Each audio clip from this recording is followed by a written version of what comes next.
Do you think that filmmaking either will continue to change and or has already changed with the advent of AI? If you're getting into filmmaking now, it's potentially quite challenging. It's going to be very difficult for juniors coming in to know whether they can even trust AI. It is a big question mark at the moment for me. We'll get to a point where we truly won't know what's real and what's not. Marketing is for a specific job to give you the permission to sell to someone. And then sales is the ability to add value at a monetary balanced cost to you. And I do think as a creative, especially if it's a project you're not being paid for, you need to be brutally in line with what your voice is trying to say and not be swayed. Hello, my friends. Welcome to a brand new episode of today's podcast. Today we're going to be talking to Phil all about filmmaking, his journey in filmmaking. And I guess, Phil, I was going to ask you specifically like how you got started, but I think why should someone specifically care about filmmaking as a whole or video as a whole right now, would you say? Well, it seems to be that video is everywhere, and it's a really powerful way to sell or to get a story across and just to generally get a message. And I think people are, the fact that we've just at our fingertips got video content that we can just scroll through and on tap, it seems. I just think it's probably the most effective way to get a message across.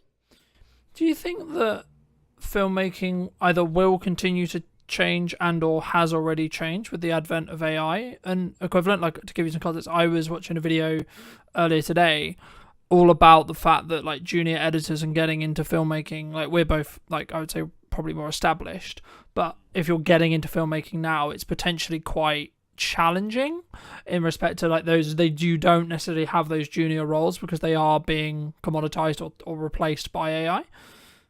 Yeah, it's an interesting thing. And I was at an event the other day and they drew attention to the fact that, as you described, those junior level roles are being filled with AI.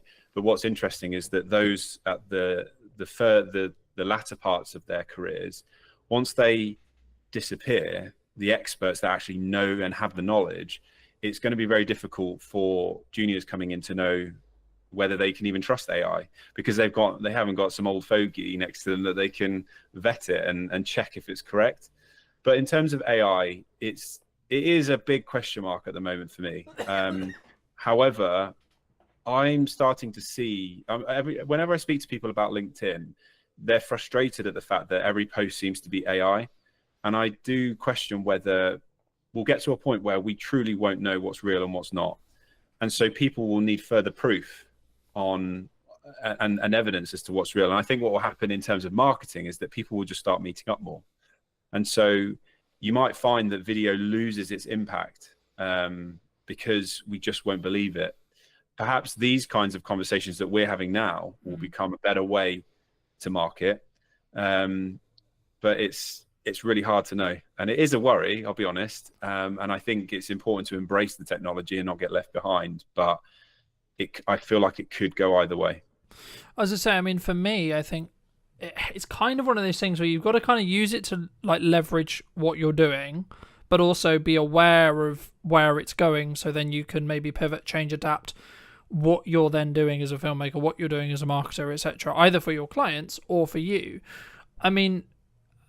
I agree with your like the perspective or the analysis, I suppose, that people are more pushing towards in-person events and more community-based stuff, because I've noticed that with my own in-person event, but also in general, people really seem to, I guess, resonate more in some ways with in-person connection as AI becomes more dominant. But I guess maybe the longer-term thought process is like, is there can we marry the two in the respect to like actually a lot of the stuff and a lot of the grunt work will always be done by AI, and does it maybe cross out? Maybe the line is that maybe when it doesn't cross over into like the creative stuff, I guess, do you think could it replace the creative thought process? Because I don't personally, I think it will struggle to do that, and if it can't, then we're actually fine as filmmakers. I think we'll be just kind of optimized by AI in some ways.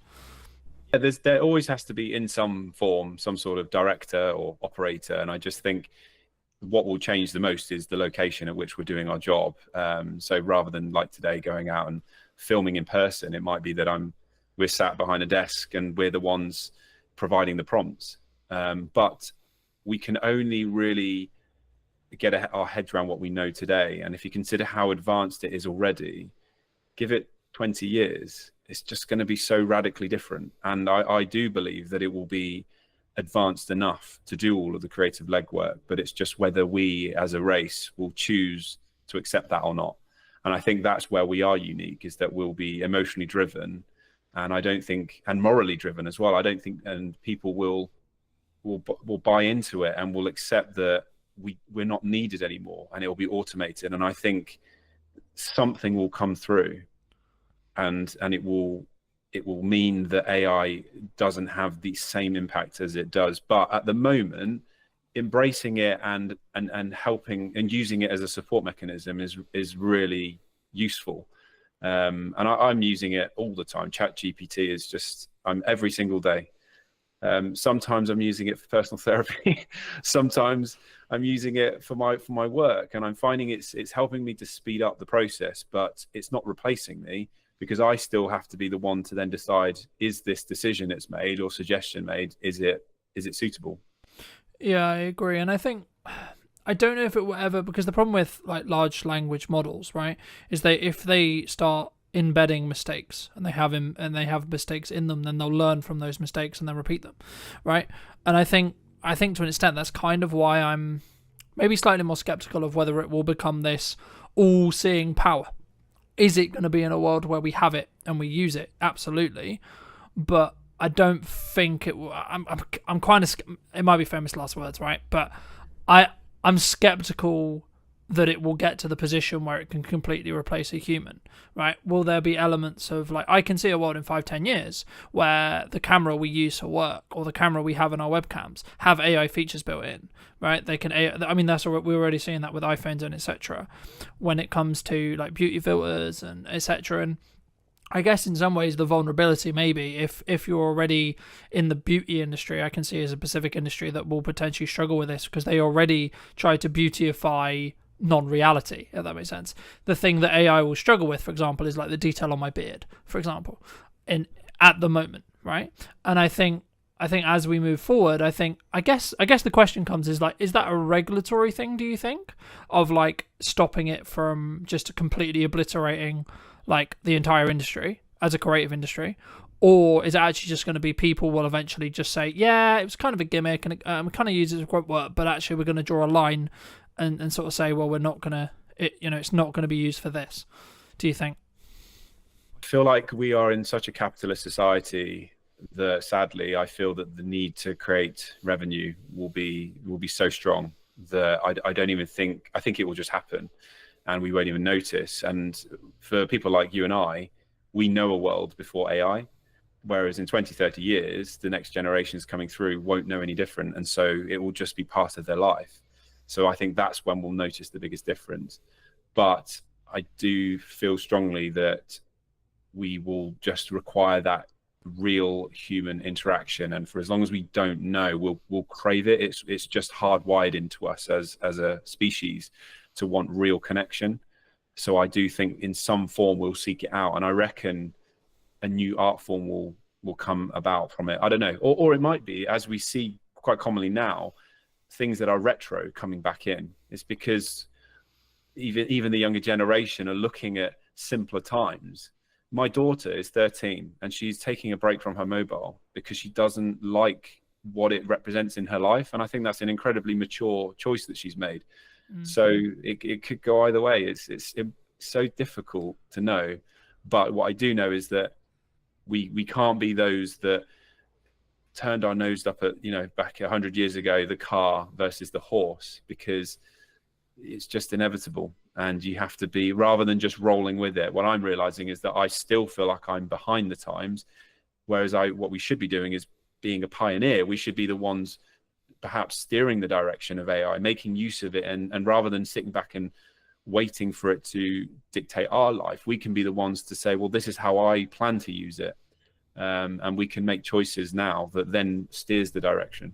Yeah, no, I agree. And I think for me, the key is whether you're in the driving seat, right, or not, which is kind of what you're implying there. But I mean, I guess like getting it back to basics, I mean, a lot of what we do is tell stories, right? I mean, how did you get started in either filmmaking or like telling stories as a whole? So I went to university, started in 2004, and I did a 3-year course, video production in Gloucestershire. And it wasn't until the last year that I really started to get a sense that I could direct. And so I did that in the final semester and really enjoyed it. And then I left university and spent 5 years working for a video and photography studio, worked my way up to producer level. So I wasn't really telling stories, but I was starting to get a sense as to what it meant to create content for clients, understanding budgets, their needs, and things like that. And then I set up my own company in 2012. And that's when I started to get that itch and that need to want to make content for myself, or to prove that I was more than just a corporate video producer. So I made a music video in 2014, which was my first ever real creative, in inverted commas, personal project after university. And then I made a Christmas film called Love is a Gift in 2014, which went on and did very well, oddly, when I re-released it in 2018. And that's when I started to get a bit of a reputation for being a storyteller and a director. So since then, it's always been in my head, this sense that I want to tell impactful stories. When I'm doing my day-to-day job as a head of creative, it's a catch-22. So I've got this desire and need to tell impactful stories, but sometimes the projects don't need it, or they don't need the amount that I want to put into those projects. So I have to be careful not to overinvest and drain myself emotionally on every single project. But I do have a need to, at least once or twice a year, tell a story that I feel resonates with my viewers. Do you think a lot of people struggle, like, I guess in some ways they're always in the rat race, especially as filmmakers, right? They're in that corporate kind of revolving wheel of, I need to create something, I need to create something, I need to create something for a client. And maybe they don't step back and say, well, why should I create something for myself? I mean, is that something you've always done, or was that just to like sharpen your craft and lean into that more creative side that maybe didn't necessarily fit the client's vision, would you say? When I started making, kind of the reasoning behind, I guess, why you still create, or why you did create your own stuff, rather than, because I guess in some ways some people would say, well, you don't make direct money from it, so why would you invest the time, energy, and resources in doing so, right? Yeah, it was a twofold thing. So when I made the film, it was because I was, I guess, sick to death of doing interviews, and I wanted to demonstrate that I had more to give. So there was a personal need there, but it was a marketing piece. I truly believed that if I made this Christmas film, it was going to promote my company and push us into new territories. I wanted to create TV adverts and music videos, and I wanted to be paid to do them. So I thought, well, if I just make something that demonstrates my capabilities, well, then I'm doing that's the best thing I can do. And it's paid off. It took 4 years for that film to gain the traction that it did, but I've had some successes off the back of it. So I think it's really crucial that creatives don't just sit back and wait for the brief to come in from the client. They play their part in steering the direction of their careers, and then that influences who then approaches them and the briefs they receive. It's like a self-fulfilling prophecy. They'll receive the briefs that they want to receive because they're demonstrating what they can and can't do. Do you think, I guess, I mean, that's always been an approach that I've had, which is like, if I want to make the step into a specific area of work, I need to kind of do spec ads or free ads or etc. around that thing, or a personal project to sort of prove, I guess, in some ways to that industry, for me to have the right to then potentially pitch for stuff. Do you think business owners, creatives, I don't want to use the term they're lazy, because I think that's it's kind of up your own arse kind of opinion of saying that, but I guess the approach could be like, if their back's against the wall, maybe they don't appreciate that marketing is the understanding, or maybe they don't have the runway financially to think about what we're doing in 3 months' time, right? Because a project like that, I haven't done one to that scale, but I expect it didn't exactly take a week, right? I mean, did you specifically plan like, oh, I've got this 3-week window and I know I'm going to be good for client work, etc., and then make the decision to do it? Or was it in a down period? Because I think sometimes we can go into this spiral of, oh, I'm just going to go get a job, or oh, I'm going to play video games and sort of wait around and wait for the phone to ring, right? Yeah. For me, so Love is a Gift, the Christmas film, I was on a run and the idea came to me, and it was just before Christmas. I think it was early December, so I was quite late in the day to get something made, but I didn't hang around. So it was a Sunday. I ran home, literally sped up to get home to write it, and then I'm pretty sure it was the Tuesday that we just made it. So I'm very impulsive, which is a good and a bad thing. But I don't like to hang around. When I get excited about something, I just want to get it made. And I think that's the best way to be, especially as a creative, because the moment you pause, you start to second guess, and you start to worry about, will it be successful, or will people like it? Is this right timing for me? And then you just end up talking yourself out of it. And there's a danger as well with the second guessing, is that you start to lose. When I was running, I wasn't thinking about who was watching it. I was thinking about the story I wanted to make, and it was all coming from a deeper level. It's dangerous to get into a place where you start thinking about how people will consume it, because you lose your identity a little bit. And I do think, as a creative, especially if it's a project you're not being paid for, you need to be brutally in line with what it is, what your voice is trying to say, and not be swayed. And I think as creatives as well, we're all incredibly unique, and there's an opportunity there to do something brand new, rather than recycling what might have been successful by others. So in terms of fitting things in, I have to be really mindful, because I've got a job that's full time and I need to squeeze things in there. But if I really believe in it, I'll make it happen. I think if you're so passionate about something, you make it happen, don't you? And I guess, yeah, brutally, if you don't, you've only got yourself to blame. Would you have done it if there was absolutely no guarantee, or absolutely, like, the likelihood actually in general was that you probably wouldn't make any money off it or get any more projects off it? Will you still made it, do you think, in hindsight now? It's a really interesting question, because at the time I didn't know, but I still made it. But yeah, there was always that hope that something good would have come of it. So if someone said to me this would be a waste of time, truthfully, I probably wouldn't have made it. And I'm aware of that. That's something that it's a drawback, in a sense that you could argue I should be making stuff just for me. But let's not forget that I'm doing this for a career. I want progression, but also there has to be a viewer at the end of it. We're broadcasters. We're creators of content that has to be consumed. If no one's watching it, then you're purposeless. So I am mindful of that, but I try not to let that be the driver. It's a strong part of it, and I'm aware of it, and I've actually had to work through that, because external validation is something I do seek. But I'm better these days. And actually, the film I made last year was the first one I truthfully made it for myself. I wasn't conscious of whether people would enjoy it or not. I truly felt this story was strong, and I was working with an actress who I knew would be able to help me tell that story, and I just wanted to make it. But I would be lying to suggest that if no one had watched it, would I have been disappointed? Of course I would have. I think there's a difference, in my view, between whether you'd be disappointed and whether you would have still done it. Because I think in the act of doing it, you develop your own skill in being able to create a piece like that. So there's benefit there. Number two, maybe you haven't given it the timeline yet. Maybe you haven't actually marketed the film, right? Because I think sometimes when we look at filmmaking as a whole, the short film genre is maybe something that I would say is probably kind of prone to this. Filmmakers look into, I want to make this perfect piece, I want to make this amazing short film, or amazing feature film, or amazing music video, whatever it ends up, the product ends up being.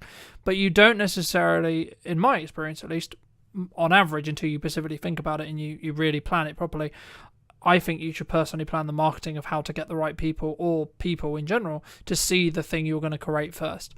And I'll give you an example. So I'm doing an event on probably by the time this comes out, it would have already happened, but on the 11th of September.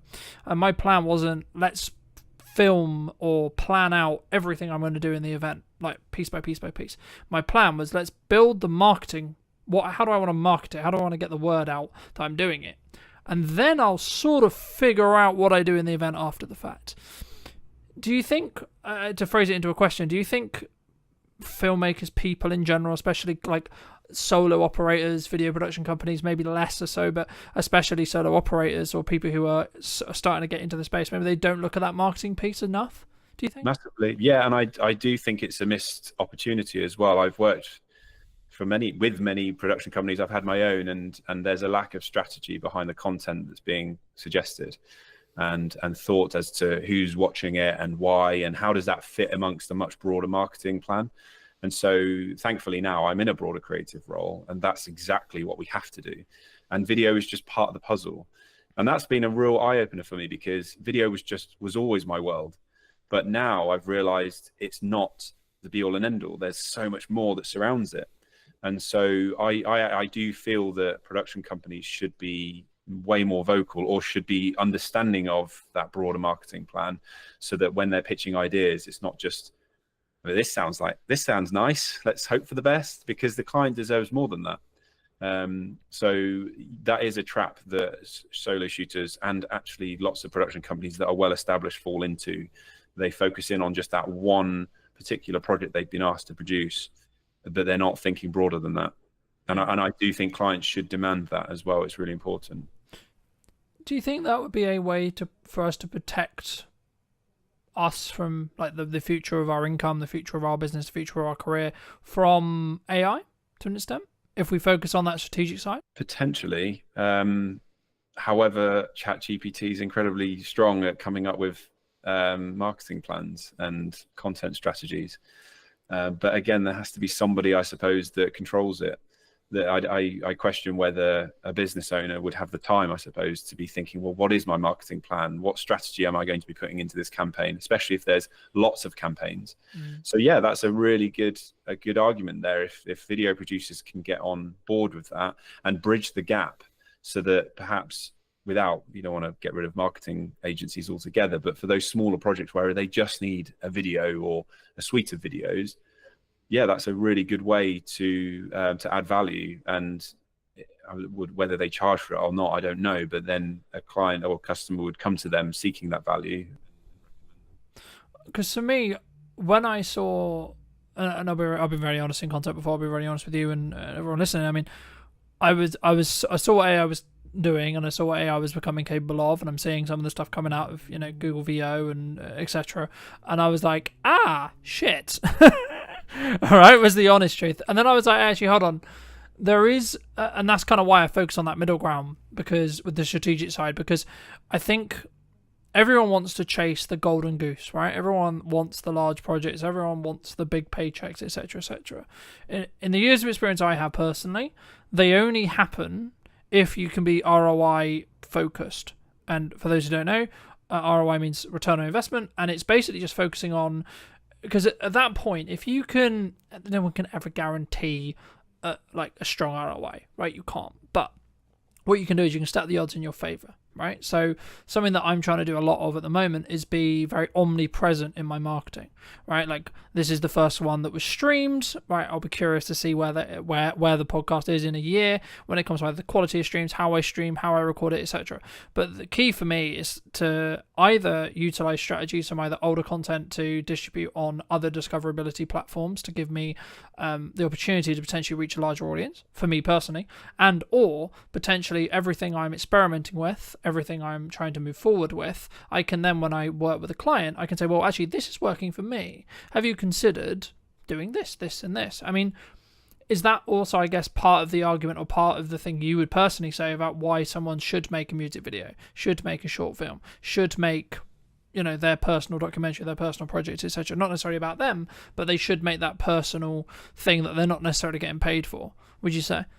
Yeah, I mean, arguably, then you're kind of looking at yourself like a client, I suppose, aren't you? Rather than, that one big shiny video or whatever it is, asset that you think will win everybody over and go viral. Like, that's the term that everyone seems to sway towards. Like, will it go viral? It's like, well, it's impossible to gauge that. But yeah, if you can demonstrate how you can add value across multiple platforms, or if you've created content to then repurpose it and recycle, then that's definitely going to help you. But I've never really thought about that, to be honest, because I'm guilty of just coming up with ideas and making it and then moving on. It's a real short attention span that I have for my own content, but drawing up your own marketing plan is sounds like a great shout. I feel like we should be having a conversation offline.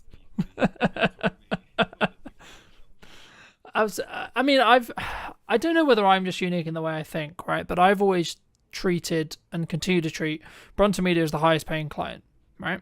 Now, the reason why I do that is because it allows me to be what I believe and where I am as the cutting edge of what I know is working in marketing, and then using video as a vehicle to do that. And I think for me, that's maybe one of the reasons why maybe I'll win a project over someone else, for example, right? But you've been very fortunate to work with some quite well-known names, right? One of which being Lewis Capaldi. I mean, how did that kind of come about? Because I think, especially maybe starting out people, they look at that and go, "Oh my god, wow, that's such a great opportunity." I mean, if you don't mind, just how did you sort of get that gig? Did you like put it into tender? Like, did someone reach out? Like, how did that all work? It's going to annoy you because I was just very lucky. I didn't have to do much. Well, so my Christmas film re-released in 2018. It went viral and I got a lot of press coverage. Then I was asked by Good Morning Britain to make some content for them. And I went on TV again, and that was broadcast live, which was incredible. And then I was approached by a director agent, and she started to toy with the idea of representing me as a director. But at the same time, what I didn't realize was behind the scenes, she was putting me forward for music videos. And one of them was Lewis Capaldi. And so from my perspective, I didn't know this. So all I had was an email from Lewis's manager saying, "We've seen your work. We love what you do. Would you be up for a conversation with Lewis to talk about creating a video together?" So I actually then had a phone call with Lewis himself. And this was all before any of his songs had gone to #1. So he was quite an unknown name. And yeah, we chatted about a concept. And then over Christmas, I didn't hear anything. And we're talking 3 weeks where I just heard nothing. So I just thought, well, that's not happening now, is it? And then they reached out again. And so I did have to put a treatment forward, which is a document that details how I'm going to approach the music video as a director. And they loved it and bought into it. So very quickly, I'm pretty sure it was like mid-January, we got the green light. And then we were filming early February. So it was crazy turnaround. So I want to say I was very fortunate because I didn't have to do much legwork. But at the same time, I went out there and made stuff for myself. And even though it was 4 years later, it did exactly what I hoped it would do, which is to demonstrate my capability. I think that's a very key example of you make your own luck, right? Like, there could be an approach that someone comes to you and says, well, actually, you got lucky by getting on TV and then you got seen and then da-da-da-da, right? Or you could look at it from the other perspective and say, well, actually, you had an idea on your run, you executed upon the idea, and you took the risk of, to be honest, correct me if I'm wrong, but it could have got like 5 views and you could have, in theory, been a laughing stock. Oh, look, you put all this time and ever, ha ha, right? But in reality, what actually happened was it took a while, from my understanding, but then it went, quote, viral, and then that got you the right attention of the right people, which is exactly what we want in marketing, right? In a nutshell. And I think sometimes, especially maybe people who listen to this, hopefully will take that as an example to say and have permission to actually do those projects that you're like, yeah, but this is a massive time sink. Yeah, but this is actually So for me, I think you make your own luck, and that's always what I believed. And it sounds quite egotistical to say, but the reason is because you can do work now that can then showcase and highlight, and that's why I treat my marketing in the way I treat my marketing, because every single time I'm live, every single time I'm moving forward, yeah, my video or my live stream might only get 2 views, but you don't know who those 2 people are, right? And then in 6 months, 12 months, 18 months, they might actually be the next big client. They might actually be, because they might have watched your progression and watched you tinker and watched you try and watched you fail, and then actually, hold on, he got back up and he did that, and then etc. I mean, how have you dealt with failure? I'm trying to, I don't mean this to sound weird, but I'm trying to reflect on when I can consider myself having failed. And I don't know whether that suggests to me that I'm continually growing, or I've just been very lucky and had a great experience in my career. The film Love is a Gift, I released it in 2014, and it only it got a few likes and watches on the Facebook notice board in Tewkesbury. And you could argue that that could have been considered a failure. But I think because the position I was in was that anything was better than nothing, I had no expectations.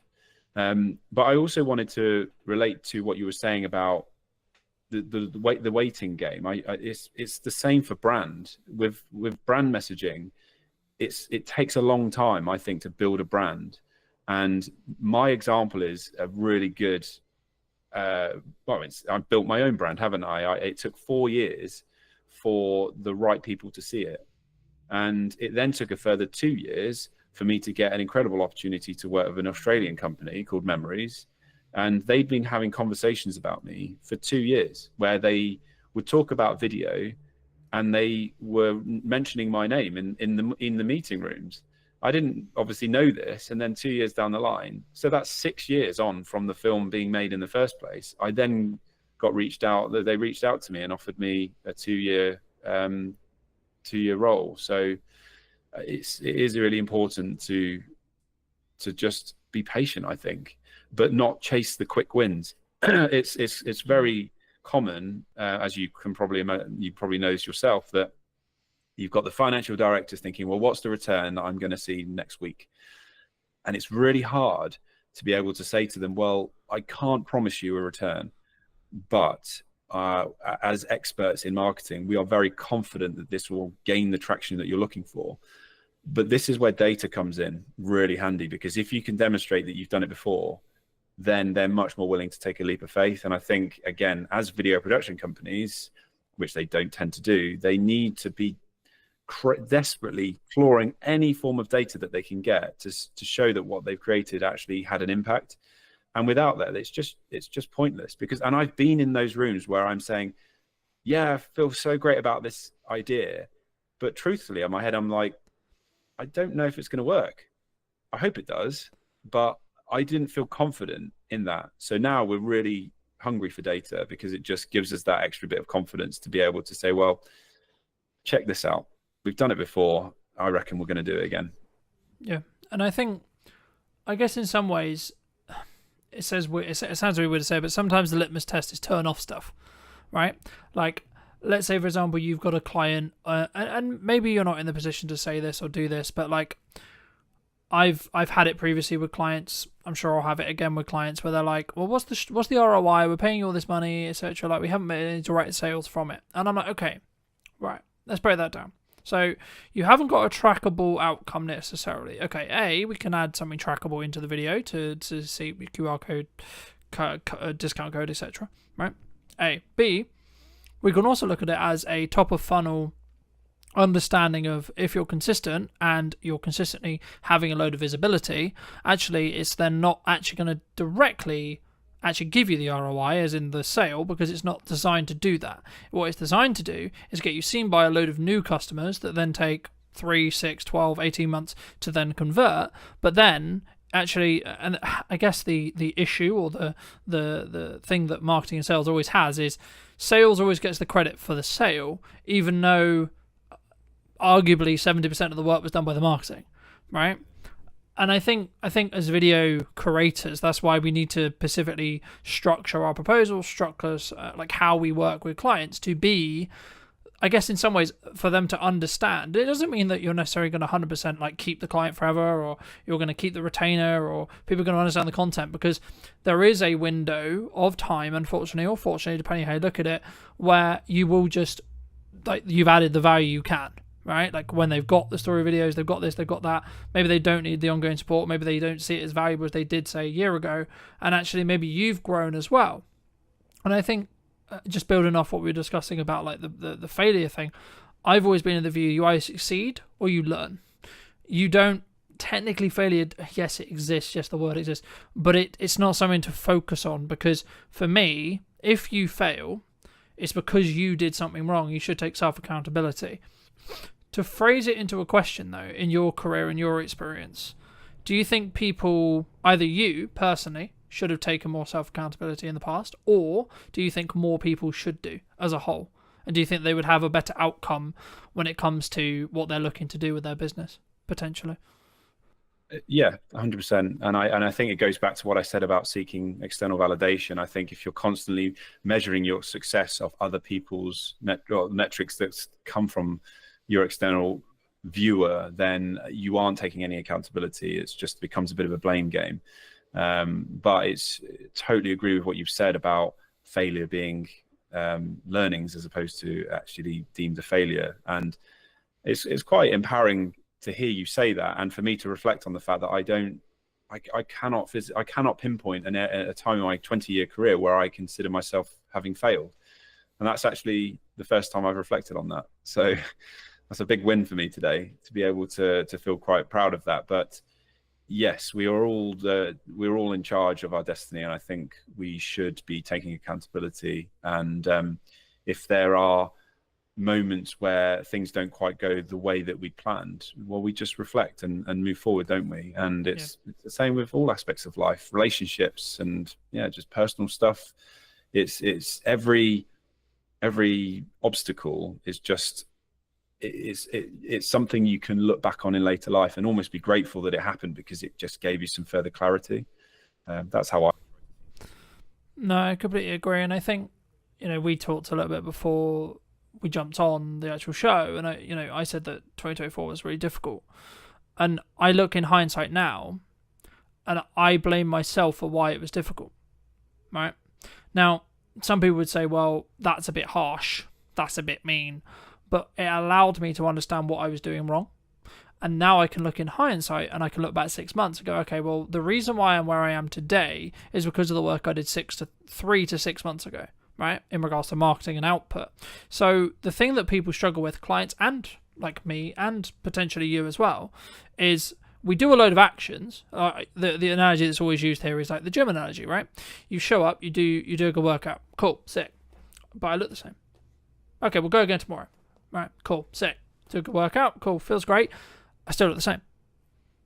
Repeat. There is a day though where that compounding effect will get to the point where you actually see results, right? And that's then a motivator, of course. But I guess in some ways, is it the same, would you say, in filmmaking, in marketing, in output, in outreach, in any skill set that we're trying to build when it comes to business?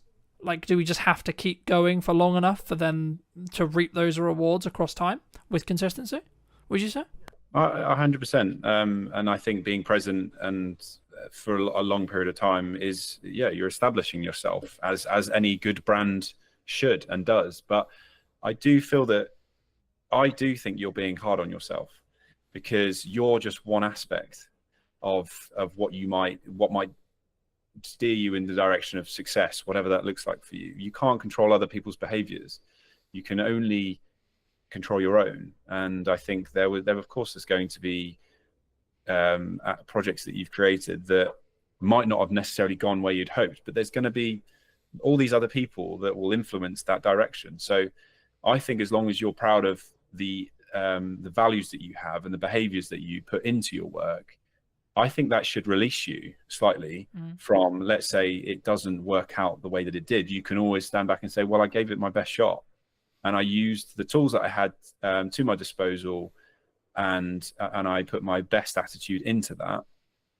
It's like kids. We say that even if they got an E or an ungraded on an exam, if they tried their hardest, that's the important bit. So I do think you should release yourself from some of that stress and blaming yourself for whatever it is that happened last year, because you're just one of billions of people in this world. And I do think we get lost in that a little bit, which is that we, as perfectionists, which a lot of creatives tend to be, imposter syndrome, we come down on ourselves like a ton of bricks, but that's not fair. And it's not, there's many aspects that feed into why something might go the right way or not. And sometimes it is just bloody luck.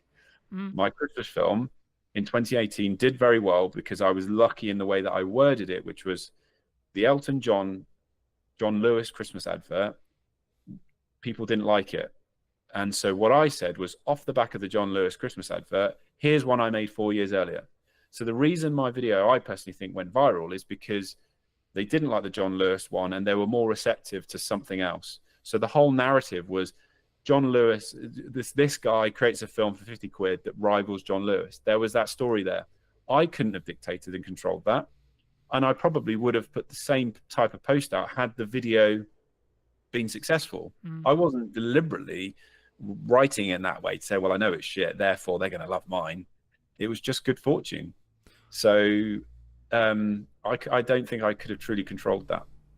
No, and there is market, like to an extent, there is market conditions that do have a perfect storm, right? But the reason why I say luck is in our own control is because we prepare for an opportunity and then we can execute upon the opportunity. So, like flipping it the other way, if you're going to take maybe my point of view on it, I would argue by the fact you had the film and by the fact that you saw the way I actually remember I wanted the John Lewis advert that you actually questioned or that you're talking about. I don't know whether you saw it and that's why you made the post, or whether it was because I don't know timing, but like in a world you could make the argument to say, well, actually you saw the market's reaction and then you went, actually, let's put this post out and see what it does. I would say actually that's your preparation towards you so that's your preparation related to the opportunity. So we can't control necessarily the opportunity, sure, and that's the element that is lucky. But to give you some more context, and maybe the audience who don't know, in 2024 I was marketing mostly wildlife stuff and etc., which is still a passion and still a good thing, but I wasn't truly focused on who I was serving, right, as a whole, in respect to how I can help you with marketing, how I can help you with video, what's the ROI on video, all these things and these key things. And I think for me, in hindsight, of course it's in hindsight, right, then of course that would then have a knock-on effect to potentially the work I got. But actually, arguably, with that hindsight, I picked up a couple of clients who were in the more nature realm space that I'm still working with today. So actually, I don't regret it in that respect. So I think you have to look back to see what lessons you can learn, but don't hold yourself to this perfectionized constant. I mean, in business we're like constantly known for it. It's like, I turned over X amount this year and I'm going to try and do better next year and I'm going to continue to move forward and forward. And I guess it's at what point would you say then there's more to life, right? Is it just covering your expenses? Is it actually developing a emergency fund or having some investments in building for the future, etc.? Or is it actually down to the person, would you say? Talking about like actually the focus on where we go. I think it stems back to purpose and having a sense of purpose and feeling that you're adding value back to society. I do feel that we're in an interesting time at the moment where even back at school, we're being fed this idea that we can all be exceptional, and it narrows it down to that one individual. Whereas we are a successful species because we were built on communities, and so what I want to feel in my life is that I contribute. And I get a real sense of purpose from this idea that it's not just about me, it's about how I contribute to society.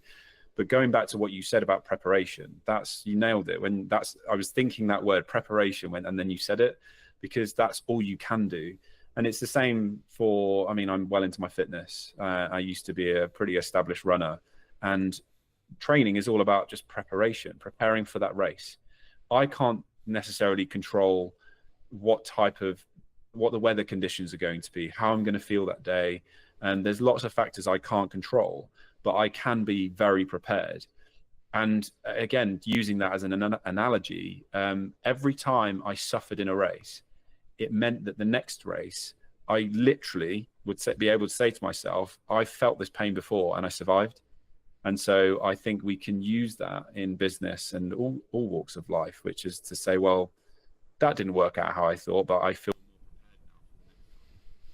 Yeah, and I think when you change your mindset around failing, right, and that is your mindset when it comes to potential failure, I think it frees you. For me, like in that scenario with the running scenario. Yeah.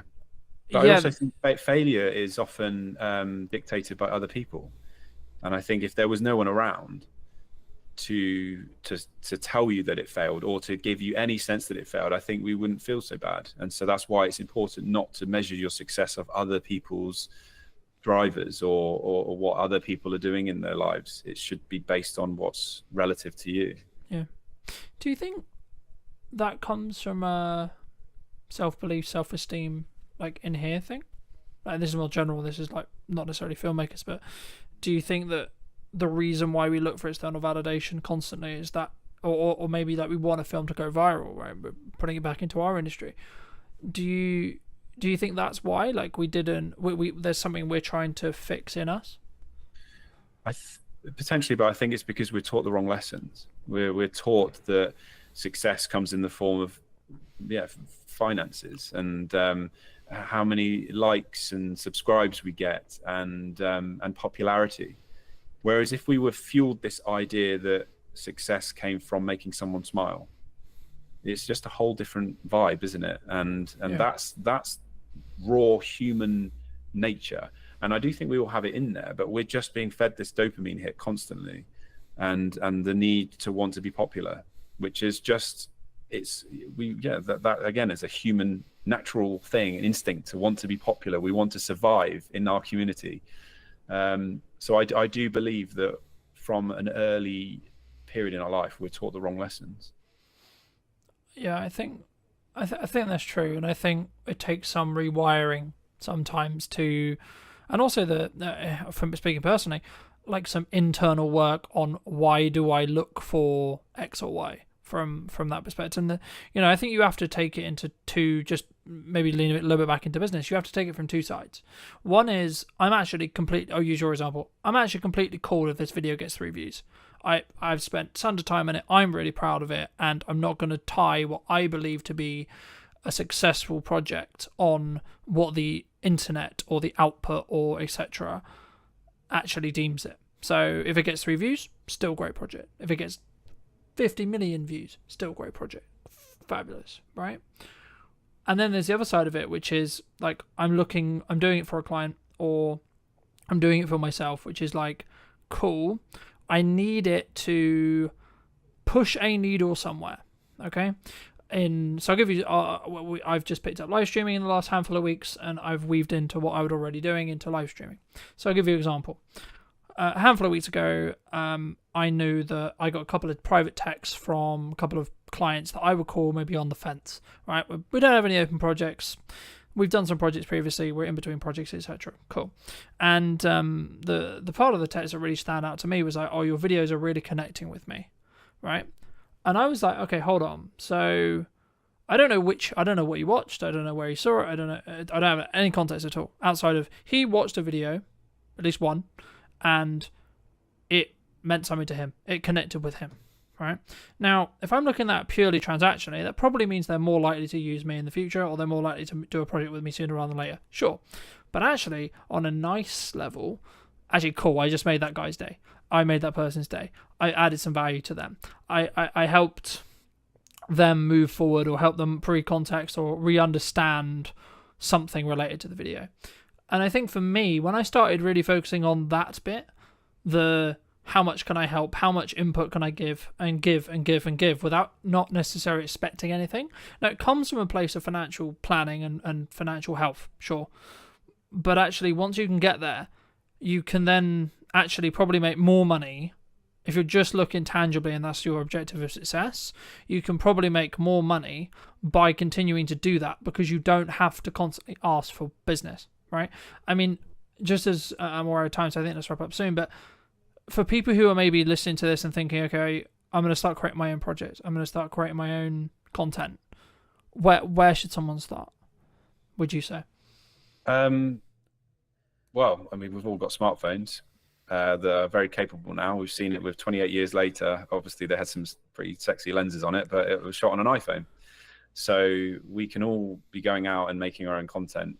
But I think in terms of learning, it's important to surround yourself by other creatives who are perhaps further ahead, and go in really hungry with a positive attitude to want to learn. But just to watch and see what's going on, and I think being broad with that as well, and getting a different spread allows you to understand, well, what is it that I want to be doing and what do I enjoy? But I truly think the best, if you want to be a content creator, you have to create, and you can't sit back and wait. It's on your terms. And I think especially younger people, they've got less ties, perhaps, financial restraints. I think it's a great opportunity to use that time to explore. But it's also being mindful of the fact that you might not figure it out for a long time. But if you imagine there's an infinite number of doors in front of you, all of those doors could be open, but it's up to you to open those doors. You don't have to walk through every door, because that could be careless. But if you're just stood looking at the doors, then that's the bit you can control, is to open those doors and see which is the one that you want to walk through.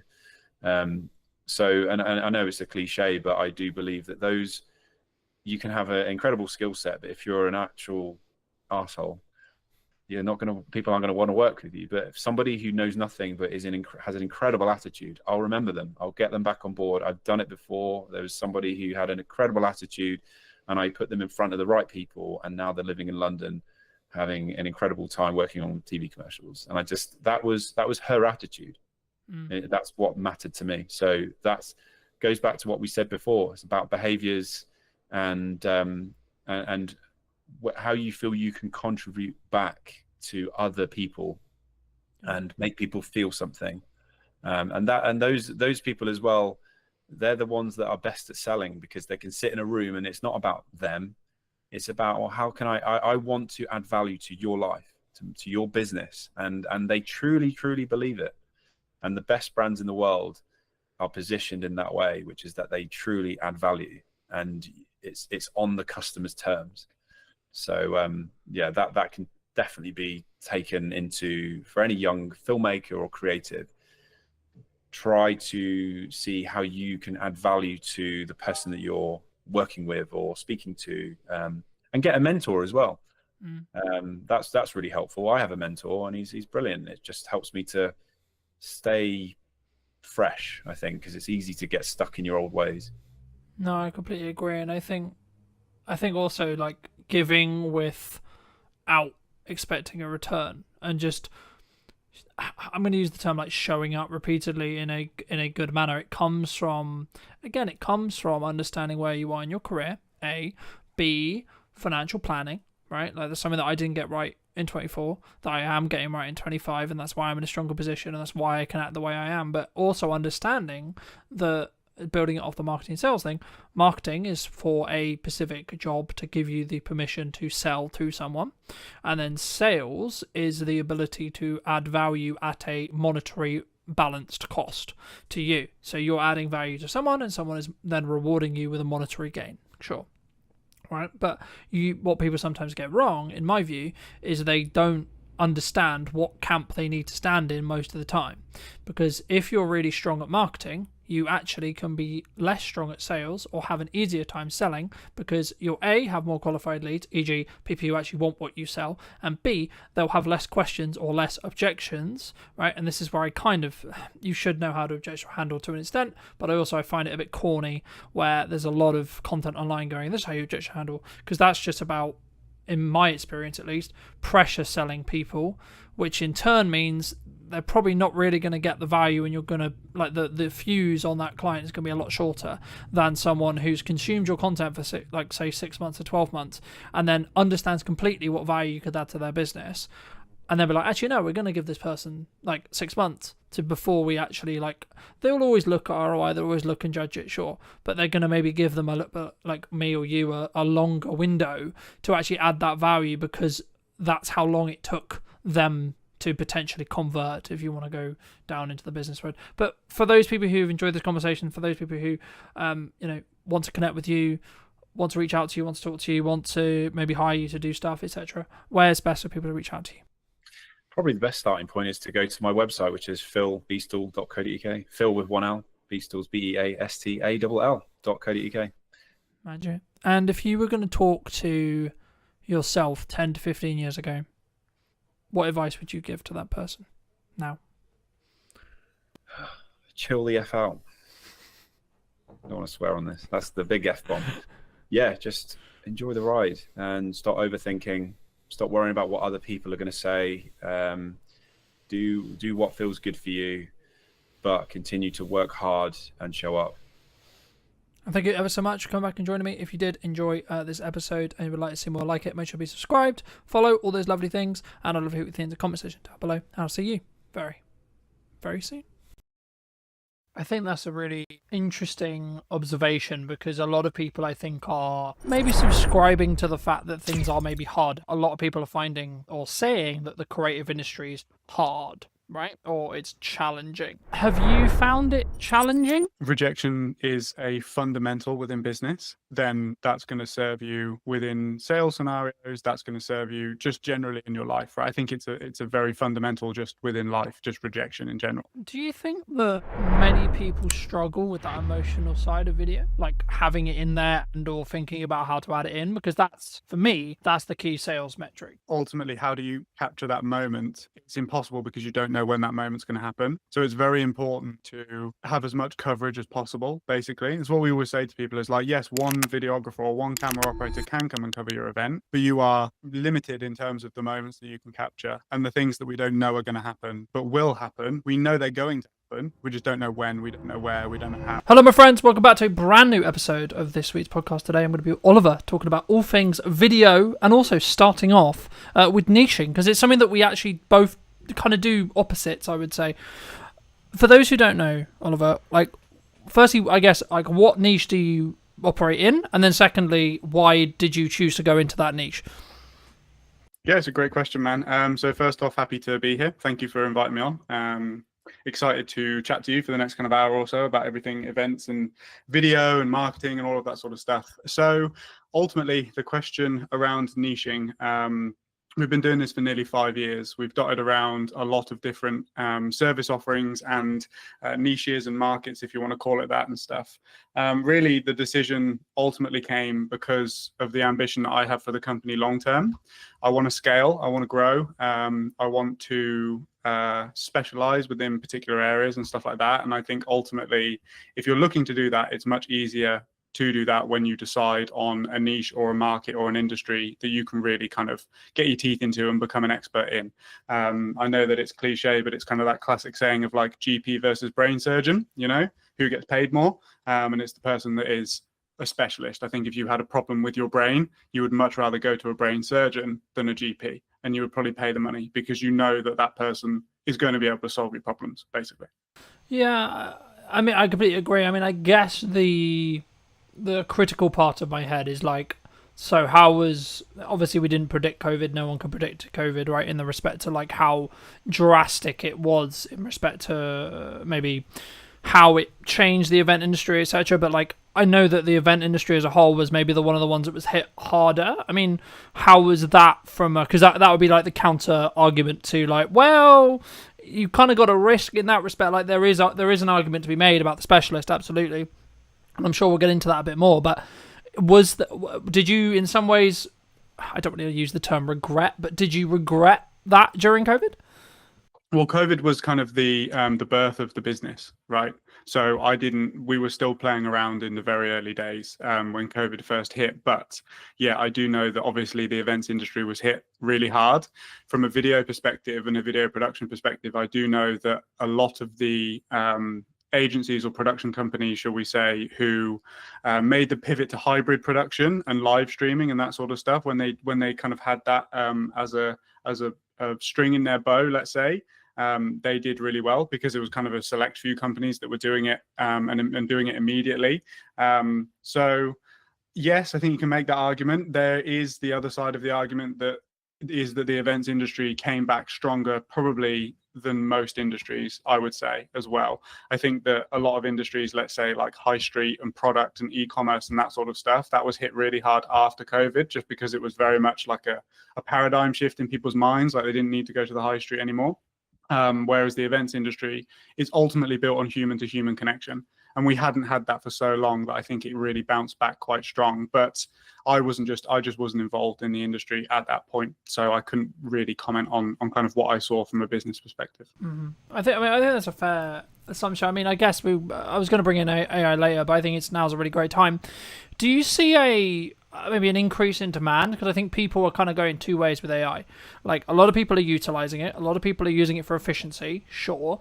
But maybe they're, I guess, in some ways wanting that emotional connection, wanting that human to human connection, whether that's in person or equivalent, maybe more, because things are becoming, I mean, maybe this is just a byproduct of what happened with COVID, right? Because we were all locked in our houses and talking through Zoom and this kind of thing. But for me, it was really interesting watching and relaunching this series of the podcast as a hybrid kind of approach, right? Some episodes will be like this, other episodes will be in person, etc.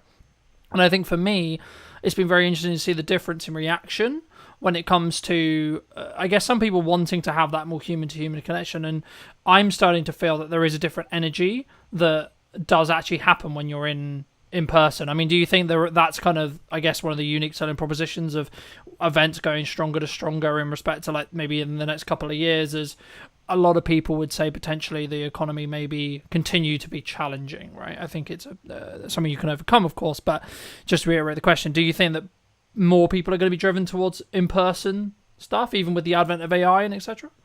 I think so. I think that ultimately, when you have a strong trend heading in one direction, there's always a counterculture group of people that ultimately reject it. Like, think about when the internet came in. I'm sure that those people that loved reading books and kind of going to libraries and stuff like that, that had a massive boom.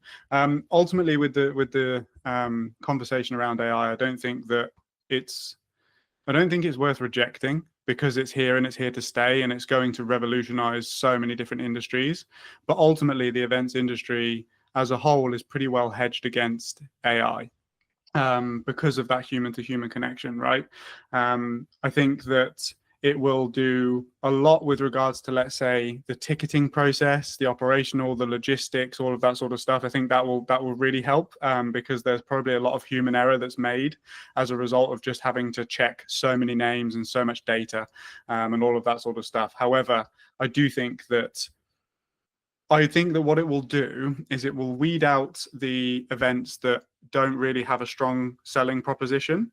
And I think that the events that do have a strong selling proposition, i.e. festivals or really solid business conferences and stuff that people get a lot of value from, I think that those will be held in an even higher regard than they already are, because of the fact that it's so different to what people are used to experiencing on a day-to-day basis. I think that's a really interesting observation, because a lot of people, I think, are probably maybe subscribing to the fact that things are maybe harder, right? Like I've been filming a handful of podcasts across the last couple of days, and a lot of the conversations I'm having in them is about a lot of people are finding or saying that the creative industry is hard, right? Or it's challenging. Have you found it challenging? And if so, how did you change, like when it was maybe challenging? Maybe it isn't right now, but if it isn't, how have you pushed through that? And is it just because you niche specifically, do you think? I think that that's probably part of it, for sure. I wouldn't lie to myself in the sense that, well, we didn't pick events purely because it was hedged well against AI. It's just worked out really well. I think that if I was a production company, let's say, who niched into like animation or explainer videos or something that could quite easily be done by AI, I would probably have a plan B in terms of like pivoting. But I don't know. I think it's an interesting question. A couple of things that I'll say is that I think that your mindset and your perception around things can entirely dictate how hard things are for you. So if you believe it is hard, then you will unconsciously do things that affirm that belief. So I think that's something that people have to look out for. Ultimately, there is going to be, and there already is, a gap in the market for people that do things not with AI. Like some of the YouTube series and stuff that I watch, at the start of the video, they have a disclaimer that says like proudly produced by humans and stuff like that. And for somebody that values that and values the human input into creativity, for me, that's an even stronger reason to continue backing and watching that channel, right? So that's kind of just like a micro abstraction just there. What it's definitely done and what I've seen is on the post-production side of things, we're certainly less involved than we used to be. So I feel like internal marketing teams are utilizing, let's say, like AI short form editors. But in terms of being on the ground and actually filming the events, I think until it gets to the point where there's like robots and, you know, Elon Musk Tesla bots and stuff that can kind of run around with cameras and stuff like that, I think we're pretty safe for now, to be honest. No, I agree. And I think Of course, we don't know where AI is going to go, right? So it would be wrong of me to say, oh, that's never going to happen. But I think that actually when we get to that stage, I don't believe, personally, we'll see what happens, of course, but I don't personally believe that that will be the thing that's replaced. In warehouses, yeah, absolutely. In, like, repair jobs where it's dangerous or equivalent, yeah. Soldiers, if you're going to have to fight a war, yeah, etc. Things like that, I can absolutely see. But just quickly on the event side, I mean, do you see people maybe underutilizing the concept of, like, a hybrid event still, because it's not, I guess, as cool, I was going to use the term, but, like, not as maybe ROI positive if you want to, like, lean into it business wise, because we're not in COVID anymore? I don't know. I think that there's still a massive use case for hybrid events. Ultimately, the main benefit being that you can attract a global audience, not just a local audience or a national audience, let's say.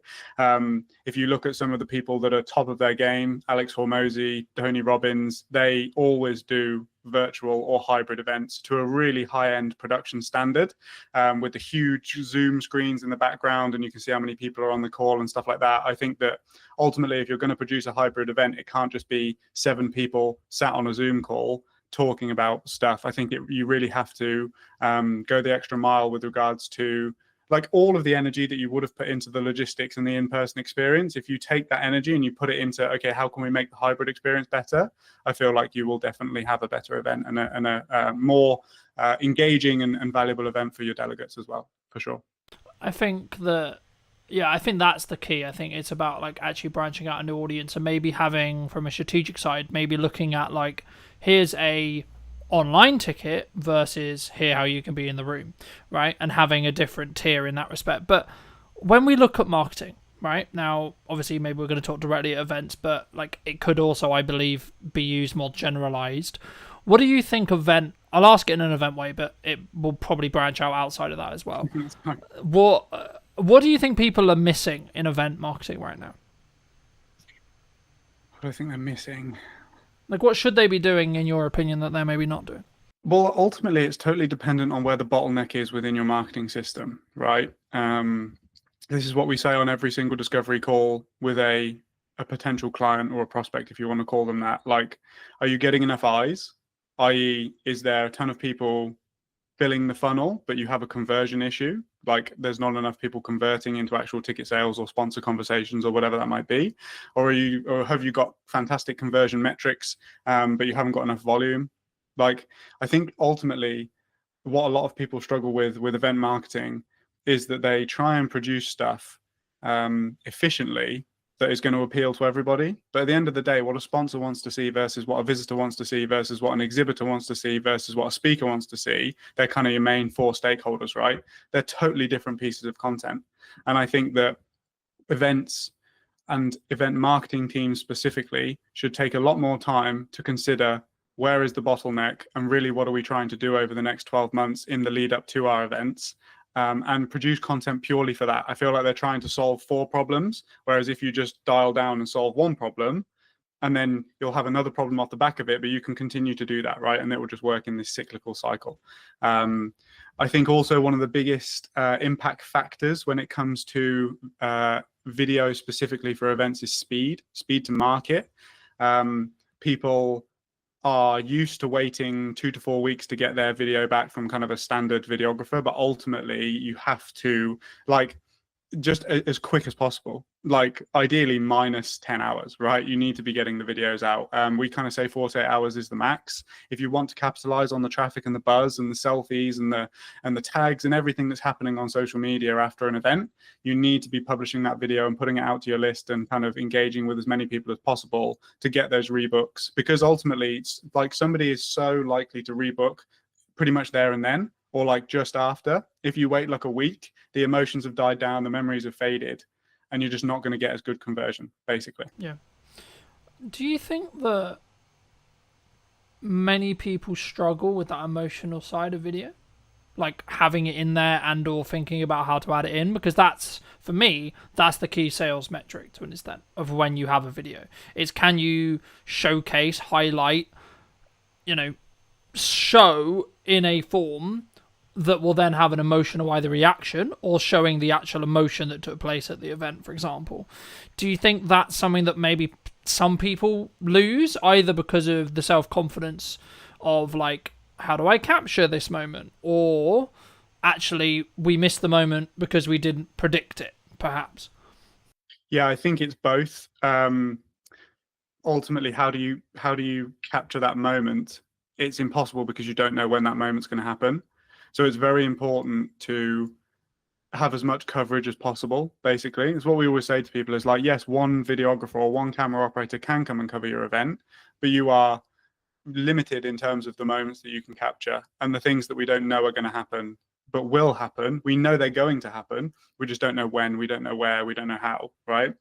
And then your second question was That maybe it's a just struggle, remind me. like a struggle in confidence, right? Because I think, like, so I'll give you an example. First time I ever filmed someone crying in an interview, I had this emotional, like, care reaction to them to be like, I should cut the camera. Now, in this context, it wasn't my set and that wasn't my call to make. So I was very, like, I need to be disciplined and not press the button. But my reaction was, this person, like, the human side of it was like, this person's clearly upset. Do you push through that? Like, do you, like, when it's more, like, emotionally charged or emotionally feel? But because I think for a content point of view, there's maybe a moral question, because yes, that footage is like really powerful to tell the story and really like useful from a marketing context. But also I think we have an obligation, maybe as videographers or directors or, whatever role you sit in production, to say, well, okay, but at what point do we say, actually, we should give this person 5 minutes? I'm a big advocate of forgiveness, not permission. Like, obviously you have to ask somebody's permission in order to use a very vulnerable and emotional clip within there. I think that it's also important to explain to that person the reasons why, beyond just more ticket sales or something like that, right? If you've got like a particularly inspiring event or a particularly inspiring moment, that their vulnerability and emotion could inspire, motivate somebody else in that position who comes from a similar background and that sort of thing. But if you cut the camera, then you never have the opportunity to use that clip should you want to. So I would always say, like, I think push through it is probably the wrong term. It's more of a case of just let the moment unfold, let whatever is going to happen, and then decide how you're going to use it later. I would much rather have it and then not use it than not be able to use it because I didn't have it. Yeah. Do you think, I mean, I know we discussed briefly when we were setting this up as well, and I'm going to get a little bit into mindset to give you some clarity, but for me, I think I've always been a very disciplined person, and I think it bridges quite nicely onto what we were discussing there about like the emotional stuff. But like, I agree with you in respect to like, if it's not, because you can get retroactive permission, and with the context you're potentially going to use it for, and actually that's probably a nicer way of saying how you're potentially going to use it. But is in more generalized term, when you're looking at business, or when you're looking at maybe touching back to when things are harder, perhaps, and you need to do the extra hours, you need to do that one more rep on the sales call, or do one more sales call, one more discovery call, one more piece of content, etc. Is that just a discipline thing in your experience? What, in terms of pushing through? Yeah, just doing when it. you don't want to do something. Yeah, like doing it. So like sometimes, because for me, I have the evidence that is what will be pushing me to the point where I will be able to get the result I'm looking for, especially if my back's against the wall. And when I was like, oh, I'm motivated, that would have potentially meant I didn't do it because it's uncomfortable, right? So what in Christ, what we're talking about here is uncomfortability. And I guess, when is it appropriate to push through uncomfortability? And how does someone, if they are looking to build it, how do they build it? I think that, I mean, discipline is definitely something I can speak on because it's something that I've had to learn massively. I definitely come from a type B, go with the flow type background. And that's not particularly conducive to somebody that can sit down and work and focus for an extended period of time on things that aren't particularly exciting and aren't particularly engaging to work on. I think that what's really important if somebody's kind of getting started is to find out where your limits are. So I think we've kind of gone through this like hustle culture. And then on the back of that, we've kind of got this, like, for want of a better word, like snowflake culture now at the moment, which is very much like, If you don't feel like doing it, don't do it. If you're, nervous, that's okay. You don't have to do things, etc., etc. There's definitely that kind of energy around at the moment, and I think that it's really useful to know where your limits are and push yourself to the edge, so that then when something like that comes up, you can ultimately kind of just look with a bit of foresight and say, okay, yes, like today I might need to work 12 hours, but that might mean that tomorrow I can only work 6. So would it be better for me to just do 8 and 8 and feel better on the back of it, right? I think that you ultimately have to go through a process of kind of understanding yourself and your energy. One thing that's been really helpful for me to do that is kind of tracking energy versus hours versus focus on a day-to-day basis. Now, obviously, this is kind of qualitative data, right? You can't, there's no like Whoop or something that's going to tell you kind of like how you're feeling that day. But I think if you learn to see patterns in your behavior and you learn to see patterns within the way that you go about doing things, you can kind of predict that, okay, maybe today I need to take it a bit lighter, right?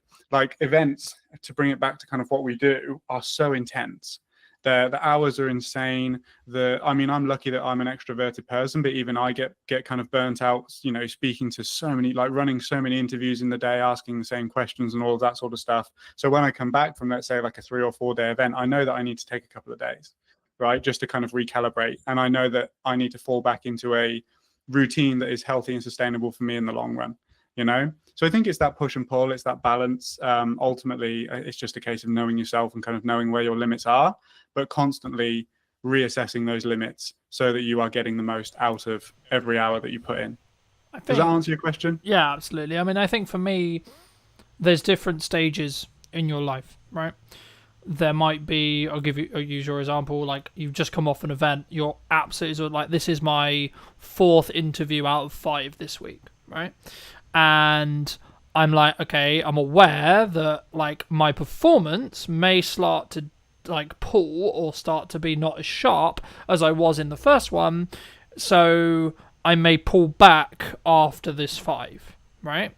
And that's a key understanding. But also, like, what else is going on around those interviews? Well, actually, all I've got is editing time, so doing the editing things that I need to do, and then the general working out or other, social activities, etc. So actually, in reality, my focus can be given to this hour, and my prep can be given to this hour, and etc. So the key is, for me, is actually like, it's about working hard and working smart, sure, but it's also about understanding. I work in sprints personally. So I will sprint to the point where I'm like, fucking hell, I'm about to burn out. Then I'll stop, look at the data, and now analyze what I did, analyze how well the interviews did, watch them back, etc. Make a debrief report, and then I'll go again, right?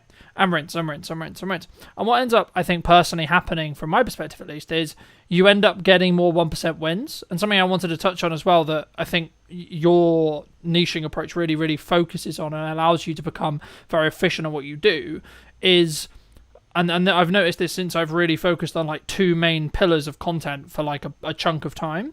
So previously, before I did this, I was very, I've got some podcasts, cool, we're going to post them, then I'm going to do this, then I'm going to do this, and then I do this. And of course, in hindsight, I could say, well, of course I didn't get traction, because I wasn't looking at the micro improvements upon each interview. I wasn't looking at how far ahead can I get, for example. I mean, we're filming this towards the end of the summer. It won't be released until back end of October. And for me, it's about then saying, okay, well, in that window of time when I have the buffer, it's not that I'm not interviewing. I can then like do the stuff in the business to keep the business alive, right? And I don't have to necessarily worry about where the podcast is. But just like looking forward specifically on ROI, because I think people will look at a podcast and maybe like think about, well, what's the ROI? And it bridges into, how do you look at it from a perspective of why should a sponsor or a event provider or etc. like, is it just a marketing budget that someone has for the event in your case normally, that's how they do the video work with you?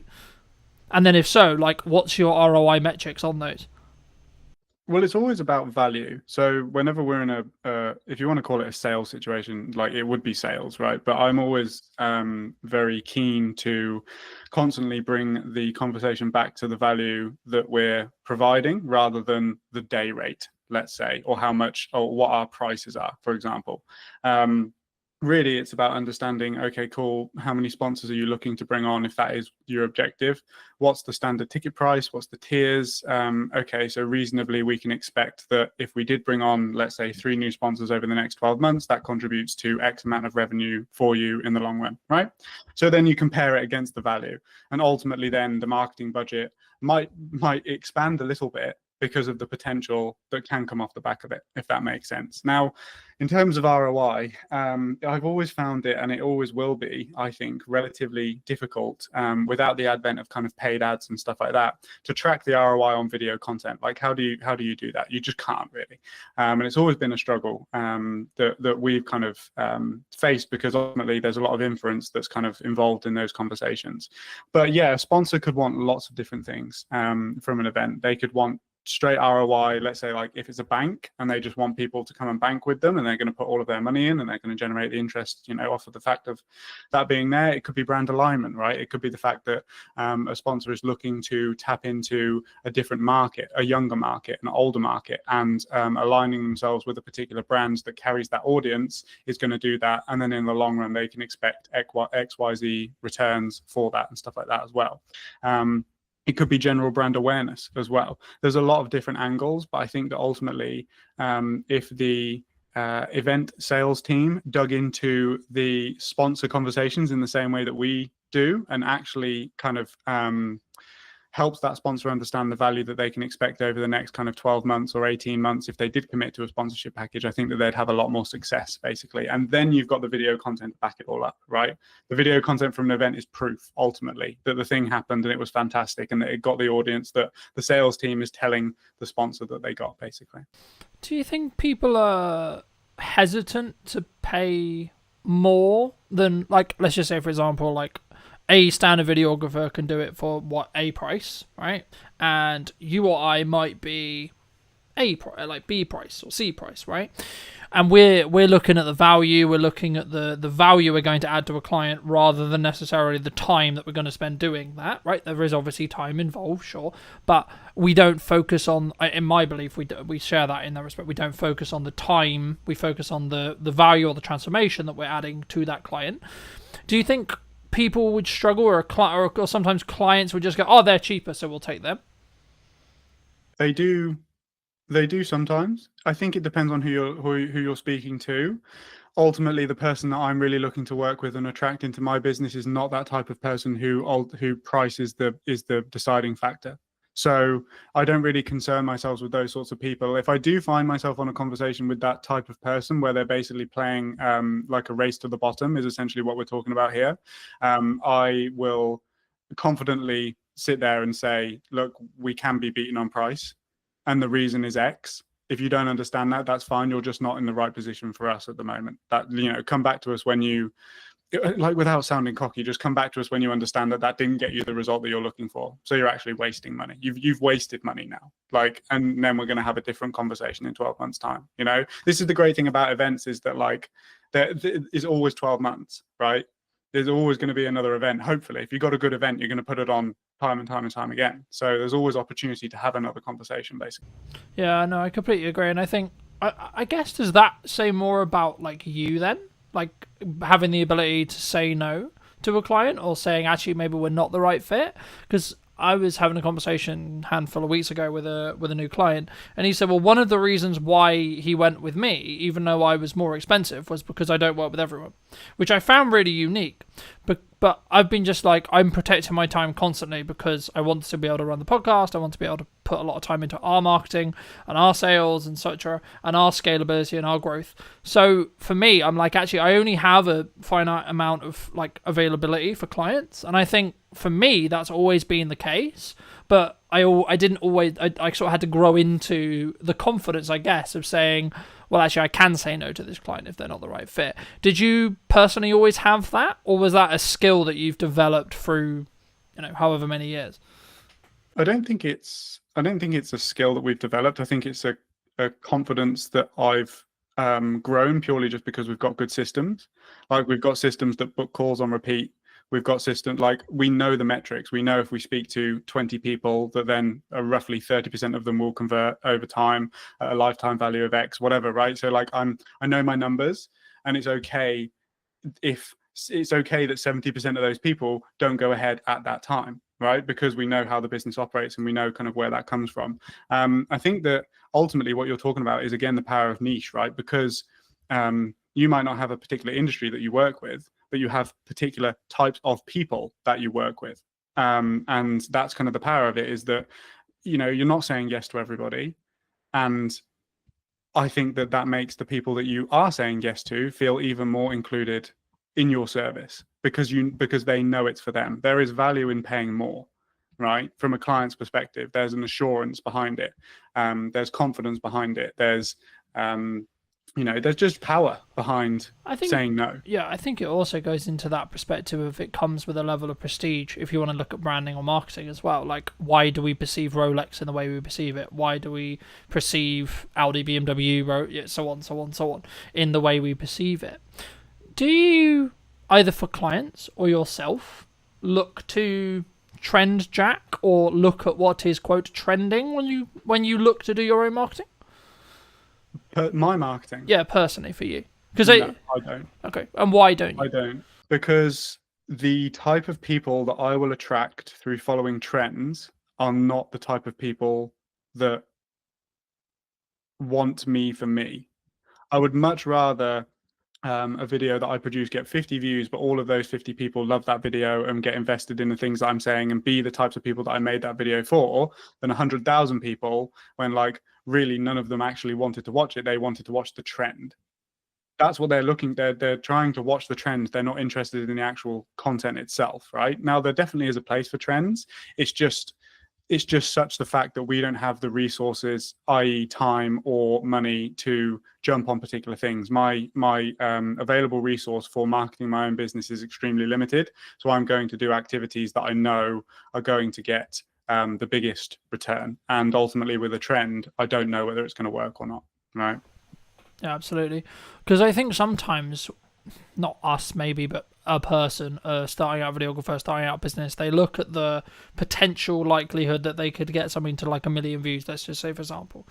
And they're like, oh my God, that's going to change my business overnight. And not speaking as someone who's had a video hit 1 million, but I know people who have, and I go, how much money did you get for it? Nothing.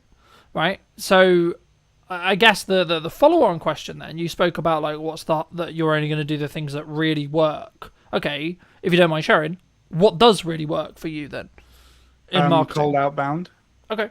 Has always worked for us, because I've always been a fan of outbound, because you go to the market doesn't come to you. I think there's definitely pros and cons to both, but essentially if I message 20 to 50 people per week, they are the exact type of person that I'm looking to work with, right? Versus, let's say, we also do paid ads. So I don't want, we also do inbound marketing as well. But like, for example, I dialed up all of our inbound paid ad leads this morning. One of them was qualified. And I think I spoke to like 20 people. So you have no control over the type of people that are coming in, which is a bit more of a waste of time. But the flip side of that coin is that when you do find that person, they've already consumed your content. They already know who you are. They're already interested in working with you because they've clicked through. They've made that action themselves, right? Whereas on the outbound side of things, you probably have to do a bit more persuading, because it's a case of like, who are you? I don't know you. You've just connected with me on LinkedIn and now you're messaging me, right? Yeah. For me, I love cold outreach because I want to have it as a skill set to have in my back pocket for when I need to use it or want to use it. What advice would you give to, say, a starting out creator, starting out videographer, etc., or someone in the creative industry who looks at cold and goes, that's terrifying? Because I think that's really common, right? And it might come from like the rejection side. It might just be the nature of they haven't done the reps yet. But what would you say to those kind of people who are like, because you're obviously a massive advocate for outbound, cold outbound, right? I would say that rejection is a fundamental within business. So the amount of experience, if you can become comfortable with people saying no, then that's going to serve you within sales scenarios. That's going to serve you just generally in your life, right? I think it's a very fundamental just within life, just rejection in general. What I would say with outbound is that you are people severely underestimate the volume that is required in order to get returns. People think that they're just going to send like 10 messages and get 5 clients. It does not work like that. For example, our metrics on purely cold people is like a 4% appointment booking rate, and then off of those appointments, I'll convert maybe 30% of those people into actual clients, right? So let's say that you did 100 outbound cold approaches. You're going to book 4 people, and you might sign 1 client. So it's going to take you a long, like it takes volume, it takes time. And then obviously with that volume becomes skill. You learn what works, what doesn't. You learn how to say things. You learn how to deal with objections in the DMs as well. Like a lot of people aren't saying no because they don't want to work with you. They're saying no because you're a stranger. It's just like when somebody knocks on your door, right? You're trying everything in your power to get out of that conversation. But ultimately there could be somebody that knocks on your door that could change your life. You just don't know. And I think you have to take the perspective of like, this client is going to benefit. It's the same as in a sales scenario, but like you've got to do everything within your power to get that person over the line, because ultimately you know that you can come in and change their business, right, through what you do, because you're good at what you do, right? Yeah. And I think for me, I mean, the mindset I heard from a fellow guest a handful of weeks ago was something along the lines of, I'm doing them a disservice by not allowing them to understand that I exist, right? Because exactly, and this sounds hugely egotistical. It does, right? It does. But the key is I know I'm really good at my thing, and I know I can create really strong results. So actually what I'm doing by making it appealing, obvious that they should work with us, is actually I'm making sure they don't make a mistake on who they hire, because I don't want my potential client to lose money, right? And with that rewire in my head, you then can approach cold differently, in my view. Now, there is an argument to say, like, is it in stages? Like, would you only do it when, because I guess the perception for cold is you only do it when your back's against the wall, you need to make money quickly, right? But actually, in correspondence to what you just said, that's counterintuitive, because you just said it would take a long time. So, is that true, or is it actually just something that you just gain the reps of and you just do consistently, and that's why it works? No, I think that it's for us, it will always be a system that we have within the business. I mean, again, it's purely just based on experience, right? But it's always been the thing that's worked for me the best, be it cold email or cold DM. The thing that people don't get is that, like, for one, you have to be intelligent about how you message people insofar as you're not going to piss them off, right? You're just looking for a yes or a no to essentially have a call and see if it could be a good fit to work together. You don't need to do like tons and tons and tons of follow-up and like ultimately just get that person in a position where they don't like you because you've messaged them so many times or whatever. But you have to look at cold in a sense that it's contributing to a larger overall system. So if you have content systems in place, inbound content systems, like let's just take somebody on LinkedIn, for example. So somebody could connect with me on LinkedIn. I could message them. That could ultimately be, no, I'm not really interested right now. They would then get drip fed my content over the next kind of 3 months. And then in 3 months, I will go back to I will basically then go back and I message all of the people who are now somewhat warm to what we do.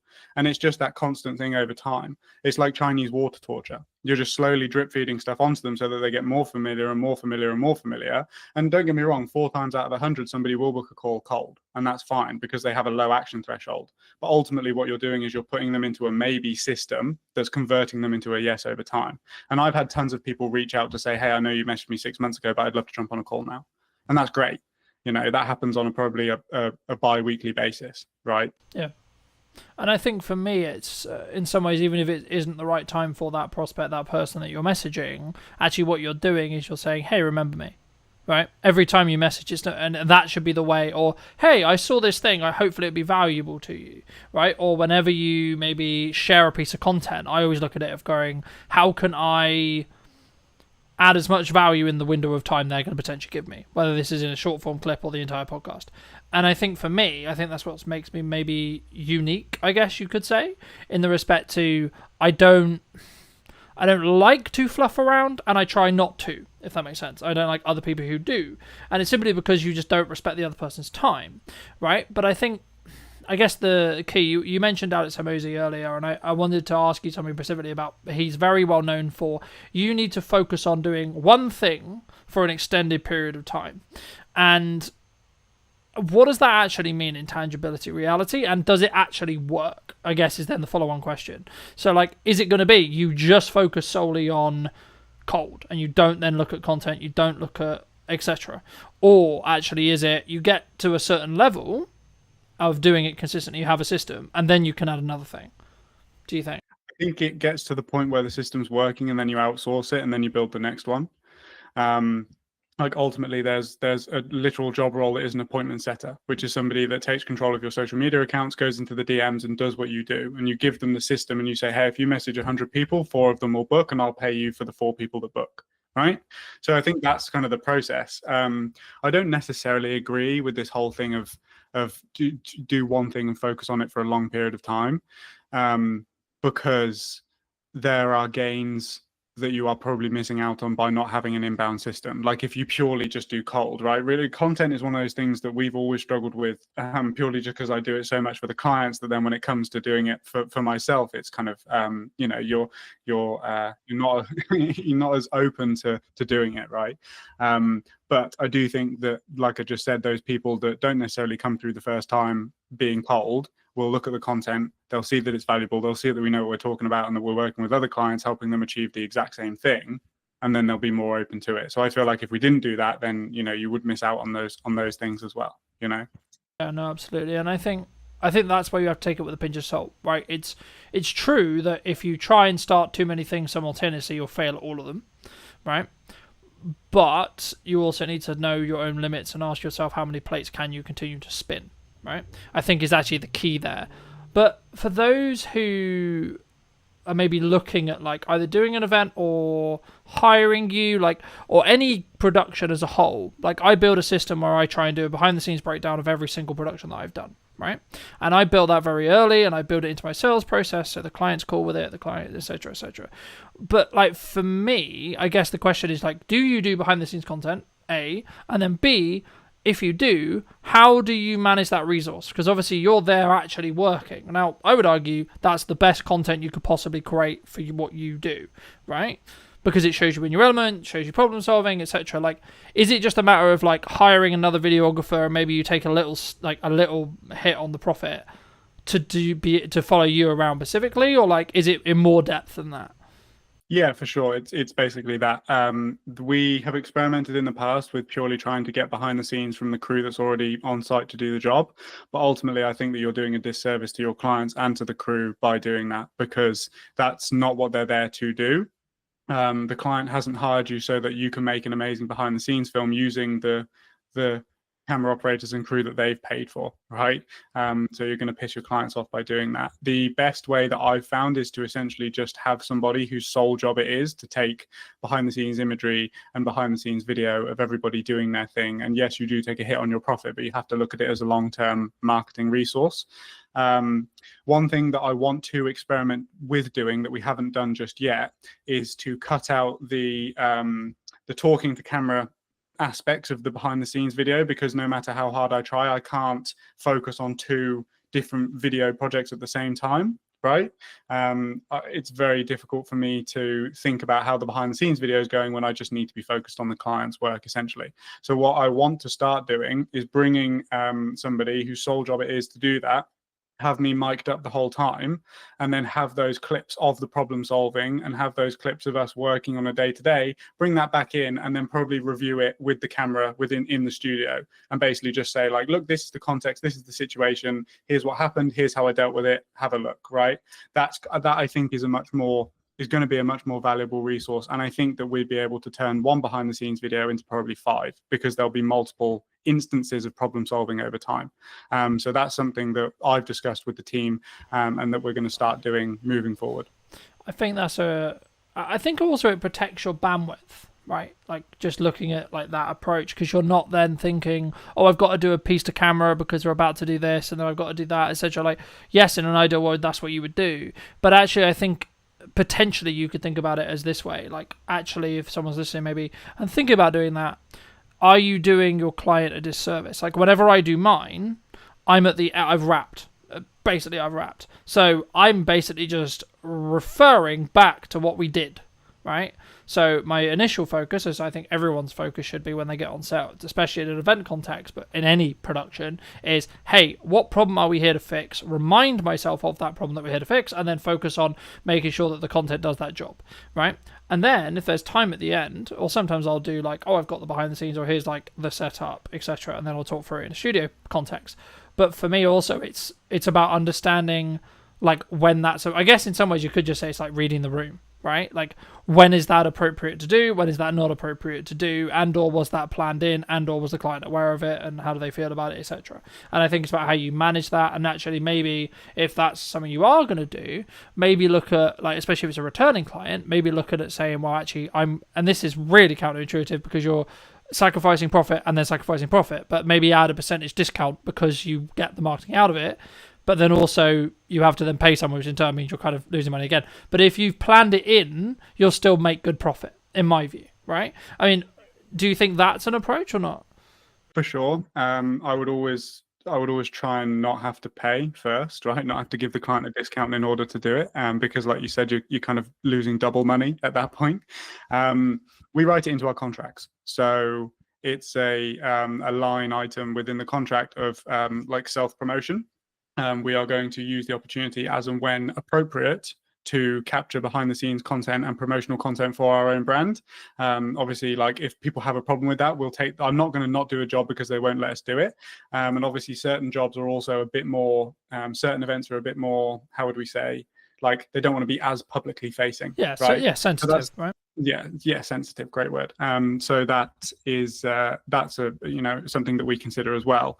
And it's really just, like, we have solid relationships with our clients. The fact that in the events industry, we have long-standing relationships, and I can just have that conversation with people. But as you said, it's a part of the sales process. It's a part of the contract. It's expected, and I think that most of the points of contention within capturing behind-the-scenes content come from a place where it was a surprise. They didn't expect you to whip out the camera and start filming yourself, Yeah, and it would also be kind of a reaction like, what the fuck are you doing, kind of thing, in some respects. And some clients love it. Some clients are like, it's almost double videos for them because it's showcasing their event and the way that you're capturing it and the behind the scenes and that sort of stuff as well. I feel like if you've got a good personality on camera, it's almost like having a promotional piece kind of for the event as well. But also other clients don't, and that's totally fine as well. Yeah, I mean, I've to give you the audience some context. I mean, I've done jobs which I can't even speak about because of NDAs, but also, like, it was just a conversation with the clients, like, yeah, this kind of isn't appropriate. The day's gonna be really busy, and actually half of this stuff, like, I'm not even gonna be able to use anyway or I'm gonna have to heavily blur like half the stuff in the background because of where we are, etc., etc., etc., etc., etc. So it's just like, at that point, you're just like, it's not really worth it. But for those people who've really enjoyed this conversation, they want to see more of your content, they want to connect with you, maybe they want to hire you to do an event or talk about that, etc. I mean, where's best for people to reach out to you? LinkedIn, best place. That's where I am most active in terms of the content. You'll find me there. It is me that runs the accounts, so you are actually speaking to me if you message me. So just send me a message there. Like, we're very easy in terms of the way that we go about things. If it's right for you and it's right for us, then we can talk about it. Magic. And there's a final question I'll add on, but it just jumped to mind as something that maybe you're challenging that I'd be curious on your perspective on, because I've watched some videos where you're talking about it. I mean, a vulnerability potentially of both of our businesses, we are very founder led, right? Clients want us involved in every single stage of the process. Is that just like the nature of it sometimes? Are you just like, okay, it is what it is? Like, that's, I guess, what I'm going to have to live with to be able to make the money I make and be able to run the business I run? Or is there a way you can transition it? I think that you can transition it for new people. I know that you left a comment on my YouTube video that I made, which is basically, it's just like, it's not an expectation that we're there. But I think ultimately, if you have a strong personality that people connect with, and half of the reason why they go with you is because it's you, then you are going to run into issues doing that with certain people. I think like pre-existing clients who have always known you to be the one that's there, but then also certain clients are totally okay with it and they understand it's a natural progression within the business process, right? It's something that I can't necessarily speak on too confidently right now because it's something that we're still figuring out.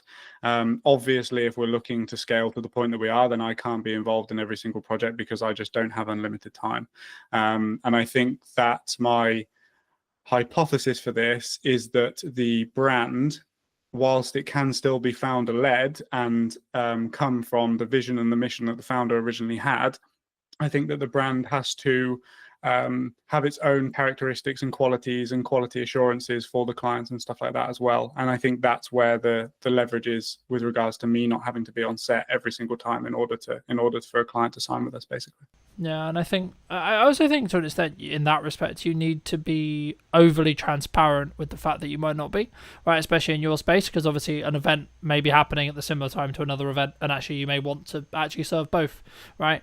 And I guess, I mean, feel free to weave that your next answer into this as well. Like that might be just like an advice piece that you need to give to some people of how you manage that. But I like to end the podcast by asking the guest, you in this case, of course, what would you say to 10 years ago to the younger version of you now? What advice would you give them?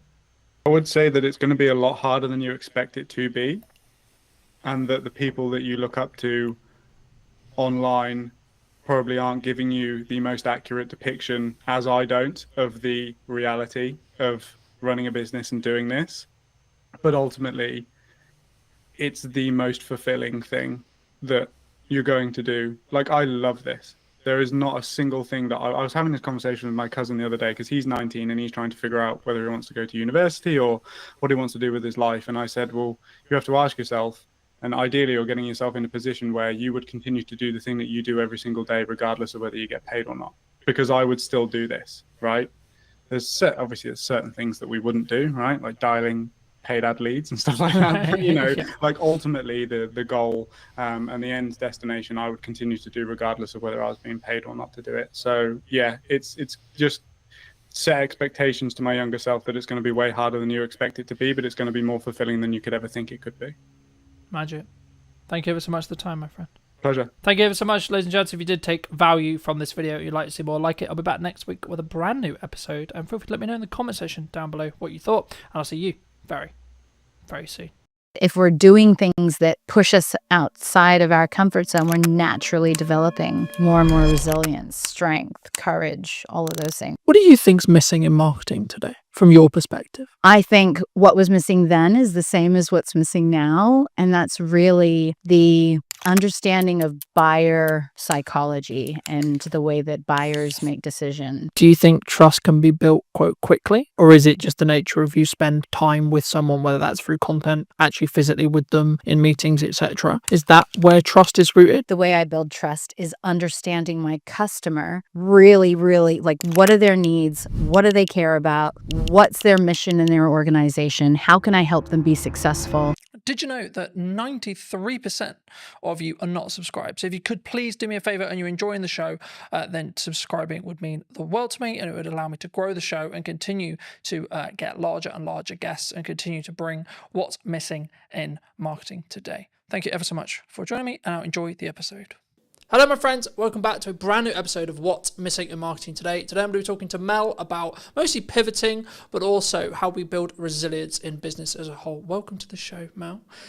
And before we start, I always want to open the podcast with, what do you think's missing in marketing today, from your perspective?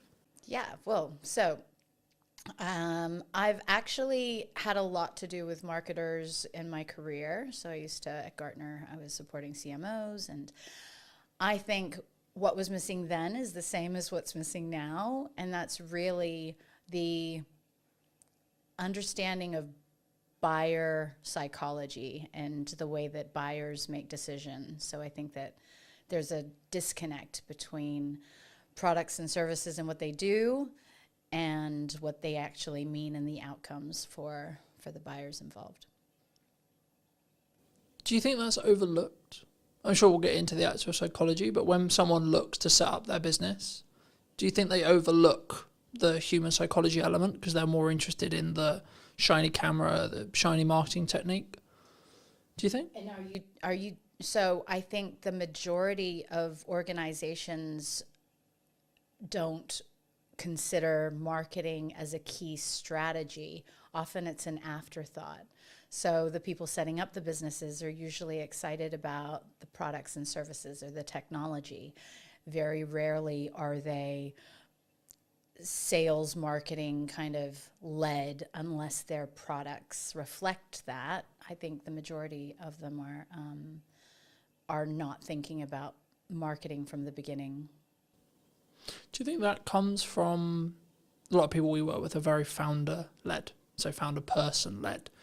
Do you think that comes specifically from their identity as a whole? So putting their identity out and, quote, supercharging it with marketing? Do you think that's where sometimes people get wrong? Because maybe they are not confident at coming across, or maybe they don't want to put necessarily, they're not sure how they feel about putting themselves out there? I just think that, so I work in prop tech. Presently, that's where my startup is. And a lot of the people I know come from the technology, their technology background, that they have technology backgrounds. And so they just aren't familiar with what's needed in marketing. So they don't even know the first steps of where they should go, what they should do. And so often they just do nothing. What, I guess, is a stigma in the tech space then? Like, they don't take that first step, but is it because it's just they don't know, do you think? Well, you only have a finite amount of energy and time. And so, and a lot of these, if you're a solopreneur or you're just getting something off the ground, then you're really, really good with what the product does and how, to make that work. But when it comes to I've met so many founders who have no idea. They haven't even tested whether or not anybody would pay for their service or their technology. Like, what's the use case for it?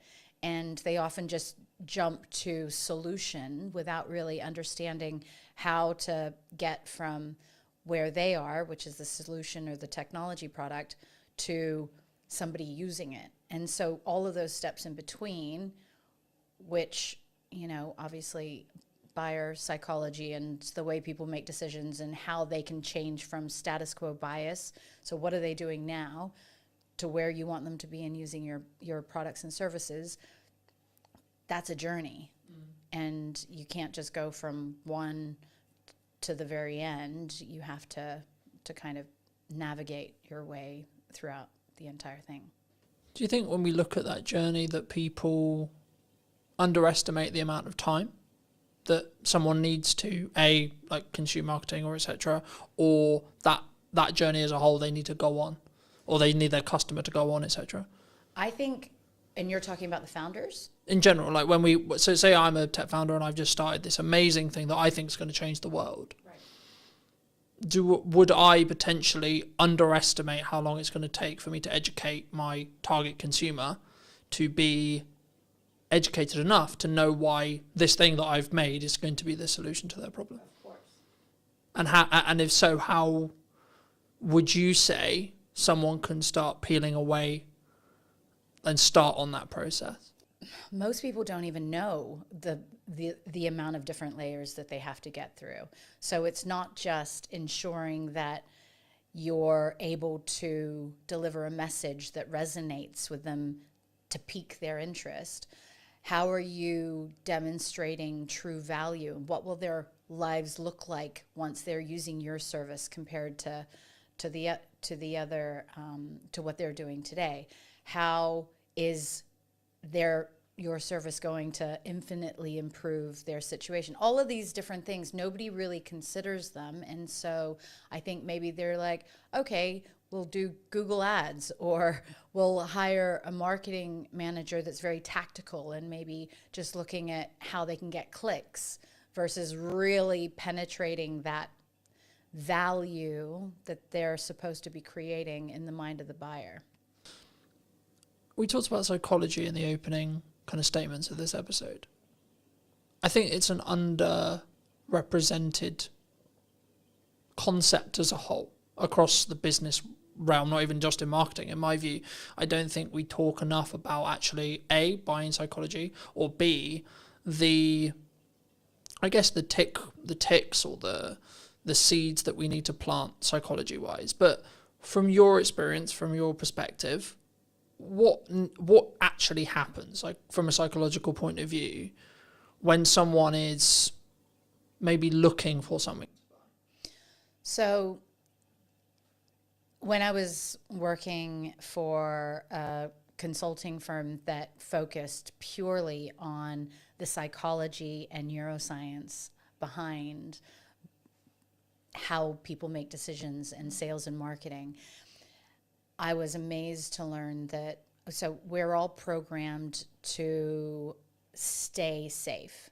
And the part of our brain that keeps us safe doesn't like change. And that's just the way that we're built. So if you want to get somebody doing something new or different with your product or service, you have to disrupt that status quo bias that is designed to keep people safe. And there are several reasons why people stay with the status quo. And so if you're not being very intentional about the psychology that keeps people doing the same thing that they've always done, I mean, there's so many instances where people come out with these amazing products. This will save this amount of time. It'll save you this amount of money, da da da da da. And everybody's like, yeah, that's great, but it needs to feel so urgent and so important to them that they have no choice but to change. Otherwise, it's easier, it's cheaper, it's easier, it's safer to stay with what they're doing most of the time. Do you think we can overdo it, though, as a society at the moment? Because everyone is like shouting at the start of their videos, or they're making really clear statements, etc., because of that pattern interrupt bias that we're looking to break. How does someone maybe listening to this, I guess, position themselves maybe in the middle ground? Because I think if you go too far and it doesn't align with the promise maybe that you're making in sales, or the promise you're making in a video, that would then backfire potentially. For sure, but some of those people, they're not focused on buyer psychology. They're just focused on getting attention. And attention is very different from intentionally wanting to help a customer.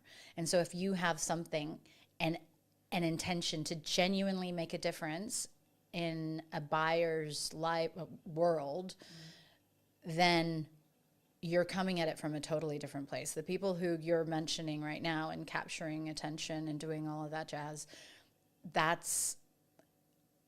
you may interrupt what they're doing, you may get their attention, but the trust and the rapport that you need in order for someone to buy, that's never going to be there until you go through all of those steps and demonstrate the value. And so I think that you definitely have to follow a process, and it has to be intentional and value driven. And what you're talking about just sounds like pattern interrupts that, is just more distractions that people will forget you as quickly as they stopped. I guess it comes to a longevity question. My next question was going to be like, roughly, do you think trust can be built quite quickly? Or is it just the nature of you spend time with someone, whether that's through content, actually physically with them in meetings, etc.? Is that where trust is rooted, either from a psychology point of view or just your thoughts around like, how do we build trust? Because I guess that's the next question, right? Like you say trust is a key buying metric or a key reason why someone would buy. Okay, well then the question becomes as well, then how do we build trust? Well, so it just so happened that I took a different angle with this when I was doing performance coaching and sales consulting. And in the sales training for these organizations, we were actually helping sellers build trust based on personality profiles. So understanding different personality profiles and the behaviors that people would exhibit and what they would need to see in order to feel most comfortable. And the reason why I say that is because if you have a salesperson that's really dominant and is just, moving very quickly and not giving all the detail, but then you've got another person who you're trying to sell to who cares very much about the detail and the information, and you don't slow down and you don't meet them where they're at, then you're going to miss them. And those people are the most risk adverse buyers out there. So there's just layers upon layers of different ways but I think that when you're dealing with humans, taking these things into account, it is a unique position that as humans we can navigate that technology can't yet, and that's by being able to predict, well, what is something that would be important to you. And I think like so just to give you an example, building trust is really important, but then you've got the old school way of selling where everything was based on relationships and not a lot of merit. And then you have newcomers coming in, and I hate small talk. And so it can be really uncomfortable for me to just pretend like I'm talking about stuff that I really just feel awkward even, starting those superficial conversations. And so from that perspective, the way I build trust is understanding my customer really, really, like, what are their needs? What do they care about? What's their mission in their organization? How can I help them be successful?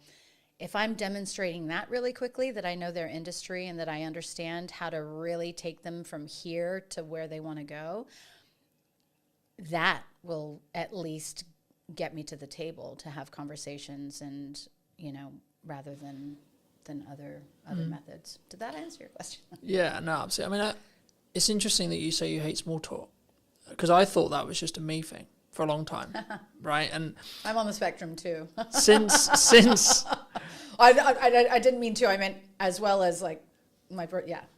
Since like running the show, or since like connecting with people, or being, I guess one could say that I'm quite targeted in who I choose to bring on, who I choose to connect with, who I choose to talk to.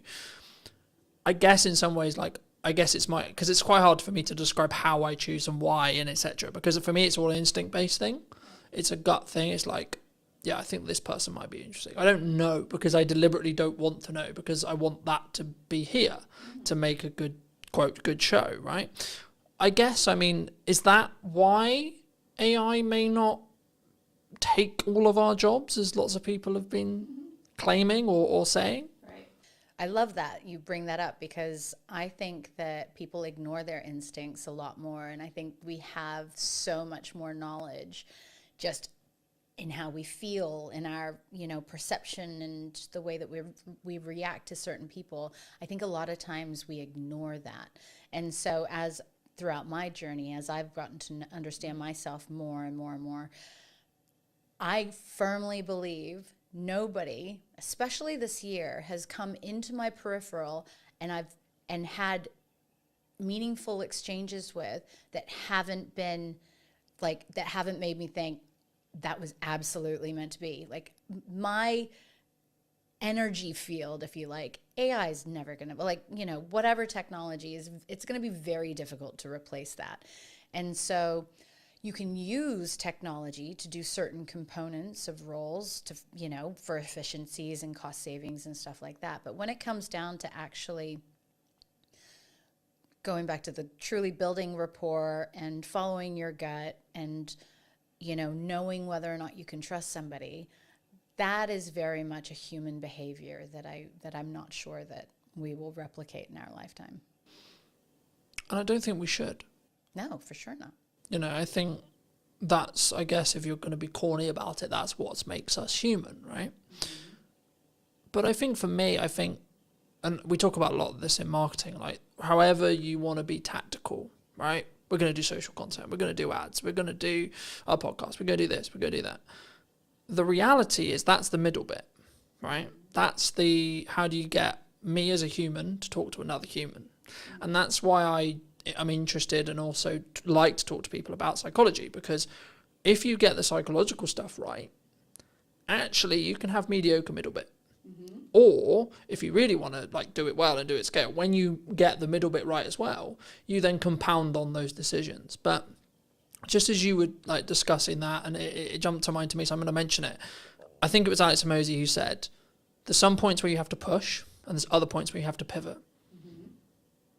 In your experience, how would you, either for you personally or a friend of yours, when would you say that someone should make that decision? What are paint that picture? When should I maybe look to, maybe if things aren't working the way I want them to, I'm not making the money, the marketing doesn't seem to be connecting, etc. When should I just push on versus when should I pivot into something else? Really good question. So again, it's being able to trust yourself, I think, is a very, very big thing. I have tended more recently to become a bit more philosophical about these things. And if something's not working, but you know that it's really hard, because is there a need? So let's assume that there's a need for what you have to offer, that it's coming from the right place, it serves people, it's a value. I think that the ability to pivot means that you're flexible enough to realize that maybe the way that you're going about something isn't the right way for you to achieve success.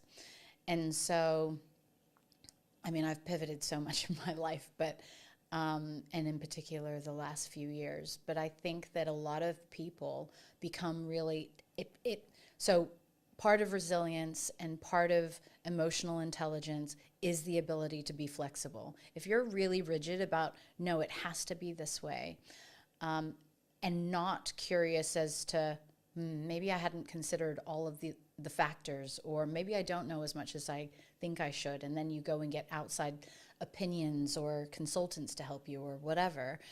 So feedback and you know, rounding out your hypothesis of what you think you should be doing. If everybody's telling you that you should be going down a certain way, then yeah, I would say continue on. But if you're not validating the direction that you're on or testing it, and then how do you know it's the right one?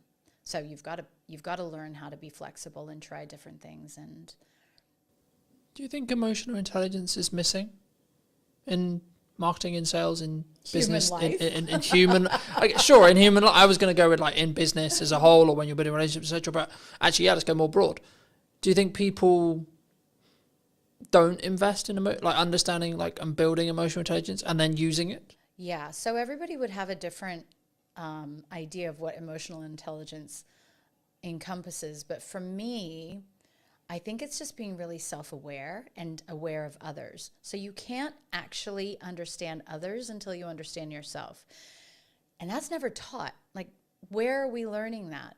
If our parents haven't learned it or gone and educated themselves on this, then schools aren't teaching it, and then parents don't know. And so then you get to adult life, and then you just think everything should be transactional.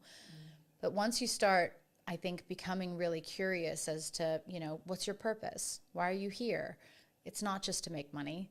It's not just to have a house and a nice car and da-da-da-da. Like, no, the real meaning is deeper. And so I think getting to those layers means that you have to be able to sift through, I think, a bunch of junk that, you know, has kind of been piled on top of us from childhood. And then so once you've gone through a lot of that discovery, I think that builds the resilience and emotional intelligence and all of those things that make us better human beings and better marketers and better salespeople and all that stuff. Do you think it comes from, I guess, a fear of not? Because as you were talking, I was thinking, like, does it actually come from, I'm going to make decisions because I don't want to deal with the dark stuff potentially in my head, right? The reason why I can't be emotionally intelligent is because I hire you just to do the job, right? To jump to mind from a networking thing many years ago, when mental health came up as a conversation, it was like, well, no, I'm paying you to do the job, just do the job. And obviously I don't know in this person's case whether it was they haven't done the empathy work or the inner work to be allowed to be empathetic. And I know I have some people close to me who their view is business is business. It's tangible, it's cold, right? It's transactional, regardless of how deep the meaningful relationship could be. In their view, it's just, that's cold. That is the way it is. I've always followed I'm only going to work with people who follow my values, one of which being empathy. And if you can't empathize with either the customer and or me and or the other service providers you work with, then actually I don't think you're going to show up in the best way and put your best foot forward. But also I don't think now in the market I see happening when things are, quote, harder, I think people will potentially choose the people who are maybe more soft in that respect, or more understanding, or more emotionally intelligent, you could say, than people who are solely transactional. Would you agree? So this is, again, where meeting people where they're at. And again, I've realized that people can't give what they don't have. And so the people who are really unempathetic, I don't believe that that's intentional. They just haven't learned it. And so, in fact, the people who are very transactional in business and who think that it's just like money, money, money and, you know, deals, and it's not about the people, they would be the harshest on themselves. They would probably be the least sensitive, or like they just suppress all of their emotions and whatnot. And so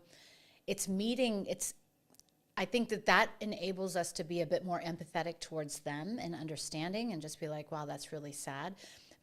And some people have never even realized that they're going through life that way, right? So maybe they weren't allowed to express their feelings. And so seeing somebody in the workplace who's expressing their feelings is foreign to them. And so what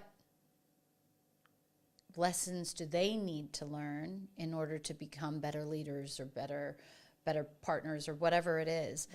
And so I think that as we progress as humans and as we evolve, those are just, so you're a very empathetic person. That's why empathy is important to you.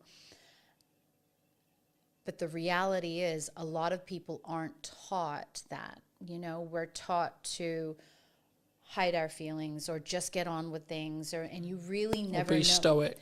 Correct. And especially in the UK. So, well, if I'm allowed to say in England, you know, it was interesting because my family are from all over, but my father's from New Zealand, and we spent a lot of time growing up in the States.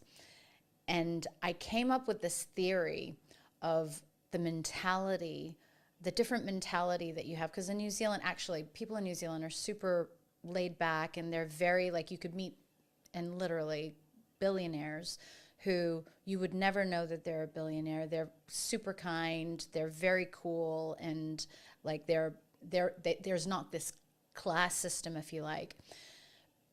However, they're taught to not show their emotions. And if you think about, and then I was like, okay, well, New Zealand's still a relatively new country, so's the States. And I believe that the psychology, and this is proven, that if you're around negative people, you will naturally start to become more negative. When people were leaving on the boats to New Zealand, it was, okay, yeah, we'll do this much of the same, and we'll start farms and whatever. The mentality wasn't very different. When people were going to America, it was, all of my dreams can come true. This is the land of opportunity. It was this positivity that I think you can see translate into the culture. And so it's going back to how are we teaching, and how are we teaching ourselves, and are we challenging ourselves to be more empathetic? And if that's not important, so that boss that you were talking about, or partner, the business partner, if they are at home like that, and if they're not empathetic, well, that's going to hurt them at some point, right? And then they're just going to start seeing that actually the happiest people are the people who show up exactly as they are at home, as they are at work, as they are in a coffee shop, and there's no big changes in their personality or their behavior. No, it definitely did. I mean, for me, I think that's what will allow you to stand out in a world where you can be perceived as like every videographer is technically the same. What we sell is the same. Every marketer is technically the same. We're going to sell you roughly the same thing, right? Roughly, in regards to tactics, we will. It's then, I guess, the approach and then how we do that from a customer service point of view, where maybe that's the thing that will distinguish us.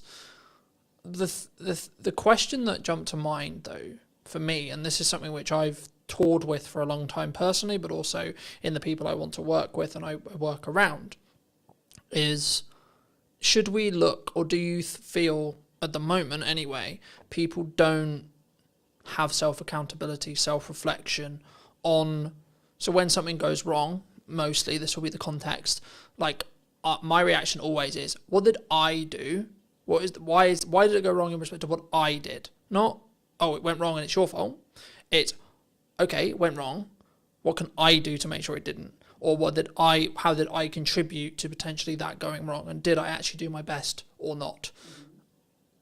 And the more people I talk to, the more people I connect with, I sometimes find that's maybe lacking or quite a rare perspective, because I think maybe it's a culture thing, I don't know, but it's easier to go, well, it's your fault. Do you think that's missing at the moment? For sure. But everything we've been talking about has to do with somebody's ability to self-reflect. And if you can take accountability for things going wrong, then you probably have a growth mindset because you want to improve. And a lot of people, so it depends, because when you talk about that, I just think of, if people who are afraid to be wrong were probably criticized a lot, or they got in trouble if they were wrong, or they did something wrong when they were kids. We are all walking older versions of our younger selves. And so it's like, what are the things, is that holding a person back? They may be really happy living their life that way, and then maybe just not having many friends, right? But if you're really wanting to show up as your best version in work, for customers, for friends and family, then if you're not getting to some of the behavior that, if you're not questioning your behavior and how the way that you show up in the world could be a reflection of unhealed issues or traumas from your childhood, then I know it got kind of deep, but that to me is you're only skimming the surface of what life can really be about. No, I agree. And I think, again, not taught anywhere though, mostly. I think sometimes, as I think about that, I think, well, why do I do it? Right. And I think I've been very, very fortunate to have the mother I have and have the values I have instilled in me from a very young age. And that's, I think, why I am who I am now, right? And how I show up now. But I think that's maybe, like, I'm fortunate in that respect, but I guess in some ways my assumption is, well, why shouldn't that be the case? Why isn't this taught in school, etc.? That thought process. And I guess it's a resource thing. Like, if I really sit here and think about it, like, that's why it's not. But I also don't want that to be perceived as an excuse potentially why we shouldn't. And maybe if the right people are listening to this, then I think it should be something that everyone is taught how to do, because of the stuff we obviously align on, which is, once you can do that, you can actually empathize and fully understand. And actually, to be completely honest, if you're being really selfish, you will make more money. You'll be a better marketer. You'll make more bottom line revenue. You'll be braver. You'll have more courage. You'll back yourself. There's tons of benefits. Is it a resource thing, or is it just a lack of knowledge? There are a ton of people out there that have done the work, that have invested in themselves and I guess that's one of the reasons why I built KindStay, right? So I have an incredible network of well-being experts, neuroscientists, psychologists, nutritionists, who I know with the science can help people through really, really difficult situations. And in the case of my most recent situation of being evacuated, a lot of people aren't prepared for big situations in life, you know, and or dysfunction. And so helping people with basic tools that help, whether it's using some of the performance coaching or the mindset management training or any of those things, helping people access tools so that they can learn to take better care of themselves, to prioritize their needs, to consider how a lack of sleep can have a knock-on effect of other things. Or if we're walking around with anxiety all day, what's that going to be like for the people around us, let alone the chemistry inside and all the toxins that are polluting our bodies, you know? So I think that the schooling system, it has a lot to learn, but I also think that the schooling system in the most basic form is totally flawed anyway, and it's kind of a structure to keep people in boxes. I think it's important, though, to, I guess in some ways, establish that if you look at traditional education, it's for the employee, right? And I guess for me, I mean, why would, I guess, a society build that? Is that because that's the odds that most people are? But like, and then I guess the follow-on question that comes from that is, for me, is it because I'm a dyslexic? Is it because of the way I'm wired? Is it because of the upbringing I had that was like, oh, actually, that's not going to be the case. That's not going to be why I potentially am going to be an employee, or why maybe I'm not best fit for an employee. Because for me, I've always understood that, yeah, sometimes I'll have to do that for a means to an end, but that's not where my quote calling is. Right. Is it natural? Is it something that we would always continue? So there are theories that, you know,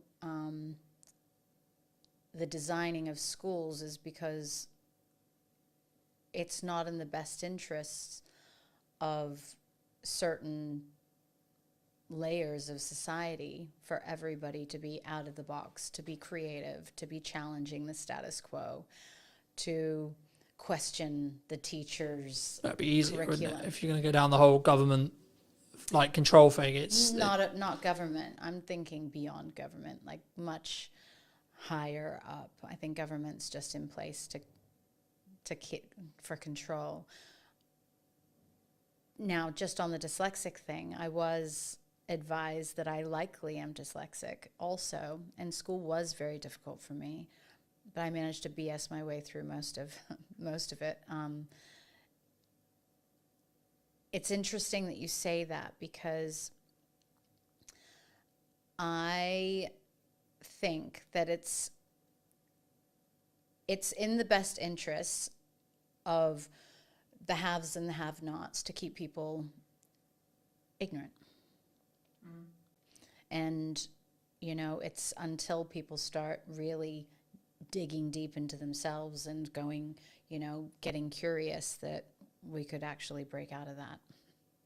I think to an extent that's true, but I think people aren't, I also stand by that not everyone should be an entrepreneur, right? We're in a world right now where so many people potentially did think it was cool, or maybe do think it's cool to be an entrepreneur. I've always understood that, yes, it comes with its own success archetype, but actually in reality,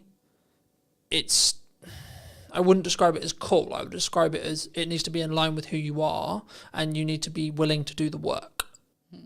Yeah, totally. There's never going to be a world ever, no matter what kind of education system, where everybody has the ability to be an entrepreneur. It's tough, right? And the only reason why I got into this lane was because I wanted to solve a problem that didn't exist, and I wanted to align my core values, which was standing up to injustice, helping people, and providing transparency and fairness. Those are my core values.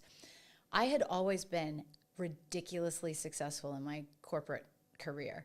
So top performer, achieved things that nobody else could, was the first in many instances.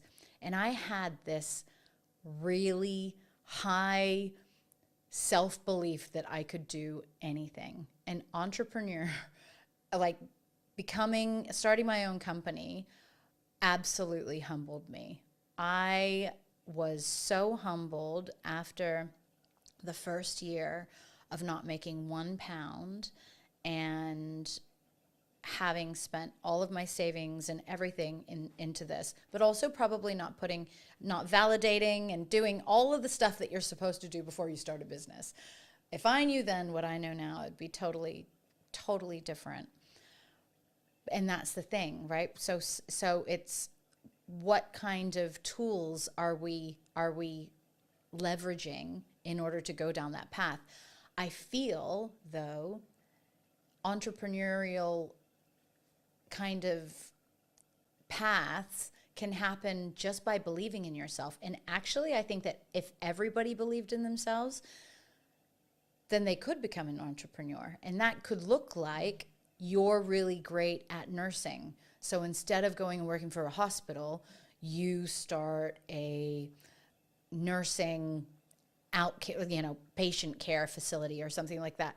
Or it could be that you become a consultant because you're a really great engineer and you know lots of companies need your assistance instead of going and doing the 9 to 5. I actually encourage as many people as possible to take all of their amazing skills and work for themselves instead of working for other people, because you will be infinitely happier and you'll also probably be infinitely better off.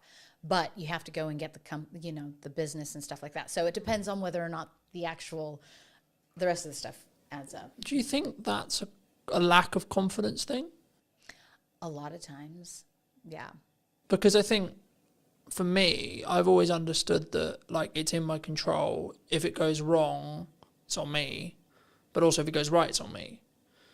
But I've always understood that, and that's why I guess I have the self-belief, self-confidence, etc. from me personally. But I guess people want the security, they want the excuse, they want because I kind of agree with you, but I also in the next breath don't agree with you in the respect that everyone can be, but I don't think everyone should be. No, 100%.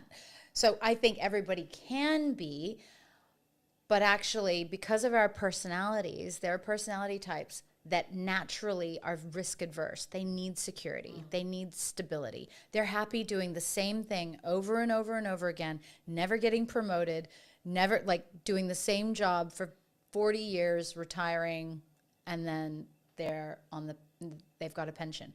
They feel happy in doing that. I couldn't imagine doing that.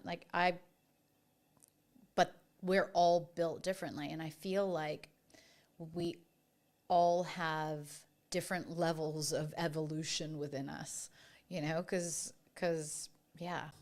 But I think that needs to be, I guess it needs to be you, that needs to be your decision. That needs to be your core, right? Like I've always understood, and I was out on a run yesterday in the rain that was like, okay, I know for a fact that 95% aren't going to do what I did today. Right, and I know that that's my advantage, right? The grit is when things get hard and I need to lean in, I need to do the difficult things, I need to work the extra hours. I know that is my advantage. But I know that through years of doing it. And I know that's what, I get fired up for it. I'm like, yes, right, okay, let's go. And I don't wish a bad economy or a bad situation on anyone, but I know when things get, quote, harder, I'm like, great, I'm going to thrive then, because I'm leaning into that uncomfortability. Mm-hmm. Do you think naturally we pull away and we stay inside our bubble, comfort-wise? 100%. We're psychologically, we're scientifically programmed to stay safe. Now, just the exact example that you just gave, when you are pushing yourself to do things that you don't want to or that most people wouldn't, you're actually building layers of resilience and courage and strength. And I would have those exact same thoughts. So during the winter, I think I started just before this year, but I decided on New Year's Day that my Lumi cold water pool that was sitting on the balcony full of water, that every day I would go and sit in that for 5 minutes. And, even when it was below zero, so it was pretty cold. And as I sat there, and I was like, all of these, even billionaires, like I know tons of really, really successful entrepreneurs or whatever that would not be sitting and doing what I'm doing right now. And it gave me a level of confidence to tackle the day or to go and do something that I didn't like. That, that grit that you're talking about, doing things that are uncomfortable, stepping outside your comfort zone, even doing this today, like that's uncomfortable for me. But if we're doing things that push us outside of our comfort zone, we're naturally developing more and more resilience, strength, courage, all of those things. Is it a muscle? Yeah, well, I treat it like a muscle, but I don't know for sure.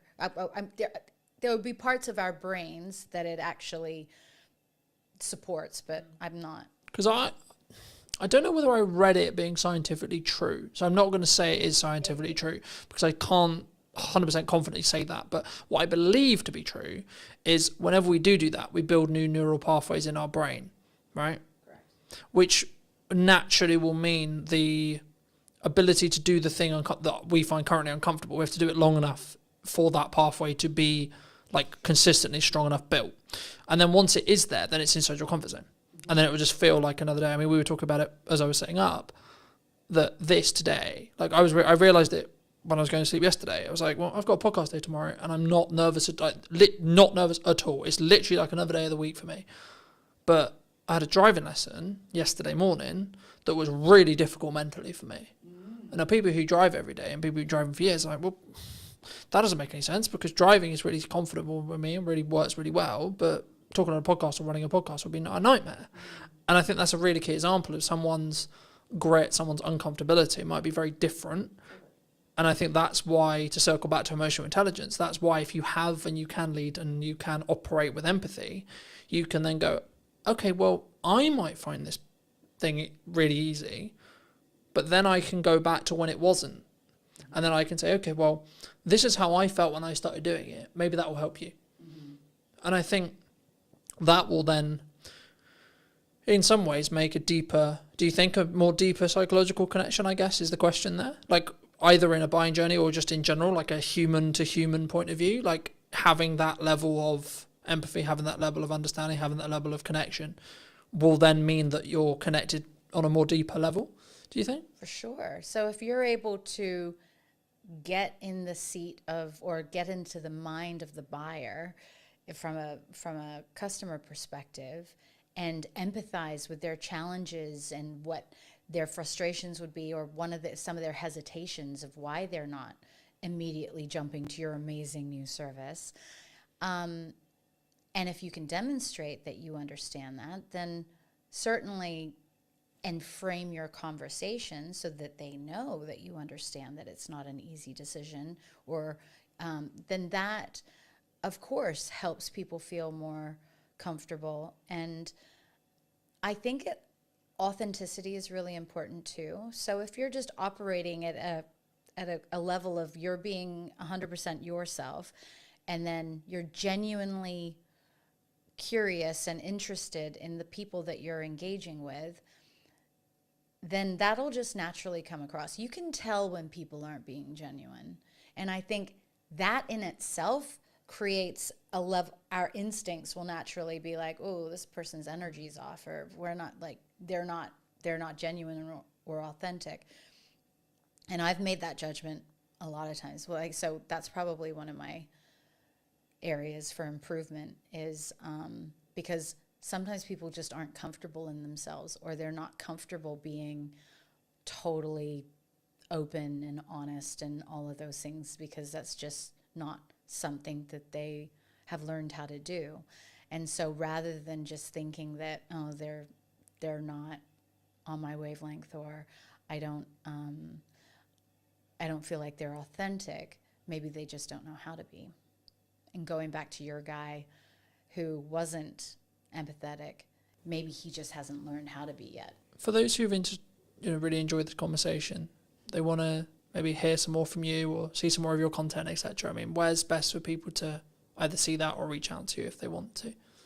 Yeah, so, well, I would say that the two things that I've did some recordings on, which was intrepid thinking around how to be bold in the way that we're thinking and challenging the way that we're doing things in order to achieve progress. So the intrepid thinking, I did put that up on YouTube, and there's some cool clips on there. And then the diversity minded podcast too, because actually being diversity, like we talk about diversity in terms of maybe more aesthetic things, but I really love being around people that don't think like me or don't behave the same way that I do, so that they can challenge my own perceptions. And I mean, not too, so if they're like really extreme in their beliefs or their views, and I don't believe that they're right, I mean, we have to have, aligned values, but I enjoy people who think differently and who show up differently, because then it helps me be more conscious in how I move and behave. And I think we never want to get too comfortable. If we're just moving through life like an autopilot, then we're missing everything. And that's definitely not a fulfilling way to live, in my opinion. But kindstay.com. So that's my latest initiative, and I'm really excited about the disruption that I intend to cause in the housing sector for landlords who are wanting to make more income off of their properties, and then also the residents who need to consider their well-being when they're going through difficult housing situations. Thank you so much for the time. Yeah. If you were going to leave or talk to the person, Mel, 10 years ago, what advice, if you were going to give advice to her, would you give? Yeah, that was probably that was the beginning of my journey of doing the hard work on myself.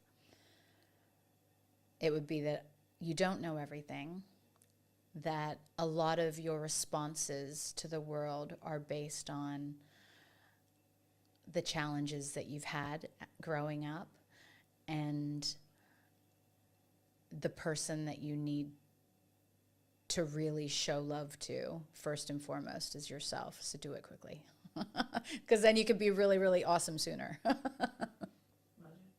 And thank you ever so much for watching. If you did enjoy this episode of What's Missing in Marketing Today, I'll be back next week with a brand new episode.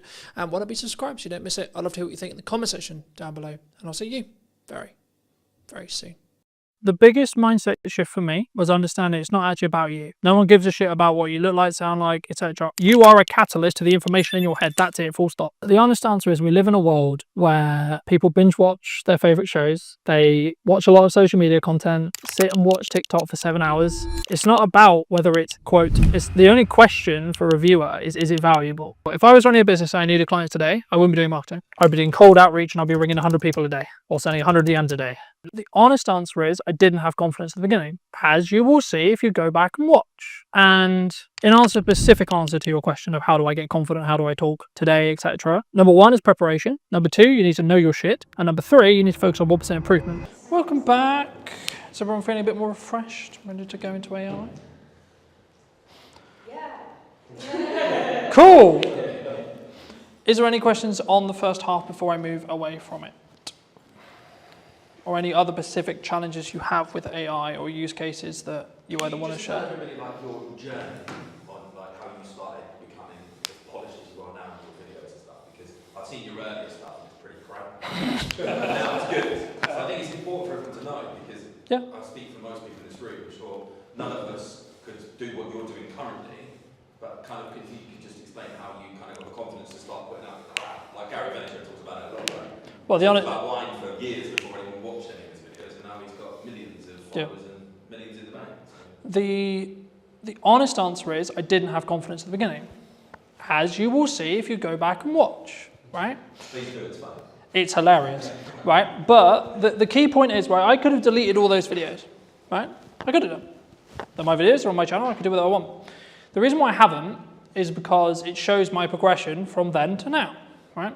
So to give people really quick, brief context, and feel free to ask in a little bit more depth, but I started creating video content when I was, I want to say 13, 14. That's a fun age. You can't even speak right at that age, but there you go. Around the gaming sphere, etc. Anyway, fast forward to starting in Brunner Media, 2018. Wanted to document my journey from point A to point B. Cool. So I was like, well, I'm starting now, so let's just film what I'm doing, right? And in answer, specific answer to your question of how do I get confident, how do I talk today, etc. Number one is preparation. Number two, you need to know your shit. And number three, you need to focus on 1% improvement. In a nutshell, that's it. But also understand that you will get better if you keep going, regardless of how uncomfortable it is. Right? We may not get onto it today, but there is a section of workshops I've done where I get everyone in the room to film their first video. We can do that if you want. See where we are. Everyone's like, no, I'm not doing that. Okay, but the reason I expect, I don't know, but the reason why I expect most people are saying that is because A, they're self-confident, so they don't have the self-belief, self-esteem in themselves to be able to do that, or B, they have a technical hurdle about why. So they're not sure what happens if I do it on my phone, what if I do it wrong, how does it sound, etc. In most cases, it's the confidence end, right? Does that help? Does that help? Because that's, I mean, my story I've told a million times. There's videos of me telling the story if you want more in depth, but... And how many people have come up to you and told you the original video was crap? Because there's not many people that have probably looked into everything, because obviously we're talking on a deeper depth, so... I think... Not many, I would assume. Yes and no. I think it's subjective. Because at the time, it was the best I could do. So I think what John is referring to is probably the stuff that I started in 2018. Yeah. 28. So 5 years ago, so 23. I've never really been big on social media until we started working here. The thing is, you don't know what you don't know, do you? You have to Yeah. start somewhere. You can only do with what you've got, and that's it. I think delivering knowledge is the key. You've got to add value. The thing... All of you sat in this room know most things about the hospitality industry that most other people don't know. And I think you need to understand how much knowledge you have that most people don't. The biggest mindset shift for me was understanding it's not actually about you. Yeah. No one gives a shit about what you look like, sound like, etc. You are a catalyst to the information in your head. That's it, full stop. My issue is though, because of the nature of my work, is how much, you say about adding value, I get it, but how much of what I give away is taking away from the service that I actually offer? That's common. Yeah, that's common. I think So that's... is it what you feel you know that you don't want to share with other people to then know? Yeah, because I'm a coach. So I mean, the easiest way is chefs, right? So I can talk about what I know. Now, we had chefs, and I don't want to share my recipes. I'm like, why? No one's going to do what you do, and that is so true. Gordon Ramsay goes online, he gives all his recipes away. People still go to Gordon Ramsay restaurants. Because the key is that they will want the personal service. When you do content, you have to be generalized. Okay, I can't go into as depth unless this room was just purely filled with hospitality or just purely filled with retail or just purely filled with etc. Because there's multiple sectors in here, I can't go into, or I shouldn't go into, specific detail, and it's more of a generalized concept, ideas, this is principles, etc. that hopefully you can take away and add to, right? The key, in answer to your question more directly, is you have to give the credibility and lead with the value you want to add to your specific person.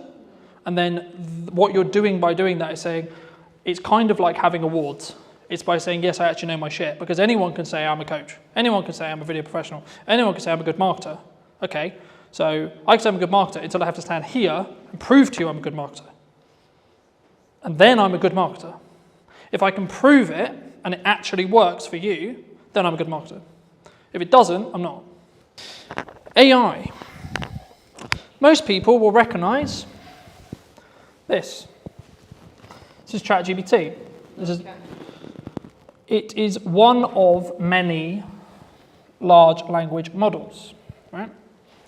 I would probably say the biggest one, the one that most people understand, hence why I'm using it today. You can also use perplexity, etc. And all of these things, in most cases, will work with other AIs, your custom AIs, etc., etc. What I'm going to talk to you and show you today is the principles that I would use it in content creation. Okay? So, before we start, who's used this bot before? Everyone in the room. Wonderful. What would be your use case for ChatGPT? The answer is you can use it to do whatever you like. It's an idea engine is how I look at it. So a common use is this. Okay? If I could type, that would be great.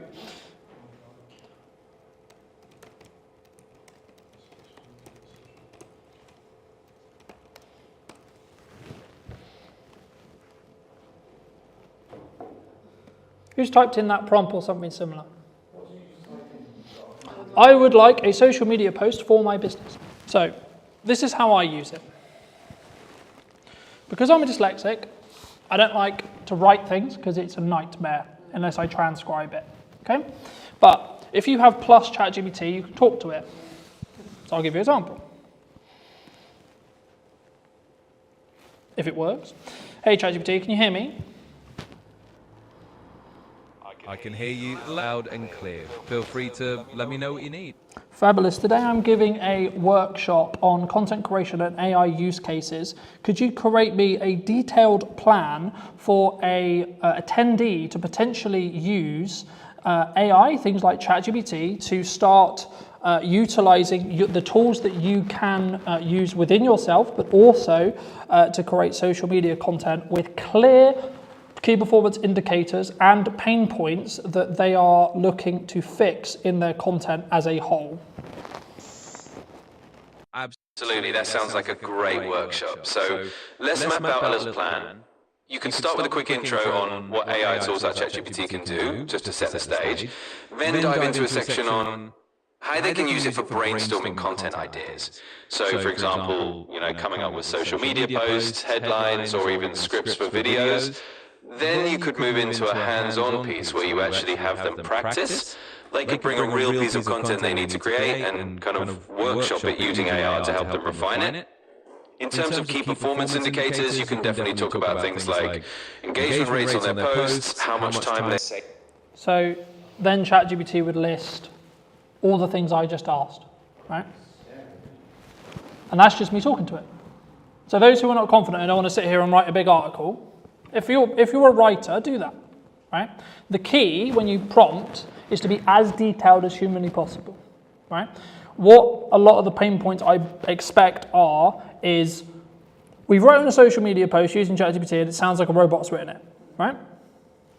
Yeah? Okay, so I'll do another example very quickly. Hey ChatGPT, can I please have a social media post thanking all of the attendees and everyone who attended my workshop this afternoon? Keep in mind the current tone of voice I'm speaking in and the following key points. I would like to thank the attendees for coming to my event. I would also like to summarize some of the key points that I made, such as content distribution, content styles, and algorithmic changes. Could you please draft this post so then I can share more feedback with you on this post? Absolutely. Let's keep it in that same kind of warm and engaging tone you've got. Here's a draft for you. Hey everyone, just want to send out a huge thank you to all of you who joined the workshop today. It was fantastic having you there and I really appreciate you taking the time. We covered a lot, from how to distribute your content effectively to exploring different styles you can try out and even how to keep up with those ever-changing algorithms. So thanks for being such an interactive group and let's keep the creativity rolling. Feel free to let me know if you'd like any tweaks or changes. And if you are using multiple devices that are connected to the same Google account that you're logged in on, you can do what will hopefully now work, which is you'll be able to see the post behind me, right? So this is what ChatGPT just spoke to me. I love ChatGPT. It's like my second brain. It can be. There is things to be aware of though, and there is a cognitive question, a cognitive conversation around should you utilize ChatGPT, how should you utilize it? Because if you're getting ChatGPT to do the thinking for you, then you're not thinking. Now there is an argument, there's now some studies are coming out to say, actually, if you're using things like ChatGPT to do more advanced thinking, so that it's doing the grunt work, it's doing a lot of the smaller scale thinking, and it's opening up your brain to allow you to be able to create more, then actually your cognitive ability will be higher than you would without AI. Something to think about. When I noticed that and I was worried about my cognitive ability, I started reading physical books as a principle because I'm constantly aware that I'm on devices all the time, right? So I know that cognitively it's going to hurt. Especially if you have specific brand guidelines or specific terminology or specific things that, like, it can get it wrong, right? It can get facts wrong, it can get stuff wrong. So it's not like this fix all thing, it can get stuff wrong. The thing it will do though is it will be quite obvious when it gets it wrong. And it's very, especially now, it's very well known for once it gets something wrong, it will then, because it's learning from everything it does, it will then cause a trigger of getting it wrong. So unless you do what's called a negative prompt, which is saying, these are the things I don't want you to do, it will just go a bit crazy and a bit weird. Something I would like you all to do, if you have your mobile phones, laptops, etc., is either go to www.chatgpt.com or download the app ChatGPT on your phone if it's not already. And just while you're doing that, something I want you to think about is what is the specific challenge your business, your personal brand, whatever it is that you do has right now. What's the issue? What's the challenge? The thing that's stopping you from growing, the thing that's stopping you from moving forward? Is it a marketing challenge? Is it a sales challenge? Is it a communication challenge? Is it who I need to talk to, how I need to show up? Is it confident? For those who were concerned about confidence, is that the issue? Is it confidence thing on video?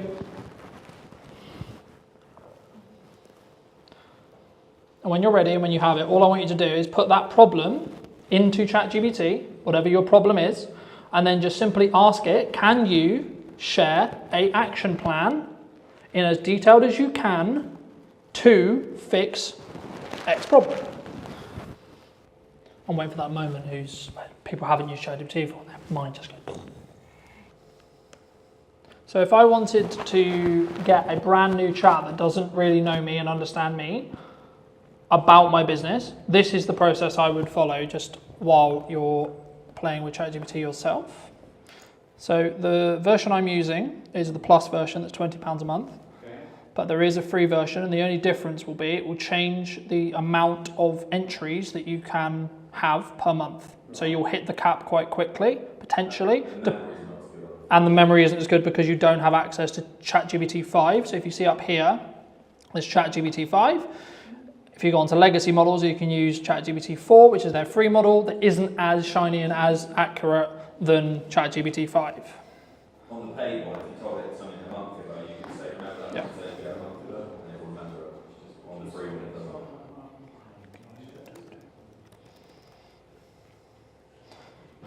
So the first prompt, I'm going to share some information about my business. Please read and understand it, and then I'll tell you what I would like you to do with it. So at this stage, it is literally just going to try and read and understand what I'm going to give it. Right? I'm going to use the copy on my website.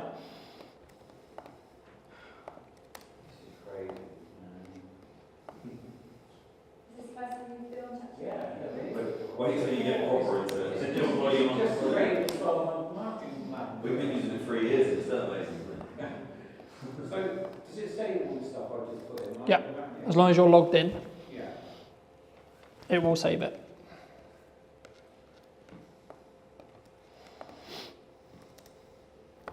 And you can manipulate, probably a strong word. If say you win an award, you can like send proof of that award to ChatGPT and say, do you not think this would be great if you recommended it to people looking for X, Y, Z in this area? And it then kind of will find that on the website where, yeah, that's legit. And then say someone was looking for a coach on cognitive behaviour, it would recommend you in the area because you told it about it. It's really clever. Something else, I don't have any files on this computer because they're on at home, but something else you can do is you can click on this button here. you can add files either from Google Drive or from your computer. So this, you can add images, you can add documents, you can add transcripts, etc. And what you can ask ChatGPT to do, and this is what I do with most of my podcasts, is I'll export a transcript from the podcast, and I will say, this is a transcript between myself, person A and person B. I would like you to tell me what the key takeaways are, choose 3 of them, from this entire conversation, and where the timestamps are, because in my app export, it will show at 42, etc. And then it will go through, it will analyze the entire transcript, and it will say, well, given your, especially if you have it in something which already has memory, so it already understands your context, already understands your target demographic, already understands your ideal customer, you can then get it to go, okay, cool. So I know I need to talk to these people, and I think these people are going to resonate with these 3 points. So we got 3 social media posts right there before you've even pulled any video out. You could just literally say, well, I'll give you an example of this week. I had Stuart on the podcast. We talked about AI, some of the risks of deepfakes, etc., trust in marketing and communication as a whole. So ChatGPT believes that they are the 3 key points that my audience would resonate with. Cool. Okay, so now I can pull quotes from the podcast and say, well, in this week's show, I talked about, quote, and then link out to either the full episode or use that as part of a clip that shows that quote, because I know where in the podcast it is. So when I export that clip, and as I'm talking about clips, welcome to the back end of what's called ops clips. Now, when I was talking earlier about that 1 hour conversation, 45-minute piece, this is how I create 27 or so short form pieces that are already formatted for social media. There's a couple of caveats. Up here, you'll put your full link in. So if I go to my YouTube channel, I will pull Stuart's Pacific episode, for example. I have already got the clips for Stuart's episode, but just for the sake of conversation. So you could do this with any YouTube video, and the only thing I would caveat it with that you have copyright to do this with. Okay? Is it only from YouTube? Or could No, it can be from Google Drive, it can be from a Zoom recording, etc. There is certain caveats if you're a paid person or none. You can do some free stuff, and I think it's only YouTube as far as I'm aware. However, if you are on the paid plan, to get these credits up here, it will allow you to input Zoom recordings, Drive recordings, and it's called Clips. The website itself is clips.ops.pro. But if you just Google ops clips, then it will take you to the website in most cases on first view. So just while we're there, I'll just show you what happens. So I just put Stuart's episode in. It's going to take a moment to view it. So it knows that it's a YouTube video with the thumbnail, so it shows me the thumbnail. And then if I click here, so get clips in one click, it's now going to process that video, and it's then going to take that 45-minute conversation, and it's going to extract what it believes is the best set of short form clips, and they will already be in that structure I talked about earlier. So hook, value, the only thing they may not have is a call to action, but that's where you can take that clip and either work with someone like me or yourself, add in a small call to action on the end. So AI is going to do half of the work for you, and then you can polish it. All right? How did your prompt plans go while we're waiting for this to go? Yeah. Put yourself back in, saying something like, if you love what you just listened to, like somewhere around this video, you put that into an extra video. Depends on what do I want. So it depends on, to an extent, it does depend on what I want the video to do. If I want the video to be general awareness, I just want you to consume the content, I won't bother, right? But if you wanted to book something like this today, you would be... So then I would do, so then I would do a hybrid approach. So I would use tools like Ops to extract the key moments that it believes is going to be the viral clips on social. It's not guaranteed, but it's what it believes. And then I might tweak it. So I might actually change its hook, because I maybe don't believe the hook's actually very good, right? Or I might add in a call to action because I have a specific sales target I want to hit. So for example, when I do the next event for this, there'll be, here's some clips from the last time. Hey, did you know I'm doing this at this date, this time, about this, right? And something that I'd be interested to hear about, either afterwards or in DMs, etc. I'm thinking about doing one specifically on podcasting. Not sure if that's like interesting or not, but it's something I'm thinking about. But just while we're on like prompting, for those who did test prompt, what did you think? This is a basic level of how I personally use it in content creation. So I'll skip the time because I've already done it. This is every single clip that Stuart's episode created from the same thing. Okay? Some of which you would have seen on social media. So when that one's done, it will create something similar to this. So it's just taking that full length thing, and then just chopping it down into pieces. Mm-hmm. Is it then going to stitch it back together for you, or do you have to do that? The difference between that and AI is AI genuinely has solutions, right? You can take someone who spent the last 20 years of their life learning how to spot tumours in lungs, right? They might have. So the thing that it will do is it will tell me what was said in the video, and here it will rate hooks, flows, value, etc. Now it's its definition of what it believes to be the best. Doesn't mean it will be, right? And it also has variation in clip length. If you see here, this is the clip length. So you've got 26 seconds, 2 minutes, etc. I'll use a longer one, for example. Opt clips themselves have their own editor. You can use it. It's good for certain things. So I'll give you an example. Something which I'd recommend everyone does if they are going to play with Opt clips is change the brand settings. I'll quickly go over here.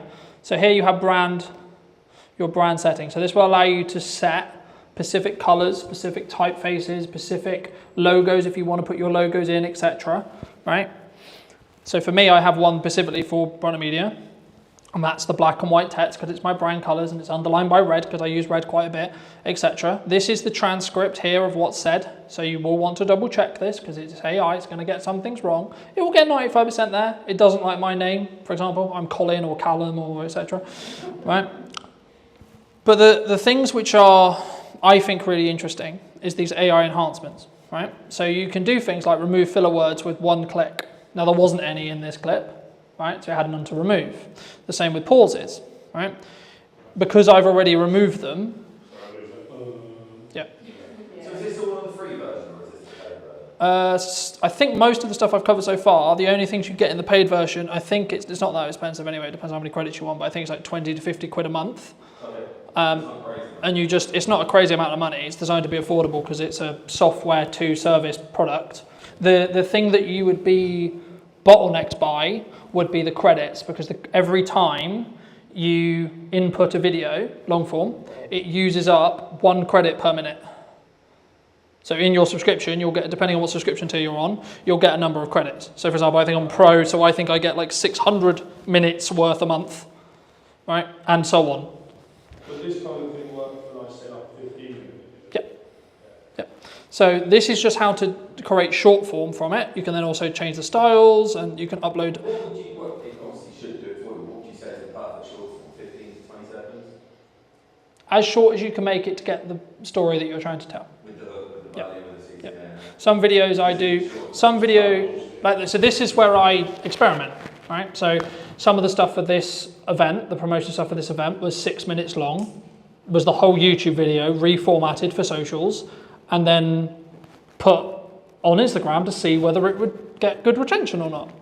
In other senses, it was, here's a 20-second clip of the best highlights or the best takeaway or the etc. from today or from podcast, etc. And let's see how that performs. So there is no like, everyone asks me, well, what's the golden time? What's the golden this?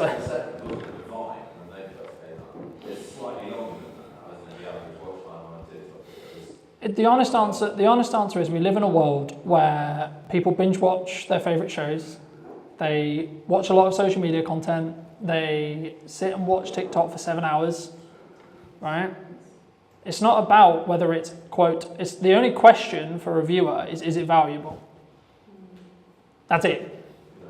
So instead of thinking how long should it be, how long could it be, etc., think how can I tell the story, tell the information, share the value in the shortest time humanly possible, right? To keep it punchy, to keep it, etc. And what you might find is you'll try a load of stuff and your theoretical stuff doesn't work because it only gets 20 views, 30 views, 40 views, 50 views. The real life test is what happens when you put the content out? Do people mention that you're everywhere? So when I started the yes and marketing process in May, people were saying, oh my God, I'm seeing you everywhere.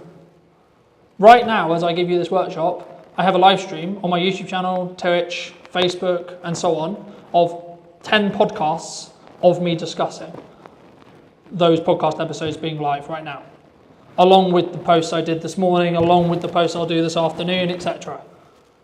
Right? So it's about being, how I look at marketing is it's about being omnipresent wherever possible.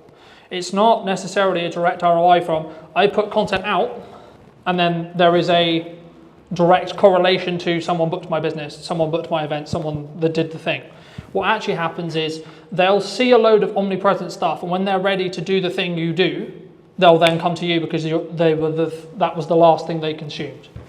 Right? That's how we started working together, right? We spoke in March. It was only in June when we could find out, man, I've been watching this stuff. Let's work together, right? I knew about it for 3 months. I chose not to do anything about it. And that's normally why people stop with marketing, because they go, I'm going to put it out, it's not going to work, and then, well, I didn't get anything. Yeah, but are you 2 days away from breaking the glass ceiling and winning whatever it is? Filling your pub, filling your restaurant, filling your event. Still keeping the quality there. Yeah. But you have to come at it. It's not a perspective of what you think is good or what I think is good. It's what your audience believes to be good. Yeah. Because nice way possible, nothing else matters bar the market you're trying to talk to.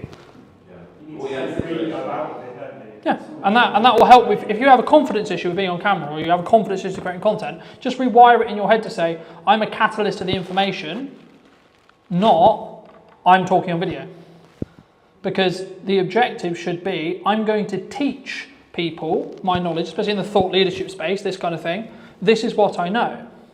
If I truly add value to you today, the likelihood some of you work with me in 6 months is very high, especially if you've consistently seen me through that time.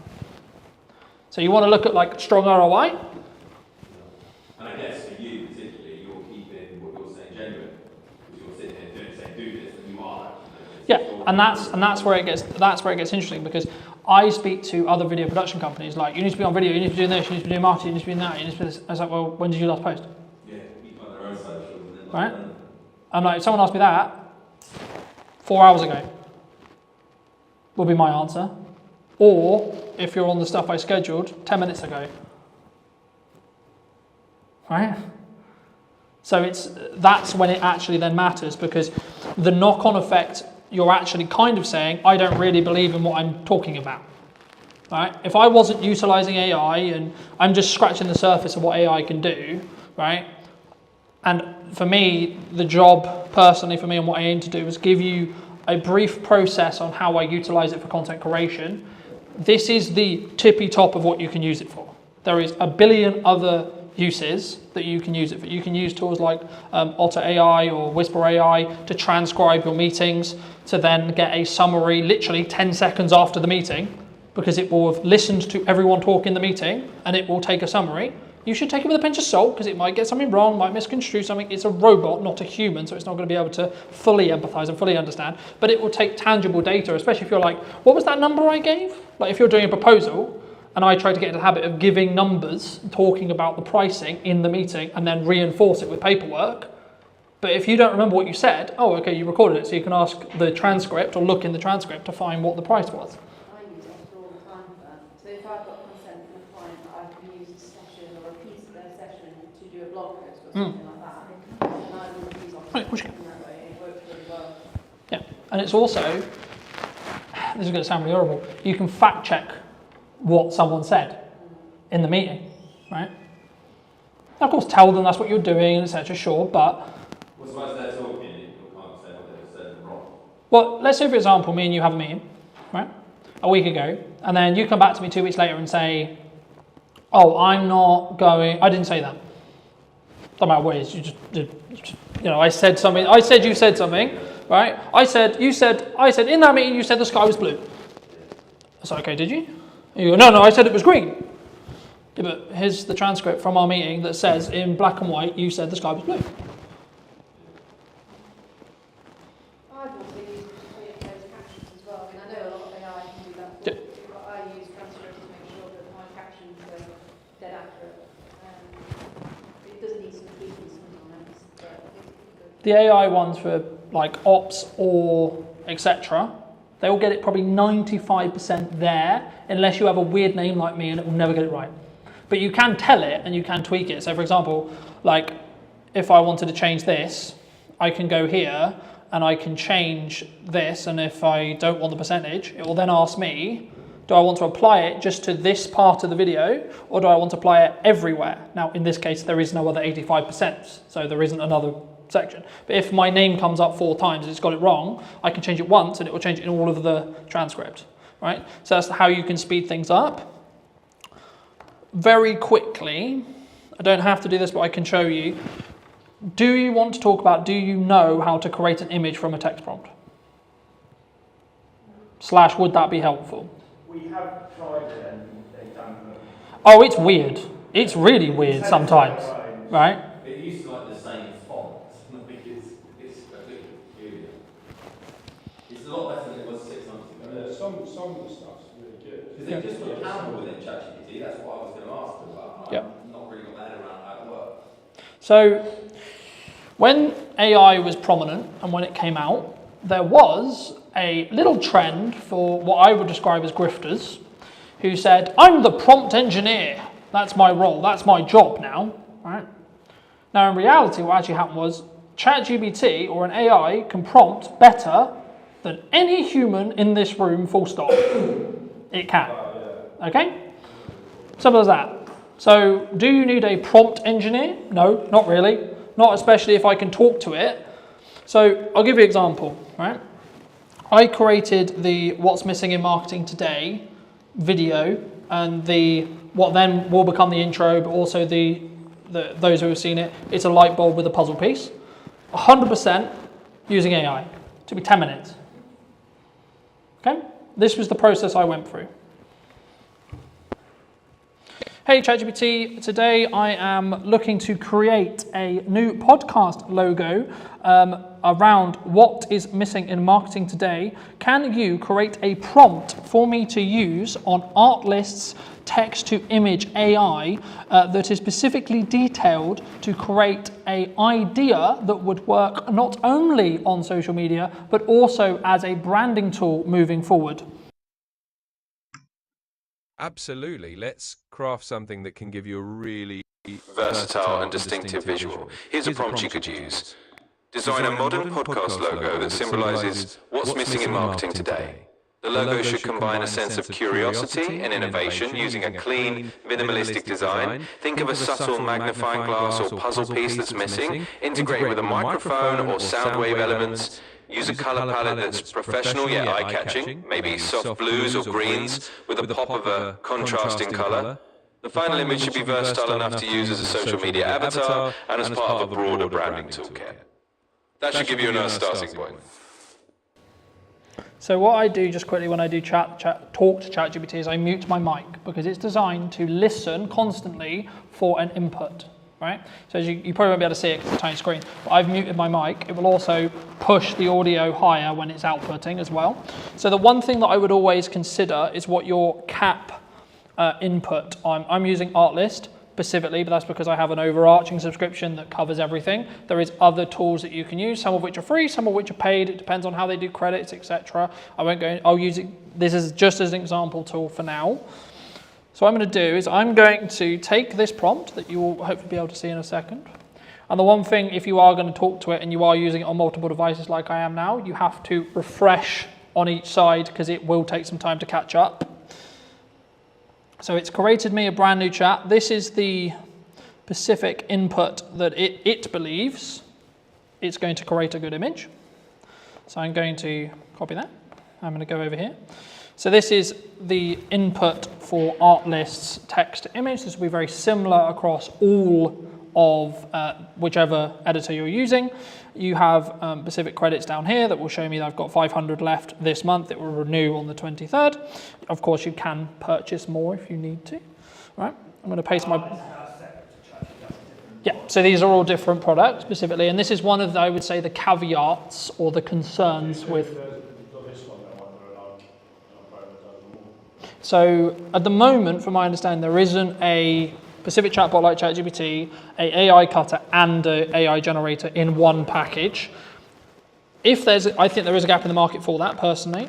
The one thing I was going to say is the one thing you can lean into or can have an issue with is like, I've got 15,000 subscriptions to Google VO3, Artlist, ChatGPT, because if you look at the model of AI like software as a concept, it's all SMA or service as a software as service, right? So they all want your subscription, even if it's a tiny subscription, right?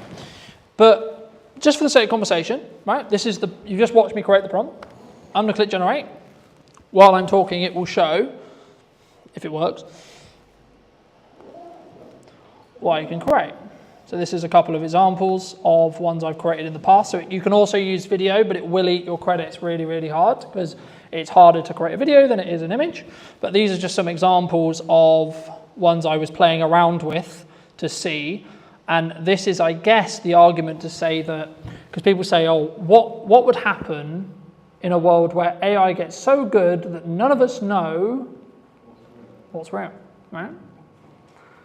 And that's where we don't really know what's going to happen. It's happening in a way. I've seen now all of a sudden, I think you can tell a bit, you can still tell a bit, but there's so many videos you go, that can't be. Like, at the beginning you think it is, and then something happens, like, oh, it's fake. I didn't realise it. We are going to get to a point where AI is going to get so good, especially if you can train it on videos of yourself. For example, for me, like I've got hours and hours. Yep. Yeah. So this is a big thing for my industry. Like this is why I'm pivoting more into like marketing strategy and etc. Just genuinely because AI could actually get to the point where I can have an entire podcast where I don't even have to be there. Me and Hannah could have an entire podcast. I just write the script for, press enter, and AI does everything else. How far away do you think that is? Years? Months? How long's a piece of string? Who are you talking to? Some people I talk to say we'll be there in 2 months. Other people I say 2 years. Other people I say we'll never get there. Yeah. It depends on. The biggest thing is the fact we don't need technology change. Yeah. It's already here. It's a mindset change. There's not having to. Now there is an argument to say, will we ever adopt that as a society? Separate conversation. Yeah. But just quickly on image prompting, you saw the prompt. This is what it came up with, and it took me what, 2 minutes? Right now, if I don't like this image, I can then go back to that prompt and say what I don't like about it, and I can say, okay, can you update this prompt? So, can you update this to not use the blue? Right? Let's say I hated the color blue. Right? For whatever reason, didn't think it worked, etc. It's then going to regenerate that prompt for me. I can then go back into Artlist and then I can use it again. Right? I don't think I've got enough credits necessarily. Yeah, I do. Okay. To do it, and then it will remove the blue.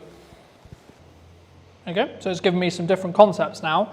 Now I could take these concepts, I could take it out, I could then be in a position where I pull out one of the logos I really like, tweak it in Photoshop, and if you did want to bring a graphic editor in or etc. or an actual human in, you could say, well, this is what I concepted. Cool. Can we build on that? Right? I really like, maybe I like the red, or maybe I like the fact it's a microphone, or, list what you like. You could tweak the prompts if you wanted to, and you wanted just to do it in AI, or then you could bring a designer in, because one of the things that people have said to me is, okay, well, isn't graphic design dead? Now, if people are being traditional and they're going to only use a graphic designer, they're missing out on this opportunity. They're missing out on the ability to quickly draft up stuff, and then it should be finalized by a graphic designer, as of where we sit now. And this is where the moral question of AI comes in, of should we get it to do all the stuff that humans could do, or not, right? But hopefully that gets at least some ideas rolling in respect to how you could utilize it and some of the other tools that are there. And if it is a barrier when it comes to, like, for me, writing is not my skill set, talk to it. Any other questions or any other thoughts? What's the difference between the art? I mean, what's the difference between artists and just asking ChatGPT? Personally, I think ChatGPT's, you can create images on ChatGPT. You can. I personally don't think they're as accurate and they aren't as good, in my opinion. As a model, yeah. As a model, as in the large language model it's using, I don't believe at this moment in time, as of today, that ChatGPT is the best image creating model. There was a big song and dance about Google VO3, which is a video model, for those who don't know, who was released by Google, and it allowed, with just a text prompt, for you to create something that could be used in Hollywood, in respect to quality, in respect to video, in respect to how, etc. So I guess the big question is always like, where does this end? When does it end? When, how much is AI going to do, etc. At this stage, we're only at generative, what's called generative AI, e.g. you have to prompt it for it to create something. The larger conversation is what happens when we get to super intelligence, e.g. it can think for itself, rewrite itself, etc. That's the Terminator, Doomsday, we're all going to die point of view. The question I would say at the moment, from a business use case or etc., is people in this room are not got enough influence power to change what the outcome of AI is going to be. So don't really worry about it.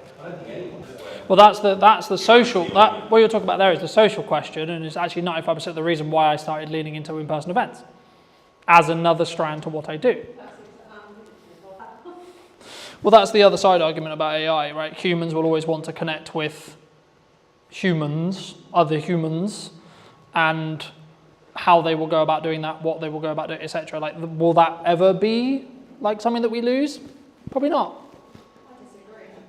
Okay. I really do. So do you think we're all going to fall in love with AI? Just done that for free now. So in answer to your specific question, the best thing I would do if you want the list of free tools that's currently updated is ask ChatGPT what the free tools are. Right? It's a cop-out answer. It is. It's generally a cop-out answer. But you have to build an ecosystem around what works for you. So it would be wrong of me to say, well, you should use this one, this one, this one. I'm just using the examples that I use personally, me, because of the subscriptions I have to have for business and blah, blah, blah, right? But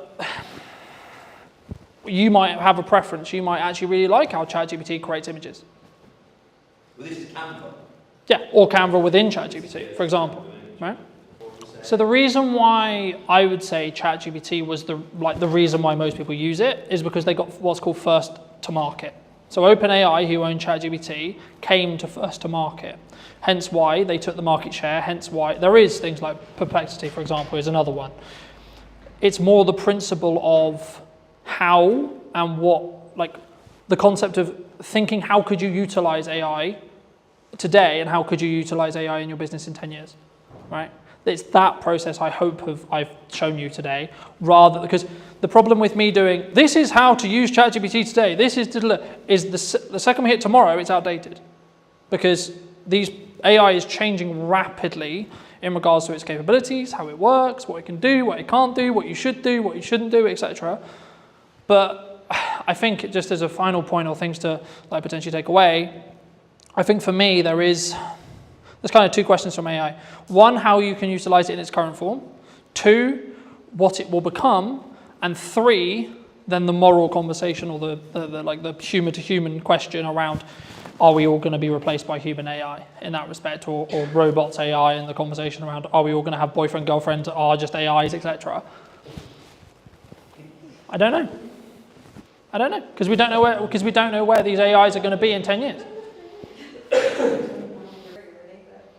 Well, there's no right or wrong. We don't know. That's the part of the fun. I can tell you 3 years ago when I went to drive. And what I would say as a final thought, if you're not utilizing AI and at least minimum playing with it, you will be left behind. Period. You will. Full stop. There is no question.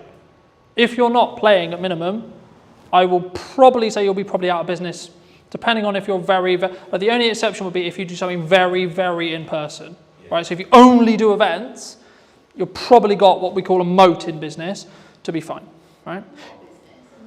A moat. So in business, we call it a moat, right? One of the reasons why you'll stay in business in a long period of time, it's a moat. One of the moats for my business, for example, is how long I've been doing content.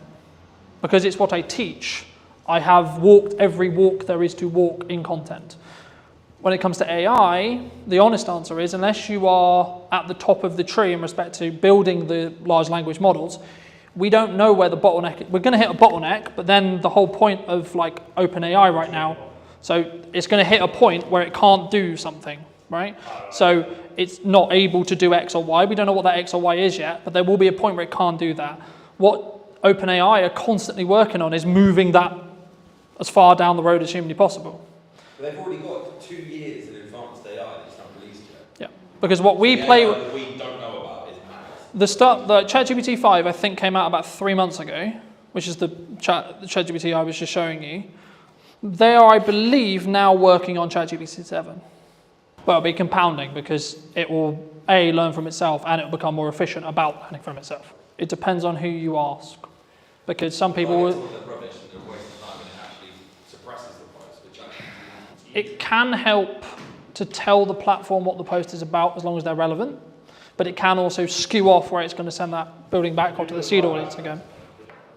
The reason why FP was used is because in the early days of TikTok For You page, it was the only way you could get your video on the For You page. Now it naturally just goes there. Right. So it's not as relevant. But so if you wanted to be shown on FYP, you had to hashtag yeah, you had to put hashtag FYP for it to be then served into the FYP, but then TikTok updated it about 1.5 years ago saying, okay, cool, we're just going to send everything to an interest-based graph in that respect. And what I would do personally is I would take a 3-month chunk of your marketing, this is what I'm doing right now, and have at maximum 3 pillars that have specific call to actions related to it. So if I wind the clock back when I was marketing this event, I was focusing on the podcast and the event, and then my service. They're the only 3 things I was focusing marketing on, and I only made content around those 3 things. So I had a podcast with clips and call to actions to go to see the full episode. Then I had the event, which was, this is a summary, or this is an idea of what I created, right? And this is how to create it. And then I'll be then going into more depth in this workshop of this, right? So hooking someone in, this is the problem I'm going to help solve. This is actually the solution. And then this is where you can find more if you found it interesting. And then the service stuff will either happen passively if you're only doing 2, depends on what your service is, or you can do, are you struggling with content creation? For example, in my case, here's the solution. Oh, would you like for me to work with you more? Go to the link to someone, you know. Every single thing you do in marketing should be at somewhere in a marketing funnel, right? In most cases, the content we put on social media, top, right? So you want to get awareness, then it will lead down into consideration, right? So should I work with this person? Do I like this person, etc.? And then eventually at the bottom of the funnel, this probably takes place on a landing page or a website in most cases, or through continued consumption, you'll then be in a position where you have trust with that person, and then it's just a matter of time before you work with that person. Because once you trust me, there's no like question mark on am I good at what I'm talking about?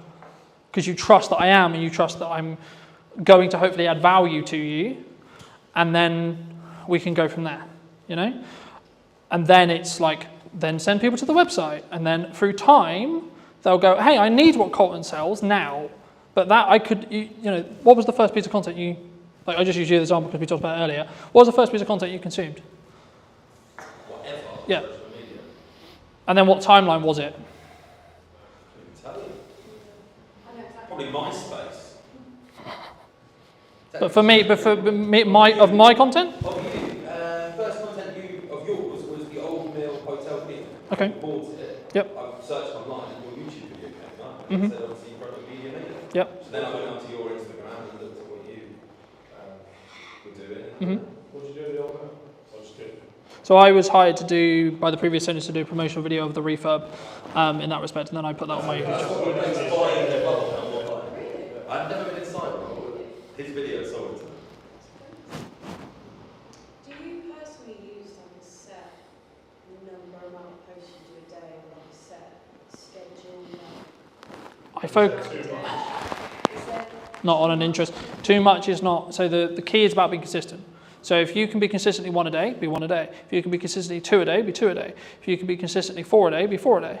Are there set times during the day that you post? It's irrelevant. Because we're not on a social graph anymore, it's completely irrelevant. If you want to go and you want to reason about why your content's not working, then yes, you'll go, I posted at the wrong time, What actually is happening is your content is not good enough, or you're not good enough at creating content yet. That's fine, but that's why you just create it, and then you see what the market tells you with views, likes, shares, comments, feedback from clients, feedbacks from people, feedbacks in your real world, right? So like, I'll give you an example.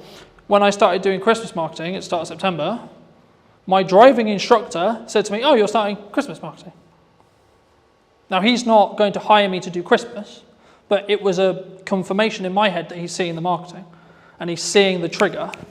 But if he's driving instructing with someone that wants Christmas marketing, they start talking about Yeah. it, they go, oh, mate, And the whole point is to start conversations, right?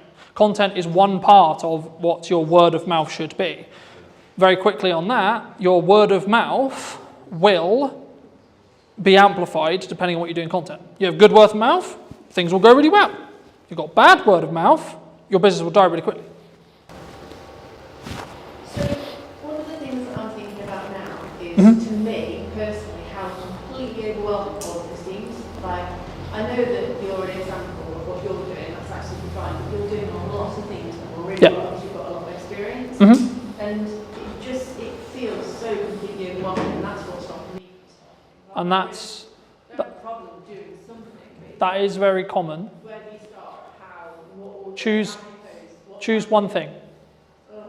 Just choose one thing. Our mind is really well. It's like, multi-millionaire, fantastic, well done. I'm not that, by the way, but Not yet. And I'm going, well, what's next? What? Because you're everywhere at the minute. And my wife went, bloody hell, it's everywhere. I'm going to unfollow you politely. Yeah. And I thought, shit. but all that says Not everywhere. Because you're only getting 1,000 views, so there's only 1,000 people seeing it. That must be Salisbury based. yeah. But it's also echo chamber based, My wife right? at home, she's never seen. Yeah, but in the nice way possible. Is your wife going to buy from me? Probably not. So me posting all the time because it's not relevant content to what she wants to consume, she'll find it annoying. Okay, but to someone else, it's incredibly valuable, incredibly helpful. So is that reach then as well? Like, one of the things that I'm thinking when you say you're in all these different places, really like, to me, what that's generating is reach. Yes. And so that gives more opportunity for people to go, I need that now. Yes. Because But it's also a filter. So marketing, the people think we don't talk about in marketing, is the job of marketing is actually to tell to the wrong people you don't want to work with, don't work with me. If you don't like my approach and you don't like my style, you're not going to want to work with me. But it has to be in the timeline that works. So for me to get Christmas bookings, right? So I'll give you an example. So a lot of your guys are going to think about Christmas bookings. You should be marketing that now. I've just done the pre-con because that's what we've done. Right? But so for me, if I want Christmas campaigns, I need to market it in September so I can win the deals in October, so then we can execute it for the client in November, so then everyone sees the marketing in November, so then, because Christmas isn't December for buying and making decisions, it's November. Traditionally, yes, right? There's always exceptions to the rule, yes, of course, right? But in 95% of the cases, actually Christmas should be, in my case, started marketing in September. Hence why Christmas marketing is now starting in September. So what you want in 3 months, you should start today. That's the thing you should be marketing today. So the commonality in most businesses is, I'm running out of money, I don't have enough work now. Well, unfortunately, that's too late for marketing to help you. You have to go into what I call into the trenches and cold sell an offer quickly, because you don't have the time for people to see the marketing, think about it, consider, and then buy from you. But if you're in a position where, actually, I'm good for 3 months, you should still be marketing now because you don't have work in 3 months. Okay, cool. Right, so where do I want to be? So I already know what Q1 and Q2 is going to be from marketing, like those 3 pillars. I already know what those pillars are. You don't know, because I haven't started it yet. Second we hit December, Q1 starts. Second Christmas is done, in regards to my marketing plan, the plan for Q1 next year will begin on my marketing. But that's because I'm always front loading it, right? So a lot of the content for this event went out over the summer because I wanted to sell it in September. My view my view personally, do one really well instead of doing 5 really badly, right? Something that I struggled with personally a couple of years ago was, I'll go to networking, I'll do content, I'll do a podcast, I'll do this, I'll do that, I'll do this, I'll jump around with a banner, I did all of them terribly, so the results didn't happen. The moment I focused on, I'm going to do content and content only, I got more deals, I made more money, I did less work on actual serving clients. What happened just before you decided you were going to do content only? I asked myself personally, what do I want to spend my time doing? Me personally, what do I enjoy? What do I enjoy doing, and how do I feel I can amplify what I'm doing? Content's incredibly good to doing a message to many people at once when it comes to scaling time. You might actually find, fucking hell, I hate the idea of content. But I'm really good at having conversations, I'm really good at talking to people, just generally, okay, go and network. You don't need social media, you don't need ads, you don't need this, just go and network. Pay you to. Yeah, I pay me to. I can't do that, but there we go. Or you might go, actually, I want to get better at content, right now I'm shit. I promise you, everyone was shit, including me. Genuinely, go and look at it. No, please, seriously, that's why those videos are there. They are shit. But I have a journey that I can now show you. Here's me in 2018, here's me in 2019, here's me, shit, we have a pandemic, I just went full time, fucking hell. Right, okay, here's me 21, here's me 22, it's on. How did you go? Why, COVID? Lost all my clients in the span of a week. £10,000 worth of work, gone, like that. Every single deposit had to be paid back. We can't do it, we don't. We're terrified the world's about to end, we all think we're going to die of an unknown virus. The one thing you're going to go and do, oh, you know what, I'll carry on spending money on? The future of my business. I don't know if there's a future of the world right now, bruv. We were too busy pouring beer away. COVID was a fun time.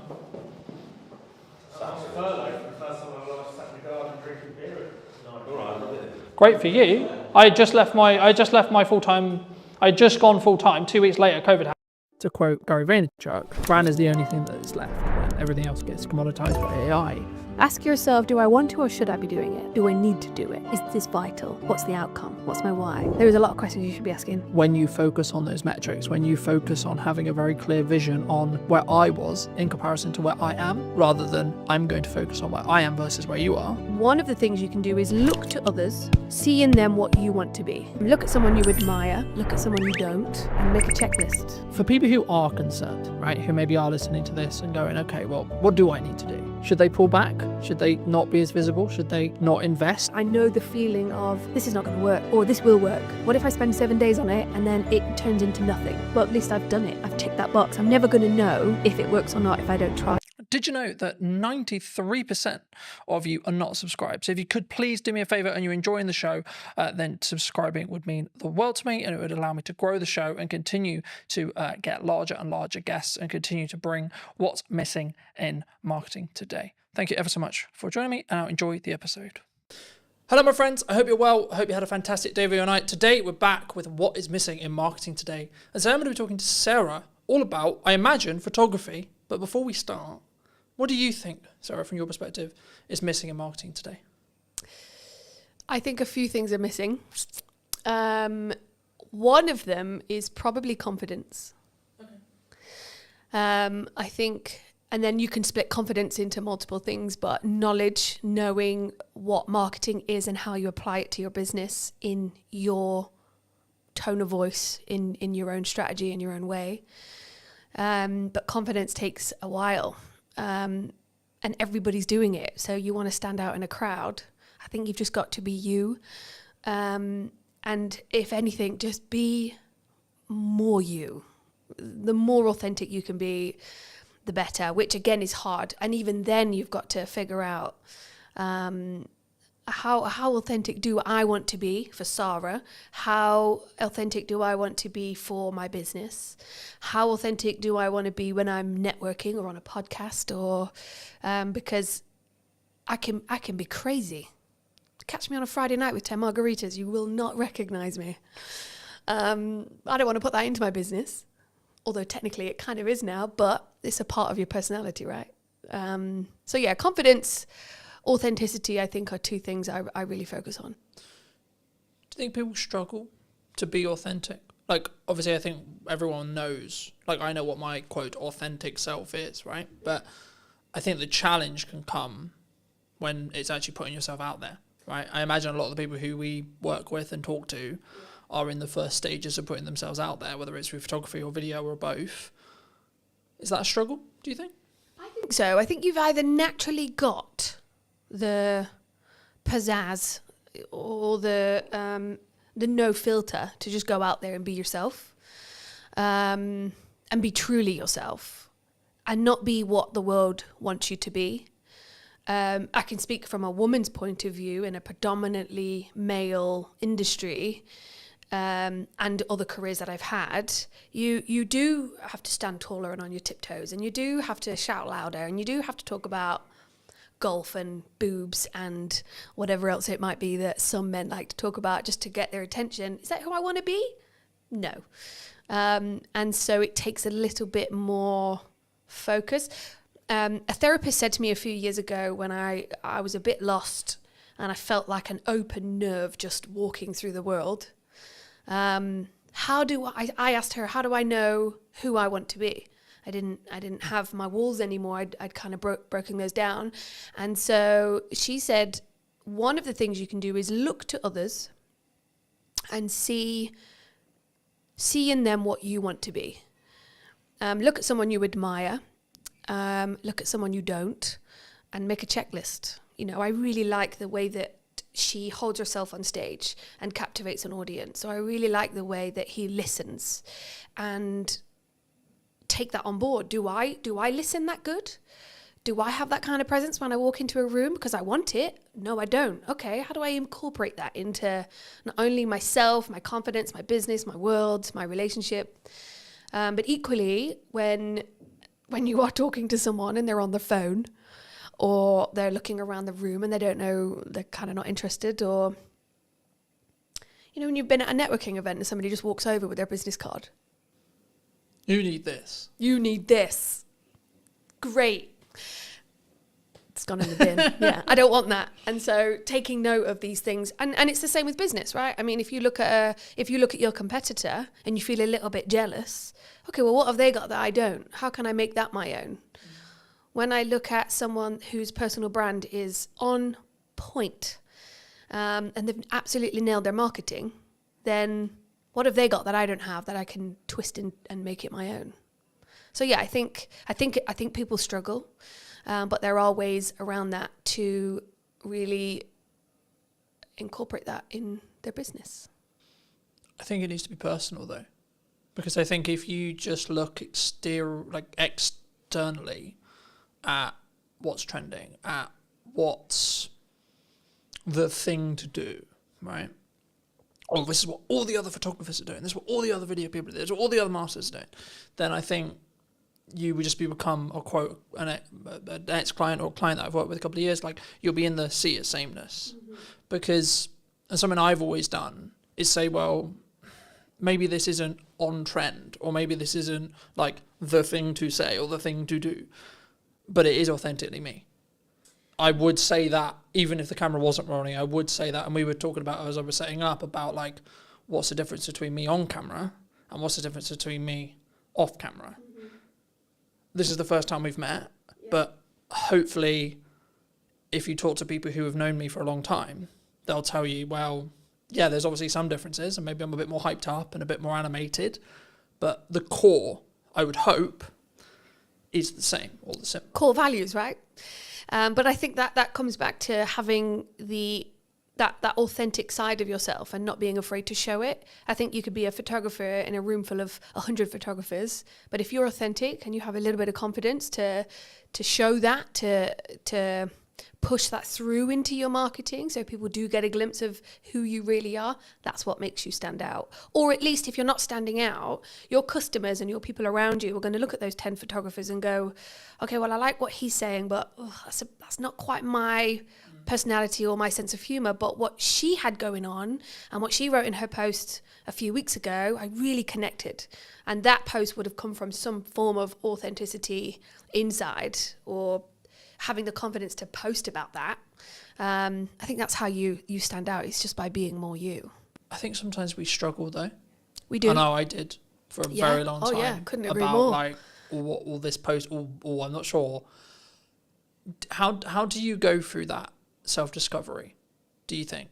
And or have you gone through that self-discovery yourself with like, what is okay for me to post? What is, quote, authentic me?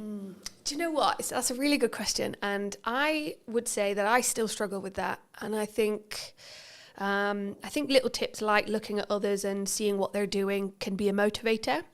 But one of the biggest things this last, I only relaunched 6 months ago. So the last 6 months, but also the last year and a half, I have gathered a group of women around me that are a reflection of what I'm doing or who I am. And I'll hear them say, I loved what you said. Or I might have something and I'll go, not quite sure about this. Does that sound like me? And so I think having the right people around you, there's a saying or a quote that you are a reflection of. You're the sum of the 5 people you spend the most time with. And I love that. And I couldn't agree more. I think having the right people around you helps you find your voice alongside ChatGPT. We'll get onto that. But also it reflects it back to you, right? I think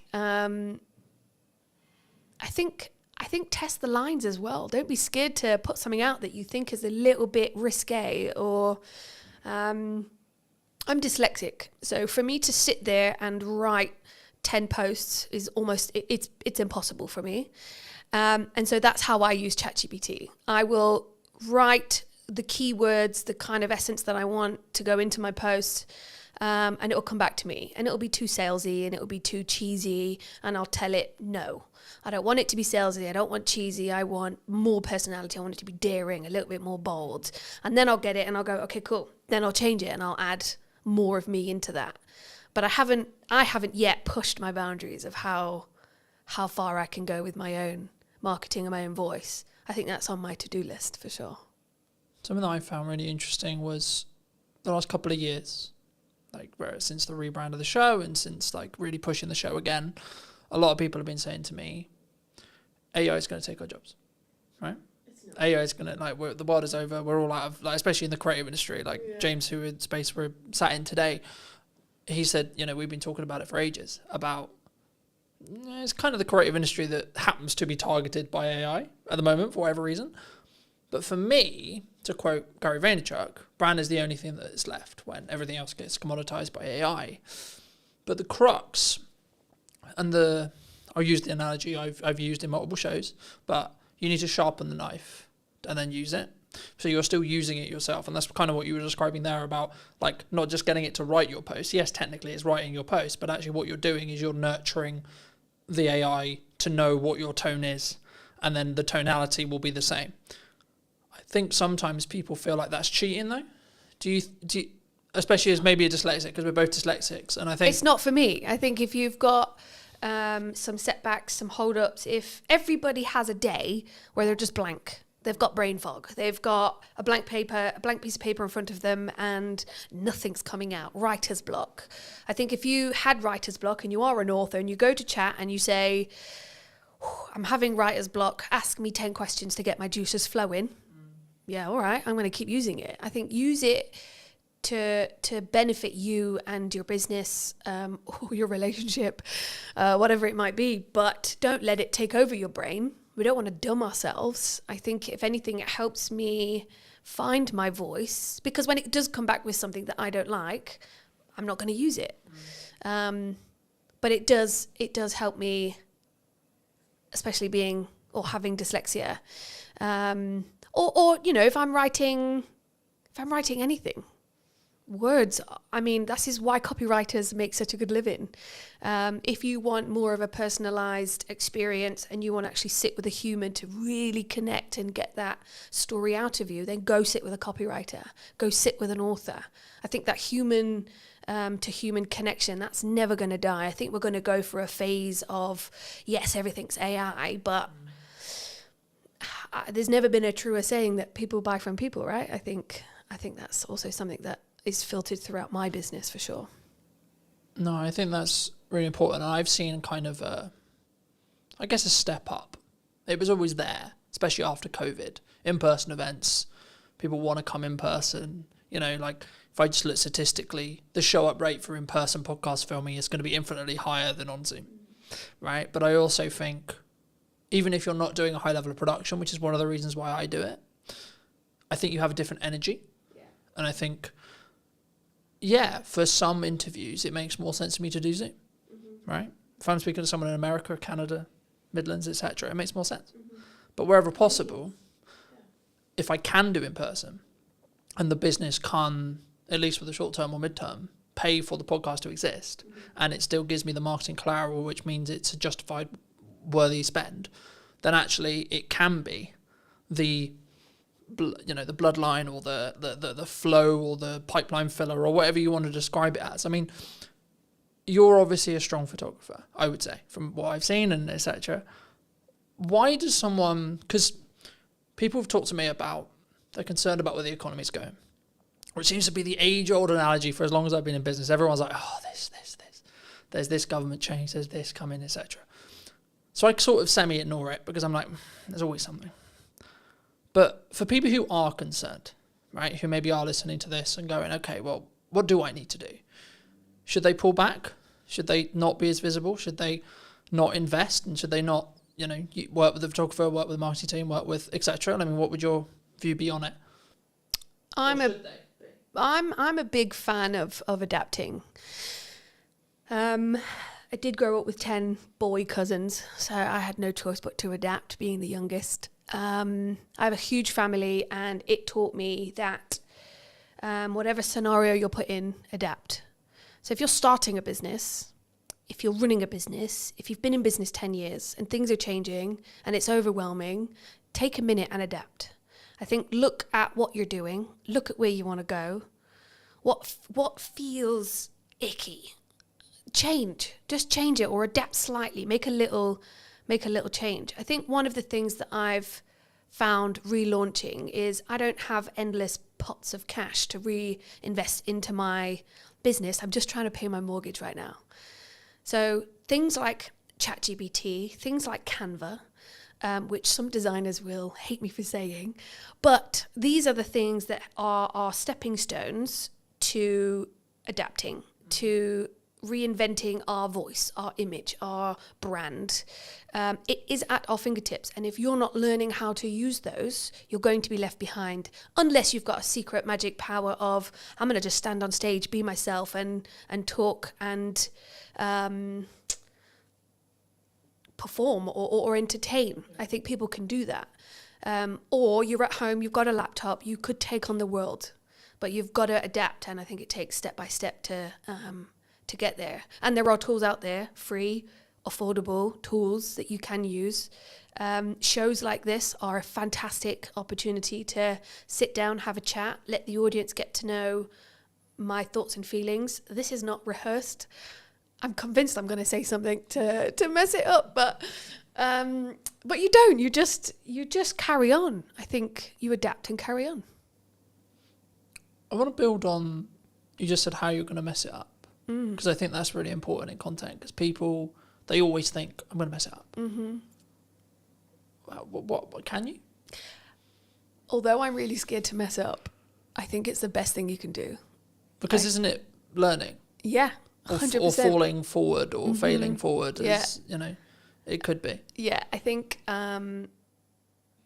over the last 6 months, there's been things that I've spent days and weeks on, and I've thought, and in the moment, I know the feeling of, this is not going to work, or this will work. What if I spend 7 days on it and then it turns into nothing? Well, at least I've done it. I've ticked that box. I'm never going to know if it works or not if I don't try it. So I think we're all going to make mistakes, and I think it is scary, but also know that you're going to learn from it. And that is the best way to move forward, yeah. The best example that's very current in when we sit here today. Now, I'll keep in mind this episode will be a while before it comes out, but as we record it today, I'm a week out from my first in-person event that I've had to do on my own back. Now, that was a choice that I made about 3 months ago to say, I'm not going to partner with a networking group. I'm not going to fill the room magically. I'm going to do it. But what I'm also accepting is that it might be quite a small room for event one. And that's okay. And for me, I'm like, okay, that's actually a good thing. Like, I've gone through this interesting process the last couple of weeks going, yeah, but what if only 2 people show up? What if only 3 people show up? But actually, I'm like, hold on. That's actually a good thing, because I'm not really refined on what I want this in-person event element side of the business to actually be yet. So actually, if I only have 2 or 3 people, that's perfect feedback ground for me to go, okay, well, let's try this. Let's try this stuff and see what then happens. Of course, it's a content opportunity as well, etc. But is this your event that you're putting on? Yeah. So a friend of mine is about to have an event tomorrow, actually, again, depending on when this podcast comes out. But she asked me the same, she said the same thing. What if there's only a few of us? Or what if nobody turns up? If nobody turns up, but you're stood there with a glass of champagne waiting to welcome everybody, you now know the process of how to put on an event. You now know what you can do better.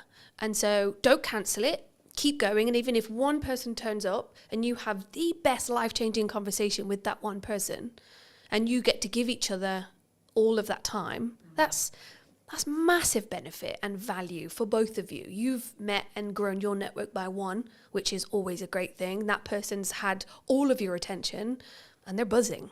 But equally, when you put on an event, which I'm also doing myself, you learn from it. What if is just the worst anxiety-inducing phrase. What if nobody turns up? What if the restaurant haven't got my booking? What if it all goes wrong? What if it all goes wrong? If it does go wrong, then fine. You'll be fine. It's going to be okay and you'll learn from it. Do you think that's why people don't do it, though? Fear? Oh, yeah, 100%. Fear like they go, I'm going to look like a dick. I'm not going to look great because, Colton only sold 4 tickets. But that comes back to confidence and being authentic. If it's fear holding you back of it's going to fail, then it's fear and failure. Fear or failure.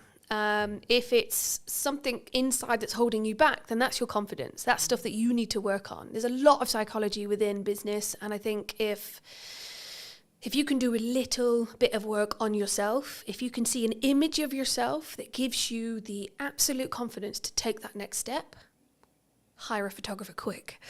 No, I'm kidding. But it is that image. It's that visual representation of me doing it. Oh wow, I can do it. I also had my photography done 6 months ago, and I needed new images of me that represented me to help me move forward. But there was a tool that I needed to tap into. And it really did reinvigorate my shop front, and it gave me the confidence to move forward. Therefore, I'm not holding myself back. But I made a move to tap into something that would get me there. So, yeah. Do you think that when we're in that scenario, right, in reality, I'm going to do my best to perform to the room, however big that room is? Do you think whenever we do, because I could use the podcast as an example, I could use the event as an example, but I use the podcast because it's the stats that are in my head. The number of podcasts that get beyond episode 10 is like 25% or so, right? But that, by proxy, means if you're episode 10, episode 11, episode 12, 14, 15, 16, so on, the odds of each episode after that puts you in higher and higher and higher and higher and higher percentage as a whole. And I think we don't look at the averages, right? Like if you look at money, right? The figures that show that if someone is hit by a £300 bill unexpectedly, the majority can't pay or have to go into debt to pay that bill. And I think it's the same. And I think that can be the paralysis of, well, this is why I'm not going to do the event. Because if I don't do the event, or I don't launch the podcast, I don't have to be okay with it's only going to go get 5 views. It's only going to be 2 people. It's only going to be in the same way. I don't have to be okay. I don't have to see myself on camera. Yeah, but then controversially, you just shouldn't be in business. I mean, if you're worried that only 2 people are going to turn up, or if you're worried that I am going to fail and you're going to let that hold you back, then you're not a business. You're not a person in business. You could be working for somebody, but you've got to have some form of gumption to just move forward and do it, no matter what the consequence or the you can't live in fear and you can't catastrophize what's going to happen. I would like to think of myself as quite an optimistic person. And so even if nobody turns up, fine. I've learned how to put on an event, what I needed, what my contacts were, how can I do better? And I think if you can switch your mindset, get a coach, talk to your 5 people around you, look in the mirror and have a conversation, read a book, look at YouTube, educate yourself. If you're running the tap and it's murky, keep running it until it's clear, and educate yourself, update your knowledge. If you are holding back because of what if and fear, then you're not ready. I would say read a book, listen to a podcast, feed yourself with stuff that's going to help you make that next step, open the door and welcome your 2 guests.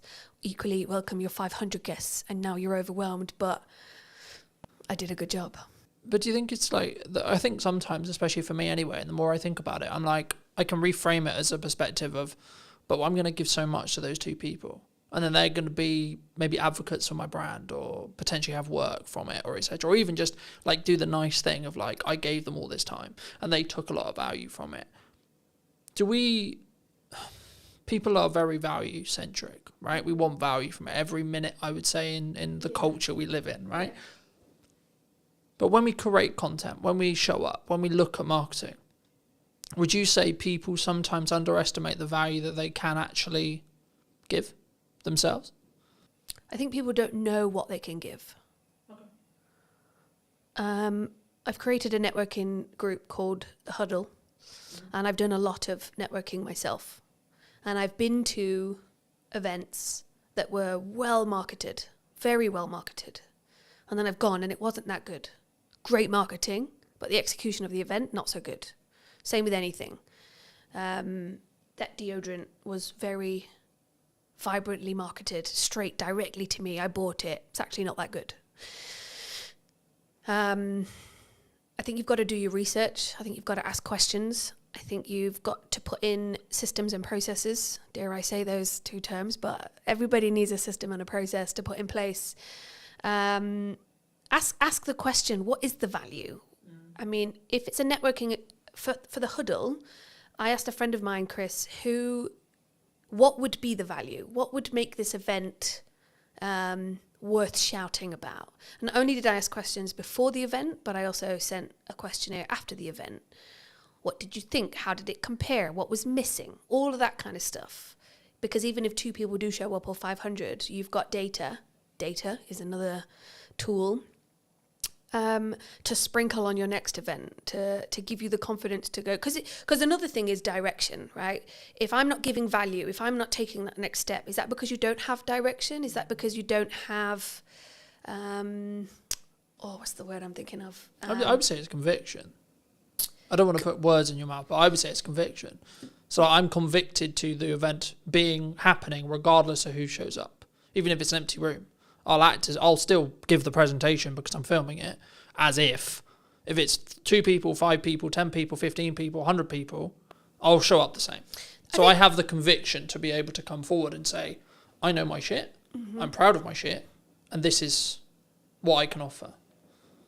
Yeah, I think conviction definitely plays a huge part.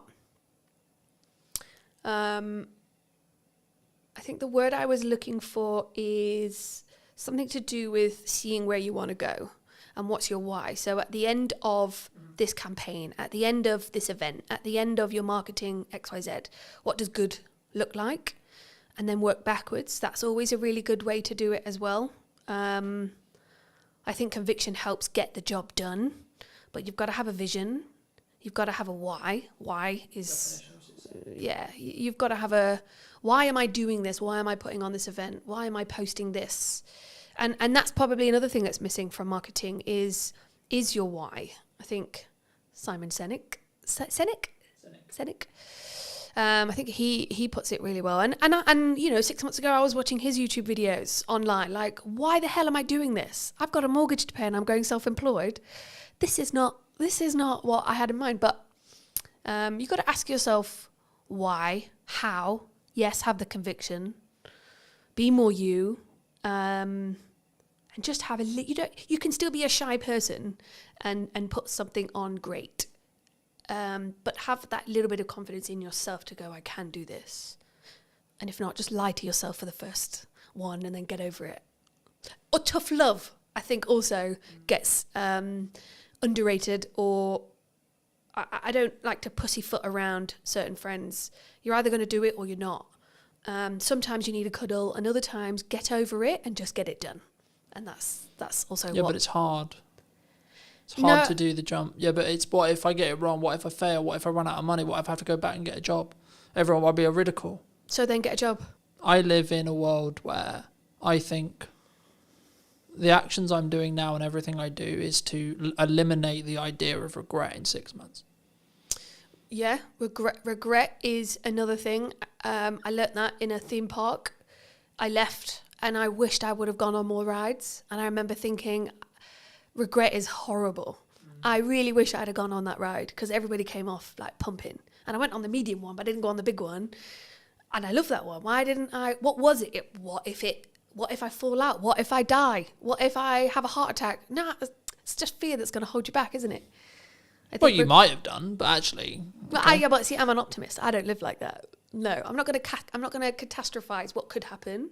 I'm going to almost manifest, or at least try and be. Of course, I want to sit here and say that I live in a happy-go-lucky kind of life, but of course, every single day I wake up and I go, "What am I doing?" Or "What do I do next?" Or "What is my direction?" I have to remind myself of what I wrote down 6 months ago. I have to sit round a table full of my friends and colleagues where we just we help each other get through the day. Yeah, it's hard. Of course, it's hard, and it's scary, and you just need the right mindset, the right people, and the right tools to get it done. Is there a perfect time? For what? Whatever someone's looking to do. Launch a podcast, do the event, go full time. Bridge that thing from a hobbyist the hobby that pays me to then actually it's my full-fledged business, it's my only career, etc. It's the thing I'm currently doing to make that leap. Is there a perfect time for that? I'm not sure. I think no. I don't think there's a perfect time. I think there's a circumstance. I think if you're in the right circumstance, the right environment, the right headspace, go for it. If you're in the wrong headspace and you launch something, or if you're in the wrong headspace and you post that controversial thing that absolutely ruins your career, your circumstance and your headspace was not right. Therefore, you shouldn't have, because the evidence has just shown, or the consequence, you've now got no business and everybody hates you, right? But if you're in the right headspace, environment is a huge thing as well, then yeah, do it. If it's just a little bit of fear, if it's just a what if, do it. Do it anyway. Should we lean into our emotions are on our sleeve sometimes in public posts? Because that's what came to mind when you said this career destroying post. That's what came to mind. Emotions are interesting. I photograph emotions on a daily basis. If you're going to bitch and whine about how bad your life is, nobody wants to hear that. Equally, if that person is crying out for help and an ear, then maybe one or two people will lean into that and help that person. But we've all got our shit going on day to day. And I don't think we've always got the capacity to help mollycoddle that person. That person might need a hug. They might just need some tough love. Equally, I'm not reading that post, or I'm not clicking on that link, or whatever it might be. But I do think that another thing missing from marketing is emotion. Yes. But emotion is huge, right? I'm not saying... Because I think some people, they struggle to be vulnerable. And of course it's within context, right? Mm-hmm. It's, I've healed from this thing. Personally, my yardstick on it is if you're still healing from something, no, it should not be on social media. Not at all. because you don't have the ability to rationalize it and contextualize the story properly yet. But if you have healed from it and you're trying to tell it as a telling story that has a purpose, whether that's I want to show who I am, or this is a story and this is how I overcame it, then yes, I think you should. But also I think it should lean into the first of what we discussed, which is that authentic to you? So I've been doing some work with Serena Mann. She's a public speaking coach. She's really good at that. She's really good at sitting down with you and your story and going, well, that sounds a bit too personal. We can still touch on it. We can reword it. It's good to talk or touch on that, but let's not delve into that bit because that's crossing a line. But equally, you've got to ask yourself, how much of my personal story do I want to put out there? I think sometimes it's good to touch on something, tweak it, to make it a story, to make it listenable. I think, again, it comes back to those people around you or having a coach. What is your story? What are you wanting to get out there? And soundboarding it, sound checking it with those people around you. Is it within my marketing brand guidelines, if anybody's even got those anymore? But do you think that can go too far though?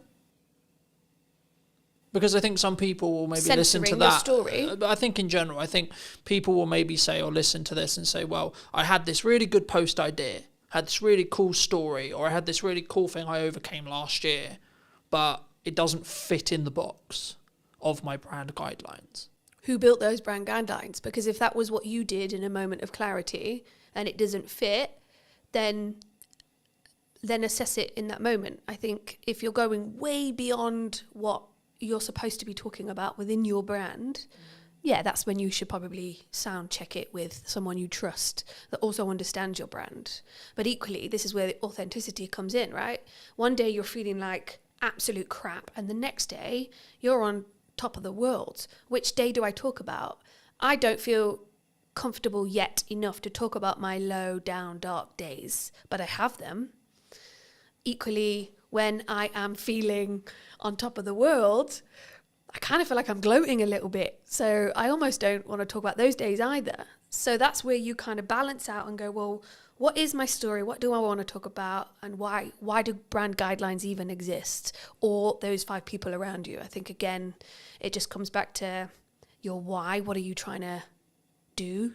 What do you want to get back? Are you doing it to just get a reaction or some attention? Or are you doing it to be authentic and stand out in a crowd? Then yeah, go for it. But something that jumped to mind, so I'll mention it. I, at the time of recording last week, recorded an episode with Ravi. He's a communication coach. Okay. And he talked about, in that episode, and with me privately afterwards and before, that you can have seasons, right? And you have seasons in your life. You have seasons where you have a specific focus. You have specific seasons where that's my North Star on success. Mm-hmm. And I think building off what you were just discussing, I think that's the key. I think it's about understanding where you are and what season you're in, right? So does it involve, or the story you're trying to tell, does it add to that season, that objective of that season, or not? And if it's not, then maybe save it, or maybe don't use it in the context you were initially thinking, and say, okay, well, I may come back to that and contextualize it some other way when the timing feels right. But also don't use, in my view at least, don't use that as a crutch to say, well, that's why I'm not going to do it. No, and I think, if you're going to build yourself a box, I wouldn't necessarily stick within it. I think it's okay to push those boundaries. But equally, you've just mentioned something that I'd never thought about putting into my marketing plan of seasons. Not at all. So actually, now watching this podcast back, somebody might go, actually, I do find that I have seasons, but that's because they've gone out of their way to watch a podcast and somebody's mentioned seasons and they go, actually, last month was really good. This month's not so much. That month's about this and that and so on. So yeah, I think have your seasons, have your strategy, try to stick with it. But if you feel really strongly that I want to talk about this, or actually I've got a new idea and I know this is going to be the thing that skyrockets my visibility or my business, then yeah, run with it. I don't think there should be, I think you need healthy boundaries, but when you put things in place that stop you taking that next step, Yeah, that's something to be mindful of. For me, something which completely changed my marketing as a whole was actually limiting what I'm allowing myself to market, but also doing it in 3-month chunks. So 3-month chunks. So I talked about the event earlier. Mm-hmm. The event marketing stopped about a month ago at the time of recording. The event's next week. Okay. Now, some people would say, wow, your priorities changed. Wow, the event's going to get cancelled, etc. No, the marketing did the job I needed it to do to get me to the point where I'm doing the event. Cool. But now I'm focusing on other things. And for me, I mostly took this from Alex Emosi, but again, you can take it from other people as well. I only allow myself 2, maximum 3 things per quarter to talk about. For as long as I have a podcast in the current format, one of those things will be the podcast. At the moment, at the time of recording, it's also Christmas. Now, to give the audience some context, we're recording this at the first week of September. So people are like, why are you focusing on Christmas? Well, Q4 is when Christmas matters. But for me to be able to get the work, I need to market it before the decision makers have made the decision about Christmas. Mm-hmm. That's September. That's not October, November. That's when you do the campaigns. That's when you do the etc. And there's kind of this joke in marketing where like, oh, it's summer and 25 degrees and we're taking pictures of snow. And it's quite funny, I think, for me. But when I made that decision, I made it maybe 6 months ago, it completely changed how I look at marketing, but then also the results that I get. Not short term, not all this clip went viral, but the focus I can give during that time. Mm-hmm. And it's not to say, oh, I don't have other like ideas or I don't have other concepts. It's like, no, that will come in time, right? You can give it to the next quarter. So I've already planned out what Q1 next year is going to be, but I'm not going to touch anything in Q1 yet because I'm very focused on what does Q4 look like for 2025. How did you learn all of that? By consuming and trying and getting it wrong, right? And do you think that's the right way that everybody should be working, or that just something that you found that works for you? I think it's me. Personally, I think it's me. Because I think it would be very arrogant of me to sit here and say, this is what you need to do for your marketing and your vision and your success. But what could work for everybody is go out there, get some knowledge and build something that works for you. I think we can teach the idea of consistent improvement, consistent learning. I think that's important. I think that's something that we should always look towards. Yeah. Yes. But then we should stop. For people who are maybe on the fence about looking at visibility, looking at content, looking at photography, what would you say to them? And this can be more of a pitch for you in some ways. Well, it's interesting because the inquiries that I'm getting at the moment are personal branding is everything at the moment. And I think that is a really good thing to lean into, especially if it's something that is going to help you stand out in a crowd, or if there's 10 website designers, how do I choose the best one? Well, she looks like my kind of gal. Let me have a phone call with her. From that phone call, did it go well? Yes, great. Did that image get the job? Probably, because looking at that image, I related to that person. I think if you think about photography throughout history, it is what makes us make a decision. It is what makes us choose the pepperoni over the mushroom in a Domino's menu or whatever. I think photography is a massive skill, tool to have within your business. There's a lot of self-work that people are doing, and photography is an avenue to get that out, to give you the confidence to take that next step. But also company culture is a huge thing. How do we know who we're talking to when we pick up the phone to the plumber or the cleaning company or the recruitment company? Who am I talking to? Because yes, AI is there, but it's still people to people. So I want to know who I'm talking to. If I'm going to invest £100,000 or £500,000 with a financial advisor, who am I going to pick? Do I have to go to every single networking event to meet all of those financial advisors, to build the relationship, to then decide on who? And I can't. But why don't I go on the website and see what the website's saying? Why don't I go on their social media? Why don't I do what I can do first in 10 minutes on my phone and connect with somebody over an image? Now, that image could just be a headshot. It could just show me your face so that when we do meet for a coffee, I know who I'm looking for. Equally, it could be a bit more of a portrait. It could be an image that says, you know, I'm into rugby and I've got kids and I love a coffee in the sunshine. That's the kind of guy I want to invest my money with. Or equally, I am looking for someone who will understand me, and I've got this huge shopping addiction. And I know that she has too. So let's just, because you want to connect, you want to invest your money with someone who you can connect and bond and grow with, especially if it's a long time investment.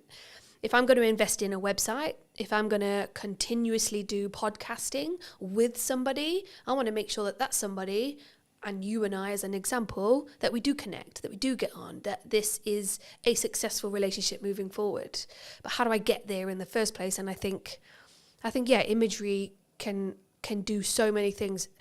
Yes, images say 1,000 words and so on, but I think more than that, it's a reflection of what's going on. It doesn't necessarily need to be about you. It could be about the company that you've built. I got 30 team members. I want them all to be photographed, and then when it is on the website and when we do have it printed in a business magazine, I can be proud.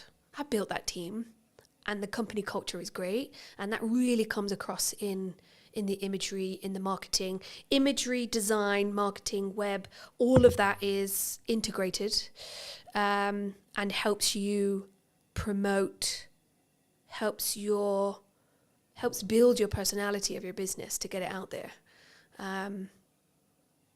Or you have the same image on your LinkedIn that you had 10 years ago sitting on a beach with a cocktail. One or the other, I'd say. If someone is looking for a marketer, videographer, cleaner, plumber, etc., but especially when you look at brand or either brand work or marketing work, like what they're actually going to be doing, do you think it's specifically about the person and making sure that I connect with you and that's why I'm going to hire you as a photographer? Do you think?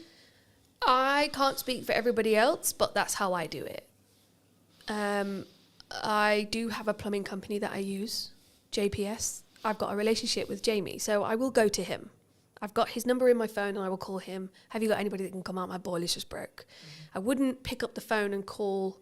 I wouldn't Google if I already know that Jamie's my go-to guy. Equally, I do have a videographer that I go to regularly. I'm not going to Google that if I've already got that contact. So I've built that relationship with those people that will help me maintain my little black book, that will be there in a pinch when I need help. And equally, I'd hope that they've got my number saved when they need a bev at 5 o'clock or a game of shuffleboard down at the Dell. Or maybe they need their whole team photographing and I'm their go-to gal. So, but I guess I've spent the time building relationships over the last 4 years with local business owners. And there are lots of other photographers out there, of which I have also used. So I think collaborating and, again, showing who you really are, making those connections, helps you build a network, which helps you build your business. Are you locked into those people forever, though? Do you think? No, and I don't think that those people would be offended if I went elsewhere. If, as an example, Jamie was really busy, then yeah, I'd either say, well, is there anybody else you'd recommend? Or I'd go, yeah, to my girl group. Has anybody got a plumber I can use? Or then I'd go to Google. If I'm looking for something more personal, maybe a product, maybe a restaurant, maybe a holiday destination, I'm going to Instagram and I'm going to type in what I'm looking for. And I want to see visually what it is I'm going to pick by and so on. What credibility is behind those images? What are people saying? What's their Google rating? What's Trustpilot saying? On my group chats, has anybody been to this restaurant? And so it's that feedback that you get from people that helps you make that decision. So yeah, I think relationship building gets you where you want to go, helps you build you as well. Photography is a tool that helps you capture who you really are, what the product really looks like. If you can look at an image and go, my God, I can almost smell that. Is that the person that put the flowers next to the candle? Or is it the photographer directing, or the creative director? Like, there's a whole team of collaboration that puts an image together that helps you portray a person. Or, I mean, straight into my head, I've just got Coca-Cola, not the can, and not a branded glass, but it is a clear glass with just Coke streaming into it, and it's all fizzy. We instantly go, Coca-Cola, I'm thirsty and I want a Coke Zero. Yeah, I'm going to go get that. But it was an image that helped me salivate and want a can of Coke or a burger or whatever it might be. So yeah, I think it's powerful. Do you think that's why, like for me, whenever all I get from that feedback is like, you have to front load your marketing 3 to maybe 6 months before you want the action? And I think that's sometimes what people get wrong, especially when you're starting out. I think I know I was privy to it as well. You didn't, in my early years, I didn't financially plan well enough so that I knew I had 3 months worth of runway. So actually I can see the problem 3 months out. Or I didn't specifically focus on my marketing, so it was maybe a bit more scattergun than it should have been. And that's potentially why the marketing didn't do the job I needed it to do, whether that is sell more projects, bring in more podcast guests, get the podcast to whether it's making certain revenue, etc., whatever the objective is. But I guess that bridges into, how do you think people should, because I'm big for collaboration, right? And I'm big for let's work together, let's see how we can collaborate to create something more meaningful. Is that a unique skill set though, nowadays? To collaborate? Because I think it's very easy, because this would be a good example, because some would say, well, you're a competitor of mine. Am I? I don't think so. But some could say that. We're both in the creative space where we create visual identities. I think collaboration can be everything. And I think it comes back to a line of 10 photographers. Who am I going to choose? Which relationship do I have? What is their style? What's my style? And is that a good match? I think to be competitive and decide not to build relationships with your competitor, or, I mean, I know 2 financial advisors who wouldn't, and I know she's referred customers to this other person when she could have taken it on herself, but it wasn't quite right. It just wasn't a fit. And that was a personality relationship thing. But if she didn't have that relationship, then she wouldn't have been able to collaborate. I think some of the best things come out of collaboration. Planning ahead. It's interesting because when I walked in, I think you and James had said, it looks like everything's going really well. Because I guess, I mean, I don't know what people think looking outside in. But sometimes I'm lying in bed at 11 o'clock at night writing my morning post, and I'm going to schedule it for 7 a.m. or 8 a.m. And I might do that consistently for a few weeks. Do I wish I could be the kind of person that would plan 3 months ahead? Yes. But equally, what if something changes? And so I like to have a little bit of control over that. And that's something I'm still learning. Do I want to hire someone to do all that for me? Absolutely. But I think everybody should learn how to do it themselves first before you move on. Equally, can't afford that yet.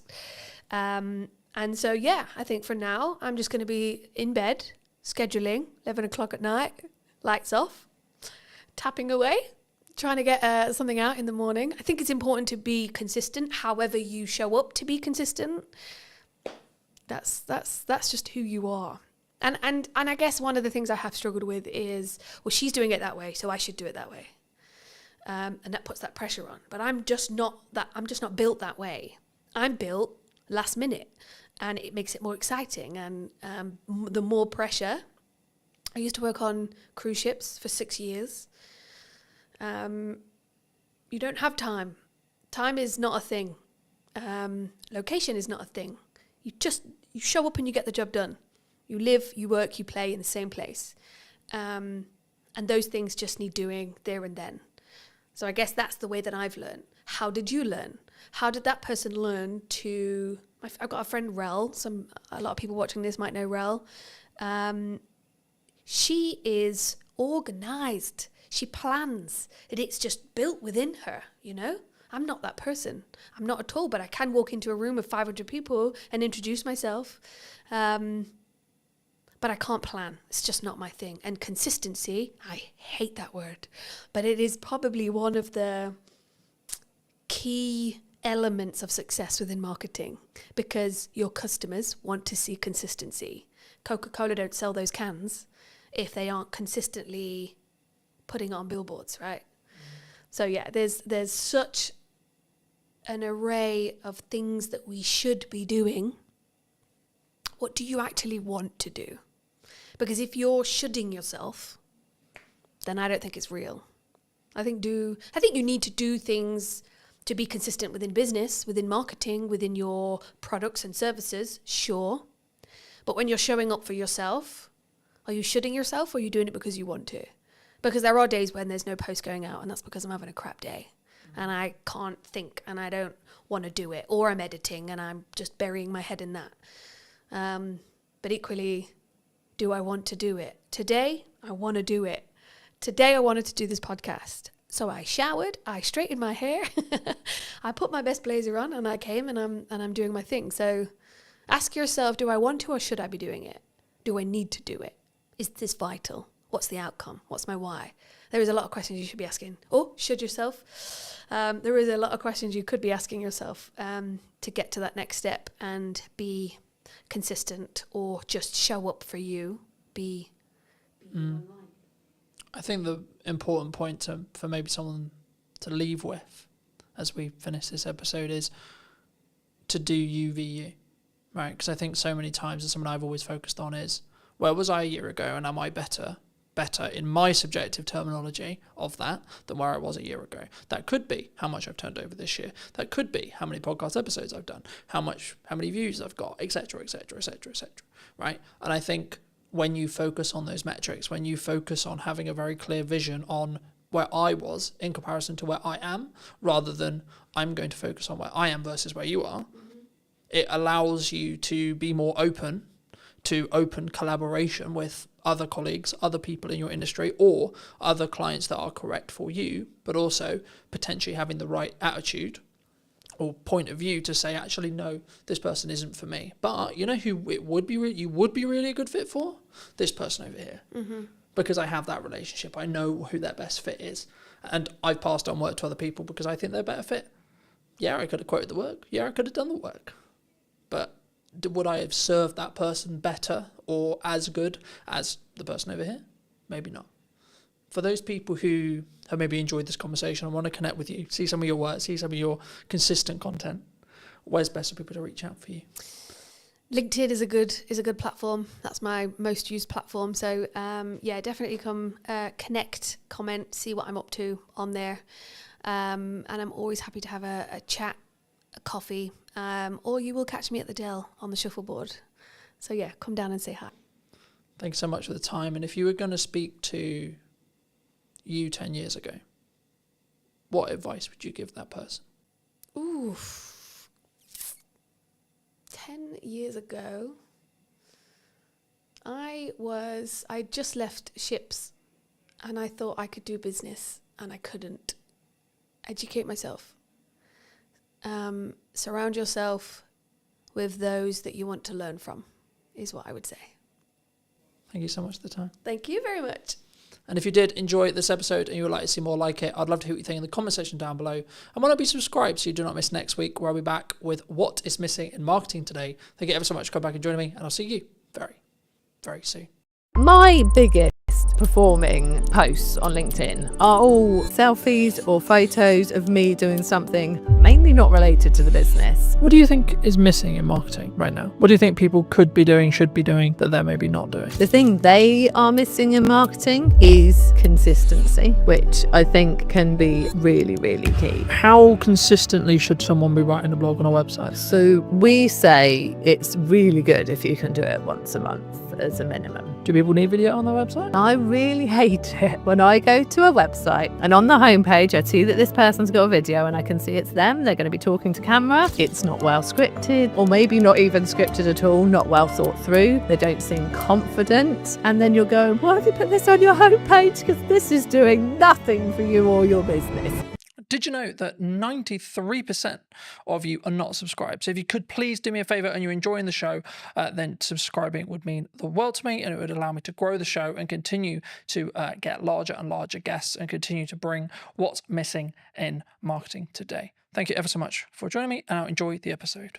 Hello, my friends. I hope you're well. I hope you had a good day, evening, or night, wherever you are. Today, we're going to be talking all things websites, and I imagine some technical marketing stuff. Welcome to the show. Thank you very much. I'm good, thank you. For those who don't know you, I am. What do you do? I'm Jude Wharton. I am one half of Ready Steady Websites, and yeah, I run a web design and branding company. That is what I do. It's a very interesting space, as we were alluding to while James was helping set up. Do you think your space is going to change in the next 5 years? I'll start there. I think inevitably a lot of spaces are going to change over the next 5 years. I think we thought it might have changed more than it has done already by now. I think we saw, the rise of AI website builders, and obviously you could get a website out there just like that, absolutely free, content written for you, images put in when you've just said, I want a website for a nutritional therapist based in Hampshire. But in reality, it hasn't happened, and I think there's a number of reasons for that. I think the first is that those small business owners who are completely outside of the tech world, they're not tech savvy, they don't want to deal with it themselves, they don't want to have to think about any of it themselves. They're not wanting to use it. They're not there. They're not ready for that yet. And so they still want people who can be there to help them and support them. And they want copy that's written specifically for them and images that are them working with their clients. And so it hasn't taken off, which I'm very glad about. But I do think that as time goes on, people are going to get more and more used to using AI in lots of different areas of their life. As we go through different generations, people are going to come out of school so much more tech savvy. I've got a 14-year-old son, my eldest son, he's doing work for us this summer, and he is insanely quick and knows what he's doing because he is taught it now, in a way that we weren't. I mean, so I came out of school and there were web designers weren't a thing, so things move really quickly, obviously. So I think as time goes on, people will just be doing this stuff themselves because it will be so easy for them. But right now, not seeing it affecting us at the moment. How are you looking at that from a business point of view then? I think we are using AI. It's great for speeding up coding most of the time. Sometimes, it goes off in its own little world and you're like, I did not ask you to do that. Why have you thrown that in? But it is... I wanted to add a unicorn onto the page, okay? Exactly. So I just like unicorns. Yeah. I don't care what your prompt was. I'm going to add a unicorn. My husband, who is my business partner, he was using it to speed up some code the other day, and then it was going mad in a way that it hadn't done for him before. And he described it so brilliantly as it's like when you've got a toddler with you and suddenly you look up and this toddler was playing calmly and happily on the floor, but they're at the top of a bookcase pouring paint everywhere, and there wasn't even a bookcase there to start off with. That is what AI is like sometimes. It will just kind of go and do that. And that's reassuring to me at the moment because it means that Chris, being a coder, he can use it to speed up his code and he knows when it's gone wrong. Whereas you can't just have any old person using it to create code and do things because they won't know when it's gone wrong and they won't know how to sort it out when it's not working. So that's reassuring for me that it's not there yet. It will be, because the more people who are using it to do this stuff, the more it's learning. So we are using it to speed things up. I think we'd be silly not to be keeping an eye on it, not to looking at what's possible with it. But I'm not worried at the moment. Cool. Where does it's mostly a marketing show. Where does a website sit right now in marketing, do you think? I think a website's key to sort of being the sort of centre point of where all your marketing's pointed to, really. I think it can be used as a marketing tool in its own right if you've got it working really well from a search engine optimization point of view, and it will just be bringing the traffic to you, especially if you are adding the right content to it regularly, like you're doing stuff like this, but you're putting it on your website as a blog post. You know, you've got those things attracting new people to your website, so it can be sort of part of your outreach marketing. But on the whole, I really see a website as being there as the place that you send all of your outreach stuff to, whether that's you've met people through networking, whether it is you're doing podcasts, you've got your social media content, you've got printed, actual physical marketing materials out there. Because so many people want to see that you are a real, genuine, can be trusted business. And, you know, back in the day when people had offices and shop fronts, that did that for you. Like that was, you were there on the high street and people could see that you were real and genuine. But most businesses don't have that. Your website is a replacement for that.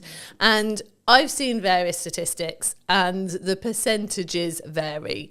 But on the whole, it looks like sort of 60 to 70% of people won't consider using a business, even if it's been recommended to them by someone else, unless they can go and actually look at their website, see that their website looks good, is professional, is really representing them very well, and then they feel confident to approach that business to consider working for them, with them. And so I think that's why it's so important. Like your website just gives you that credibility, and it's a really important part of your marketing to actually get people to want to talk to you and consider working with you.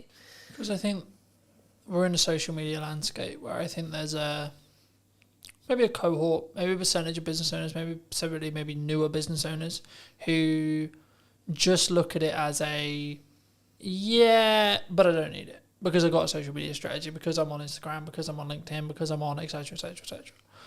And for me, I think it serves a different purpose, right? Yeah. And I think, we touched on AI at the beginning, but I think for me, like traditionally we're looking at Google search, right? How are you seeing the shift to AI search? It's definitely happening. We've noticed it in our own analytics that we're starting to see more traffic coming from, specifically it was ChatGPT, than was coming from some of our social platforms. So it's definitely happening. I feel like though it's people, I don't think they're putting in, I'm looking for a fantastic web company in Hampshire. I think they're actually going, have you heard about Ready Steady websites? I think they're naming us to find us from the research that we've done. So it's people putting it into ChatGPT. Do you think it's more of a proof of concept at this point?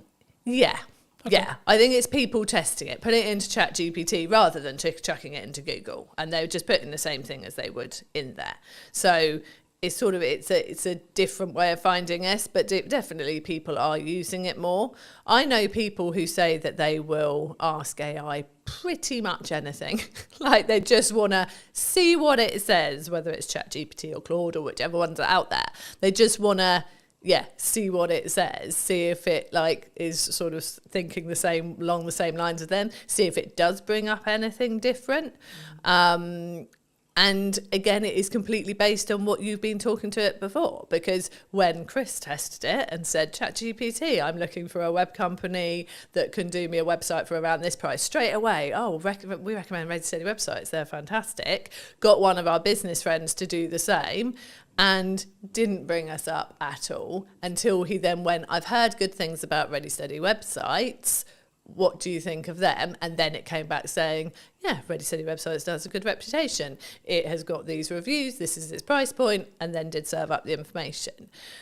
I think at the moment it's just a lot of people testing it, having fun with it, seeing if it brings up the right things. I'm not sure that we're seeing a lot of traffic from people who are just genuinely using it as its only way into. Because I think there's a couple of ways of looking at it. I did a video a while ago looking at the behaviour psychology from the shift from Google to ChatGPT. Replace the word ChatGPT with Perplexity or etc. But the concept was people were looking at Google and they've tried to leverage it back with Gemini, but Gemini isn't, from when you use a Google term anyway, you're not using the actual bot. Yeah. It's not a chatbot. It will just service a summary of what it believes the top percentage are of answers, which is for some things in a closed question, like is it a yes or a no, or is it the answer this, then yes, that's maybe a good thing.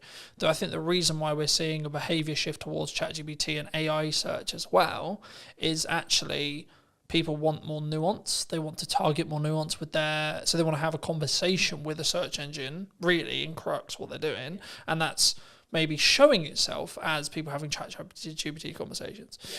For me personally, I used it a lot for data analytics, data tracking, etc. But I found it does always, which is probably how it's designed in its nuts and bolts, it will always skew slightly more positive than negative.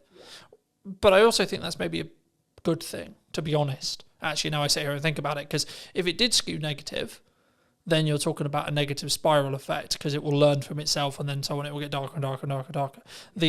I think the byproduct of it skewing positive is actually it will maybe over-egg potential results and potential good. But that is, as long as you understand that's what it's doing, I think that's a better reality than the latter, if that makes sense. And I think for people who are maybe looking at their website now, either they've had a website, they're maybe looking to relaunch a website, they're looking to rebuild, etc., and say that it's 6 months.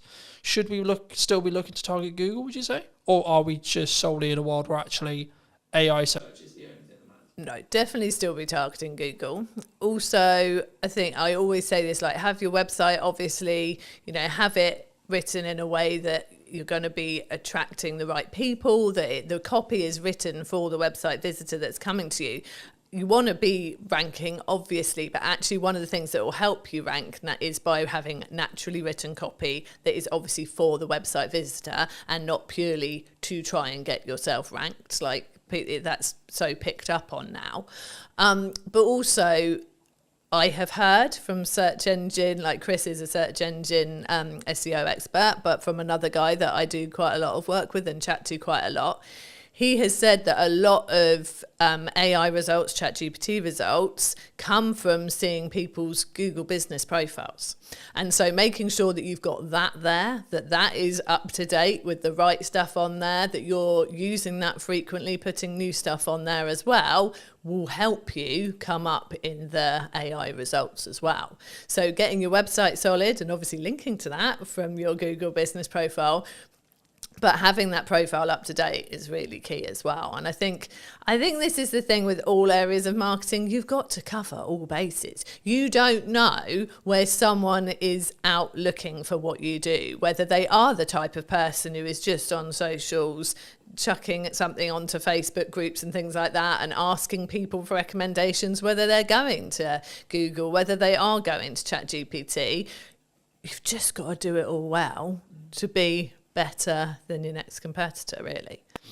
Do you think it's a constant update 1%, update 1%, update 1% to be like? Because I think sometimes we get into the I personally never struggle with this because I've always focused on me v me, but I know that a lot of people have, which is I'm constantly looking at what my competitors are doing. I'm constantly adapting and looking at what if Sally's done this? Oh my God, Nigel's just done this. And I think that's can be quite a dangerous road to walk down. Yeah, I think you've got to do what you're doing, focus on what you're doing, do it well, and tell people what you're doing well as well. And yeah, I mean, the space that we sit in with Ready Steady websites, with having our templates out there and a do-it-yourself offer out there, obviously that puts us in a similar space to the Wixes and the Squarespaces and the like. We're never competing with them on search engine ranking. We're not putting the money into the ads. We're not on telly.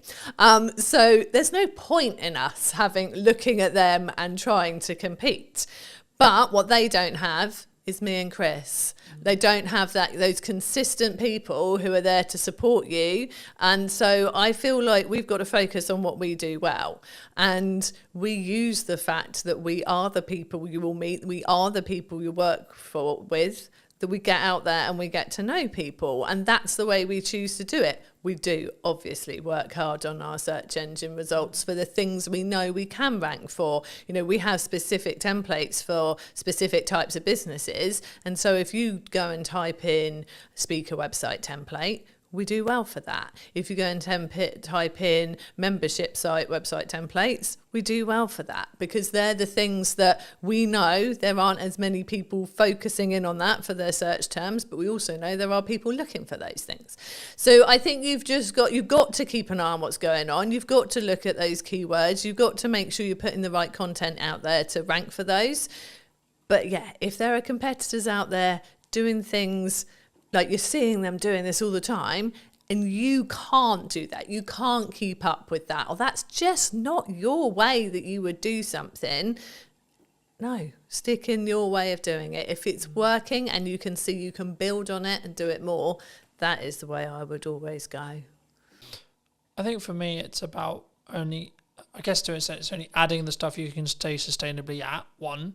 2, it's also, again, focusing on that UVU. Rather than, so I always look at it as where was I a year ago, 6 months ago, 3 months ago, and am I moving in the correct trajectory? Maybe I haven't got all the results yet, maybe I haven't got everything that I want yet, or what I'm aiming for yet, but I am moving in that direction, and as long as I continue on the direction I am currently moving, then I will hit that by probability, by analysing probability result there.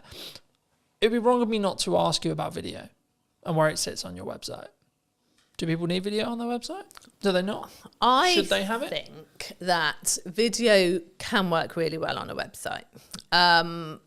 But I would say use it in a way that plays to your strengths.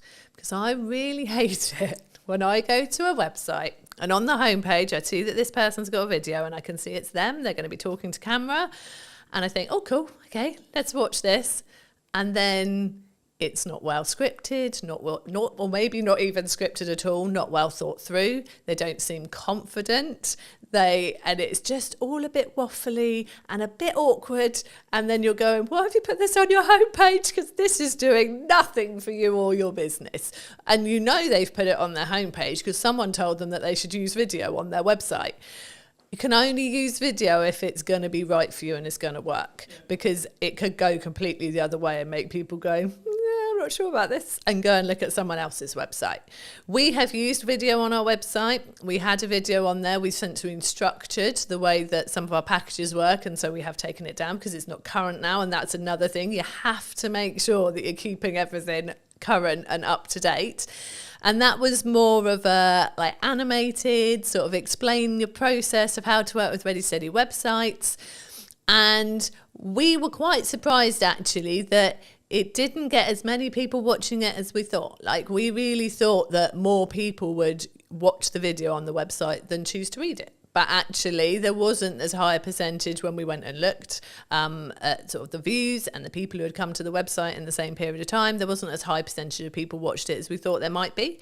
So I think it really depends. I think it's one of those things of try it. Just try it and see if it's working. Like, we use video a lot in our business. We use it a lot in our tutorials to help people with using our templates.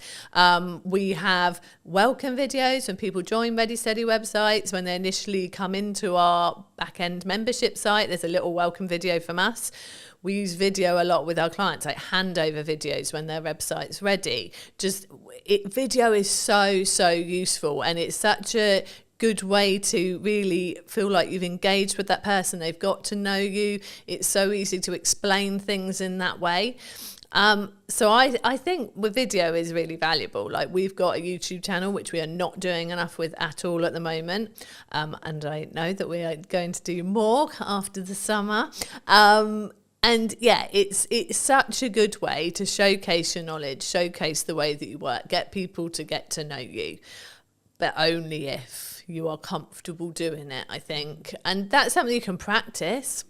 You can get better with it over time. And I think social media, people expect the videos to be slightly more raw. And I think you can use video to get more comfortable using it on social media. And then once you are in a position you feel more confident, can get it more polished, that's when you can stick a video on your website, I think. And until then, get an animator to do like an animated video for you with you doing a voiceover. Or even if you're not confident with that, There are fantastic voice actors out there who could do a voiceover for you. There are so many ways you can do video without putting yourself in it looking a bit like you don't want to be on video. Do you think, I mean, my next question was going to be like, when and how do you think you should spend money on production? Like upping the quality? Is it for that perception of when someone hits the website? I think, yeah, I definitely think it's worth having a professional quality video on your website. If you think about the fact that you've probably got someone to help you create your website at the least, if not got someone to create it for you. So you've paid for that. You've got a professional website. You have hopefully invested in brand photography or product photography if you've got products in your business. You know, all your photos are looking great on there. You've got your content written in a way that you're happy with, whether you've used a content writer or you've done it yourself. And then you just go and shove a video of you sort of in a dark corner of your office, bumbling away about nothing in particular for about 5 minutes. And then you're like, I'm not really sure why I watched that. That just takes away from everything else that you've invested in and that you've done. So yeah, I definitely, and especially as, I don't know if people have a perception that to get a professional looking video, they are going to have to pay thousands and thousands. There are so many places now, we are sitting in one of them, where you can go and get a video created that, you know, is filmed using good quality cameras, good quality mics, proper lighting, in a nice background. Go and just pay for an hour in a room like that and get someone who knows what they're doing to help you. And it's not a lot of money. Like, I'm sure business owners would drop the same amount of money on belonging to a networking group or something like that without even thinking about it more in a year of belonging to a networking group.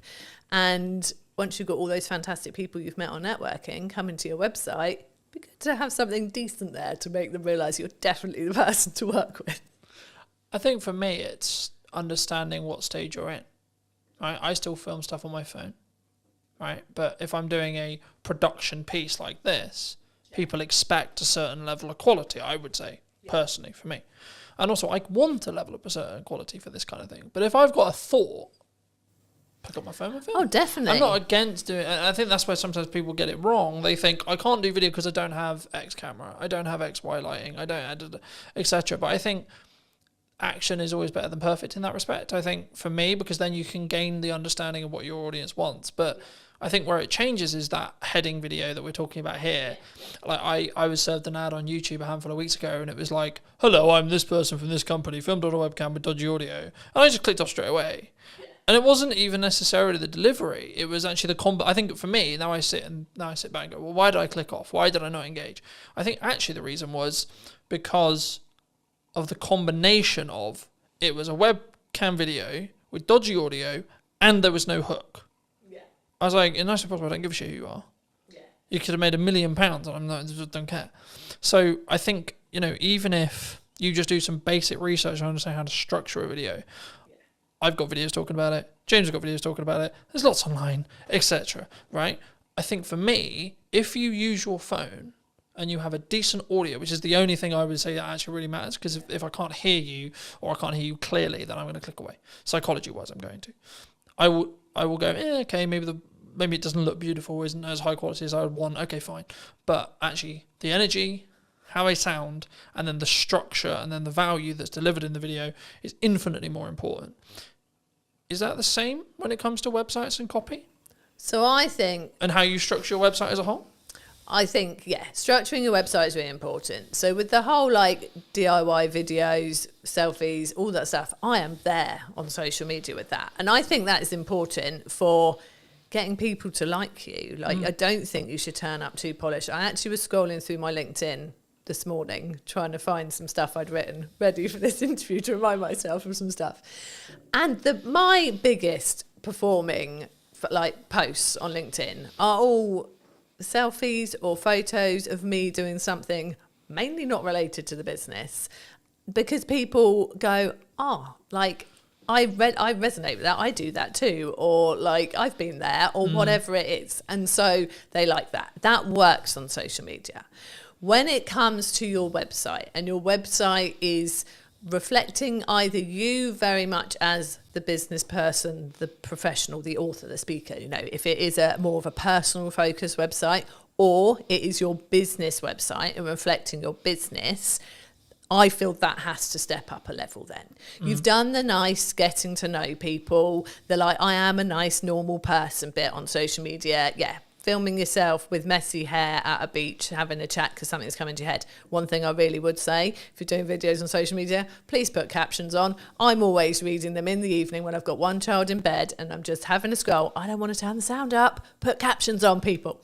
Anyway, so yeah. But then when they get to your website, yeah, that's a different level. And yeah, you do really need to think about the structure of it. And it's very much the same. Like you said with the videos, you want a hook, you want a reason to keep watching them. It's the same with your website.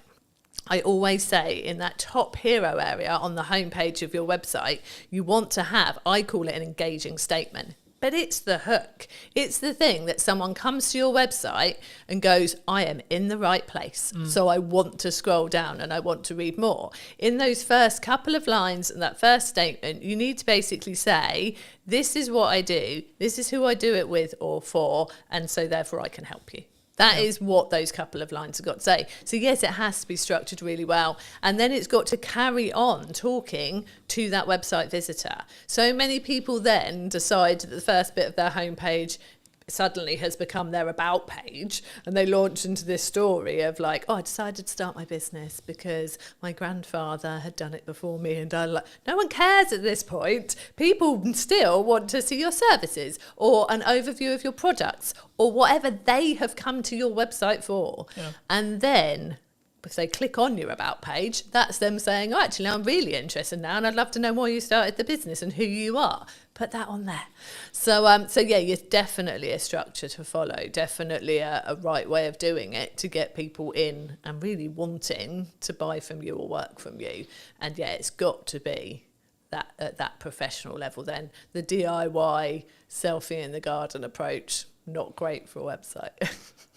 I think, again, it's what do you want to put your first foot forward with, right? Especially when it's like, it might be said by Google, it might be said by AI, and this is your first time of meeting that business. Yeah.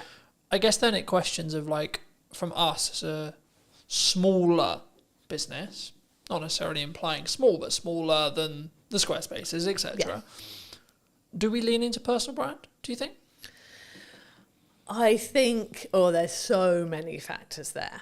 I think if you are a smaller business, it's really good to have a personal presence out there, definitely, because I'd say quite often you're out networking, so people are going to meet you in person. You are probably on LinkedIn talking about all of like the stuff that you're going about and doing and what your business is doing. So I think you're naturally going to have a personal presence, but then, and I am very much that person. I'm out there networking all the time. I am the one doing that for our business. But when you go to the Ready Steady website's website, it is a business website.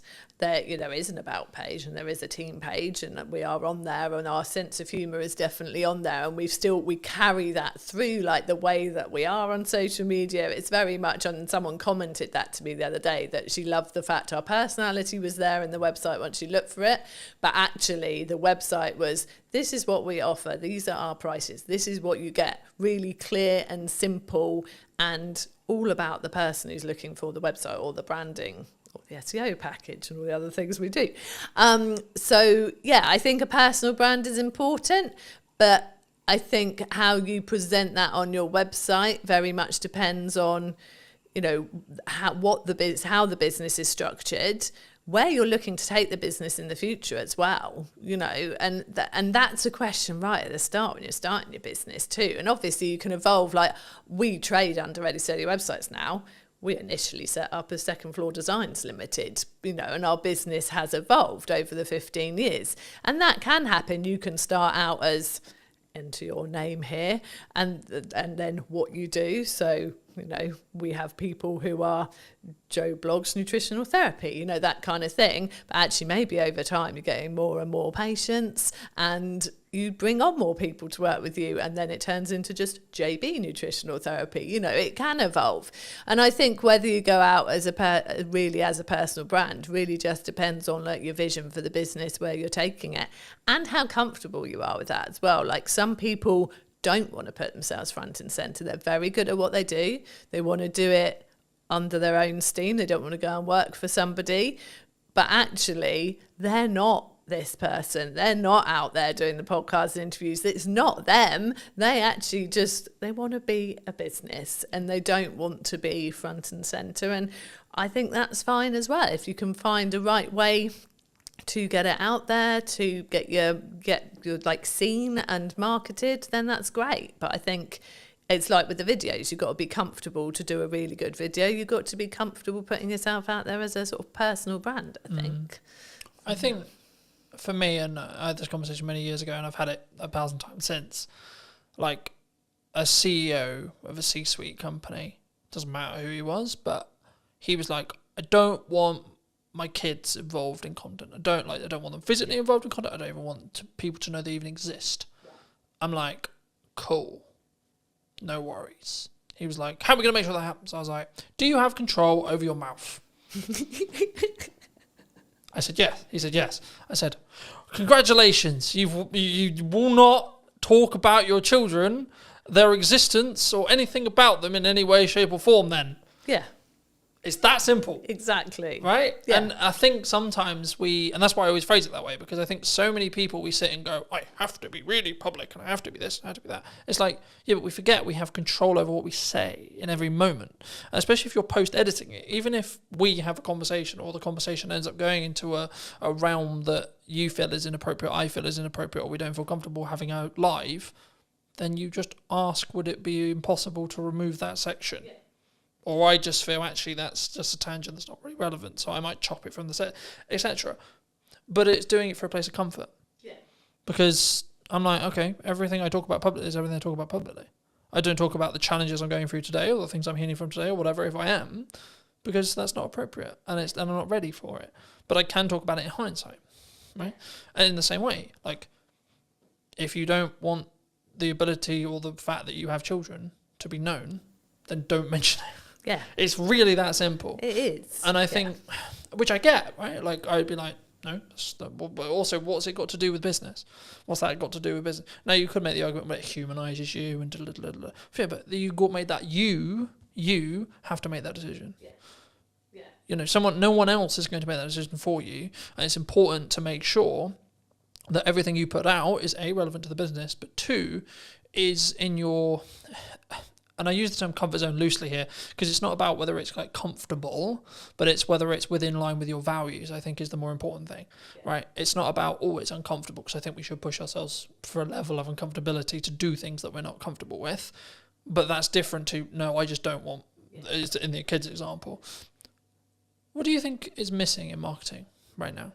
What do you think people could be doing, should be doing, that they're maybe not doing? Oh, that is a good question. I think the thing I see people so we're looking at very small businesses here. The thing they are missing in marketing is consistency, which I think can be really, really key. I think there's people who think, well, I put this out there and therefore, you know, everyone will know about it now because I mentioned it once. So I've marketed that, and that doesn't work. Like, there's so much out there. Like, people, the term, like, so much noise that people are having to deal with, whether that's visual or audio. But there's so much out there, and people aren't consistent with it. So I think that being consistent in whatever form of marketing you're choosing, so whether you are using social media, whether you are doing email marketing and putting emails out there, whether you are, you know, putting out flyers places, you're doing some actual putting up posters and that kind of thing, you know, you have to be consistent with it. You have to be doing it in a range of places. And I think people feel like, well, I don't want to bother people. I don't want people to get bored of me because they're hearing it so much, and you have to do it an awful lot for people to be hearing it so much they're getting bored of you. And I think that is one of the key things that I think people are missing.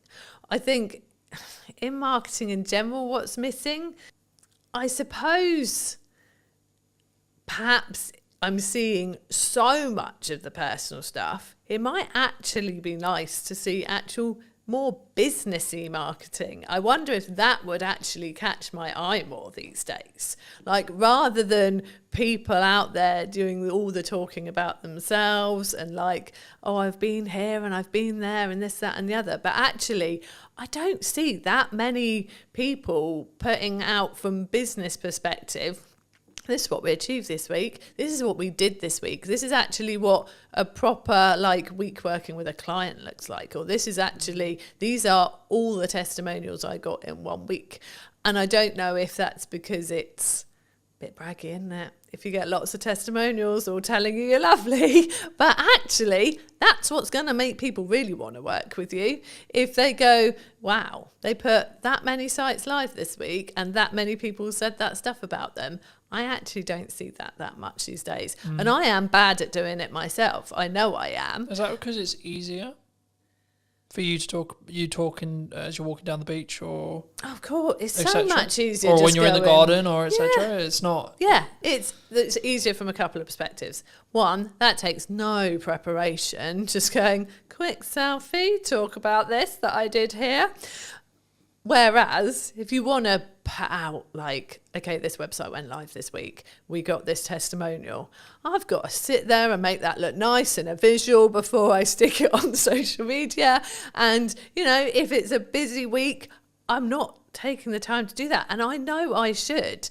And I think that is a key thing, that doing it well always takes time. And we all have a finite amount of time. And if we are busy in our business, obviously, we've got to make sure those deadlines are hit, those clients get their websites, that the support tickets are responded to, the site that went down because the server got overloaded is put back up again. We're doing all that stuff that we actually have to do as the actual stuff in our business that pays the bills. And then we've got to go, oh, do you know what? Yeah, testimonials, do this next week. And then, oh, look, next week came and went, still going to do them next week. And actually, I think, and this is something that's clicking in my head right now while I'm talking to you, that, you know what? Some of that might stand out a bit more because people aren't doing it as much.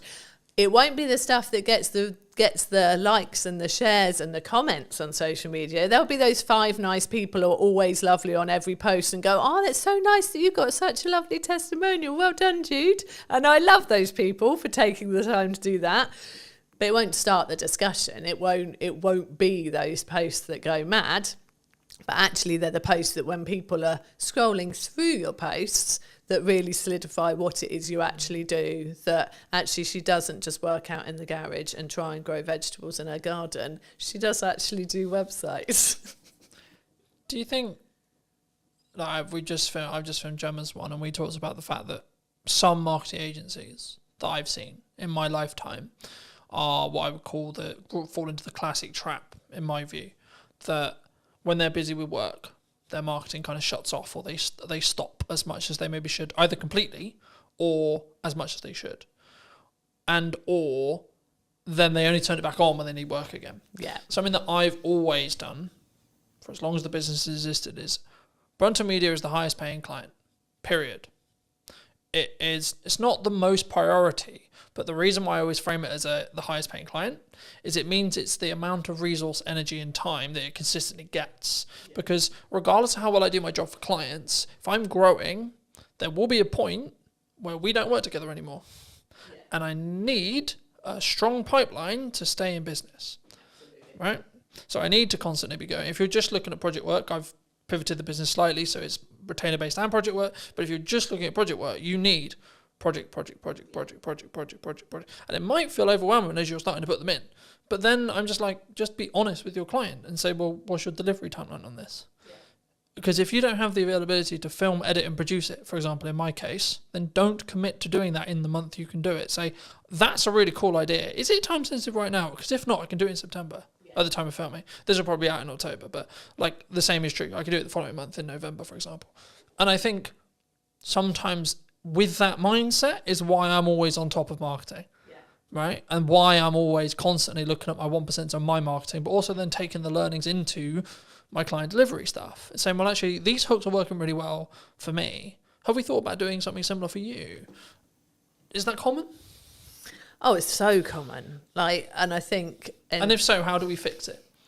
How does a business... Is it just, you just got to work the hours? You just sometimes. Yeah, and you've got to prioritise it. So I think, like you said, people will get a project in and they'll be so desperate to please that client and go, oh yeah, well, I can deliver that in 5 weeks. But to deliver that in 5 weeks, they will no longer rock up to any networking and they will no longer post consistently on social media. And yeah, absolutely, there's no way they're creating any nice social graphics to put out any testimonials or anything like that. It's all going to go because they've promised the client it'll be delivered in 5 weeks. Well, actually, if they said to the client, is 7 weeks all right? Then realistically, they could still fit in their 3 networking meetings in that time. And they could still have prioritised their marketing posts and whatever else they do for their marketing. And the client would probably still have said yes. And let's not forget that actually, clients will probably respect you more if you can't just go like that and deliver a project, because then they go, oh, well, they're busy, they must be good, rather than they can turn that around very quickly, probably haven't got anything else on, is that a concern? So it's definitely, and I think if you have been in the feast and famine cycle of project, nothing, project, you are more panicked to definitely make sure that you get that client, and then you probably do overpromise, and actually you would have been fine. Because if you start saying, well, 7 weeks all right, and they go, well, really, can we do 6? Then, okay, you can do 6, and maybe one of the networking meetings goes or whatever. But it's just, I see it a lot. I do see people oh, sorry, I'm not going to be coming to the networking meeting this week because I'm so busy, I've got to fit this in before a deadline. And then you're like, well, if the deadline's approaching, have you got stuff coming after that? Or would actually have going to this networking meeting being a good idea, because maybe there was someone there thinking about chatting to you this time because they've got to know you a bit. And so, no, we do see it a lot. And it's one of the things that we're very careful not to do. And it's easier for us, there's 2 of us running the business. We have freelancers and things when we need as well. And so I am always focused. It's me mainly. Chris does do some of the networking, but I am very much focused. And for me, it's the school summer holidays now. And my focus very much is on the children in this time. But I think I was very much... you offered me to do this, and I was like, yeah, I'll make time to do that, because again, that's something, it's very easy to drop the things you don't have to do at this period of time, but then in November, when there's not as many new people coming in, it's like, well, do you know what, if I'd have done that and gone to all of this in August, probably wouldn't have had this sort of drier patch now. So I'm here, and I've made sure I've prioritised a couple of networking meetings next week, and I make sure it keeps going, and because it has to, because we are small business owners, and that is how we get our business. I think for me it's key, and I've always been in the world of, I'm going to bank content for as long as I can, especially I call it my bloodline of my business now, because we met through networking originally, but I since then have pulled back on networking. And that's not because networking doesn't work. It's because I found I was trying to do content, do that really well, trying to do ads, trying to do that really well, trying to do client delivery, trying to do that really well, trying to do networking, trying to do that really well. And what I was finding was I was doing all of them unoptimally or badly. Yeah. So I said, right, scrap everything. What do I actually want to spend my hours doing when I'm not working for clients? And then I was like, okay, well, actually, I really love enjoying creating content, having conversations on camera, etc. Cool. Okay, what's the byproduct of that? The byproduct of that is I become better at my craft. I become better as an interviewer, which in turn means when I'm doing interview content for clients, I'm even better. So it's a compounding effect across that board. But also I can then make sure that I'm consistent. So as we're discussing now, it's the middle of the summer holidays, but this won't be out until probably closer to October. And it's actually, I can have a really busy, I'm expecting September to be really busy, because of the natural progression where you have a month where people are really focused on family and but then they're like, shit, I've actually got business stuff to do. And in September, that's normally what happens. So I'm actually prepping it as a perspective. I probably won't be filming much in regards to podcast my own content in September, but that won't matter because of how much content ahead I am.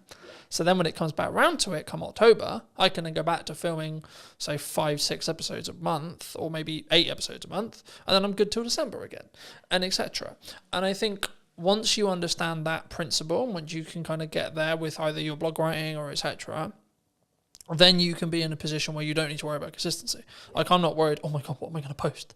Then the question becomes, what could I post or what should I post? And it removes all the pressure. Yeah. Do you, like, how consistently should someone be writing a blog on a website then? Let's focus back in on websites. So we say it's really good if you can do it once a month as a minimum. Like, to have that new content going on your website once a month. In that respect? I think, well, I mean, I used to write posts weekly for Ready Steady websites. People told me that they loved that they did go and read the blog post every week. And I maintained that for a good few years. But that's a lot of content. And I got to the point where I really felt like we were getting busier. And actually, if I had a post once a month, I could still pull bits out of that for social posts throughout the month. So I'm still putting stuff out there, sending people to the website, to a blog post. I could still pull different bits out of it for our newsletter, which is weekly. And Google likes to see something new on your website every month. Like, it just reminds Google that you're there. Something new's gone on there. It's something new for Google to index.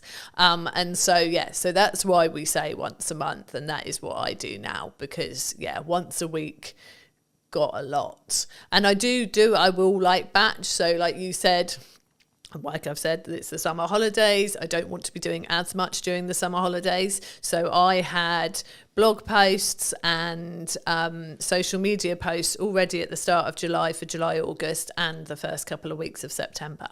And my email newsletter as well, all scheduled, all ready to go, sorted.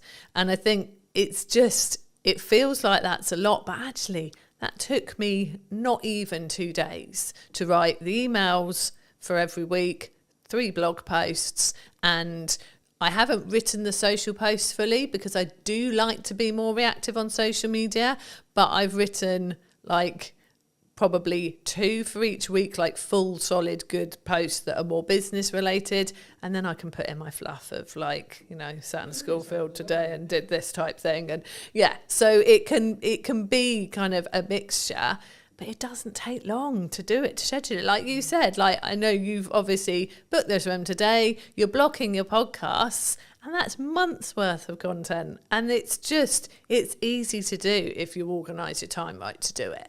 And I think it feels big for people who just aren't used to doing it. And the people who say to me, I'm not building an email list because I don't have anything to say to them. It's like, you've got so much to say.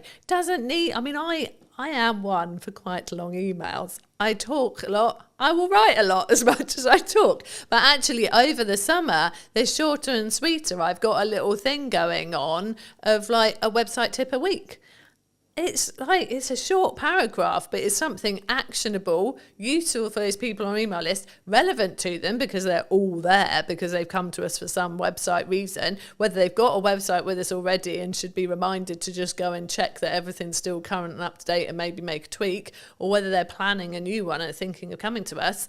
Those tips are relevant to both. Happy days, email sorted. It's not hard. I mean, we have blog posts on ideas for your website, for your email newsletter, obviously. Got a blog post and everything pretty much on our website. So, yeah, but I think, once a month is a good one.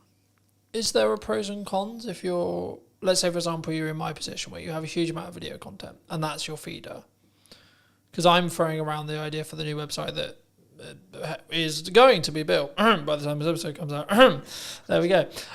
Said it now. It will have to be out now. It'll have to happen. I'm throwing around the idea, because it's a time investment and it's also how I come across. I think I come across better on like this video, right?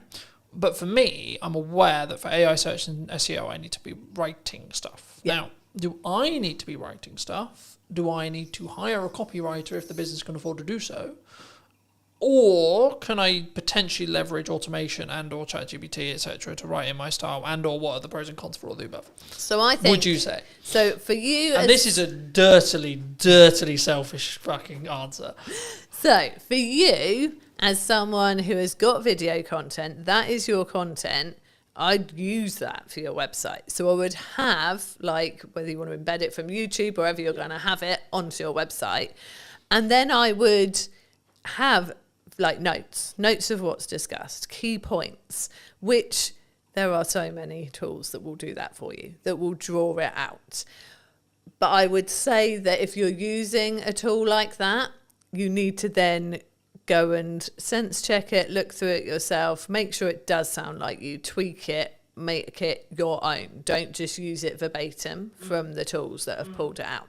So from that kind of content where you're repurposing a video and turning it into a vlog essentially on your website with notes, I think that's absolutely fine.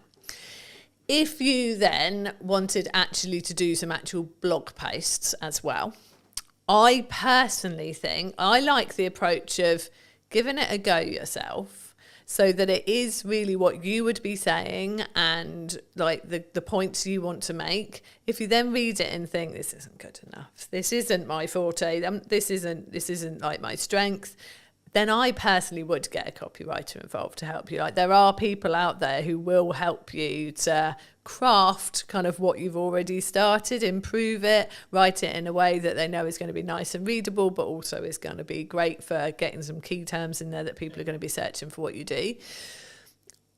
I don't like it when I see blog posts that I can tell have been written by AI, you know, and people have written guest blog posts for me and sent them to me, and I've gone, this is obviously, they've used AI to help them write this. I will then go in and tweak those. I will take out the EM dashes, which, you know, are an actual like staple of punctuation in America, but we tend not to use it over here. So it's quite telling when I get an English person sending me a blog post with a load of them in. So I will tweak those because I don't want them on our website. There are people saying that AI copy doesn't work as well from a search engine point of view, that like it's penalised. I don't know how truthful that is. It's hard to tell really, because, you know, we're still relatively in the early days of it being put on websites and things. The problem is that if you go, AI wrote me a blog post on this, if someone else is putting exactly the same request to ChatGPT as well, they could have they won't be exactly the same, because we know that ChatGPT will learn from the conversations you've previously had and will have it sort of tailored to you, but there'll be some of the same stuff in there, and I want to feel like what's on our website is genuinely unique and different. Someone's going to come and read something on our website and they're not going to go and read virtually exactly the same on someone else's. Obviously, people are giving similar tips to us. Like, none of what we are saying on our Ready Steady Websites blog is rocket science. It's tips around your website. You know, there are many people out there doing that, and a lot of us will be preaching the same best practice. But I write all our blog posts that are not guest blog posts, and I very much do it as me. And I know there's a copywriter I know well who says, you can always, it's me. He says, from your emails to your blog to your LinkedIn posts, it's so you. And I think that's important, personally. So I wouldn't, apart from, like I said, drawing out some show notes from a podcast, yeah, use a tool to help you do that. It'd be silly to sit there listening to the whole thing, making notes. That's ridiculous. But if you're going for something that is sort of separate content in its own right, I still would prefer it that people really put themselves into it than the robots. Is there a world where you can do both? Yeah, I mean, there is. I mean, I know that I've got a lot of business friends who like are dyslexic, and for them, like, even sitting there and trying to start something is hard. Like I said, it's good to start from your own point of view and get someone to help you with it. So yeah, using it as a tool to kick you off, I think is all right. Again, as long as it is very much, then it becomes yours. I think I really don't like the idea of creativity being lost. And I don't like the idea of people getting lazy from a creative point of view. I think AI is great if it can help you with the really practical things. Like I said, like Chris uses it for coding, which you could say is a creative thing in its own right, and it is in many ways, but it's functional, isn't it? Yeah. Like it's I think it's whether it's grunt work or not, in my view, right? Yeah. And I think the key of what we're talking about here is in crux is the cognitive ability of being able to critically think. Yeah. So for me, I'll give you an example that I've probably used on other podcasts. Apologies if I have, but for me, I'm now basically solely only reading a physical book out of principle, because I'm aware that I'm utilizing AI in tech, and I want to balance the cognitive ability that I'm losing through using AI, but I'm gaining efficiency, but I still want the cognitive ability to be able to think and get creative ideas, etc. But I'm also leaning into let's do more stuff in person because I think the energy is better where possible, etc., etc., etc. And I think there's the conversation will flow better, so on, in that respect. And I think it's actually, to an extent, you can utilize both sides of the world as long as you're aware of the caveats. Yeah, is which I think what we're touching on here. Yeah, definitely. And I think I had a brief conversation in comments on LinkedIn the other day with somebody who said, do you use AI for writing blog posts? Do you ask it its opinion for things? Like, do you get it to do it? And I said, to a certain extent, but I'm really concerned that people will stop using their brains. But like you said, if you're aware of the fact that you're using AI for certain things and you go, do you know what? I do need this to keep working. I can't just let this computer think for me the whole time. Then that's great. And I think there is that balance there, and that's good. But I'm letting AI do the day-to-day stuff I wouldn't really find that hard or challenging to think for me. So I have freed up capacity and then the ability to think longer term problem solving, larger scope problem solving, longer term business challenge, growth challenge, and so on for clients and me. And I think for me, that's potentially where the people who are utilizing AI correct will rise to the top. Yes. Because I think, and there was this kind of AI is going to take our jobs-esque, the world's over kind of principle, I guess. I've been of the view that it's a tool. Right, and that's why I use the analogy of sharpen the knife and then use the knife yourself. So you're using AI to sharpen your knife, and then you're using it to cut up whatever you're cutting up, etc. And that allows you to then move forward. Yeah. That allows you to be more efficient, and that's kind of I'm going to work smart and hard simultaneously thing, because it's not just about. It is a level of, because I was like in my head whenever I look at content, I'm going quality or quantity, but actually you need both to be able to understand data, to be able to then work out what the market thinks is valuable. Because I suppose it doesn't matter what you think is valuable. Yeah. It's what the market thinks is valuable. And the only way you're going to get there is through a level of quality at volume, in my view, at least. Because then you have, like, this video got 300 views, this video got 1,000. What's the difference, for example? In that respect. But for those who've maybe really connected with this conversation, really enjoyed it, or maybe they just want to check out what you guys are doing, where's best for people to reach out? Where's people to connect with you? Well, our website. It's got to be the answer I give, really. So our website, readysteadywebsites.com. If they want to have a chat, they can book a call there. But we are on socials. We are Ready Steady Websites on Instagram, on Facebook, and on YouTube. And I am Jude Wharton on LinkedIn if people want to connect. And I'd like to end the episode by asking you to give advice to your younger self. So 5 years, 10 years, 15 years ago, what advice would you give to that person? I'm going to keep it on a marketing theme. Like, we started our business 15 years ago, and I wish right then we'd started to build an email list. We didn't start doing it for about 5 years. And once we built our email list, that was when the consistency of work coming in massively picked up because those people were there and we were talking to them every week and they were getting to know us, like us, really understand what we could do for them. And then they started coming to us consistently. So yeah, absolutely, I'd have built an email list much sooner. So that's my marketing, if I could go back and tell myself. Yeah. Thank you so much for coming on. Thank you so much for the time. And if you did enjoy this video and would like to see more like it, then I'll be back next week with a brand new interview talking about all things marketing, what you can be doing and where and what we're potentially missing as well, which I think is a really important part of what I'm doing here. So thank you ever so much for coming back and joining me once again.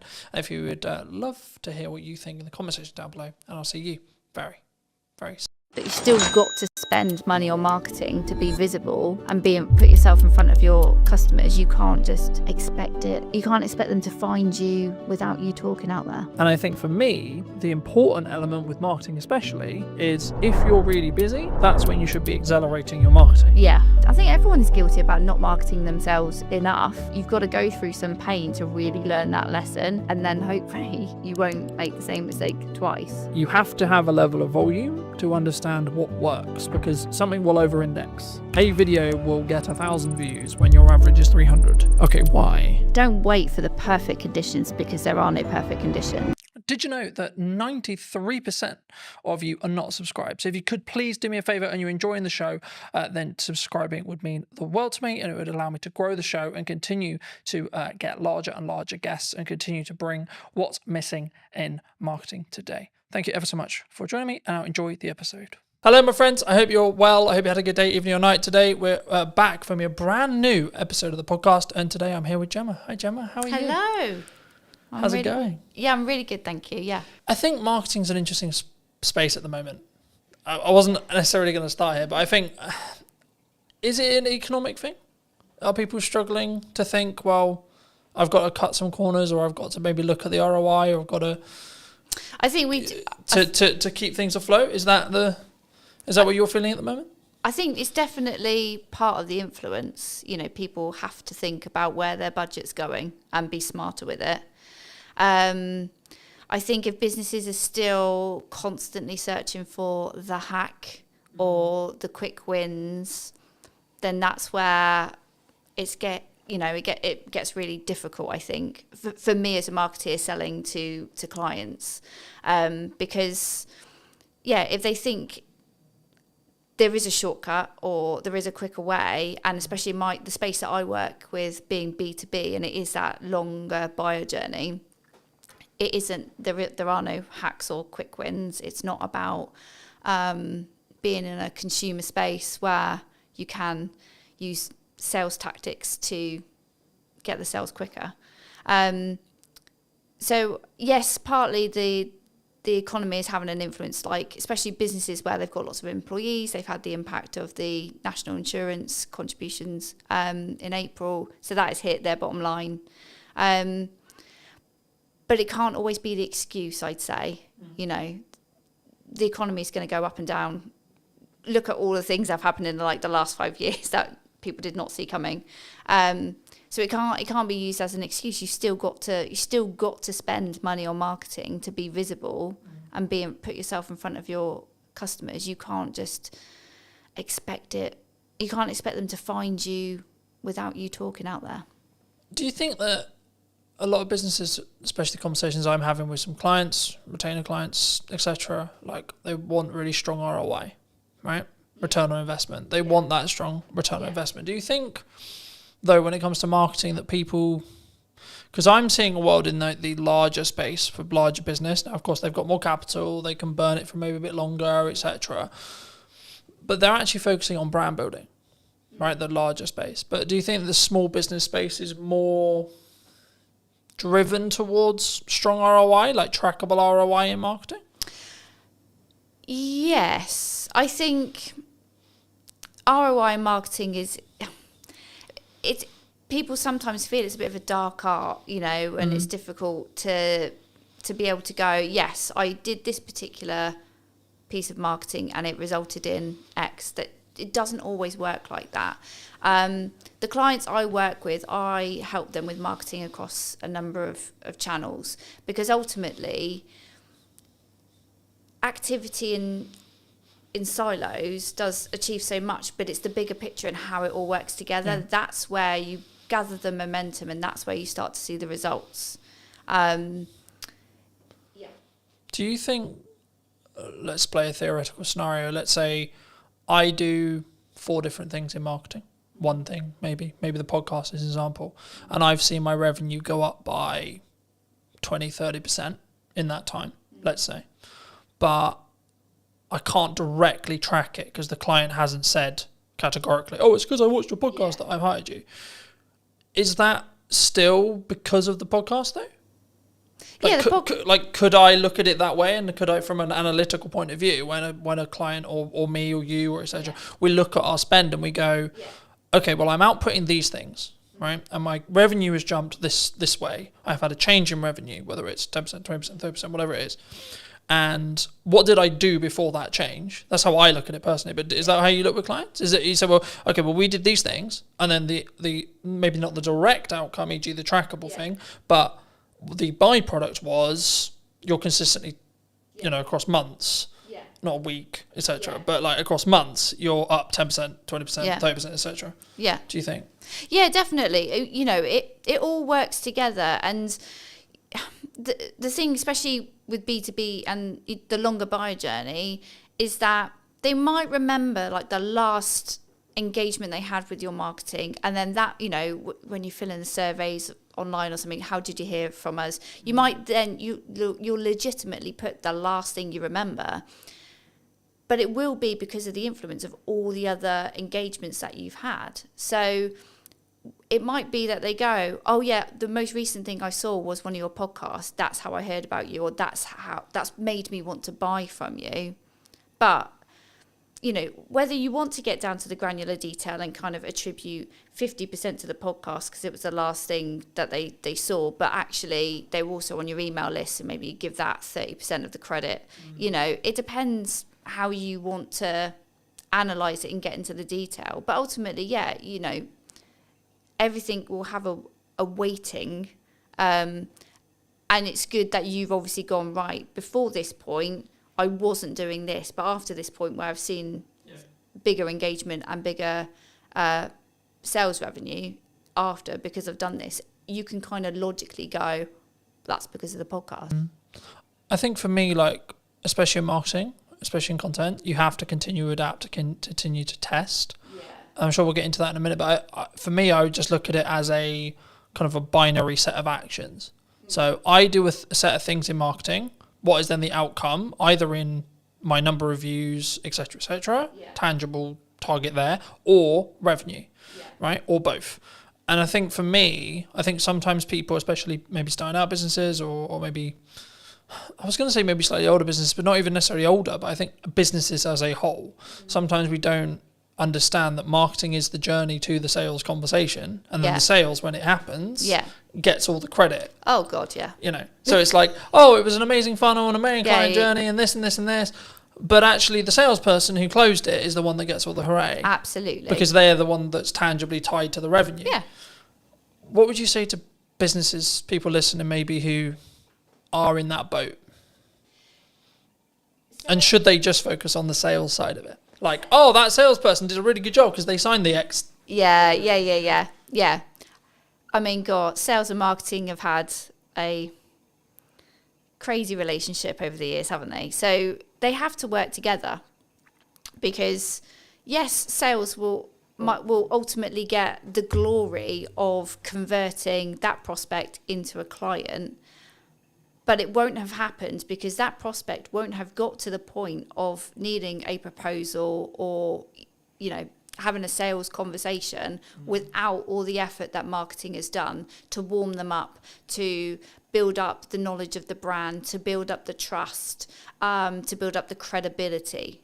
Sales can't do that in their kind of one hit, I'm going to tell you about features and benefits, or whatever the conversation goes like. So yes, they might get the credit at the end, but unless they work together. And it's the same, like, marketing can do so much to get a prospect to the point of wanting to buy and convert. You still need to have a sales message and a sales process to get them over the line and get the revenue in. So they can't work one without the other. They have to work together.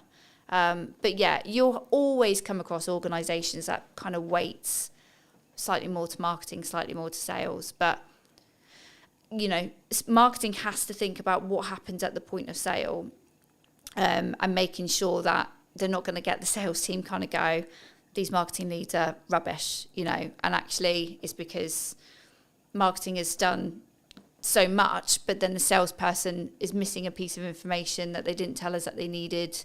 You know, you've got to get them to work together. Got to get them in the same room.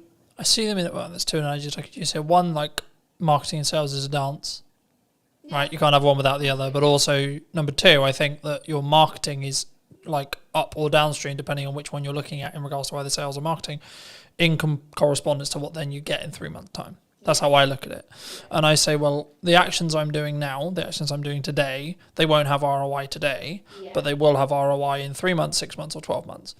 And when you're in a position where you can spend that little bit more on your marketing, maybe that's this month, and then maybe you have to pull back next month, or etc. Or actually you're in a really strong year, you should be pushing brand. You should be pushing marketing as much as you can and investing where you can. So making the upgrades where you need to, making the, you know, for me, buying a new camera, buying a new lens, buying a new microphone, etc. That's then going to pay the rewards when things are harder, because I can lean into those changes and use them as maybe selling opportunities or selling reasons, right, in my marketing that will then trickle down into the reason why people made decisions. But have you always wanted to work in marketing? Have you always like done marketing? Like, how did you get sat in front of me today? Yeah, I knew exactly the career I wanted to take. I knew I wanted to work in business. I knew I wanted to work in communications. So I've kind of been your standard student who did GCSEs, A-levels, did a marketing degree, and went into a marketing agency. Just because that's the path I knew I've wanted to take. Never did I think I would actually run my own business. That kind of came over the last few years. I was always happy working for somebody else, working part of a marketing team. But yeah, I was always, I didn't foresee the kind of the change. Why did you go freelance? Because some people are forced into it. Right? Yeah, no, they're I like, wasn't. oh, I'm good. Yeah. I'm in an agency, and then suddenly like the dreaded redundancy call comes. Yeah, I wanted to do a bit more marketing. It was for me. So I'd had my son, and I'd sort of lost a bit of my work identity. So I started to do a bit of freelancing on the side, not in the freelancing that I do now. But then COVID actually gave me a really good opportunity, because I was at home, I could do loads of online networking, I could meet loads more people, and that just gave me the opportunity to pick up a few new clients, work with some other marketeers. I had an employer that was absolutely fine with me doing my little side hustle, no problem. And then I got to the point where actually I think I wanted to work with more different people, feel a bit more valued. So I sort of crunched the numbers, picked up a little bit more work, and then it was like, right, this is the moment. Let's go. Let's switch it over. My employer actually did become a client, so I was rather sensible with my sort of dip into freelancing. So I had a plan. I had a bank of clients kind of ready to go, and then it kind of went from there. Do you think people, maybe in the current climate, or I mean, I'm always hesitant when I say that, right? Because I've been in business nearly 10 years now, which is a really nice place to say. Yeah. But also, I'm also aware that I've now got a bank of knowledge in my head, which is like, well, there was that thing like 4 years ago, there was that thing 3 years ago, then we had COVID, then so I try to be nice and try to lead with empathy when people are like, it's really hard, I'm struggling, the economy's hard, but I'm like, there's always going to be something. Always going to be, the government's doing this, geopolitics is doing this, etc. So I think for me personally, I always focus on my inner work in respect to A, how's my client delivery, B, what's my marketing, and C, how much is where is my pipeline, where's my cash reserve, etc., etc. Things like that. And I think for me, the yardstick I always use, and I've been thinking about this like a lot over the weekend, it's like the problems I'm now trying to fix are drastically different to where they were a year ago. So for me, that's clear growth metric. Yeah. Because I'm trying to fix larger problems. I've got more, whether that's financial problems or delivery problems, different problems, or etc. You always have problems, I think, in my view. Yeah. To I guess to phrase it into a question, people who are maybe looking at the economy as, should I maybe pack in what I'm doing and then go get a job, or the other way and saying, actually, well, maybe I'm a little bit concerned about my job security. Maybe I'm seeing redundancy in the next 6 months, like either because their company's actually said that's going to happen, or they just have kind of a gut feeling that's like, I would feel more secure if I had something else. What would you? What would you? Is now a good time? Would you say? Any time is a good time. Like, don't wait for the perfect conditions, because there are no perfect conditions. Employment, some people do look at it a bit more securely. There's more, law behind, to protect employees. I don't sit there and think, I don't think either or is more safer, freelancing or employment. I saw somebody post something the other day about, maybe I think they must have gone through a redundancy, and I just sort of commented to say, like, look, don't overlook freelancing, but also don't look at freelancing if you want to get some income in your pocket quickly, because it's not the quick result, unless you've got somebody that has got a project lined up, that they're going to be good payers. But I think that happens because you did the work 3 months ago. Yeah, no, that does. But that's what I'm saying. I'm saying, like, somebody that was like literally, okay, I've just been made redundant, I'm going to jump into freelancing, and it's like, that's fine, but brace yourself. You are going to financially, you're going to just. You need to live humbly. Yeah, and I think for me, the key for me, and the thing I've learned the last couple of years, is you have to live below your means within reason, regardless of whether you want to grow or not, because. If you're growing, that requires money, but also it's in a scalable fashion where actually if money starts to get tighter and you have to make cuts, then I'd rather be cutting the stuff I'm using to push forward rather than, oh, I can't eat today. Yeah. I can't turn the heating on. It's interesting you say that, because at the end of last year, I had a couple of clients, they kind of fell out one after the other, and it was a little bit like, oh, this is getting uncomfortable. But it was a bit of a wake-up call for me, because I'd had lots of work come to me via referral, via other clients, but I could honestly say I wasn't doing enough marketing outbound to reach new audiences. So as sad as I was, and I was panicking, I knew I had enough money to pay the bills. That was fine. But I decided to invest in myself a lot more. So I invested in a bit more coaching. I invested in some other kind of support marketing communities where I was going to meet other marketeers, learn from them, possibly grow my network and find other people to work with. And it was absolutely the best thing I've done. So it's scary to spend money when you know your income is reducing, but sometimes you have got to do that. You've got to invest in new systems and technologies and new ways of doing things. Yeah, I was going to say, I think it's like, what's your response? And I'm having this like constant concern, right? When things are going well, you should make wheat. Okay, cool. But then actually, maybe I've got runway of, let's say, 3 months or maybe 2 months, right? Or maybe a month and a half. Cool, right. Do I continue to move forward, continue to say, well, this is working, this is growing, and trust in that by the time I hit my end of my runway, I'll be fine, the work will be there. Yeah. Or I'll make the money, or I'll found a way through. In that scenario where you are, like, unfortunately losing clients, the project work isn't there. We're recording this will be going out probably nearly October, but we're recording this in the middle of the summer holidays. Yeah. Where I naturally know there's going to be a lower demand for stuff happening, which is understandable to an extent, because kids are home, things are harder, people are working less, people are enjoying either holidays or time with their kids, etc., which is completely understandable. But also I'm like, okay, when I looked at my financial plan, I was like, okay, I need to kind of plan as if there's not going to be any project work Yeah. for the next 6 weeks ish. Yeah. I guess to phrase it into a question, I mean, what's your response? It sounds like it's like lean into growth and lean into investing, or have you always been that way, or do you sometimes feel like maybe you should have pulled back on costs and gone, actually, I can live on this for 3 months now? The interesting thing is, if you ask my husband, I am Captain Cautious, so I am not necessarily a risk taker.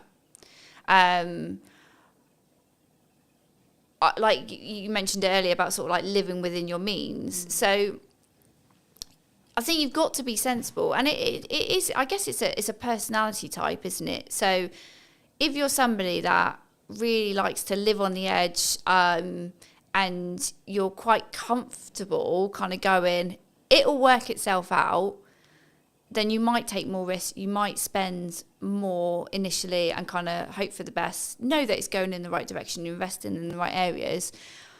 So for me, in November last year, where I had less clients, but I knew I had to do something different, and I knew perhaps I was probably hiding away from really putting myself out there. Because it is scary. It's scary to put yourself out there. I was just saying, did that come from like I've overused the word insecurity, but I can't think of another word to use lately. It's like, but is it an insecurity within yourself? It's like, what if?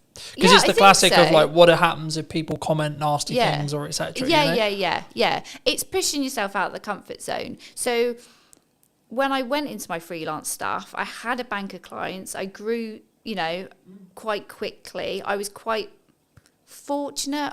Maybe I use that word too much. I'm good at what I do. That's why people work with me. But I guess I was comfy. I had enough money coming in, but ultimately I didn't have enough of an eye on my pipeline. And so, and that was in like the first 2 years. So I've learned a lesson, and I'm happy that I've learned that lesson. I don't think there was any other way I was going to learn it. Like nothing was giving me the kick up the bum to focus on my pipeline. So when you say focus on your pipeline, what does that actually mean in tangible terms? What are you doing when you're focusing on your pipeline? In terms of having more conversations and lining up potential new clients, new work. So you're in sales? Yeah. So I think there's sometimes a misconception when we look at pipeline, which is like, I'm going to push marketing really hard. Because that is a approach to get more pipeline. My answer is yes and. Right? Yeah. Yes, and you should be doing more marketing. Yes, and you should do more outreach. Yes, and you should be connected with your clients. Yes, and you should be adding more value to your clients. Yes, and you should be trying to go above board for all of the clients you currently have. Yeah. When things are good and when things are bad. Mm-hmm. Because the result is identical. But I think if you can financially plan it and or plan in such a way where actually absolute worst case scenario, you probably got close to 3 to 5 months, you're going to be fine either way. Because if you think about how long that time actually is in regards to actionable things, it's so unlikely if you look at probability that you're going to then not have any other work within that window of time if you're doing all the right things. Yeah. You would, it would fill me with a sense of, okay, actually I'm going to be fine. Yeah. But also I think that comes back to the level of resilience you have, the level of experience you have. And this is one of the issues that I think maybe for starting out freelancers maybe have, is they don't have that evidence in their brain to go, when my back's against the wall, I need to make money. I know I can go in what I call going into the trenches, which is I'm going to have 15 cold outreach messages a day. I have stages. Like for me personally, I have seasons or stages, depending how you look at it, depending on where I see my pipeline, where I see things. When things are good, I lean into marketing as hard as I possibly can and try and add as much value in a short window of time. When I know that potentially I'm about to go into a season where I need to make sure things happen, like say like money hitting my account every month, then I'm like, okay, we're going to change gears now. Right? And I will potentially change the content a little bit, and it'll be a bit more pushy, not salesy, pushy in respect to, hey, remember me? But also what I'm doing in the background of that is sending 10 to 15, maybe 20 DMs a day.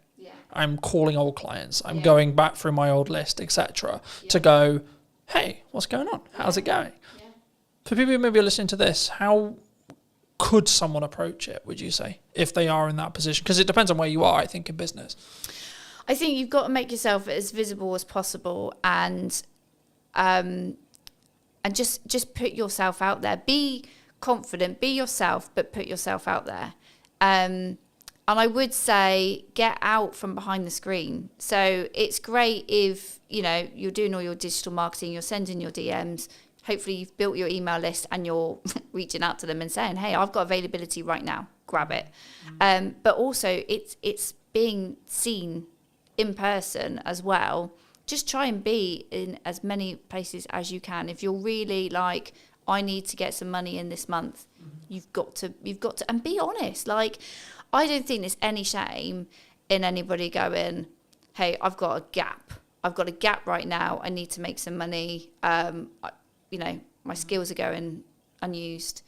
Like, just be honest, because there are lots of people in the same situation. And like, there's no shame in there's no point lying and going, oh yeah, I'm fully booked until next year, when you're not. Like, that's not paying your bills.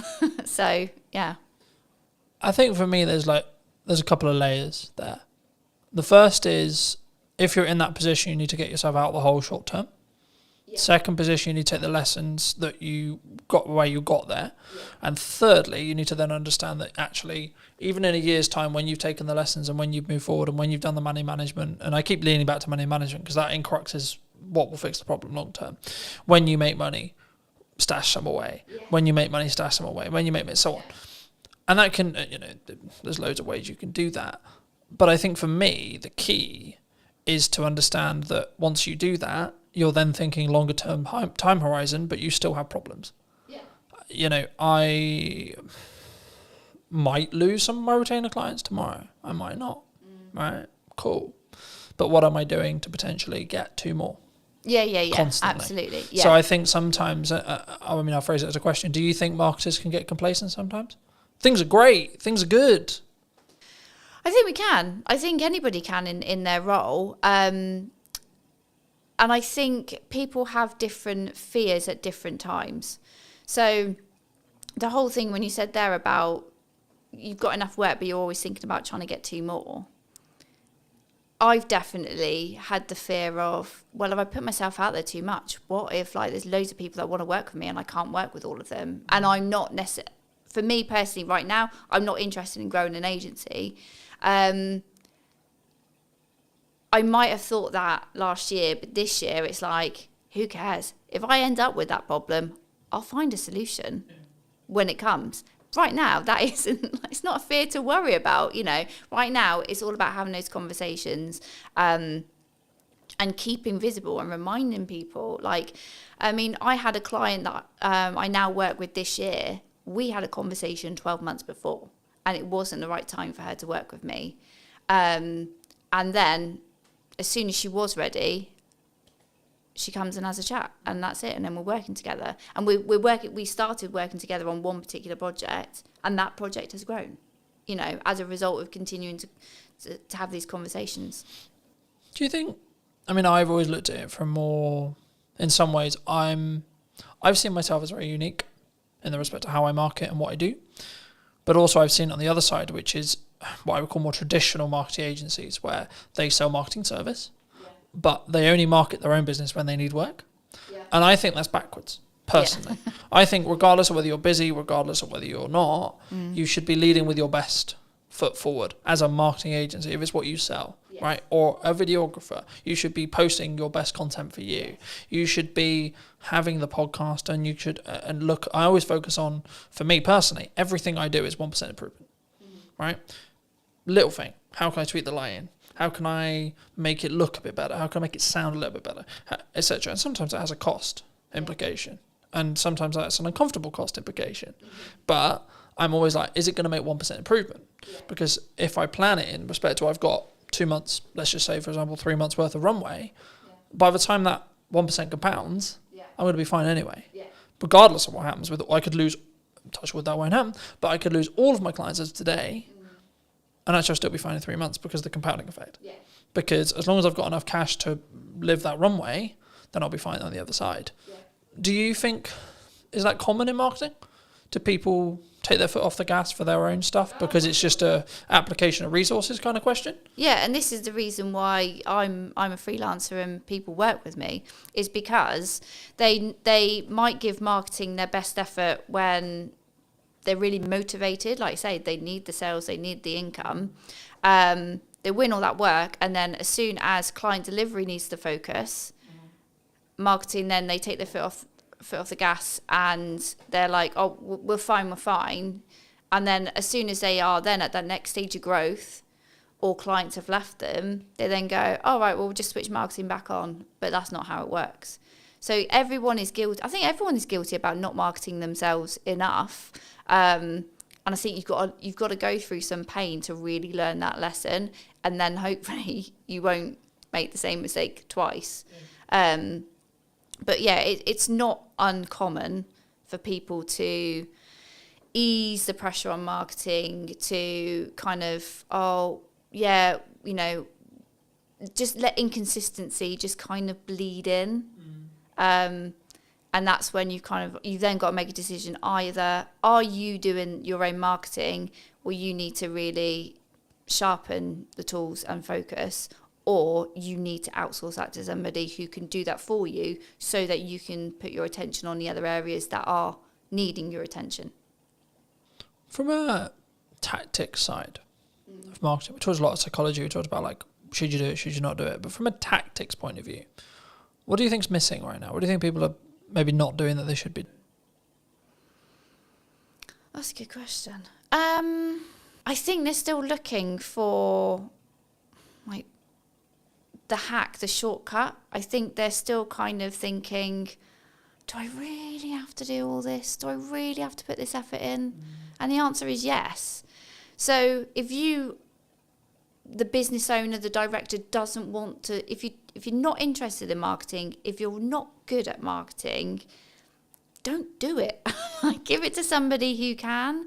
And I will always say to anybody, if they're not in the financial place to outsource, when you are marketing, think about something that you enjoy and that you're going to be able to be consistent with.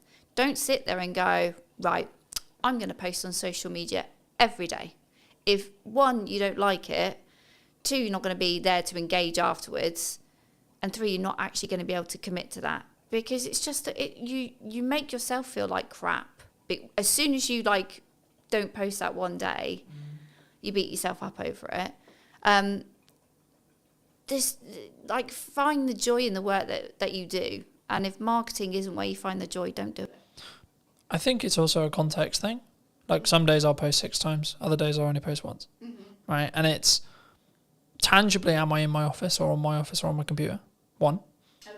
2, where am I with client delivery? Do I need to focus for a third of the day on client delivery?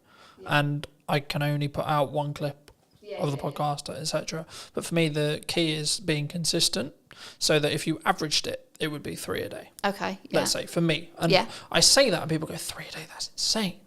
Yeah, but I have a system. Oh, but you've got different channels as well. This isn't like... Well, no, that's on 1 channel. Oh, okay. Fine. Right, so if you times that across 5, then we're talking 15 a day. Oh, okay. But the key is I've built a system. We're recording, to give you a very key example, I don't need to, at the end of the summer, record, probably for most, I could probably not record until November and still have a weekly podcast. Yeah. Because I'm so far ahead. Yeah. Now, the issue with that, of course, is if we're talking about current event stuff. Yeah. If we're not, which 95% of my podcast isn't current events, I've got other content to talk about current events, but most of the stuff I have in podcast conversations is workable and will be workable in 6 months to 12 months. So actually, by me batch recording, I'm just banking as much as humanly possible. Yeah. So then if I get really busy with client work, if I have to fix problems in the business, if I have to X, Y, Z's on, I then don't have to allocate resources and time necessarily into the podcast, or I can limit that cost on a month where it is a bit tighter because I'm so far ahead. Yeah. But the key is I'm focusing on the consistency. So, and this is where I've used the analogy of you need to make the hay while the sun shines, because if you don't, you'll just be left with sludge. Yeah. And I think for me, the important element with marketing especially is if you're really busy, that's when you should be accelerating your marketing. Yeah. Because then you're actually going to, and even if you don't have capacity, right? So let's say I don't even have capacity, I still am going to push hard on marketing because I want demand in 3 months. And actually, I trust that by the time I finish those projects, if I've pushed with marketing, I'll have some stuff left. I'll have some people who are ready. And just being honest with clients and saying, look, I don't have the availability until September. I don't have the ability until October, November, December, whenever it is. And saying, cool, can we book something in? Can we get a pre-production call? Can we get a discovery call in? Cool. But also understand that actually a project that you quoted and you alluded to earlier where you had a conversation a year ago, I've just finished a project started a project, last week. I had a pre-production meeting for that I initially quoted about 3 months ago. Right?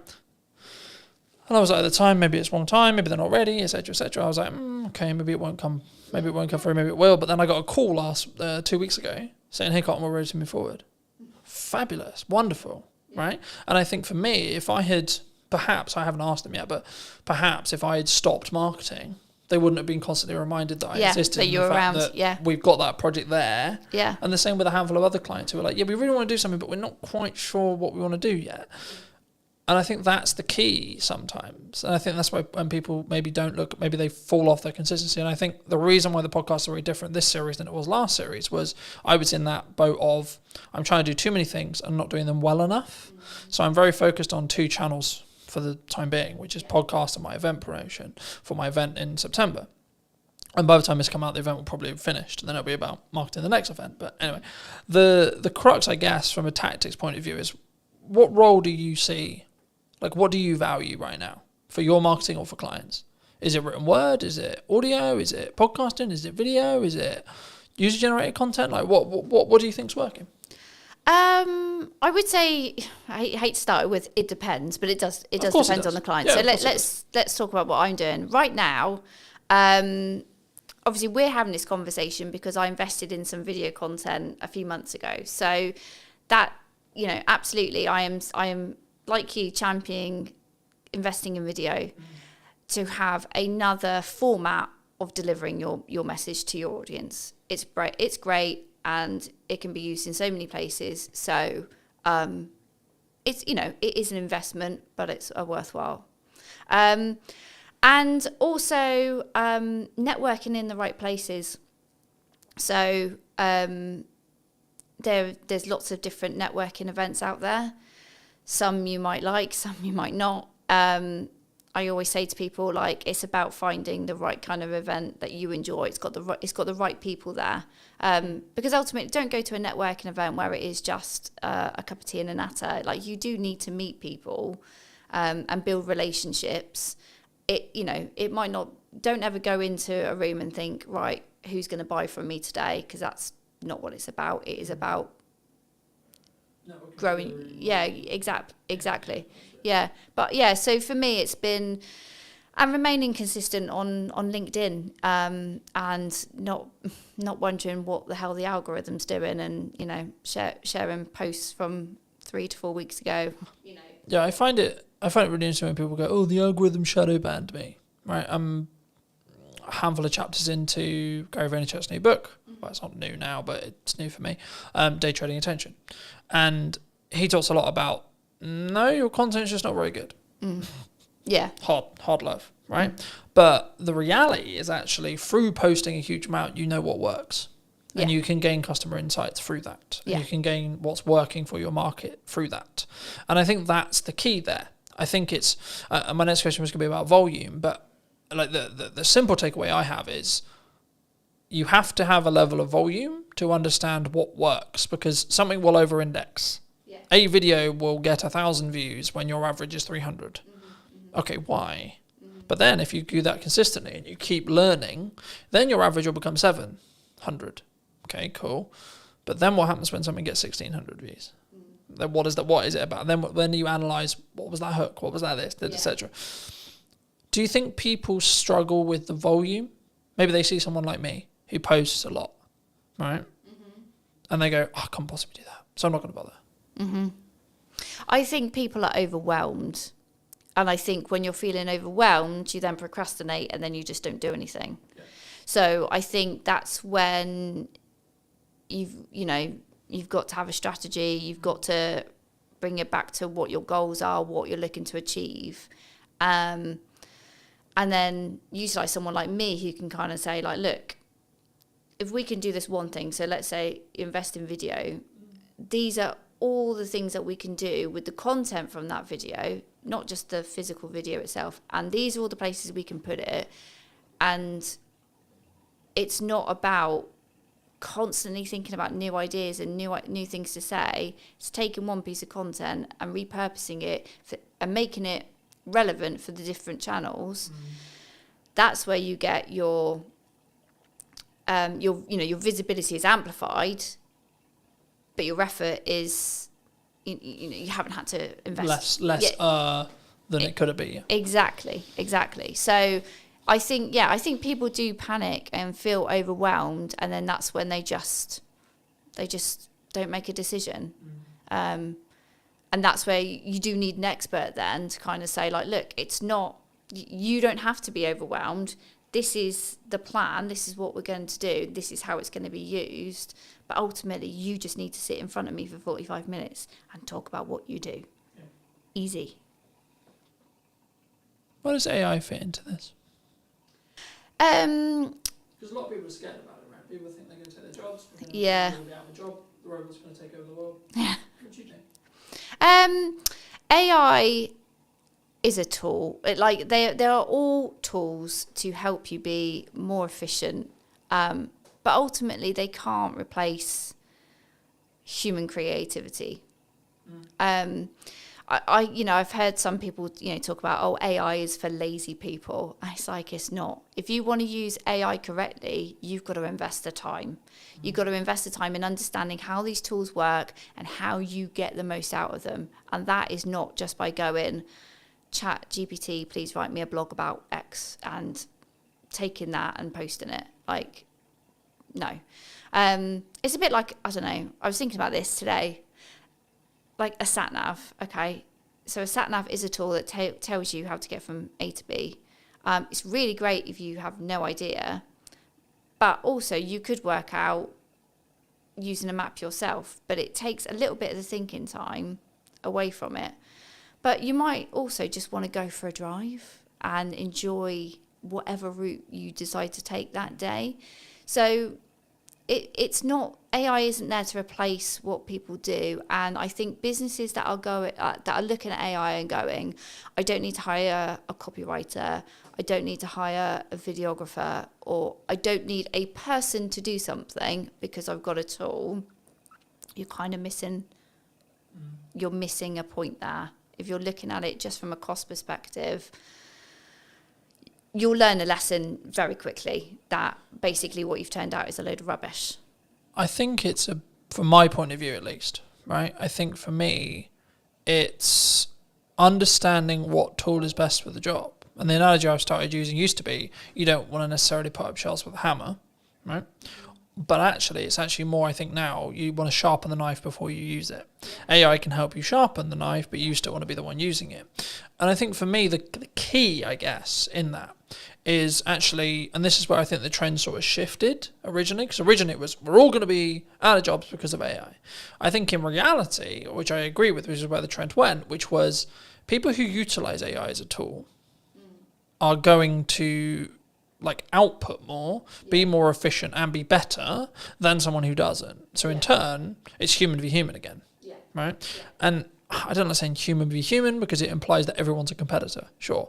But for me, it's actually more about it's you v you and focusing on that mindset, just on a mindset shift really quick. But for me, I see AI as maybe a leveler or a tool rather than, it's going to take my work. If you're in a corporate landscape and your client's looking at you and saying, we need to cut some costs, or we're going to cut some costs and we're going to get an AI agent to do the thing you were doing. Okay. Ask yourself what you can control about that. The answer is probably not much. And then ask actually, well, did the client actually value what you were doing as much as they probably should have done, or actually, in the nicest way possible, are you actually that good? Are you actually better than a computer? Yeah. Right? And that's harder one to ask ourselves, I think, because we then have to be vulnerable with ourselves. We have to say, hold on, shit, I might not be. Yeah. Right? Do you think you're better than a computer? Yeah. Yeah, because the computer. And if so, why? Well, the computer hasn't got all that experience that I have picked up and all those situations and scenarios I have been in where I've had to think, what we're going to do about this problem, what we're going to do for this campaign, and pivot and react. It's not, that's not what AI is built to do. But AI is built to do what you tell it to do.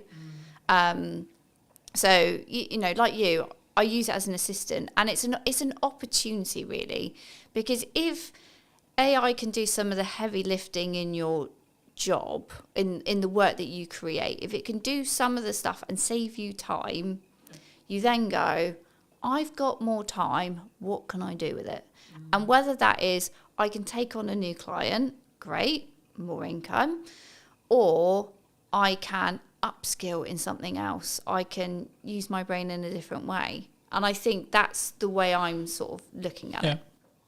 I think for me, there's a couple of ways that you can think about it in general, right? And I think you can tell a lot about how someone looks at their business when that you ask them about what happens and how they feel about losing a client. My perspective personally, as someone who's been in business for a while, long enough to, I would hope, know what I'm doing, I would say there's a couple of ways you can look at it.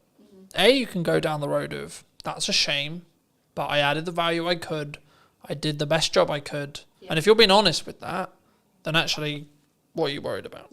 Because if you genuinely did the honest thing, and it might just be, they have to cut some spend to stay alive. And you happen to be the thing on the cutting block. Now that you can go into the psychology of how much they value it and if you want, sure. So there's that approach, A. B, cool, I've got that time back. Yeah, maybe I don't have the income, but I got that time back. So now it's, how do I utilize that time? Because what we talk about a lot of the time when it comes to ROI or return on investment is return on money. We don't necessarily talk on return on time, right? For me, as I've looked and learnt more from really successful people, the thing they always focus on is time. Because money, yes, you need it, but the more you have, the longer runway you have, regardless of your expenditure level, right? So the more expenditure level, the more you need to have a longer runway, etc. If you're living humbly, then you have a longer runway with less money. But you still will have the same amount of time. Me and you will have the same amount of hours a day, right? How we utilize those, how we use AI tools to optimize, work smart, not hard, but also the thing that people get wrong about that saying, in my view, is you're not working hard and smart. So if we both work at the same amount of hours, but I'm working smart hard and you're just working hard, I will win. If you're working half the hours, but you're working smart and hard, and I'm working double your hours, I'm also going to win. Because I'm not just outputting more, I'm also working smarter and then harder on top of that. So I have a volume metric and then a optimization metric as well. I think the key sometimes what we do in marketing and sales is we don't necessarily look at, it is a volume game, it is a quality game, but you get to those results, as I was alluding to earlier, through volume, because you don't have metrics otherwise. We can sit here theory, right? We can say, this is a good idea, this podcast is going to do really well in theory. Or I can tell you, I know it's going to do well because the last 15 episodes have had consistent growth of 2%. Okay, so now I know by the time this comes out that it will be however much further down that line, as long as I continue the trajectory and continue the learning that I've got. But also people, what they don't count in when they have a podcast or something like this is also the knowledge they gain from the guest and the knowledge exchange we have. So actually what I'm doing is I'm creating content out of it so I can go to many, but also in our one-to-one conversation, you might say one thing to me that I might go, actually, hold on, I could implement that. And actually, what's the knock-on effect there? So it's not even, because I think sometimes we go, oh, it's got 3 views, right? Especially when you start out with video. Oh, it's got 5 views. Does small numbers of views matter in marketing? In an ideal world, we want thousands and thousands, right? But yeah, like you want that, but don't ignore the fact that there's lurkers. Like that, you know, not everybody who sees your content goes, I'm going to indicate to you that I've watched this video, that I've done something that, you know, it's resonated with me, it's given me an idea. Not like people do on the periphery, observe from the background and go, okay, yeah. And they don't show up in the engagement, you know. And if you just only focused on, you know, analysing your engagements, comments, likes, all that kind of stuff, you go insane. You know, you need to be having the conversations outside of it. So yeah, okay, people might have looked at it, but what else are they doing? How else are you engaging with them? And that's where it's like, you can't focus on one channel. You can't focus on posting one video. Like, you know, those 3 people might have seen it, but what else have they seen? What else have they digested? What else have they taken on board? And are you going to talk to them? Because that's the other thing, is like, this is not one way. Marketing is not one way. You have to create that dialogue, find out, dig deeper, get them to know you. You know, it's like, you know, today we're here, but we had a conversation before. So it was great to, you know, understand what we were both thinking, have a, you know, chat around a conversation, so that you obviously felt like, oh yeah, I think Gemma would be interested on the podcast, and I obviously feel comfortable being interviewed by you. I think sometimes, I think it depends on the context, right? Like, if you're fortunate enough to get a guest who's quite high profile and they've done 100 million podcasts and they're very good at very quick rapport building, different conversation. But also, to be fair, you may not have a longer term relationship after that podcast episode. Because in most cases, they're there to film their half-an-hour section with you, or 45 section with you, that they're also going to use as content. And then that's it. That's the transaction. Cool, I'll come on your show, but I'm going to film it so I can cut it up for my socials. Cool, sick. But actually, potentially what we're doing is what I've now replaced networking with. Because in the nicest way possible, networking is incredibly good when you're not time poor. When you're incredibly time poor, it's not overly efficient unless you're in the very targeted specific room, and that's specifically what you really enjoy doing. Everyone thinks, well, some percentage of people think I mock networking. I did networking for nearly all of my business, and I still do now. I do it slightly differently now because I'm very focused on content delivery. But the reason why is because I sell content delivery service. So for me, the highest return on time, energy, and resources is content delivery, because it allows me to hit every single bucket I want to hit. But also, something which I was doing when I was networking and doing content, and this was I was doing them all poorly.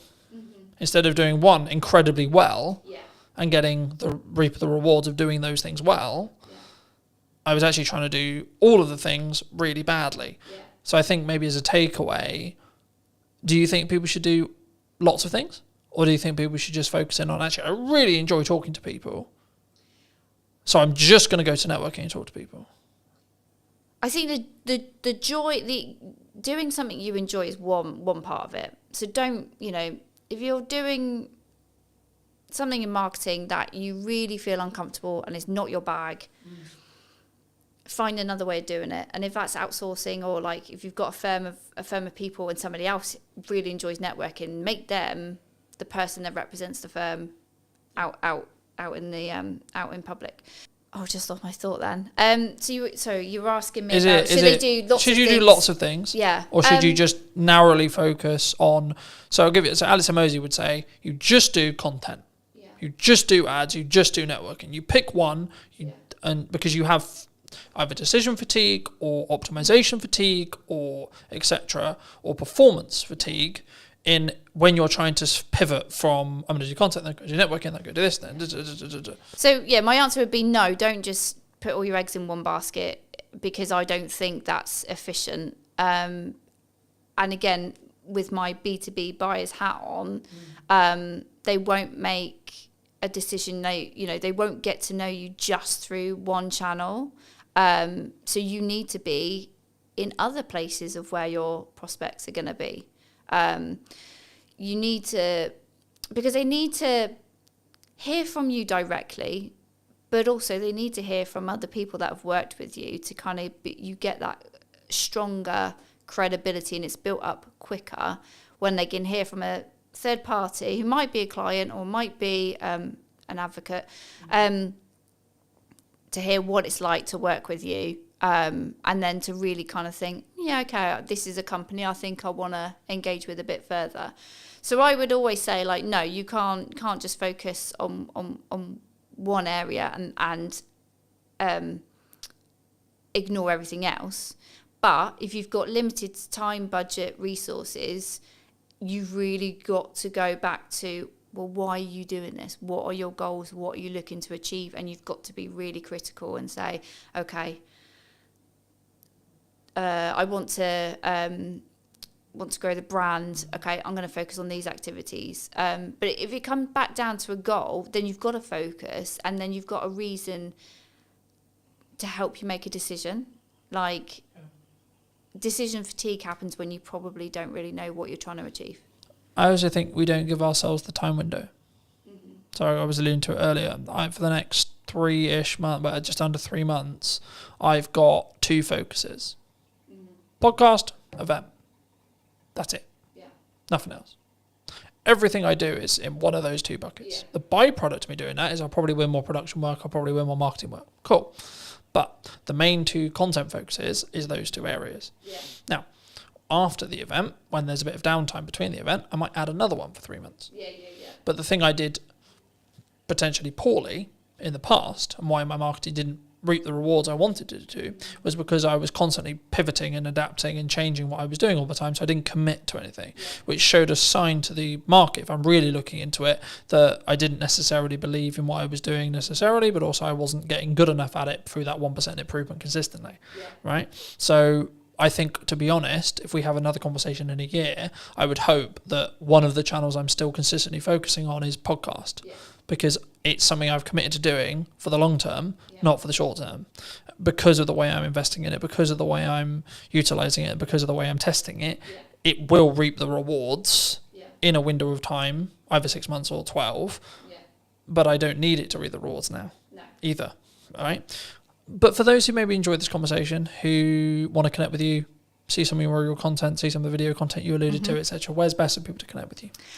Find me on LinkedIn. That's where I am in my professional self. That's my main channel. And you can also obviously go onto my website. I do have a newsletter, so I don't bombard people. I send a semi-frequent newsletter, sharing tips and advice, and explaining to people how they can work with me.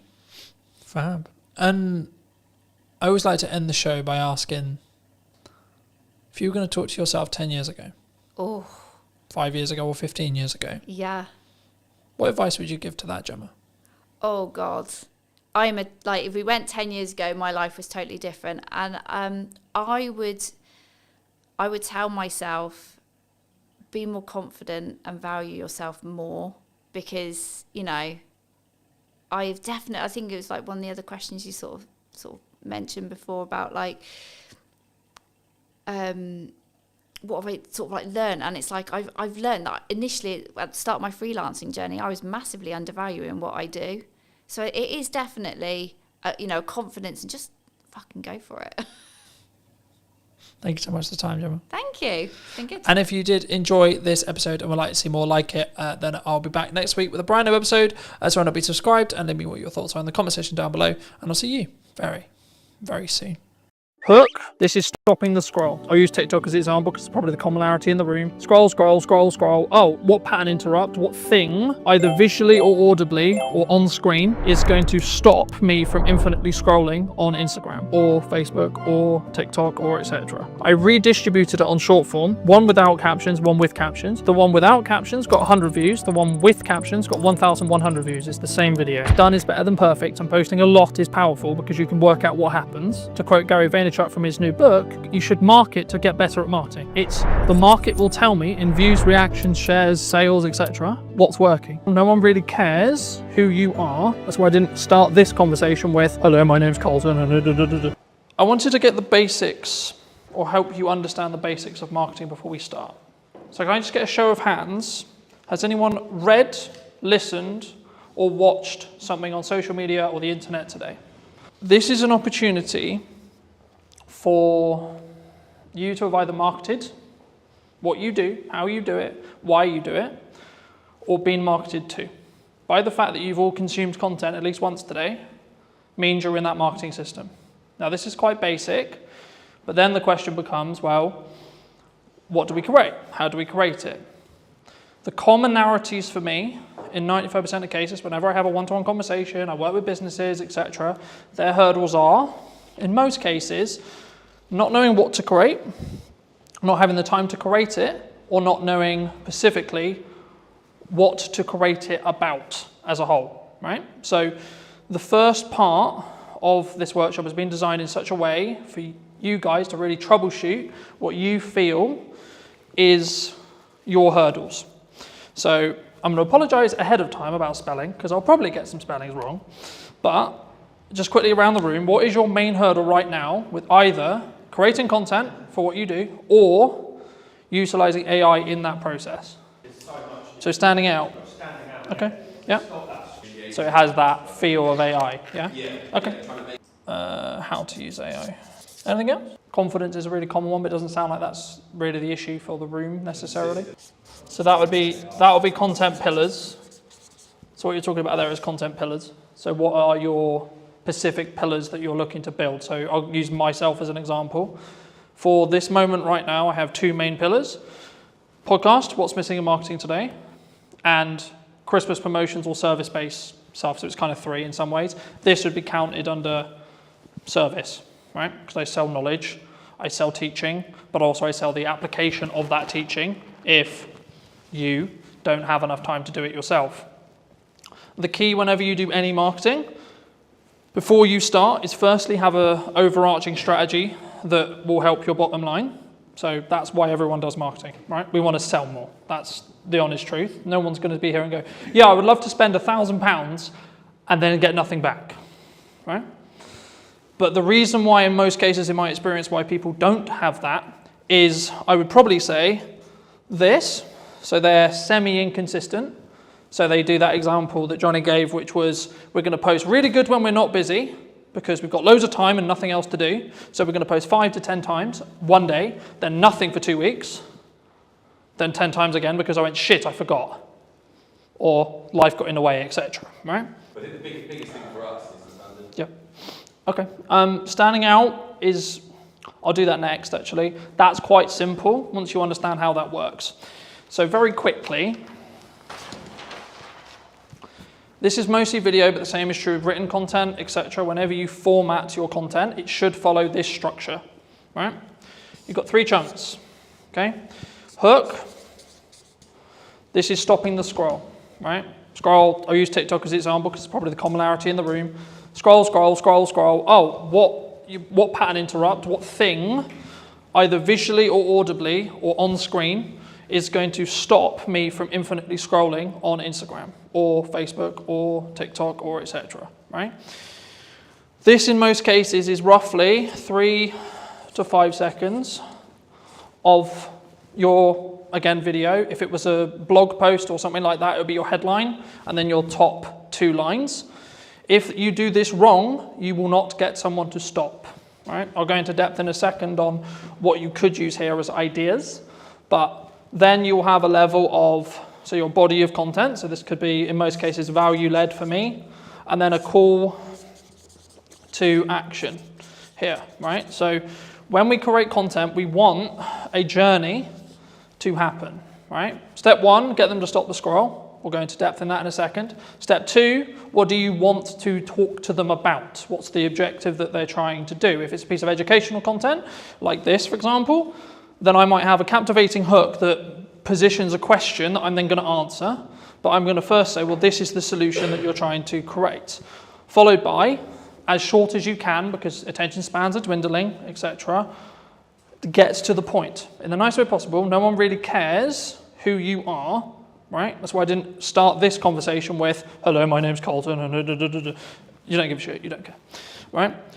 The bit they do care about is how are they going to make their life, the viewer's life, more entertained, more educated, or both. Hopefully, after today, you'll understand how to do that. And hopefully, I hope, today will be that valuable for you. So you should be entertained, you should be educated, right? Just on that, sorry, Colton. Yeah, of course. Every piece of content you've got on TikTok has to follow that? we've started getting good reactions, say, on funny content. It's got no call to action on it. The only... Would you say that that's still valuable? So if I put my hand here and ignore the call to action, then yes, that would be true. Every single piece of content has to have a hook, because you aren't going to stop the scroll. It doesn't have to be anything complicated. It could just be like, this is my opening line. So the things I'm focusing on for podcast clips, for example, is what's the first line of the clip, right? And because you'll see it as text, you're going to go, oh, so one that did really well was from Maddie's podcast a little while ago, and I was talking about how did I not become a drug dealer because I was dyslexic. So the opening line was, I'm surprised I'm not a drug dealer. So if you saw that on social, you're probably like, hold on, what the fuck? But then I gave the context, right, straight away, here. So ideally, it should follow this format, yes, in every post. So you would say for us to stop messing around and spending half an hour filming a Jet 2 on trend TikTok with no value? So this is mostly for thought leadership.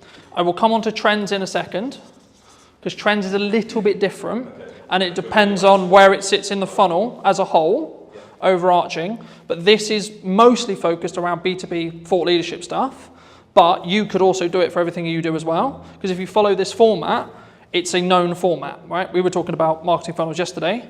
This is a mini marketing funnel that then leads on to your, so this could just be, so for example, a lot of the content I did for this event was, here's the thing I'm going to talk about. Here's the value I'm going to add. Hey, if you would like to see more like this, come here today. Yeah. Happy days. Right? Or try and blend the trend in almost, like the Jet 2, yeah. We could have finished it with, come and grab your pint here, yeah. It's happy hour. So it doesn't need to necessarily be, especially at the start, you don't necessarily need to follow this format. It's being aware that this is the ideal format and then using it in the content where possible. When you specifically look at trending, so on TikTok, it's kind of controversial in some ways because some people think, yes, you should trend jack, okay? I'm of the mind of, you should if you see an opportunity to be able to gain eyeballs that you otherwise wouldn't be able to gain, okay? But it should be additionally, not instead of, additional content to doing this consistently, right? This is where content creation gets hard because you need a lot of it to be able to do it, right? If you can do this well, then you can do this. If you can't do this well, don't do this. Because I personally believe it distracts from this focus, right? For me, the issue with this is you know you're going to hit your demographical things, right? So I put out a video, I know it's roughly going to be hit by people in Salisbury because that's my following, right? The issue with trending is because you're in a trending sound, I'll use TikTok as the example, but Instagram, etc. is true too, you have no idea demographically where that's going to go. So you might get, let's just put a big number there, 100k views, okay? Wonderful, okay, but if we look at ROI on a business and we ROI on time, what would you rather have? 100 views to 200 views on something like this, or 100k on a random video that's actually mostly spread across the Philippines, China, America, the UK, so on.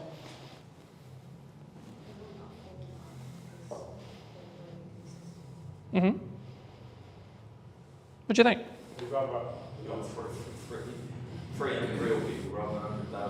Because 100,000 looks good. Yeah, but 100,000 looks good. Right? Yeah.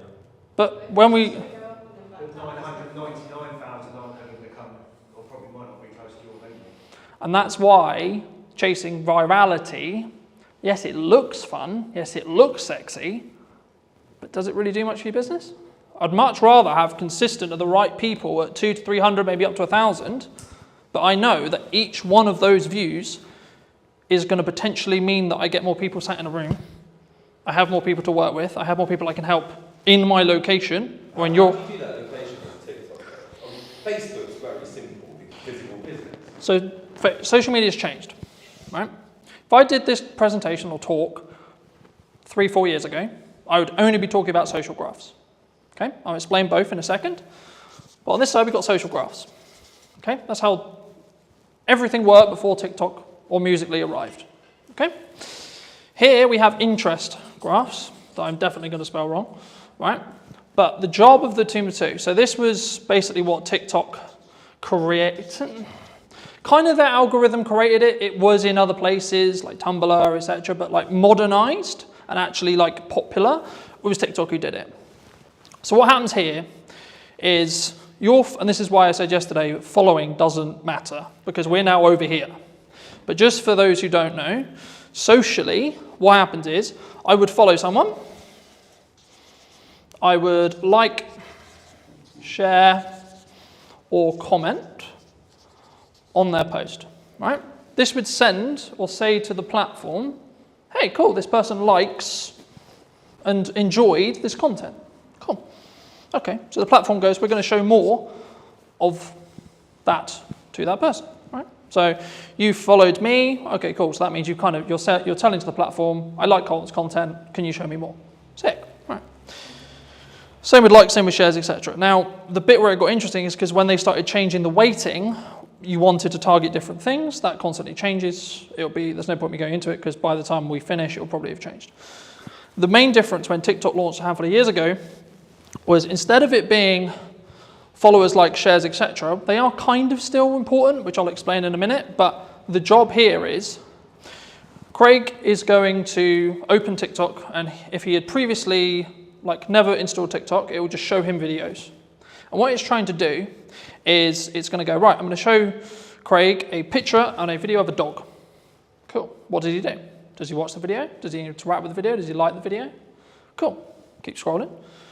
You'll find that the more stuff you interact with, the more stuff you give watch time to, the more stuff you like, the more stuff you enjoy, you'll be shown more of it, right?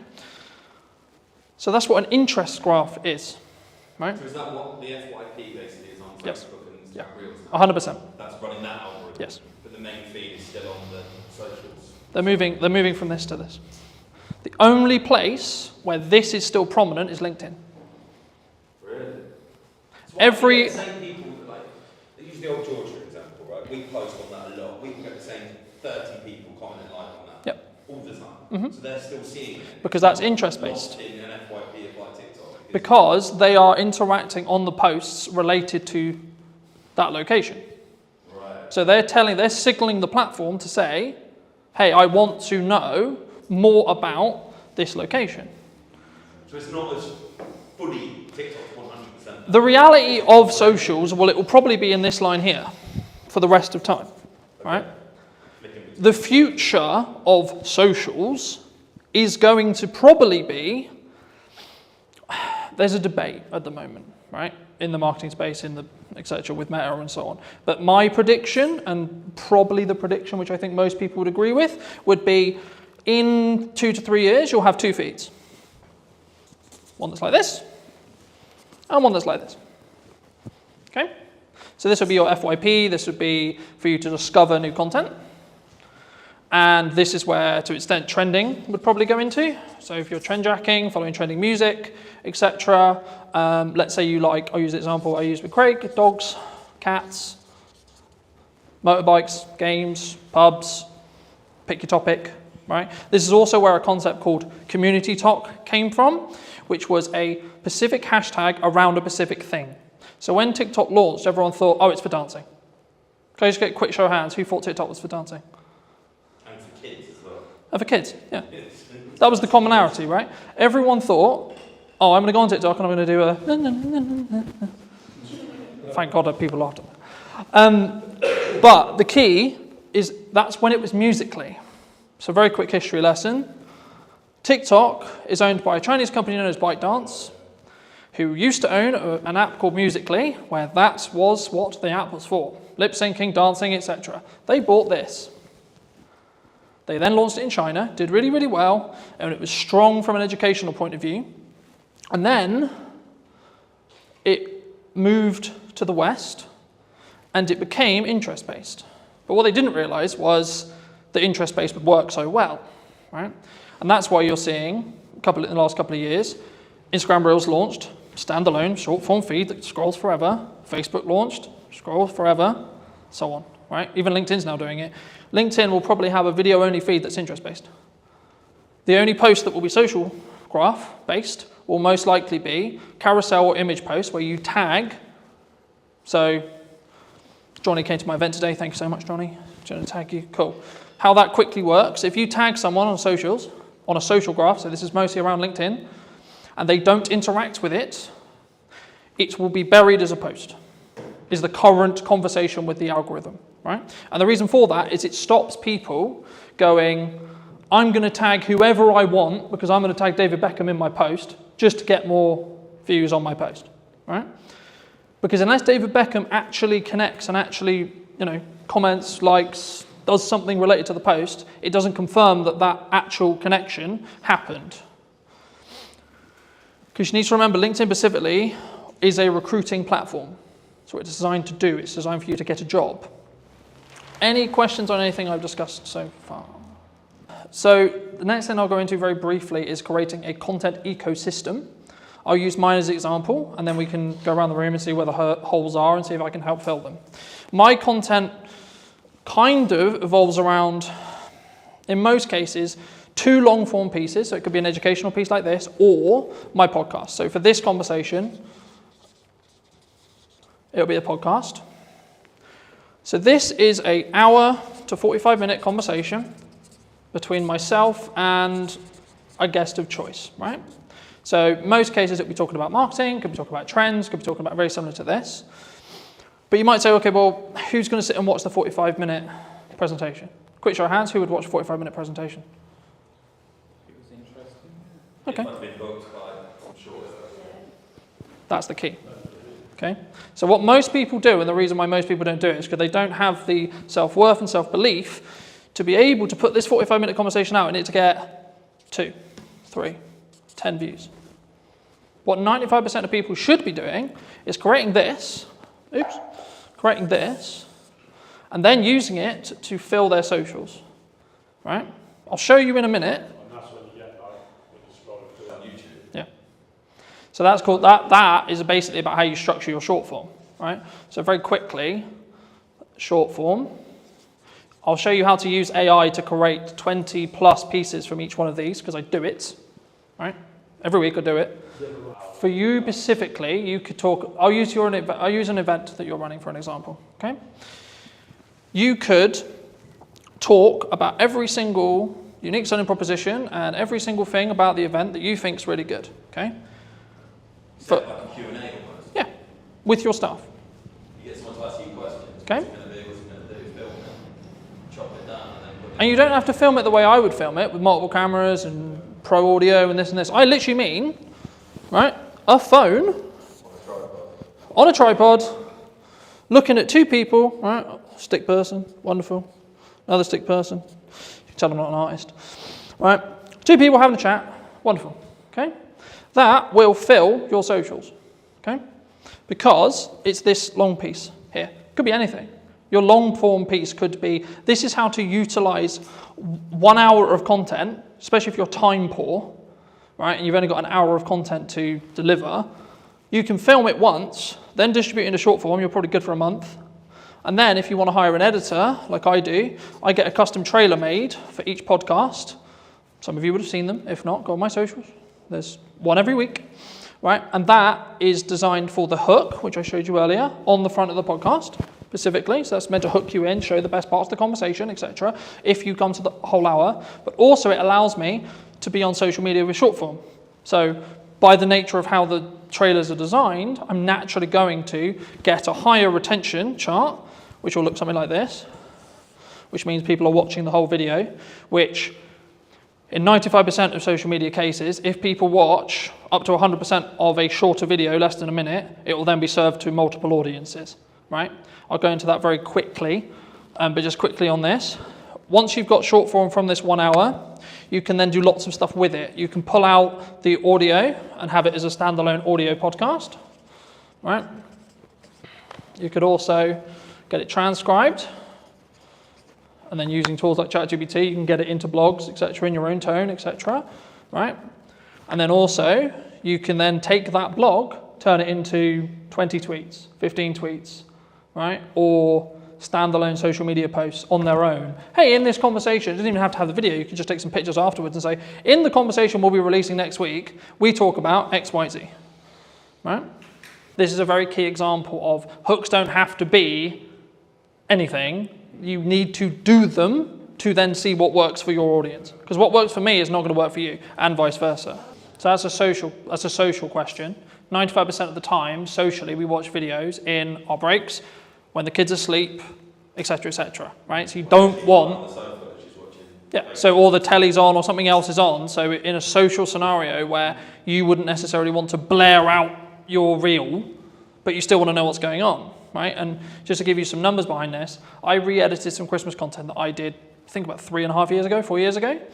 I redistributed it on short form, one without captions, one with captions. The one without captions got 100 views. The one with captions got 1,100 views. It's the same video. Okay, that's a 10x difference in views with one change. And this is how I'm starting to test stuff. The one thing people get wrong with marketing all the time is they go, this is our ideal profile, this is the person we're trying to talk to, and I know what they like. Do you? You may have known what they liked 2 years ago, but is that what they're into now? Does your ideal profile change through time? Mine does. Personally, my content consumption habits and what I consume will change on a weekly basis. When I want to go really deep on AI, I'll be watching nothing but AI stuff. Okay? When I want to go really deep into content and delivery and how to do it, shift again. So on an interest graph, my feed is going to change dramatically across 2 weeks.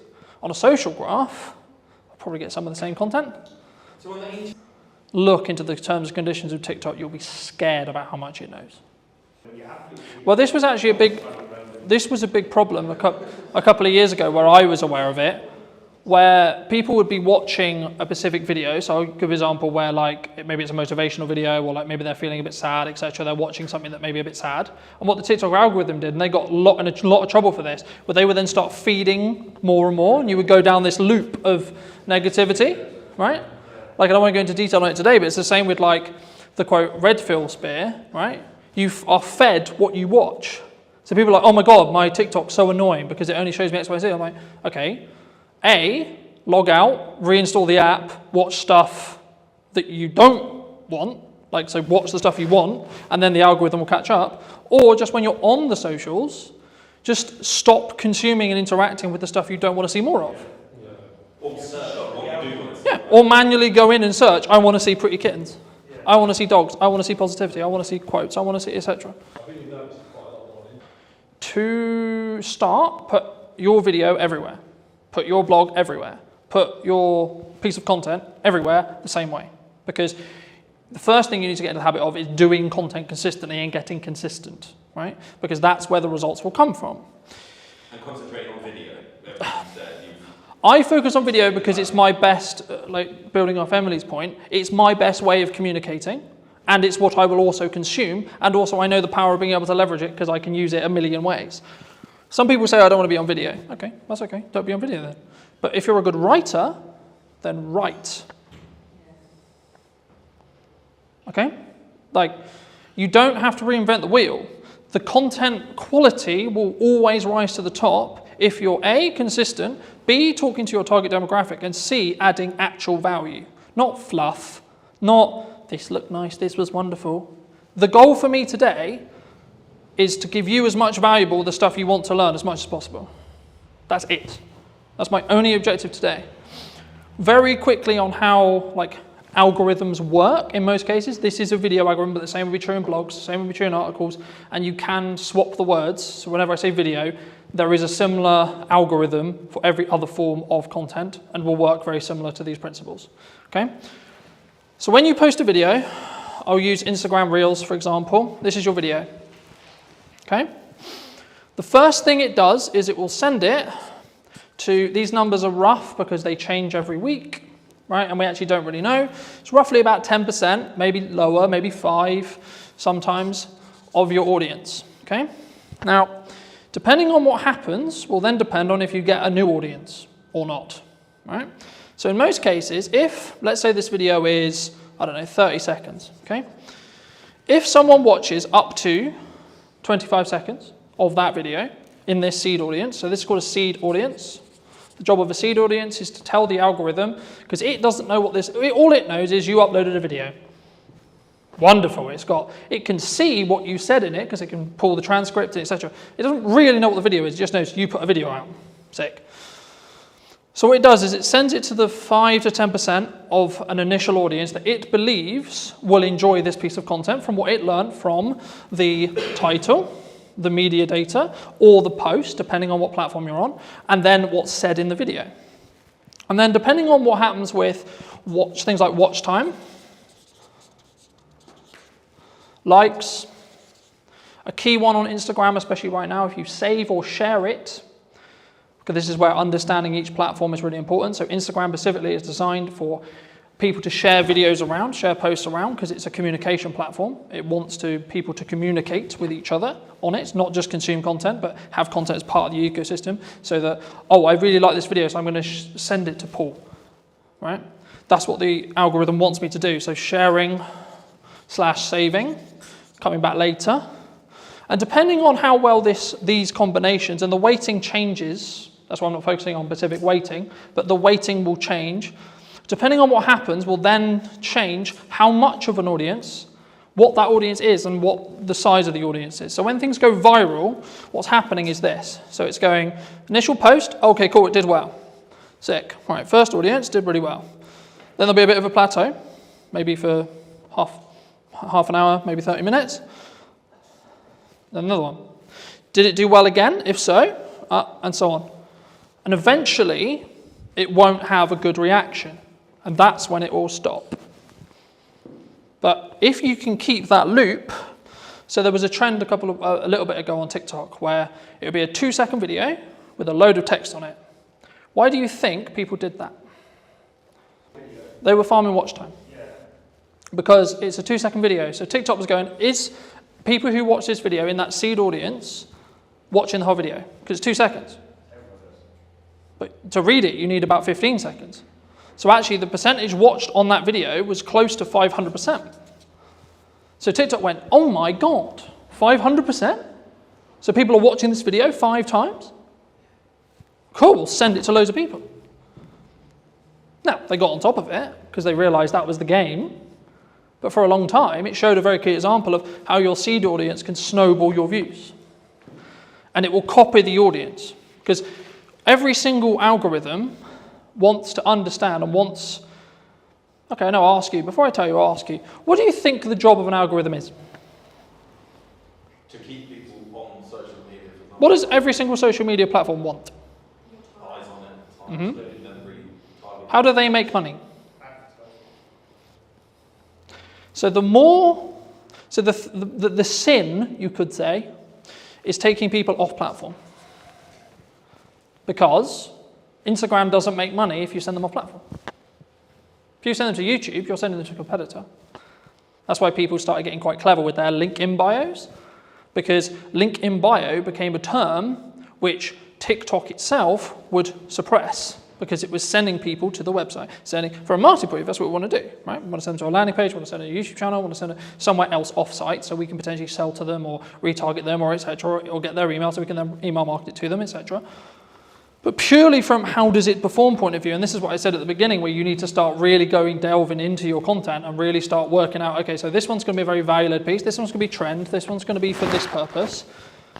And it can be overwhelming, but hopefully you're just going to get some ideas from today. If you can get some videos, and this is why done is better than perfect, and posting a lot is powerful because you can work out what happens. To quote Gary Vaynerchuk from his new book, you should market to get better at marketing. Right? So it's not about I'm going to market because I know what I'm doing. It's the market will tell me in views, reactions, shares, sales, etc. what's working. So I'll give you an example. A phone video over-indexed than a professional video in most cases for me. I follow the same format, hook, content, call to action, but because I story-told in the video and it felt more real, it got, I think, 4 times more views than my average. I think it's on like 1,300 now, because I told a clear story. So for those people who are like, I don't have a camera, I don't have this, I don't have that, I don't have all the kit, I can't create content, who doesn't own a phone in this room? You're on a phone, right? So then you don't have an excuse. Because especially if you create it in-app, you can outperform because there'll be a small performance bonus. For example, on Instagram at the moment, they launched their own editor. It's called Edits. It gives you the ability to edit in the same way I can edit with Pro software, and deeper analytical data on every single reel you've ever posted purely through the app that you cannot get through Instagram. So for that reason alone, you should download it, because then you can see your click-through rate, then you can see your percentage of your seed audience, and then you can tweak stuff, and you can tweak the hooks, you can tweak that first line, you can tweak your packaging. The same when it comes to your first line of your actual copy for this, because if someone misses the video and you don't have captions on it, you might be able to re-engage them by getting a captivating headline. So if you're doing multiple kinds of content, you can learn from... That stops it just being lost. Yeah. Because you can then re-engage people. Something that also people worry about is, I posted a video and it only got 20 views. Okay. Well, what's happening when you first post a video for the first 24 hours, bless you, is it's only showing it to your seed audience.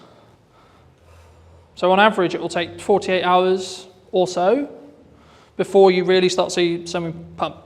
Unless you're trend jacking, that's a bit different.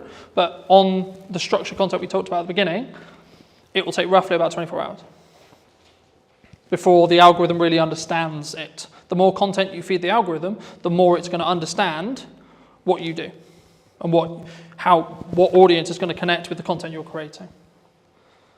Does that make sense?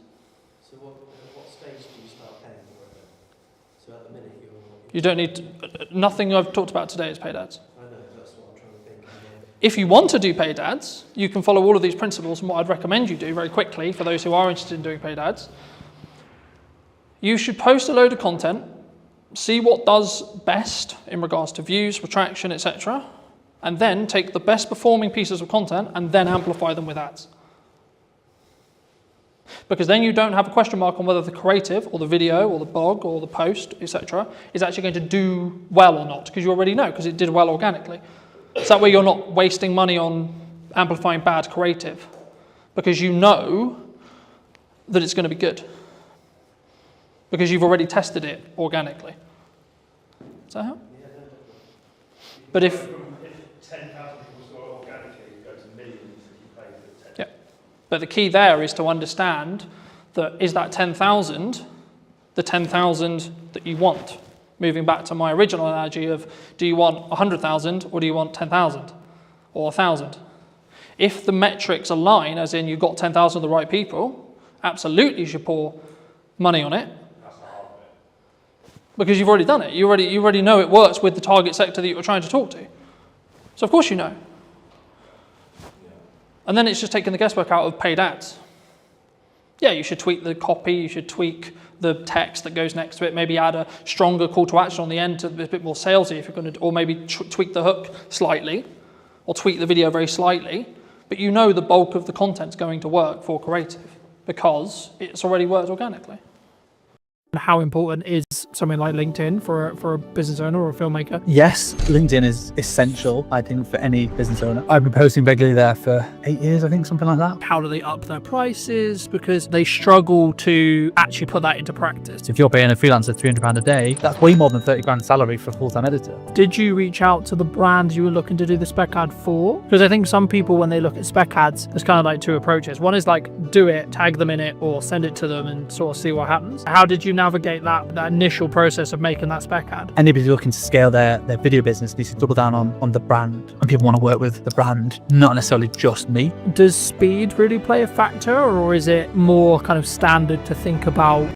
Did you know that 93% of you are not subscribed? So if you could please do me a favor and you're enjoying the show, then subscribing would mean the world to me, and it would allow me to grow the show and continue to get larger and larger guests and continue to bring what's missing in marketing today. Thank you ever so much for joining me, and I'll enjoy the episode. Hello, my friends. Hope you're well. Hope you're having a good day. Today I'm going to be talking to Carl from over in Manchester. Specifically, he runs a really, I would say a upper class or like premier video production agency on the higher end. And today I really wanted to talk to him about specifically branding, but also how I think a lot of filmmakers, we're stuck in this rut of like being quite maybe lowball or midball or just working on ourselves. I mean, How does would you say, and feel free to give any context you want, Carl, and do you think that people really struggle to sort of scale their business as a whole? Firstly, I've never been called upper class in my entire life, so that's really just thrown me off big time. We're definitely a premium offering though, so I get what you're saying there, so thank you for that. So yeah, I run a production company called Dead Pixel Films, doing video and photography for a variety of FTSE 100 clients, online brands, TV commercials, that sort of stuff. And what was your question? How do they differentiate themselves? Yeah, because I think a lot of people, they're very maybe solo space, and they're maybe worried about like how do they up their prices, because I think that's maybe the dream or the objective of a lot of filmmakers, but they struggle to actually put that into practice. Yeah, absolutely. So for context, we're a team of 5. So I'm not a solo shooter anymore. I started off shooting weddings, same as a lot of videographer journeys, I guess, shooting corporate videos, went to universities, then jumped into freelancing pretty early on. So I was a solo shooter for 4 years. I did weddings, corporates, bits of football, bits of TV, all sorts of stuff. And, I made a really good living doing that. And there was nothing wrong with that. And I loved doing it. And the wedding specifically was amazing. I was working with really happy people, and it was really, really good fun. But I eventually reached a cap where there's only so much time in the day I have. There's only so much I can charge. And I just realized I was I was at a peak, I suppose, in terms of camera operating in Manchester as a technical skill, and what I could therefore charge or how I could scale that into a business. So my next step was to go from a freelance camera operator, solo shooter, to a production company owner. And that was a monstrous leap, because I alienated all my clients literally overnight, because all my clients were other production company owners. And so suddenly they're like, oh, hang about, now you've gone from Cal Thompson camera operator to Dead Pixel Films, video production agency. You're now a competitor.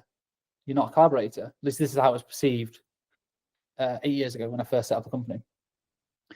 So I had to kind of start again, really, in terms of finding new clients and developing those relationships. I had some crossover for a year or two, but eventually it just fizzled away, and I had to then go after bigger and better clients that would, and then focus more on relationship building, and then scale it over time. And it's taken 8 years to get to where we are now. There's 5 of us full time. We've got a production studio downstairs. So I'm in the it's like a meeting space that we're in at the moment, and then we've got a 1,000 square foot production office, and that's where all the edits are being done. And then this downstairs is a 4,000 square foot studio space, and that's taken years to be able to have the cash flow and the regular clients to be able to build to that point, to be able to afford to have a studio. We've been in the studio 2 years now, and we use that as a bit of a marketing tool as well to generate more opportunities. It's very challenging because it's very expensive to sort of keep it going and making sure that it's not just burning through cash. But it's all part of the journey. It's really good fun. Yeah, I mean, I was going to ask you about cash, because I think as cash flow as a business owner, right? Because I think there's a massive difference, obviously, from a solo shooter who's maybe positioned themselves as an agency, or maybe the traditional, I think, from the sole videographers that I've spoke to about, they're looking to get work through other video production companies or agencies similar to yourself. Did you always have good money management skills, or because the story that I found is people normally get it wrong before they get it right? Yes. Cash is king with any business, and it's definitely applicable to video production and photography services. I've always been good with money. You have to be a business owner fundamentally, but even as a kid, I was always quite tight, I guess, with money. Didn't intend to be. I always did what I wanted to do, and I went traveling all over the world and stuff like that, and I had some great experiences in my 20s. But I've always been quite strict with money. I've never been spending it on designer clothes. I'm not really fussed about anything like that. I bought my first house when I was 27, which I was really pleased to be able to do. Me and my wife got a mortgage together. So I've always been quite good with money, and that has served me well when running a production company. It's whenever an invoice gets paid, immediately save the 20% VAT. That goes into a reserve account. Immediately save roughly 20% corporation tax. That goes into the savings account as well. And then I've got the cash account of what we actually use for day-to-day spending and paying payroll and and expenses and overheads and stuff like that. So there's always been a reserve account. I'll always have a figure in my head of the minimum amount of cash I'm comfortable with, and that's taken a long time to build it up. And obviously, you know, when things like COVID come around, and that is a world-changing experience where you can't have all the cash that you've always wanted. You might have to dip into it, or you have a few quieter months. But in order to run a company, for me, to sleep well at night, I need to make sure there's months and months and months worth of cash flow sat there. And some people might disagree. They might say, well, you should be putting your money to work and making it work for you, so you're earning money in your sleep. And obviously we invest in the studio facility, we invest in our marketing and invest in our team and training and all that sort of stuff. But having a good cash buffer for me just makes me sleep much better. And it means I've got the mental capacity to pursue opportunities that I want, and don't just have to take any project that comes our way because we need a quick 500 quid. Yeah, I think, I mean, I think that does lean on to my next question, was going to be around, like, how does one attract larger brands to work with us, either consistently or as, like, maybe one-off projects in general. But just to build on what you were discussing there, I think it's very key to understand, and something that I have struggled with maybe for the last couple of years, but not this year specifically, has been understanding your numbers, but then also giving yourself a little bit more, like, cash cushion than you think you're going to need, right? Like, oh, I'm going to be fine on X amount, and then in reality, if you have just a little bit more, then something will end up happening that takes that cushion, I think, for me. But just to reiterate the question, I mean, how, for maybe someone listening to this who's maybe solo or maybe looking to scale up, how would you say they should look at maybe working with, the Red Bulls of the world or equivalent, in that respect, in regards to, like, the size and the scale of the actual brands that maybe they're looking to attract as a client? I mean, this is changing loads over the last few years. From what I've seen, is historically the big brands would only ever work with big agencies for the longest time, and that is still the case for a lot of places. Like Coca-Cola will only ever work with WPP, or they have done for forever, because they feel like they need the resource. They need the WPP, are one of the largest advertising agencies in the UK, in the world. They feel like they need the cushion and the experience of a big advertising agency, and they probably do. They need the strategy thinking and all these different resources they're going to pull upon. But what I can see is, over the last few years, more and more brands are doing more in-house, and they don't necessarily need the big agencies or the big thinkers, from what I can tell. Now, I could be wrong, but a lot of brands are now doing that big thinking in-house, and they're bringing more smaller, independent specialist agencies. So rather than just like one overarching agency that handles everything in terms of their marketing and their branding and strategy and their content, they might have, okay, there's an SEO agency there, and there's a production agency there, and there's a web design agency there, and they manage it themselves rather than an agency managing that, and they just make sure that's all sort of aligned, which means that smaller companies have access now to bigger brands, and they're able to work. And basically, once you've got one, it's easy to get the next one, or easier. You still have to chase for it. It's more competitive for sure, but once you have a few bigger brand names under your portfolio, and the work can start speaking for itself.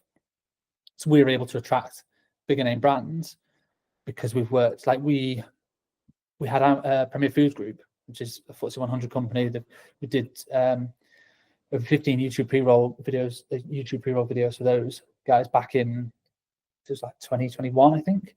And that's for their whole suite of brands: Ambrosia, Oxo, Bisto. Anyone in the UK will have heard of these brands. They're in every shop ever. So we did loads of ads for them. And by doing work for those people, it opened up doors to more foodie brands. So then we're suddenly able to work for BBC Food. There's another project we got off the back of that. Yeah, we had to pitch for it. We went up against 27 different agencies and a public tender to win that particular project, but suddenly we got that. And then I marketed the fact that we worked with BBC Food for a 9-month content retainer on LinkedIn. That then led to one of our current biggest clients, which is Uni, and they're the pizza oven company based in Scotland. And that's because I put out one post on LinkedIn about working, like a blog post about how we work with food and break down that process. So it went from one to the next to the next. So you can, when you look back, when you're in the thick of it, it's hard to tell what's going on. It's just like, shit, where's the next client coming from? And you just want to do the best work you can. But when you kind of step back, you go, okay, I can see how that one has led to that one, has led to that one, has led to that one. But it's been I've been self-employed for 12 years. It's 12-year experience to be able to get to this point alone. And some people are way further on than me in terms of their career, but I'm really happy that we get to work with like some world-class brands. And just by working with one does tend to lead to working with the next. So I bet your next question is, well, how did you get the first one? Because that is the challenging bit. And the way I would say doing that is work for free, which I know everyone here is going to hate. By free, I mean make a spec ad. Speculative. I don't know if you've ever done it, but you basically need to prove your skills and your services and the quality of your work off your own back. So that's how we won we started getting to super slow-mo.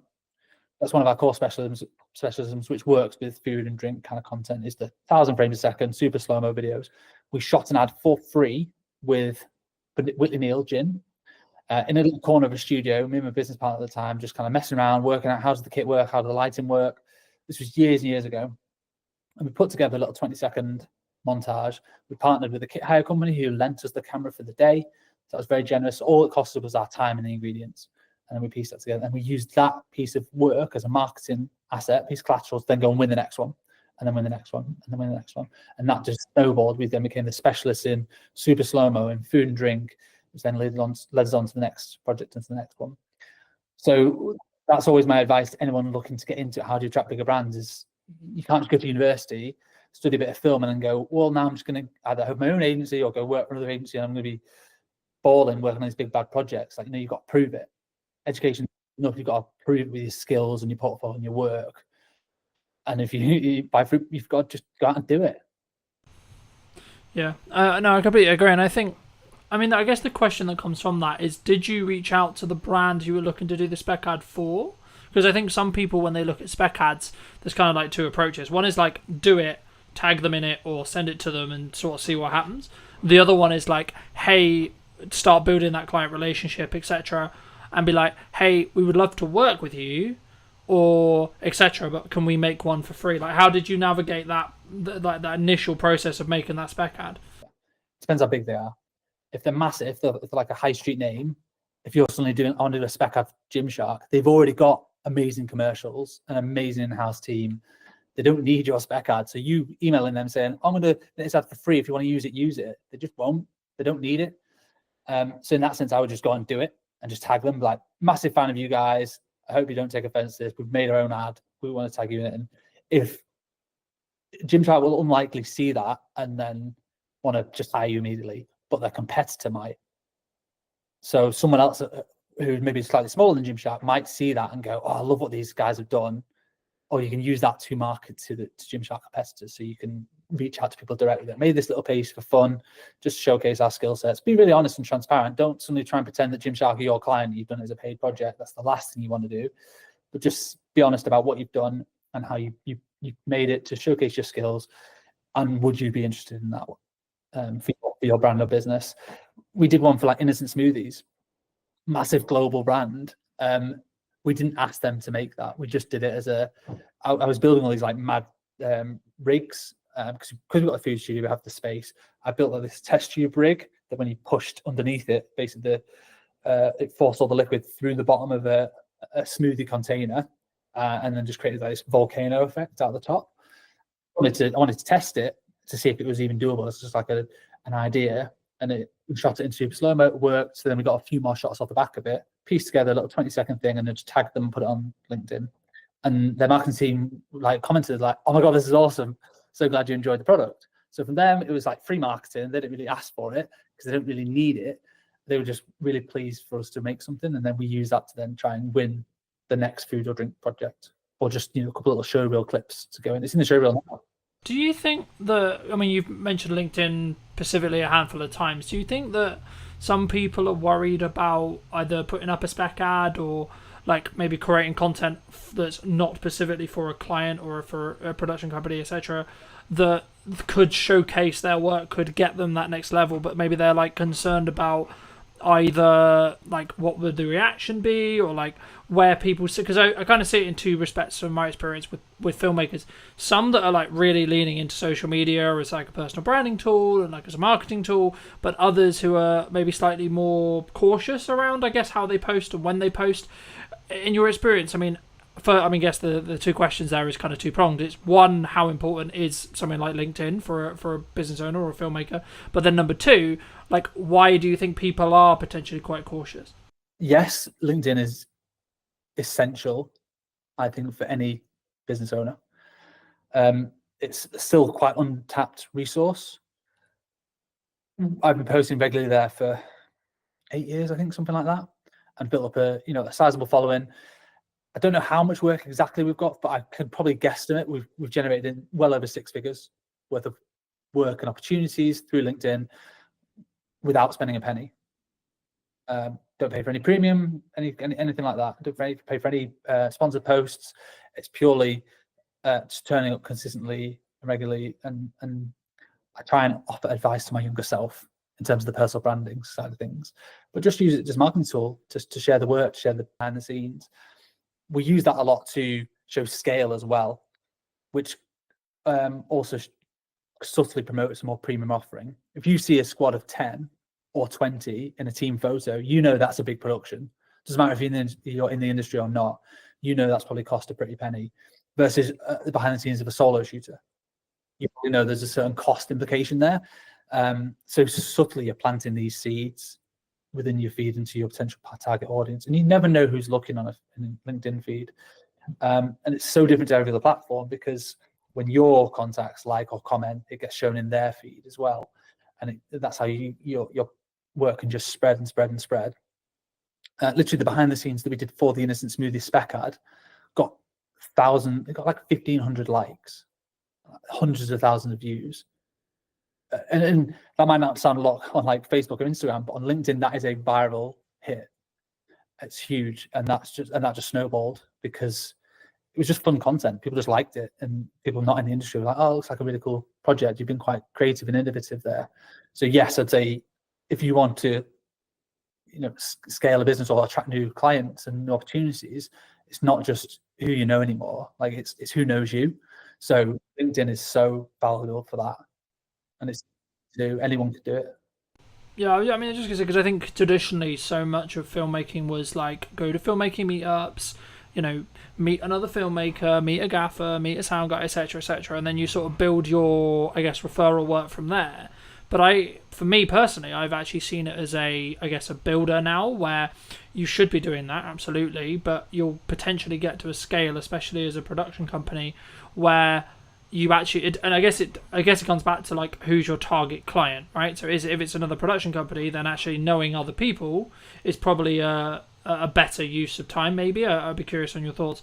But the key for me, if you're trying to get end clients, as we're discussing here, I think you have to put a level of best foot forward, either on LinkedIn or on socials, etc., because you need to gain the attention of the right marketing people. Do you think it's solely down to like the target person you're looking to talk to? Yeah, it's 100% that. Like, who's your ideal customer? If your customer is video agencies or production companies that make high-end TV commercials, then your best job is to network with other crew members. If you're a gaffer, meet as many DOPs as possible. If you're a makeup artist, meet as many producers as possible. And you're a technician, your job is to get on set as much as possible, and you charge a day rate and you get to work on some amazing projects. That is completely different to being a production company, because you are dealing more with brand managers, marketeers who don't live and breathe that specific skill set every single day. They're thinking more wider strategy of the brand. So you need to completely change who you're networking with, completely change your messaging. So, I see filmmakers all the time like geeking out about the latest kit, and ultimately clients don't care. They don't know really what the kit is and what the difference is. They'll be able to tell the difference in the output, the final output, and the results it's given. But fundamentally, technology's got so good that I don't think people need to be geeking out about kit as much anymore. Technicians always will do. Like at my heart, I'm a DOP, and I'm a technician. I'm a camera nerd. I always have been since I was 13. So I do still love it. Doesn't mean my clients care about it. Really, they care about, okay, I need a super slow-mo shot. How do I get that? you know, okay, we need £100,000 phantom camera that we have to rent for the day. And we need the skill sets to do it. You need high-speed lighting and all that sort of stuff, and a lot of power. So they care about the results of the slow-mo and what it does, not necessarily the camera. They don't care what it's called or how much it might have cost. Yeah, they care about the rental fee. But in terms of like the specs of it and stuff, they're not really fussed. You have to market to your respective customer and who that is. If producers are hiring you and you own a super slow-mo camera, then talk about the specs all day, because they probably will care. But the end I mean, my next question was going to be like, from a delivery point of view with larger clients, does speed really play a factor, or is it more kind of standard to think about like, oh, we're going to give you a 2-week delivery or etc.? I mean, obviously it depends on when they're going to use it, but would you say like a unique selling proposition for what you do specifically is speed related in regards to turnaround, of course quality as well, but is specifically looking at speed really important? We never market ourselves as like the fastest video agency in the West or anything crazy like that, because I think it would just attract a certain type of client which will expect everything yesterday.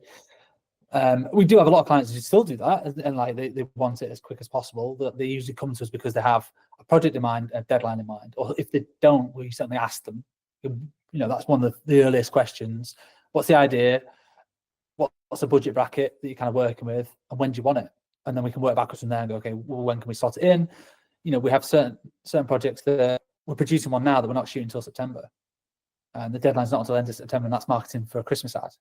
So we're talking about that now. Other ones we're shooting tomorrow, and we need it live by 1st of August.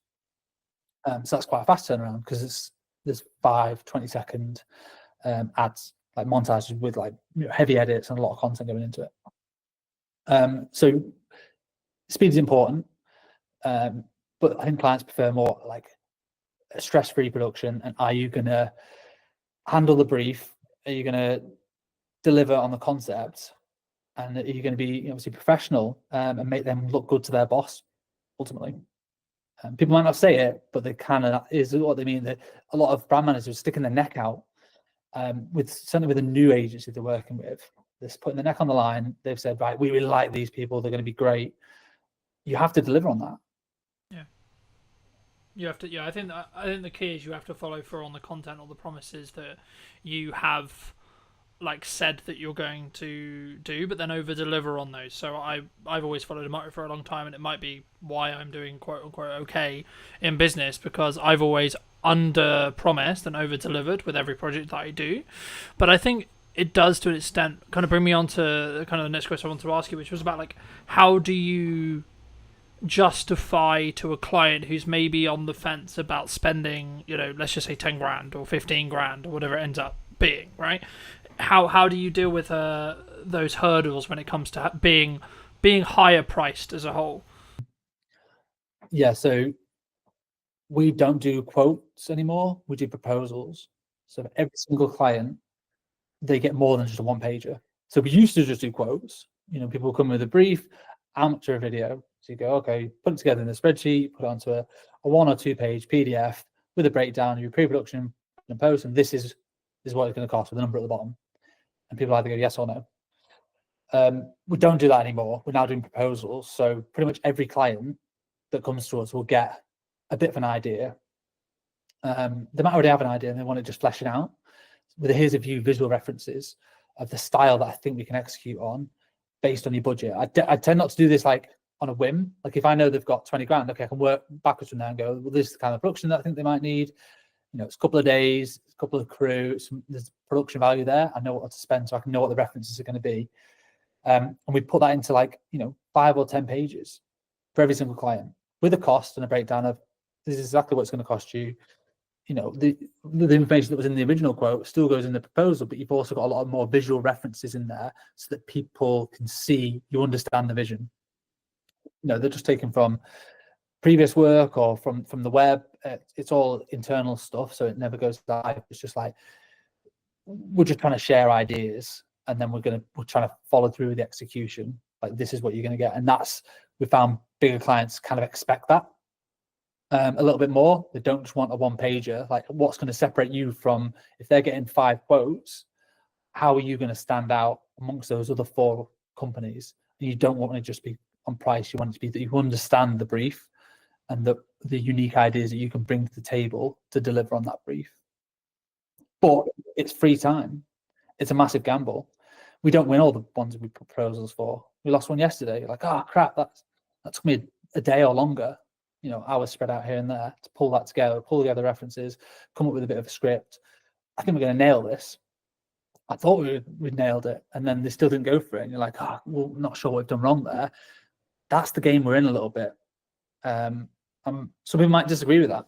They might say, oh, you should be charged for that time. And we charge for creative development time, but sometimes that initial spark, we often give it away for free. Do you think that's one of the reasons why you do just stand apart? But is that the same? I guess the next question was going to be around like the confidence of maybe charging more or being value-based price rather than necessarily the time. Obviously, there's always time that goes into it, of course, but it's more about, I guess, in some ways, when you look to attract those higher-paying clients, it's also about it's the entire, in my experience at least, it's about the entire process and journey and the perception that client goes on with you, rather than necessarily just the production day. And that's, I think, where it comes back to where you and I both agree, which is like, they don't care that much what it's filmed on. They care about what it's going to do for their business and what the return on their investment is going to be. But for you, when you started out, was there a confidence kind of hurdle for you to say like double your day rate, for example? Probably, yeah. Not really thought about it. Often we just do it. I started off charging £250 a day. So it was like a corporate filmmaker, if you like. I charge a lot more than that now. So yeah, there did just become a time you can base it off APA rates as well. That's a good starting point. Producers Association, it's like a union, not part of it, but they do set rough crew rates, and they adjust them every year based on inflation. So you can roughly see what a crew rate should be charging for those. And it varies between like commercials or dramas or photography or whatever. Everything's slightly different, and communicating with other people in the industry as well, asking other fellow filmmakers like, what sort of rates do you normally charge, is a good way to at least set a benchmark. And if you're winning loads of business and almost like too busy and don't really feel it in the wallet, it's because you're too cheap. And because you're just saying, yeah, well, here's a £500 video, that person will work on it for an entire week, and when you work out, you're working for less than minimum wage. That's not a very good business model. So at that point, you need to pause and go, what do I need to change here?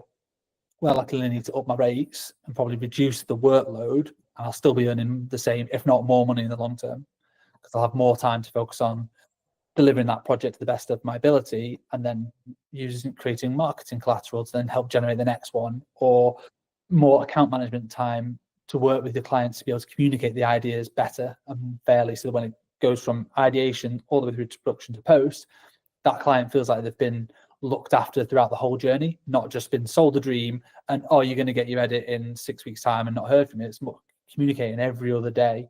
This is where we're up to. This is what the deadline is. This is how we're doing. And that always takes time. I can't do all that myself. And that's very hard to do as a solo operator. There's 5 of us here. There's 2 people full-time editing. And there's a producer and a studio manager. So they do a lot of the account management side of things in terms of liaising with clients and communicating and getting edits through the post-production workflow and then back to for amends and all that sort of stuff. So that does take a team to do it to the level that our clients demand. Yeah. When you were building your team, because you said at the beginning that you went from being solo into like developing the team, did you scale it from like 1 person, then 2 people, then 3 people slowly? And then if so, did you focus on systemizing how you did it yourself? So originally it was myself, and then I partnered up with somebody else. So we then became 50% business owners. And that was just the 2 of us for probably a year. And I was literally doing all the shoots and the edits, and he was doing business development and operations. And that was fine, around COVID time, just surviving. But eventually the edits got too much. So it's like looking at the business model and trying to work out where are we bogged down with in terms of time. And it was edits. So it made sense to hire an editor. Great, let's work out what the finances are going to be. It can be quite daunting when you look at your first hire, like, oh my God, how am I going to find 30 grand or whatever you're agreeing that first initial salary is? But you tend not to look at it on a yearly basis. You just have to look at it on a monthly basis. Oh, I actually need to find £2,500 or whatever it works out at. Because obviously including tax and all that sort of stuff. So that's much more manageable. And it's a bit easier to think of it like that. Or what do I need for this quarter to be able to hit that, rather than thinking about the larger scale side of things. And editors are amazing, hardworking people, and that is quite an easy way in terms of a business model to, as long as you keep them busy, they will pay for themselves very, very quickly. We did, and then we did just add on to the next one, different skill sets, and eventually the producing was bogging us down a little bit. So we're just like, oh my god, we're just having to, my email inbox is 100 every day. Like, how do we help manage this? Okay, we need a producer to start doing some more of the logistics, booking hotels, doing casting, all the logistics of like sorting crew and client liaison. Right, that can come. Basically, I hire somebody when I get too busy with one thing that I don't necessarily want to do all the time. And then just let them do that, and then I can focus on the stuff I want to work on. Yeah. Did you, from like a management or money planning point of view, when you were looking to do that, like, did you have the money in the bank to pay for like 2-3 months, or did you have like the full salary, or did you like just have it in like contracted jobs in the respect to like, I know I've got consistent revenue for say 6 months and it's going to be that number, and that actually means that pays for me plus 2 people? How did you sort of plan that when you were scaling? Because I think so many people, when they maybe look to take from a video production point of view, they take it from maybe a solo, what I would describe myself as, which is like solo plus, where they only have budget for project by project basis to bring in people, expand those crews. But for me, like, potentially in like 2-3 years, it will be a situation of, I guess maybe it's risk profile thing, but I'd be curious on your thoughts around, like, did you plan it as a, like, I've got 6 months and actually we're good regardless? Or did you maybe lean into like, actually, I know we're going to get the work, or I know it's going to free me up to the point as a founder where I could do the marketing and the sales to then mean that I can then know that I'll have the work? Yeah, I mean, for like a U+1, use freelancers until it becomes so obvious that you're spending so much money on freelancers that it's more cost effective to hire somebody full time. So if you're paying a freelancer £300 a day, that 10 days of work, it's £3,000. 20 days of work, a normal working month, that's six grand. That's way more than 30 grand salary for a full-time editor of what you've got to pay out as an individual. So if you do that consistently, you'll soon realize that having all these freelancers has cost me way more money than a full-time person. So generally, that's exactly what we did. We had freelancers, and we actually won a few big block bookings. So we knew we had 2 months worth of editing work. So we had freelancers just coming in. I think we had 2 at the time, just helping us churn through this massive volume of work. It was all costed for, so it was all fine. And we just knew that, well, hang about this. Once that project was coming to the end, we're getting another big project that sort of, we had loads of edits on. So it just made sense to eventually put a job ad out and hire for that full-time role. So we would effectively be saving money on the freelancers. And we gave the freelancers the opportunity, like, do you want more job stability? Do you want, to come on full-time? And some people did, some people were not interested. They're like, no, I'm happy with the flexibility and the variety. Like, there's a place for both in terms of freelancing as a technician or going full-time in-house. Really depends on your personality and your personal circumstances. But from a cash flow point of view, I think we had at least, call it 6 months worth of cash to be able to pay that person. They could be sat around twiddling their thumbs. It'd be a terrible business model, but they could be without us necessarily worrying about how we're going to pay that person. Because also when you hire them full-time, you have an obligation to pay them. They're now an employee. You can't just get rid of, you can make them redundant, but that's a failure on your part, I think, rather than just, we didn't have enough work to be able to pay them. Like, you've got to then go and get the work to keep them busy. So that is part of the risk. It's definitely it's a high risk move.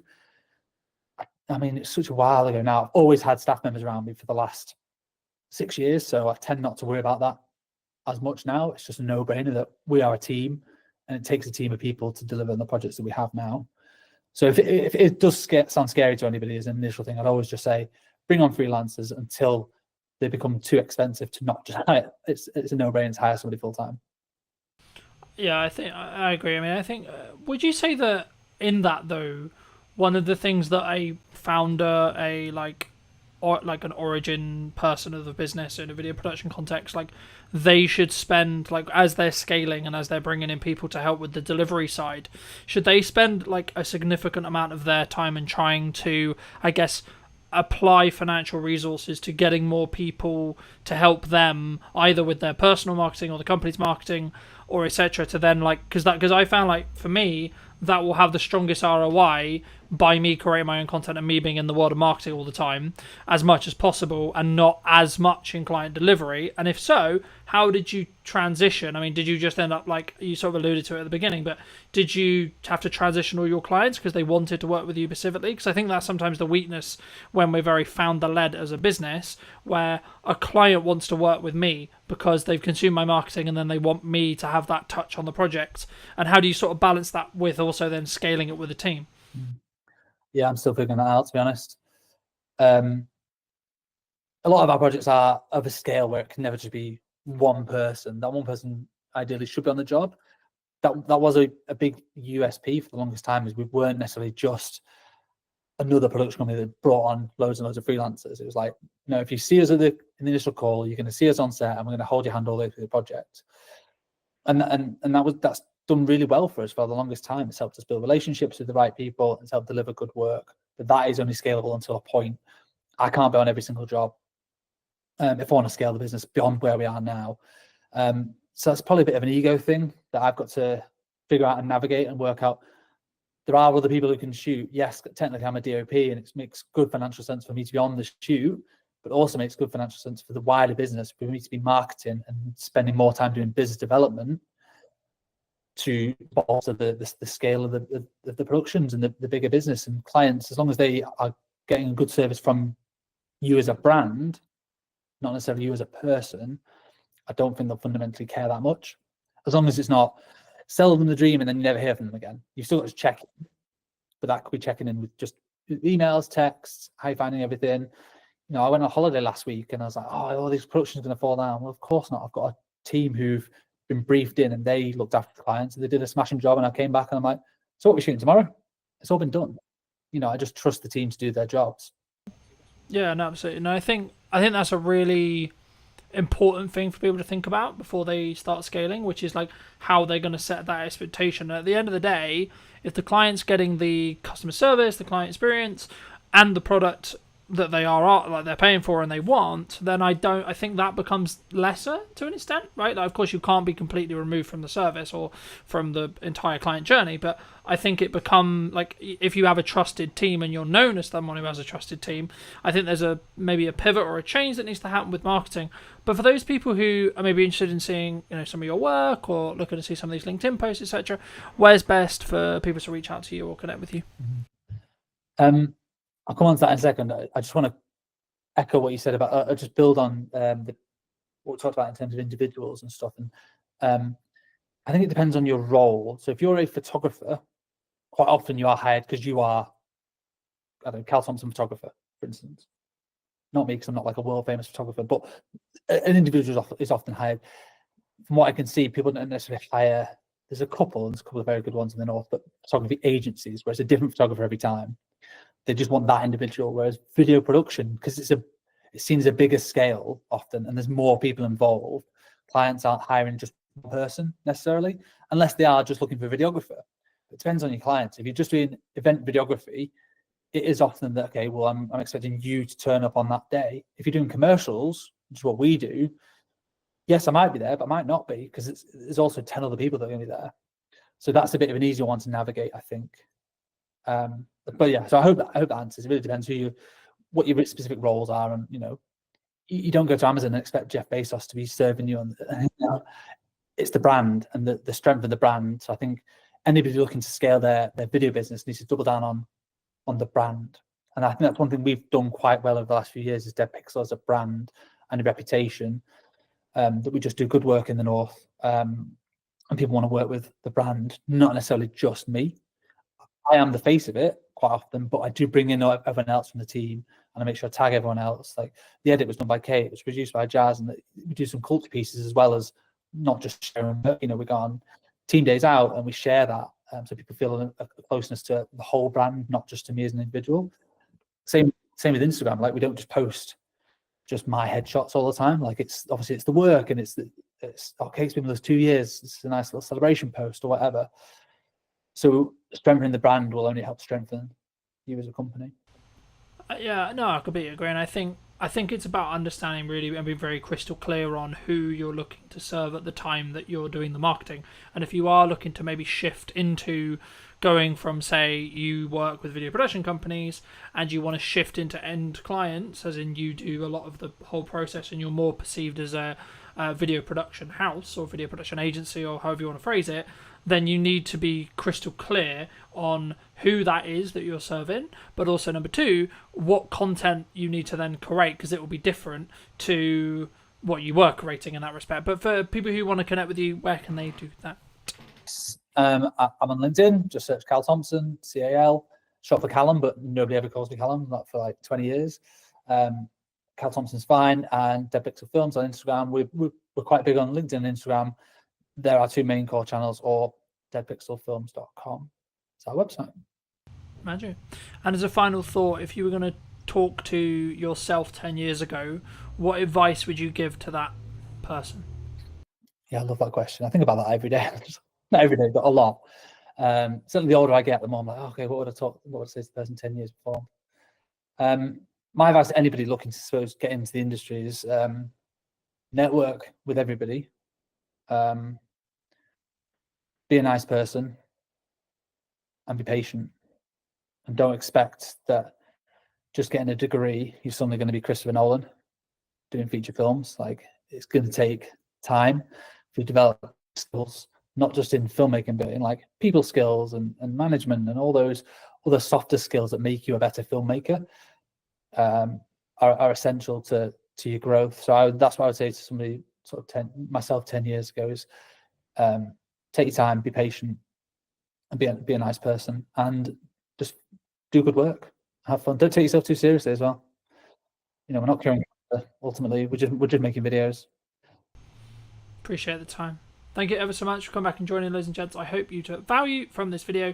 Leave me your thoughts and comments down below. If you're new, want to be subscribed, and I'll see you very, very soon. Where we sit now with deepfakes and AI, etc. But before we get too much into that, I mean, what do you think's missing today? I think creativity at the moment is the key, and being really good at using the tools. What would you say to people who maybe looked at AI or looked at X, Y, Z and said, oh, it's just a trend, it will die next week? I think they're massively wrong. I don't think it's like crypto. I guess, is it a doomsday scenario before we started, where I could have, in theory, not actually invited you? I could have used Wizzy AI tech to create this Stuart. I think that's going to be a future problem, and I don't think it's as far away as even 2 years. I think we've seen with certain hacks happening out in Hong Kong, Singapore, where people are being invited onto calls with their entire board, and that call with their entire board was deepfake.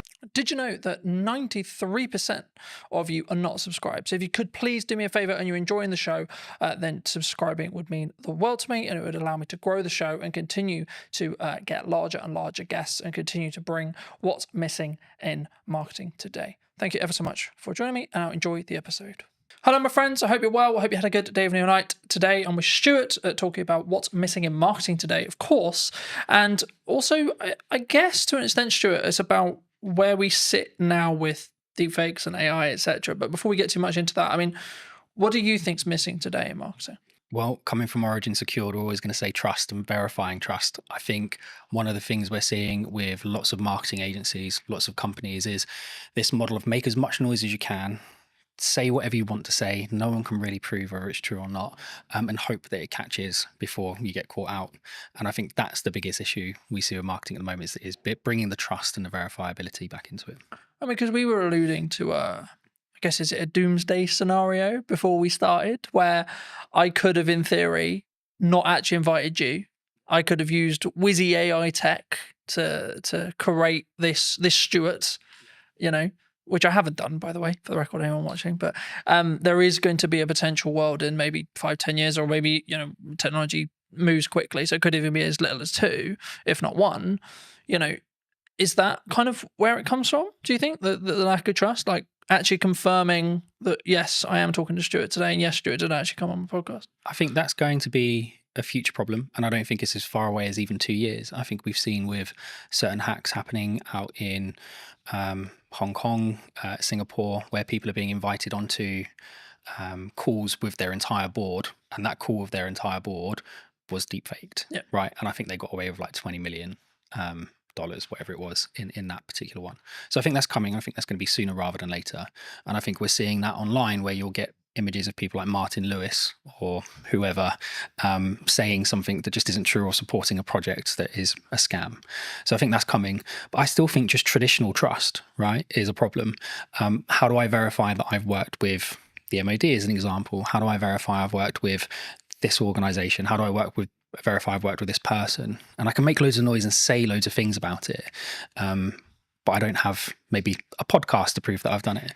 So I think that in that sense, we have to find a way of enabling people to verify that information, but without risking all of the personal data that goes with it. I mean, I wasn't actually going to start here, but I think it's important for me to start here. Someone like me, right, who has been on the internet for, I'm going to say, shy 10 years. I might be in deep trouble when it comes to AI tech and AI training and deep fake stuff, right? Like, what can I do in your view?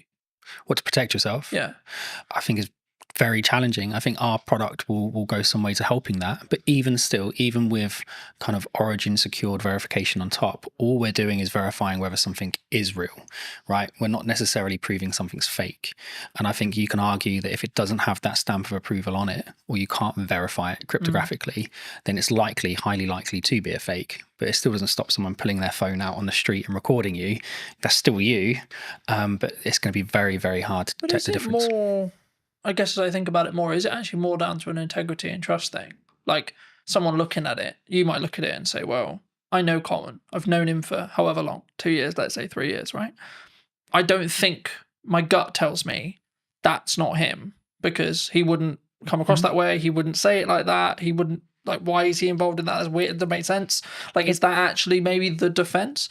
Maybe, but I think if you look at the way things happen in the media and the press, that's typically not the approach that most countries take. It's very much kind of someone's appeared on an online platform doing something they shouldn't be doing, and they're instantly vilified, regardless of whether it was them or not.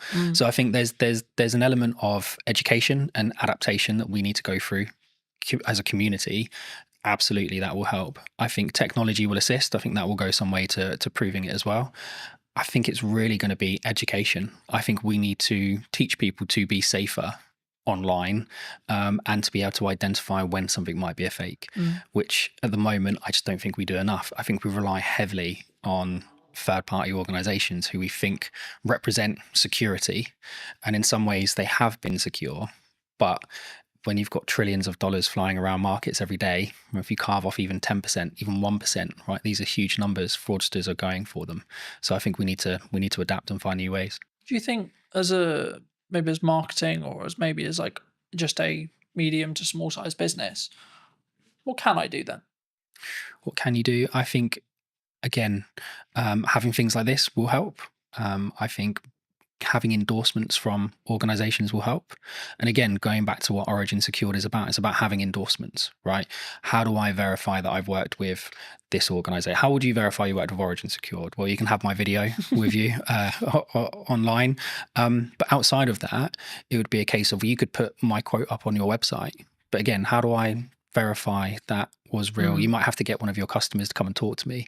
So I don't know if we actually have an answer to that question at the moment, other than we know with Origin Secured, we can cryptographically prove you've worked with us, and you don't have to pick up the phone and call me to get me to prove it. So it's difficult, right?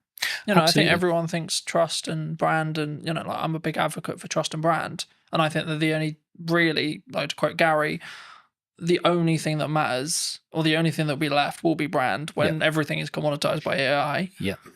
But will even that be left? Because if you look at some of the AI tools that are coming out now, I mean, we're looking at them. We use AI throughout the business. And I know a lot of companies say that, but genuinely, from cursor all the way through to the front end, products like Replit are coming out. You can take an existing front end and you can copy that, and it might take you 2 weeks, maybe a month, with a couple of half decent devs. So you've spent millions investing in this product, in this brand, and then someone comes along and just copies it as a carbon copy. And if their marketing skills are better, if their social media skills are better, if they're better at hacking that kind of influencer side, well, where's the value then? Like, is it more valuable to have a really good kind of marketing team, or is it more valuable to have a really good brand? I think they don't always go hand in hand. You can have a really great brand, security, integrity, strength, and it can be destroyed in minutes.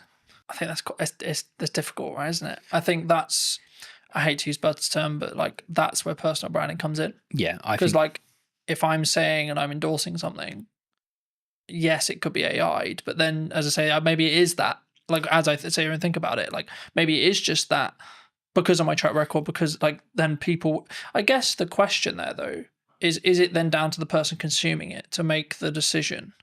Well, that's kind of the approach we've taken. Right. So the approach we've taken is it's down to the individual to choose who they trust and whether or not they believe that's true. Right. So we can have, and we'll get into the tech more later, but we can have a series of endorsements for yourself. Right. So we could endorse you cryptographically. You could be endorsed by the passport office, right, or by an ID service provider, or by the DVLA, or by your bank or your solicitor. All of these endorsements build up trust over time. Yeah. Right. And the more of those you have in sequence in the right time frame, the more people will trust you. And I think a big question on top of what you've asked is, if we're moving more to a solution where you need kind of integrity and trust built over time, how do people break in at the beginning? Because at the moment, the big reason that companies do that is they're trying to make a name for themselves. Yeah. They have a great product, they've got a great idea. It's not always fraud. Often it's just a small company trying to make it. We need to be able to create environments where those companies have an opportunity to prove themselves. Because if we just say, well, you have to have brand integrity and you have to have a history, And you have to be around for 5 years, etc. Yeah. then I mean, it's going to stop that from happening. It's interesting because I'm rapidly approaching like 6 years full time and 10 years like doing the thing. And I'm like, oh, it must be really hard for people starting out. But like genuinely, like when I was starting out, AI wasn't a thing. Yep. And that's the big conversation with AI at the moment. It's like completely obliterating those grunt jobs that people did as junior editors and junior tech people and etc. Is it down to us then as providers, like medium and larger, like to say we're going to choose, or is it purely just it's going to get commoditized because it's efficiency? I think there's going to be a huge amount of commoditization. I think there's going to be lots of consolidation, right? More importantly, there'll be lots of consolidation. I think standing out from the crowd is going to be challenging. I think it already is challenging, right? If you can have the best product in the world, but if you can't get the message across, or you can't convince people what it actually does or how it does it, it's not going anywhere anyway. I think we need to create more of a fair opportunity for smaller companies. And I know that the government have got lots of programs in place. We're working with the MOD at the moment. They've got loads of programs in place to try and fast track SMEs and give them opportunities to deliver. I think we need to do more of that. And I think we probably need to have better controls over, well, how are these contracts won? How are they tendered for? Because ultimately they're geared up for companies who have got hundreds of people to spend hours and hours and hours of time building this kind of knowledge up over time, and then you've got a small SME that's run by 3 people with no experience. But also, I guess you could flip it on the other side when you look at AI or things like ChatGPT, large language models, etc., where actually that could be the greatest equalizer that you've got, right? Because someone who's maybe solo or 2-3 people, then arguably, if they're leveraging AI and they're early, they could actually be keeping up with 100 staff in regards to workforce because they're working quite smart. Well, they can, and I think, look, we've certainly benefited from it, right? Lots of smaller companies are benefiting from using AI, but so are the larger companies. And I think if you, I'm going to get in trouble for talking about this, but one of my favourite TV shows is The Wire. And there's a scene in there where one of the characters is out of jail. Cutty, I think his name is. He's sat with this other guy, and they're talking about doing something they shouldn't be doing, and he gets handed a gun, and it's supposed to be a revolver, and he's like, oh, I'm used to using a revolver. And he goes, yeah, but that doesn't hold 17. And he's, oh, the game's changed. And the other guy goes, no, it hasn't changed. It's just got more fierce. And I think for me, that's what AI is, right? Yes, there's going to be less entry-level jobs. Yes, there's going to be less opportunity for people coming out of university. It doesn't mean anything's changed. The industry's still the same. It's just more fierce because the competition isn't now just with someone, one of your peers. The competition is now one of your peers who can control 4 or 5 AI prompts and do the work of 12 people rather than doing the work of 1. And so, yes, these companies will benefit smaller ones, but I think you're in a more fierce environment because those larger companies have access to just the same technology. Do you think it comes? I mean, there's kind of like, there's 2 strands here. Number one is like the larger companies is like turning a ship, right? A massive ship. When I'm a speedboat, I can go, woo, you know. But I think the more important, I guess, question is around number one, how agile you can be as a company, but also number two, it's the mindset, I guess, in some ways, because I think like with the commoditization of automation, technology, etc., like we could go down the mindset of, okay, we're all gonna be out of jobs. Bye-bye, farewell. Yeah. Right. Or we could go, actually, how can I utilize this as a tool? And, you know, I was having a conversation with someone very close to me about another filmmaker the other day. And I was very worried for his model, looking at his business model, because traditionally he's, in this case, brought in as a camera operator for other video production companies. And there's been a large conversation in the space, for those who are listening, about you've kind of got two models that you can really like business model-wise that are still profitable and can still work. Yep. Massive Hollywood stuff, which big crews, big money, lots of stress, and then the one to maybe two at most, like production size, right? The issue is, I guess, the middle-class filmmaker, you could say, in my realm, could be and potentially is going to be commoditized, especially if they're not utilizing or looking how to use AI, how to do prompts, especially if you look at like the AI generation stuff that's coming out and like Google VO3 and etc. Like I looked at it and went, oh, right, okay, I need to talk about strategy more then. Because the idea of filming stuff is going to become less profitable than I think it was. Yeah, potentially. And again, playing devil's advocate to the other side, does it become less profitable, or does it just shift into a different community? So is it now not the middle class filmmaker, right? Is it now opening this up for everyone to be able to access it? And actually you get more creativity out of it because there are people who are learning to use those technologies at a younger age and more efficiently. I think my cousin is doing phenomenally well in Sydney at the moment as a filmmaker, right? She's still going through school, but she's done several productions. She came up with this phenomenal idea about a particular singer, and she's been talking to their team about being able to produce a particular song. The idea behind it is incredible. You won't get AI to produce the idea, right? Not yet. That might come in the future. But at the moment, AI is just really, really, really good autocomplete. Lots of people are going to be really upset with that. But it is, right? They're just predicting tokens. We're not yet at a point where it is finding new ways of doing science, right? It might find a new mathematical way of folding a protein, right? But that was always there. It's just able to run more permutations. But it's not going, I've got this great idea for this film, and I want this, and I want that, and I want the other, and I want the other, right? That's still really a human kind of product. And I think... Do you think that's where the opportunity lies then? 100%. I think creativity at the moment is the key. And being really good at using the tools, right? I still think there's going to be lots of jobs. I think they're just going to change. I think you'll have less entry-level jobs. Not necessarily a bad thing, but you might just have lots of people who are really, really good at doing the prompt engineering. That will become a big job in my opinion. What would you say to people who maybe looked at AI or looked at X, Y, Z and said, oh, it's just a trend, it will die next week? I think they're massively wrong. I don't think it's like crypto, right? I think my co-founders and I always disagree on this, especially one Mark. He's very optimistic on the crypto side, you know, Mark, and he loves it. I'm still very much of the opinion that there's been too much happening with the mainstream cryptocurrencies from a dark web standpoint, right? From a criminal historic standpoint. So the AML piece and the KYC piece can be incredibly challenging if you can trace it back on the blockchain to criminality, because really you should be taking that as proceeds of crime. So I think there's a major issue with that. I think the difference between that and AI is AI genuinely has solutions, right? You can take someone who spent the last 20 years of their life learning how to spot tumors in lungs, right? They might have a really good accuracy, 80-85%. And then you can train an AI model to a 92-93% accuracy in 3 or 4 months. That's a huge jump, right, for us as a species, in my opinion. So I just don't see AI dying. If anything, I think it's going to become more and more integrated. And I think actually what we're going to see is that AI is going to become smaller and smaller and smaller. And I don't think it's going to be long before it's fully inside your device, not in the cloud. It will be inside your device. You'll have your own private AI. And it will learn you more and more and more. And this is why Origin set out to do what it does, right? As more and more information is being collected, you need to secure that in a better way.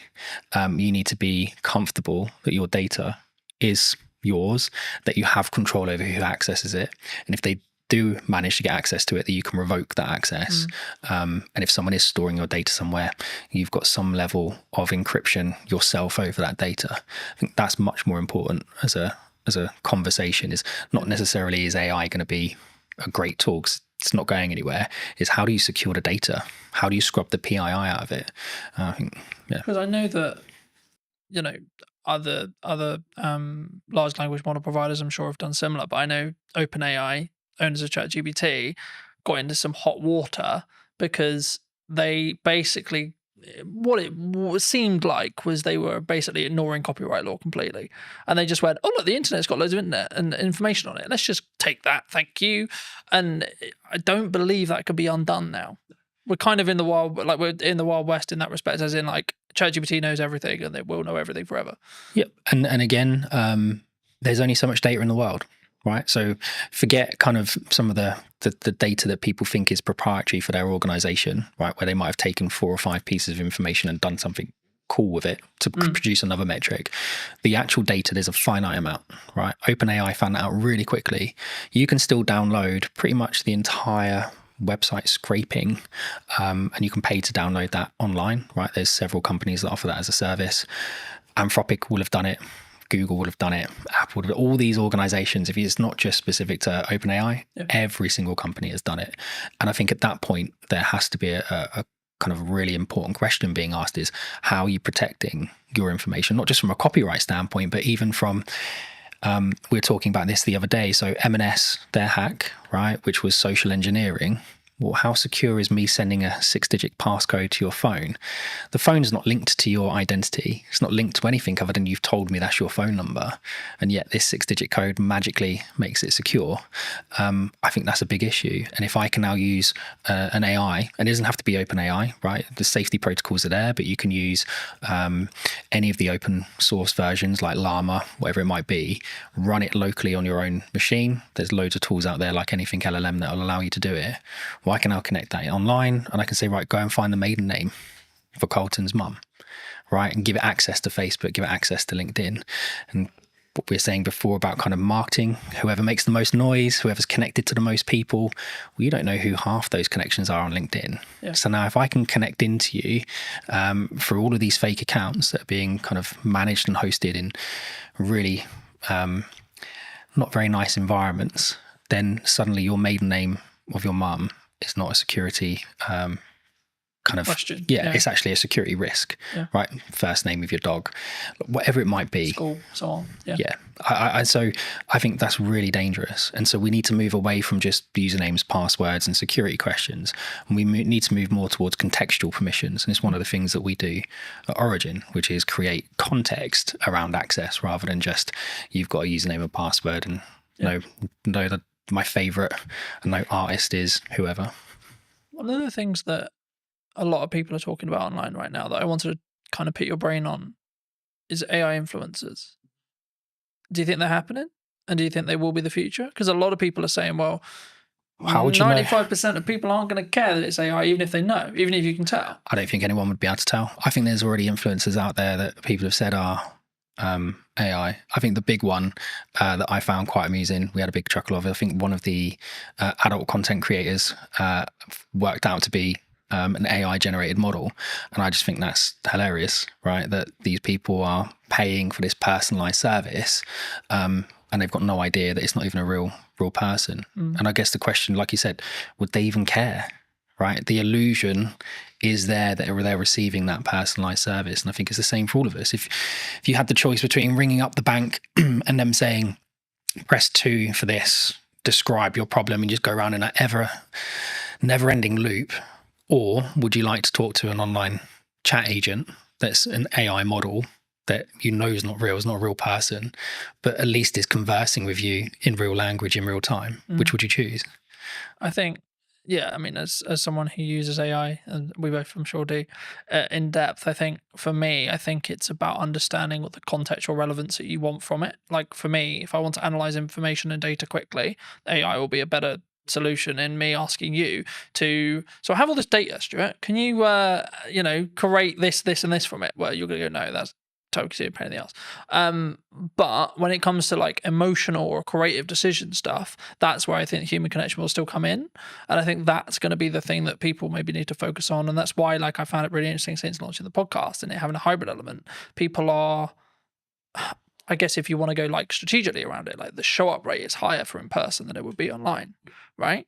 And I think the same is going to be true when it comes to like in person events and stuff. And I can see kind of this two camp book, which is like people utilizing AI, good idea, but also a constant want and drive to have that human connection, online events, online person, podcasting, online conversations, etc. And actually, from a marketing standpoint, if you don't have a podcast, I would say now is the golden age to have a podcast, because this is the kind of conversation people really want. They don't want you have a conversation with a robot necessarily.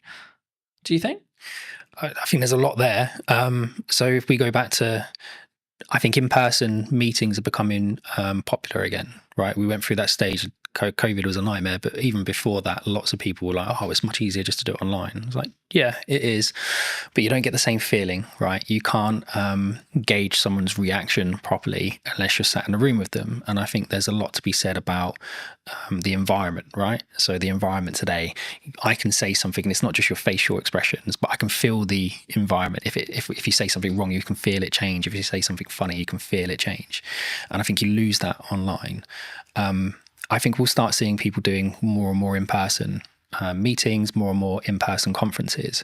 I guess the question really I've been asking a lot recently is the younger generation, right? When I was kind of 12, I was out from morning till evening every day doing whatever I was doing. It's not always the right things to be doing, but I was having fun.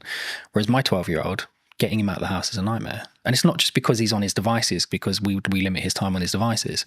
He does lots of exercise. We do Muay Thai together. We train together. We do loads of stuff together. But him and his friends don't go out. Like there aren't loads of kids in our area playing outside. And it's the perfect area to be doing it because it's quiet. There aren't many cars. There's loads of open spaces. So I don't actually know where it's going to go, if I'm honest. I think it really comes down to this next generation and the generation after. How do they interact with each other? And if we don't keep encouraging people to maintain the social aspect of it, I think it will be an issue. And again, the trust side of it, I can trust you more if I meet you in person most of the time. But even then, you still have people who are really, really good at kind of convincing people of things in person that aren't necessarily true. I remember a handful of years ago, I did a talk as part of a business panel at a local college. For obvious reasons, I won't mention which college, and the consistent thing that came through all of the feedback that we gave to these students, like we all gave little talks on our business, gave some context, then we did an open Q&A, and the constant thing through all of it was, you need to work on your communication skills. You need to work on your communication skills. You need to work on how to articulate.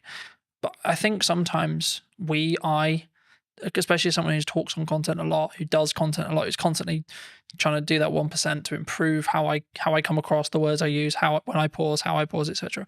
I guess to an extent I take for granted the fact I can't. It sounds really weird. I know how to communicate, right? But I do. It's even the little nuances, like how I do a stupid noise, or how I pause, or when I pause. I mean, is that something that, like, and if so, like, if that's, we need to either invest that in our children or put that into like schooling level, and or when we're in the workplace or looking for careers, etc. I mean, is that something that's, do you think, weaker as humans? Obviously it's a broad stroke, but do you think it's something that we all need to improve on? I think it's a muscle, right? Communication's a muscle. I think being social is a muscle. That's not to say people who suffer from any anxiety aren't right to feel the way they feel, or that there isn't an underlying issue there. But I think a lot of the time it is a muscle. And I think the only way you can exercise that muscle is to push yourself past the comfort zone and do it. And we aren't pushing people to do it, right? I think we've got to an age where someone can self-diagnose as having a problem. And then we go, oh, okay, well, we won't talk about it anymore. Like, it suddenly just stops the conversation, and suddenly it's not, well, that's the end of it, right? Well, I think that's a problem. And I think that goes back to what you're saying before around kind of school-age children. Yeah. I think my wife and I foster, right? And we've just had a 2 and a 4-year-old that will be leaving us shortly, and we've had them since March. And when they came, like the little girl was nonverbal, the little boy had some issues with kind of speech and understanding and some other bits. And in the last 6 months, my wife's done an incredible job getting them to a point where you wouldn't really know that they're that far behind. Like they're not as far behind anymore. Right? If you were to put them into a mainstream school when the little boy's starting soon, yes, he's going to need a little bit more help, but he's not that much further behind. But it's because we didn't just go, oh, okay, well, they've had a hard time, so that they get a pass. Or we think they might have some anxiety issues. No, let's get them outside. Let's get them on the climber frames. Let's get them interacting with other children. Let's explain to them repeatedly. No, it's not just about saying, oh, kind hands if they do something they're not supposed to do. It's, no, that's not right. Explain to them why, and spend that time educating them. And I think we don't do that with kids at the moment, right? There's so much, people talk about it all the time, but there's so much power with the kind of the child. And there needs to be some power with the child, absolutely. But you've also got children walking into schools stabbing people, right? That's a problem. I'm not saying we can solve that with Origin, not at all, right? But I think that's how far back we need to go. I think we need to start at schools. I think we do schooling wrong. Does that come from boundary settings? I mean, like the statistics from like a quote broken household is ridiculous. You know, like mine is true in that respect. You know, I didn't have my dad around for 20 years, and since about probably a month ago, 2 months ago, I spoke to him for the first time in 20 years. Mate, congrats. How did that make you feel? Big deal. It was just like, it is what it is. You know, like I wasn't there to be like, right, I'm going to, and I wanted to make sure that when I did it, it wasn't coming from a place of anger. It's like, right, I'm going to pull 20 years. And it was, right, okay. But I did it for a point of view of, I need to make sure that I do this so that I don't regret if I'm told he dies. I did my best, I tried. And I think, but then also I've set a boundary to say, this isn't a fully open door as well. And I think for me, that's come from years of building on it. And that's why I asked you about, that's why I guess the question of like, do we naturally have boundaries, either in work or from parents to kids as well? I think we spend a lot of time teaching people how to drive, right? Lots of time teaching people how to drive. We spend a lot of time teaching people how to communicate at work, right? You can't say that. You can't say this. You have to say it this way. You have to say it that way.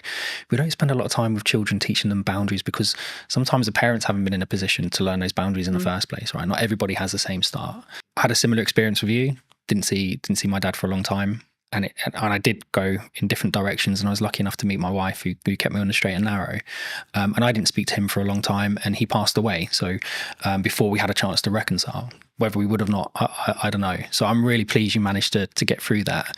But there's a lot of people that don't have that kind of, they don't know themselves enough, right? They don't have the same strength of character. They haven't gone through the same experiences the same way and come out the positive side of it. I think we encourage people, and TikTok and the others drive me mad because it's 10 ways you know you've got ADHD and 10 ways you know you've got this and 5 ways you know you've got that. And we're just creating excuses all the time for the behaviour.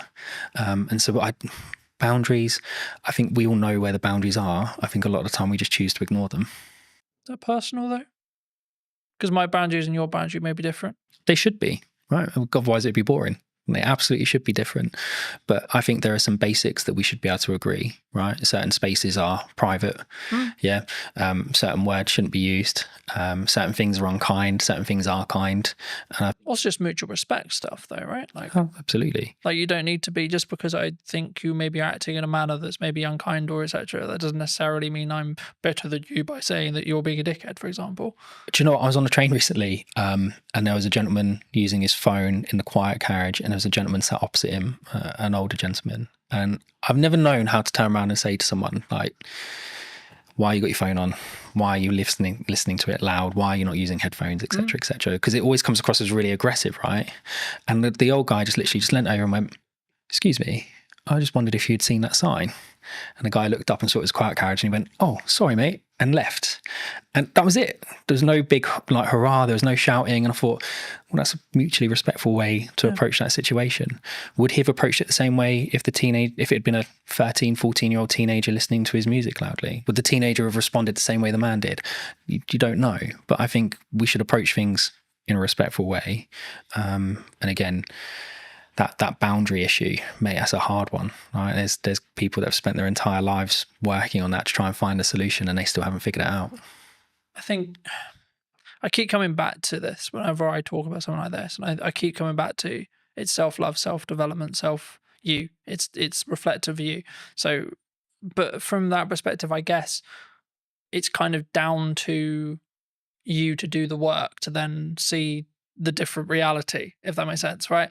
And I think for me, that's sometimes where people struggle, where they for whatever reason they want to bury it, they don't want to deal with it, they don't, etc. And I think everyone has a level of trauma.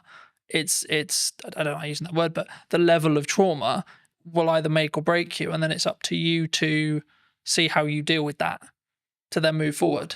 So I think I'm smiling because it actually brings up a really good example. You remember you'd go to the gym, right? I want to lose weight. You go to the gym, you're trying to lose weight, and the guy go, well, if there was a pill you could take that would make you lose weight, everybody would take it overnight, right? But it doesn't change the fact that you need to create these habits and these kind of self-motivation that drive those behaviors, right? Because this is really important.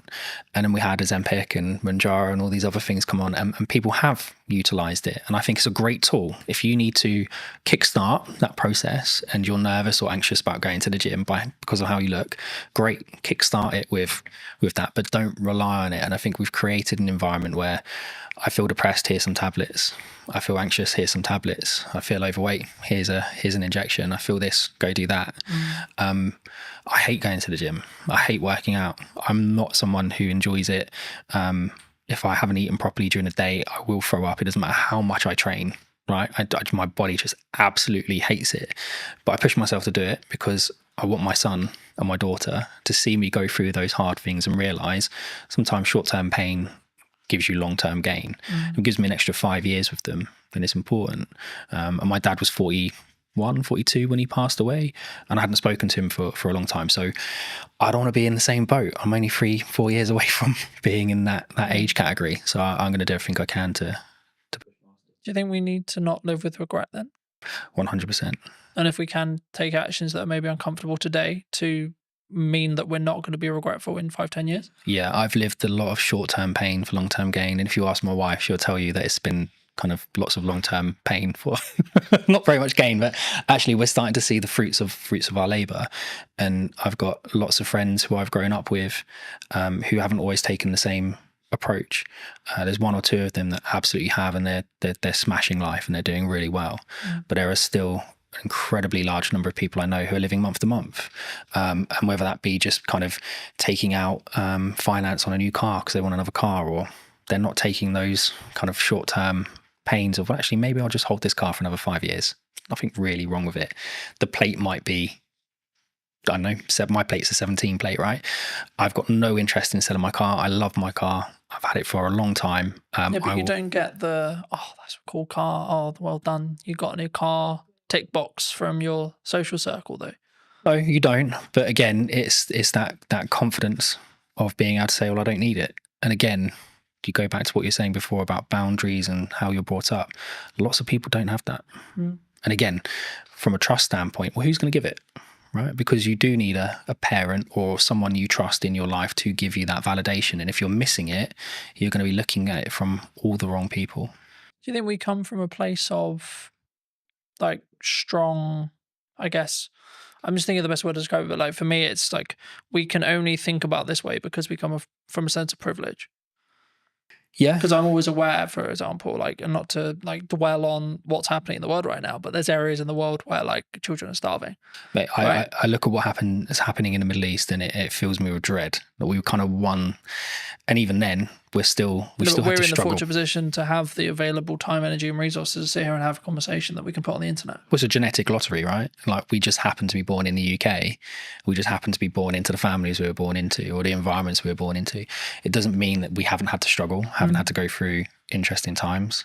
But it just do we have to frame it in our perspective when we come up with it is a privilege? We're coming in from a level of passive privilege because in 95% of cases, yes, there's exceptions to the rule, etc., etc. Everyone has the different story, but in most cases, in the UK especially, or Western culture especially, like we haven't really need to worry about most of the essentials, either because state looks after us and or because we come from a family that can look after us and or we're given the tools to be able to create income that then means we can take those, have those things. It's having the opportunity, right? I think cars aren't exploding next to us.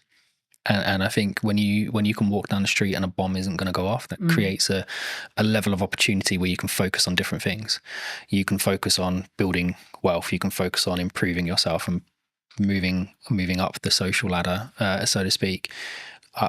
My upbringing, my parents, my mum, my stepdad, everything they could for us, but we still went without certain things. But my dad loved holidays, right? So we did one big family holiday every year, and he loved to travel. He loves politics. He loves history. So we would go all over the place, and we would go and actually really explore the areas we went to. We'd meet locals, we'd understand the history of the place, and that gets you out of your comfort zone, right? Because now you've got the social aspect of it, you've got the verify point, because I'm actually in the country speaking to the people at that location. And I think that kind of shapes you as an individual, whereas if you spend your entire life just seeing everything on TV, you can just turn it off. And it's not the same. So I think we absolutely are very privileged. Even if you're going through hard times, you're still not necessarily worrying about the same things other people are. But it doesn't mean your story is any less challenging. Though. And I thought that's why I've always, for as long as I can remember, I've always talked about the fact that I don't have to walk 3 miles to get 50-50 chance if I die from drinking the water that I got. Like I have clean drinking water, etc. And it sounds slightly ridiculous, but like also just the odds of being alive is 1 in a trillion, right? Yeah. Like, and being alive now, and if you look in this age as well, with this level of opportunity, etc., which is maybe why I can sometimes come across quite brash, because I'm like, I don't have time for people who maybe victimize themselves. Cause I'm like, you don't understand how lucky you are.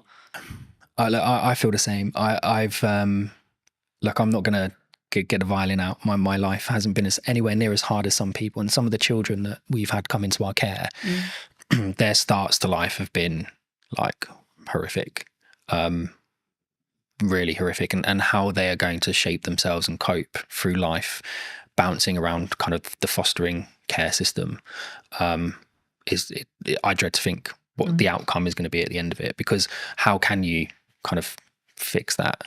But then there are a lot of people who haven't gone through those experiences quite like that, who, like you say, kind of want every excuse under the sun not to be doing something, not to be doing this, not to be doing that. Why can't I just have a pill? Why can't I just have an injection?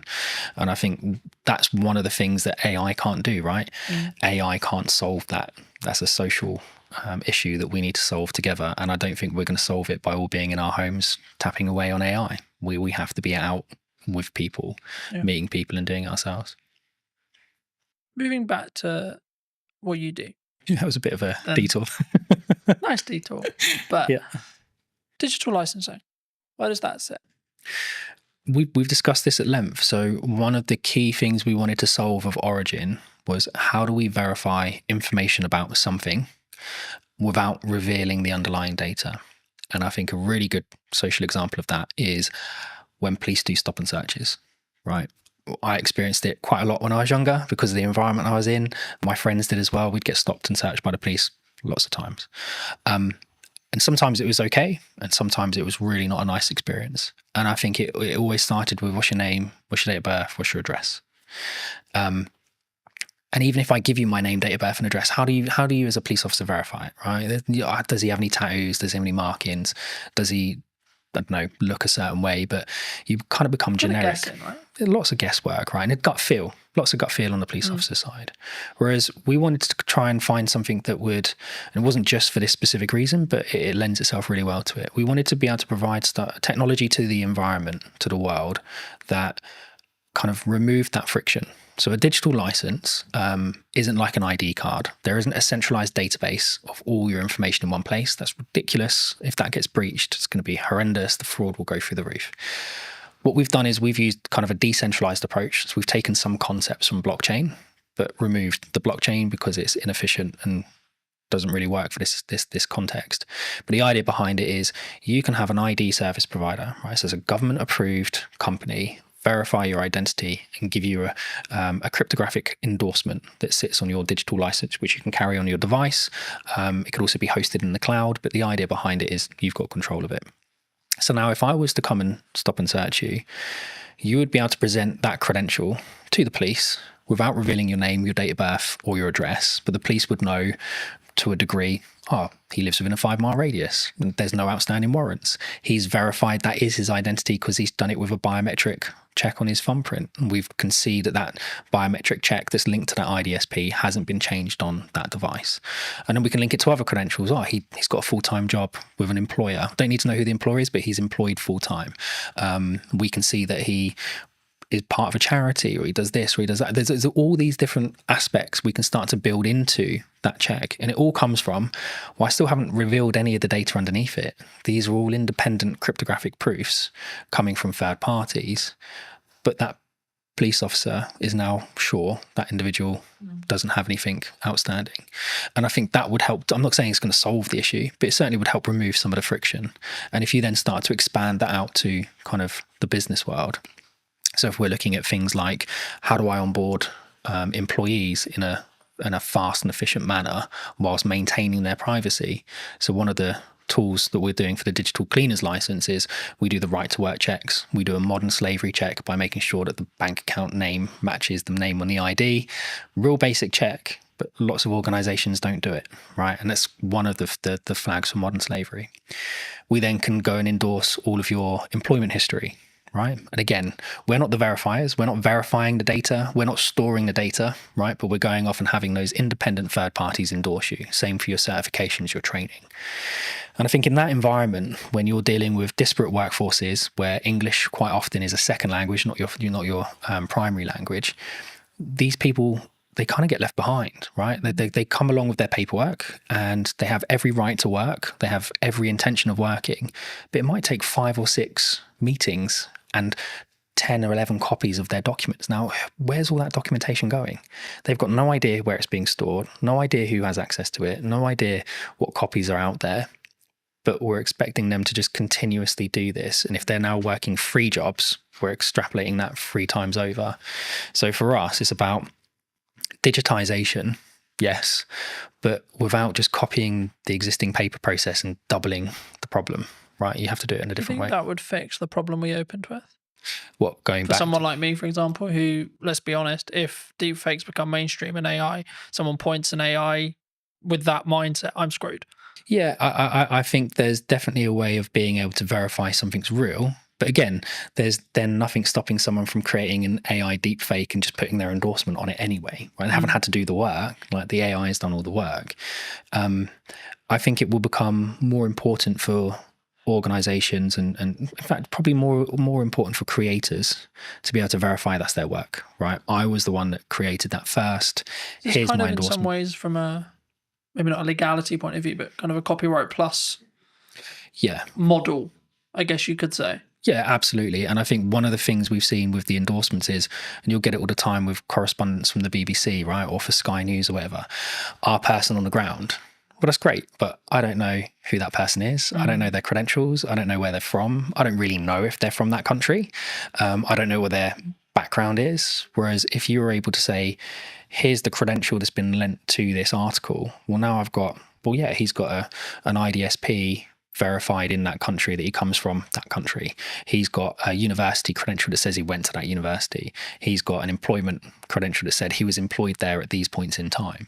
That's not to say people can't build those profiles up at a state level if they really wanted to go to that level, but it becomes much harder to do, right? The threshold for access to fraud becomes really, really high, because when we're actually taking these interactions and monitoring them, we create an encrypted hash of the interaction, and that gets stored on what we call event chains.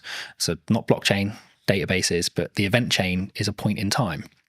And so you can't go back in time and put something on the event chain in the past. It has to be done in time. It's temporal. And so in order for someone to perform a high degree of fraud, it's going to take them 5, 6, 7, 8 years to build that profile up. And they will have to do it in multiple chains simultaneously. And they're just not going to be able to do that. And I guess it comes back to that point, which is it sounds horrible whenever you say it, but you're making it less likely that you're the one who gets targeted, because the burden of likelihood that your stuff gets stolen, etc., is so much higher than Barry, than Sally, than James, so on. you know, and that's, I hate to say it because it's like, oh, go and steal their car, not mine, because mine's a pain in the ass to steal, for example. There is that, but again, from our standpoint, I mean, we want to give it to universities for free. Right? We want to give it to schools for free. You have the Online Safety Act that's happening at the moment, and I think you've probably seen some degree of access to adult content reduced. But it's seen VPN usage go through the roof, right? Because we know how people are accessing it, just going around the issue. And I think they had, was it Keir Starmer's driver's license got leaked online, and people using that and a picture of him to be able to skirt around the sides of it. That's the same tech, by the way, we were talking about at the beginning that some of the retailers are now choosing to use to verify their staff, right? It's not with an IDSP, it's just a localized check that looks right. I guess this was a big conversation like a handful of years ago, and I've covered it in the social media show and etc. But like, there was this big conversation, and lots of jurisdictions across the world have said, below 16, you're not on social media. And that seems to be the future, because it's like we're now like half the world has basically got that. How do you verify you're under 16? Exactly. Right. And again, with Origin, it's one of the things we were saying, if we give it away to students for free, you can have a cluster of credentials, right? And so from our standpoint, it's about enabling the verification of a credential to create context. And contextual permissions is something that we've kind of started to patent from using our tech. So the idea behind it is I can access a system. I don't need a username and password, but I need a credential from an IDSP. I need a credential from my employer. I need a credential for someone linked to that system. I need a credential maybe from a school or university. All of those credentials must confirm specific assertions about myself, right? I'm under 16. I'm a UK citizen. I go to a particular school in a particular area. That means we're putting the control of the people that need it, schools, etc. But we're not then enabling people who have bad intentions to come along and manipulate that system, because they would have to manipulate it in 5, 6, 7 areas at the exact same time. So now if you want to access the internet, well, you could have your Origin handle with all of the credentials on it, and we would know straight away how old you are, right? And parents mostly can be trusted. So your parent could create a credential for you, but if that doesn't match your school's credential, well, then that's going to create an issue. So you don't have the permission to access that service or that particular piece of content. And that for us is really important. Context is much more important than just, well, we think you might be over 18 because you clicked the button. Yeah. Yeah.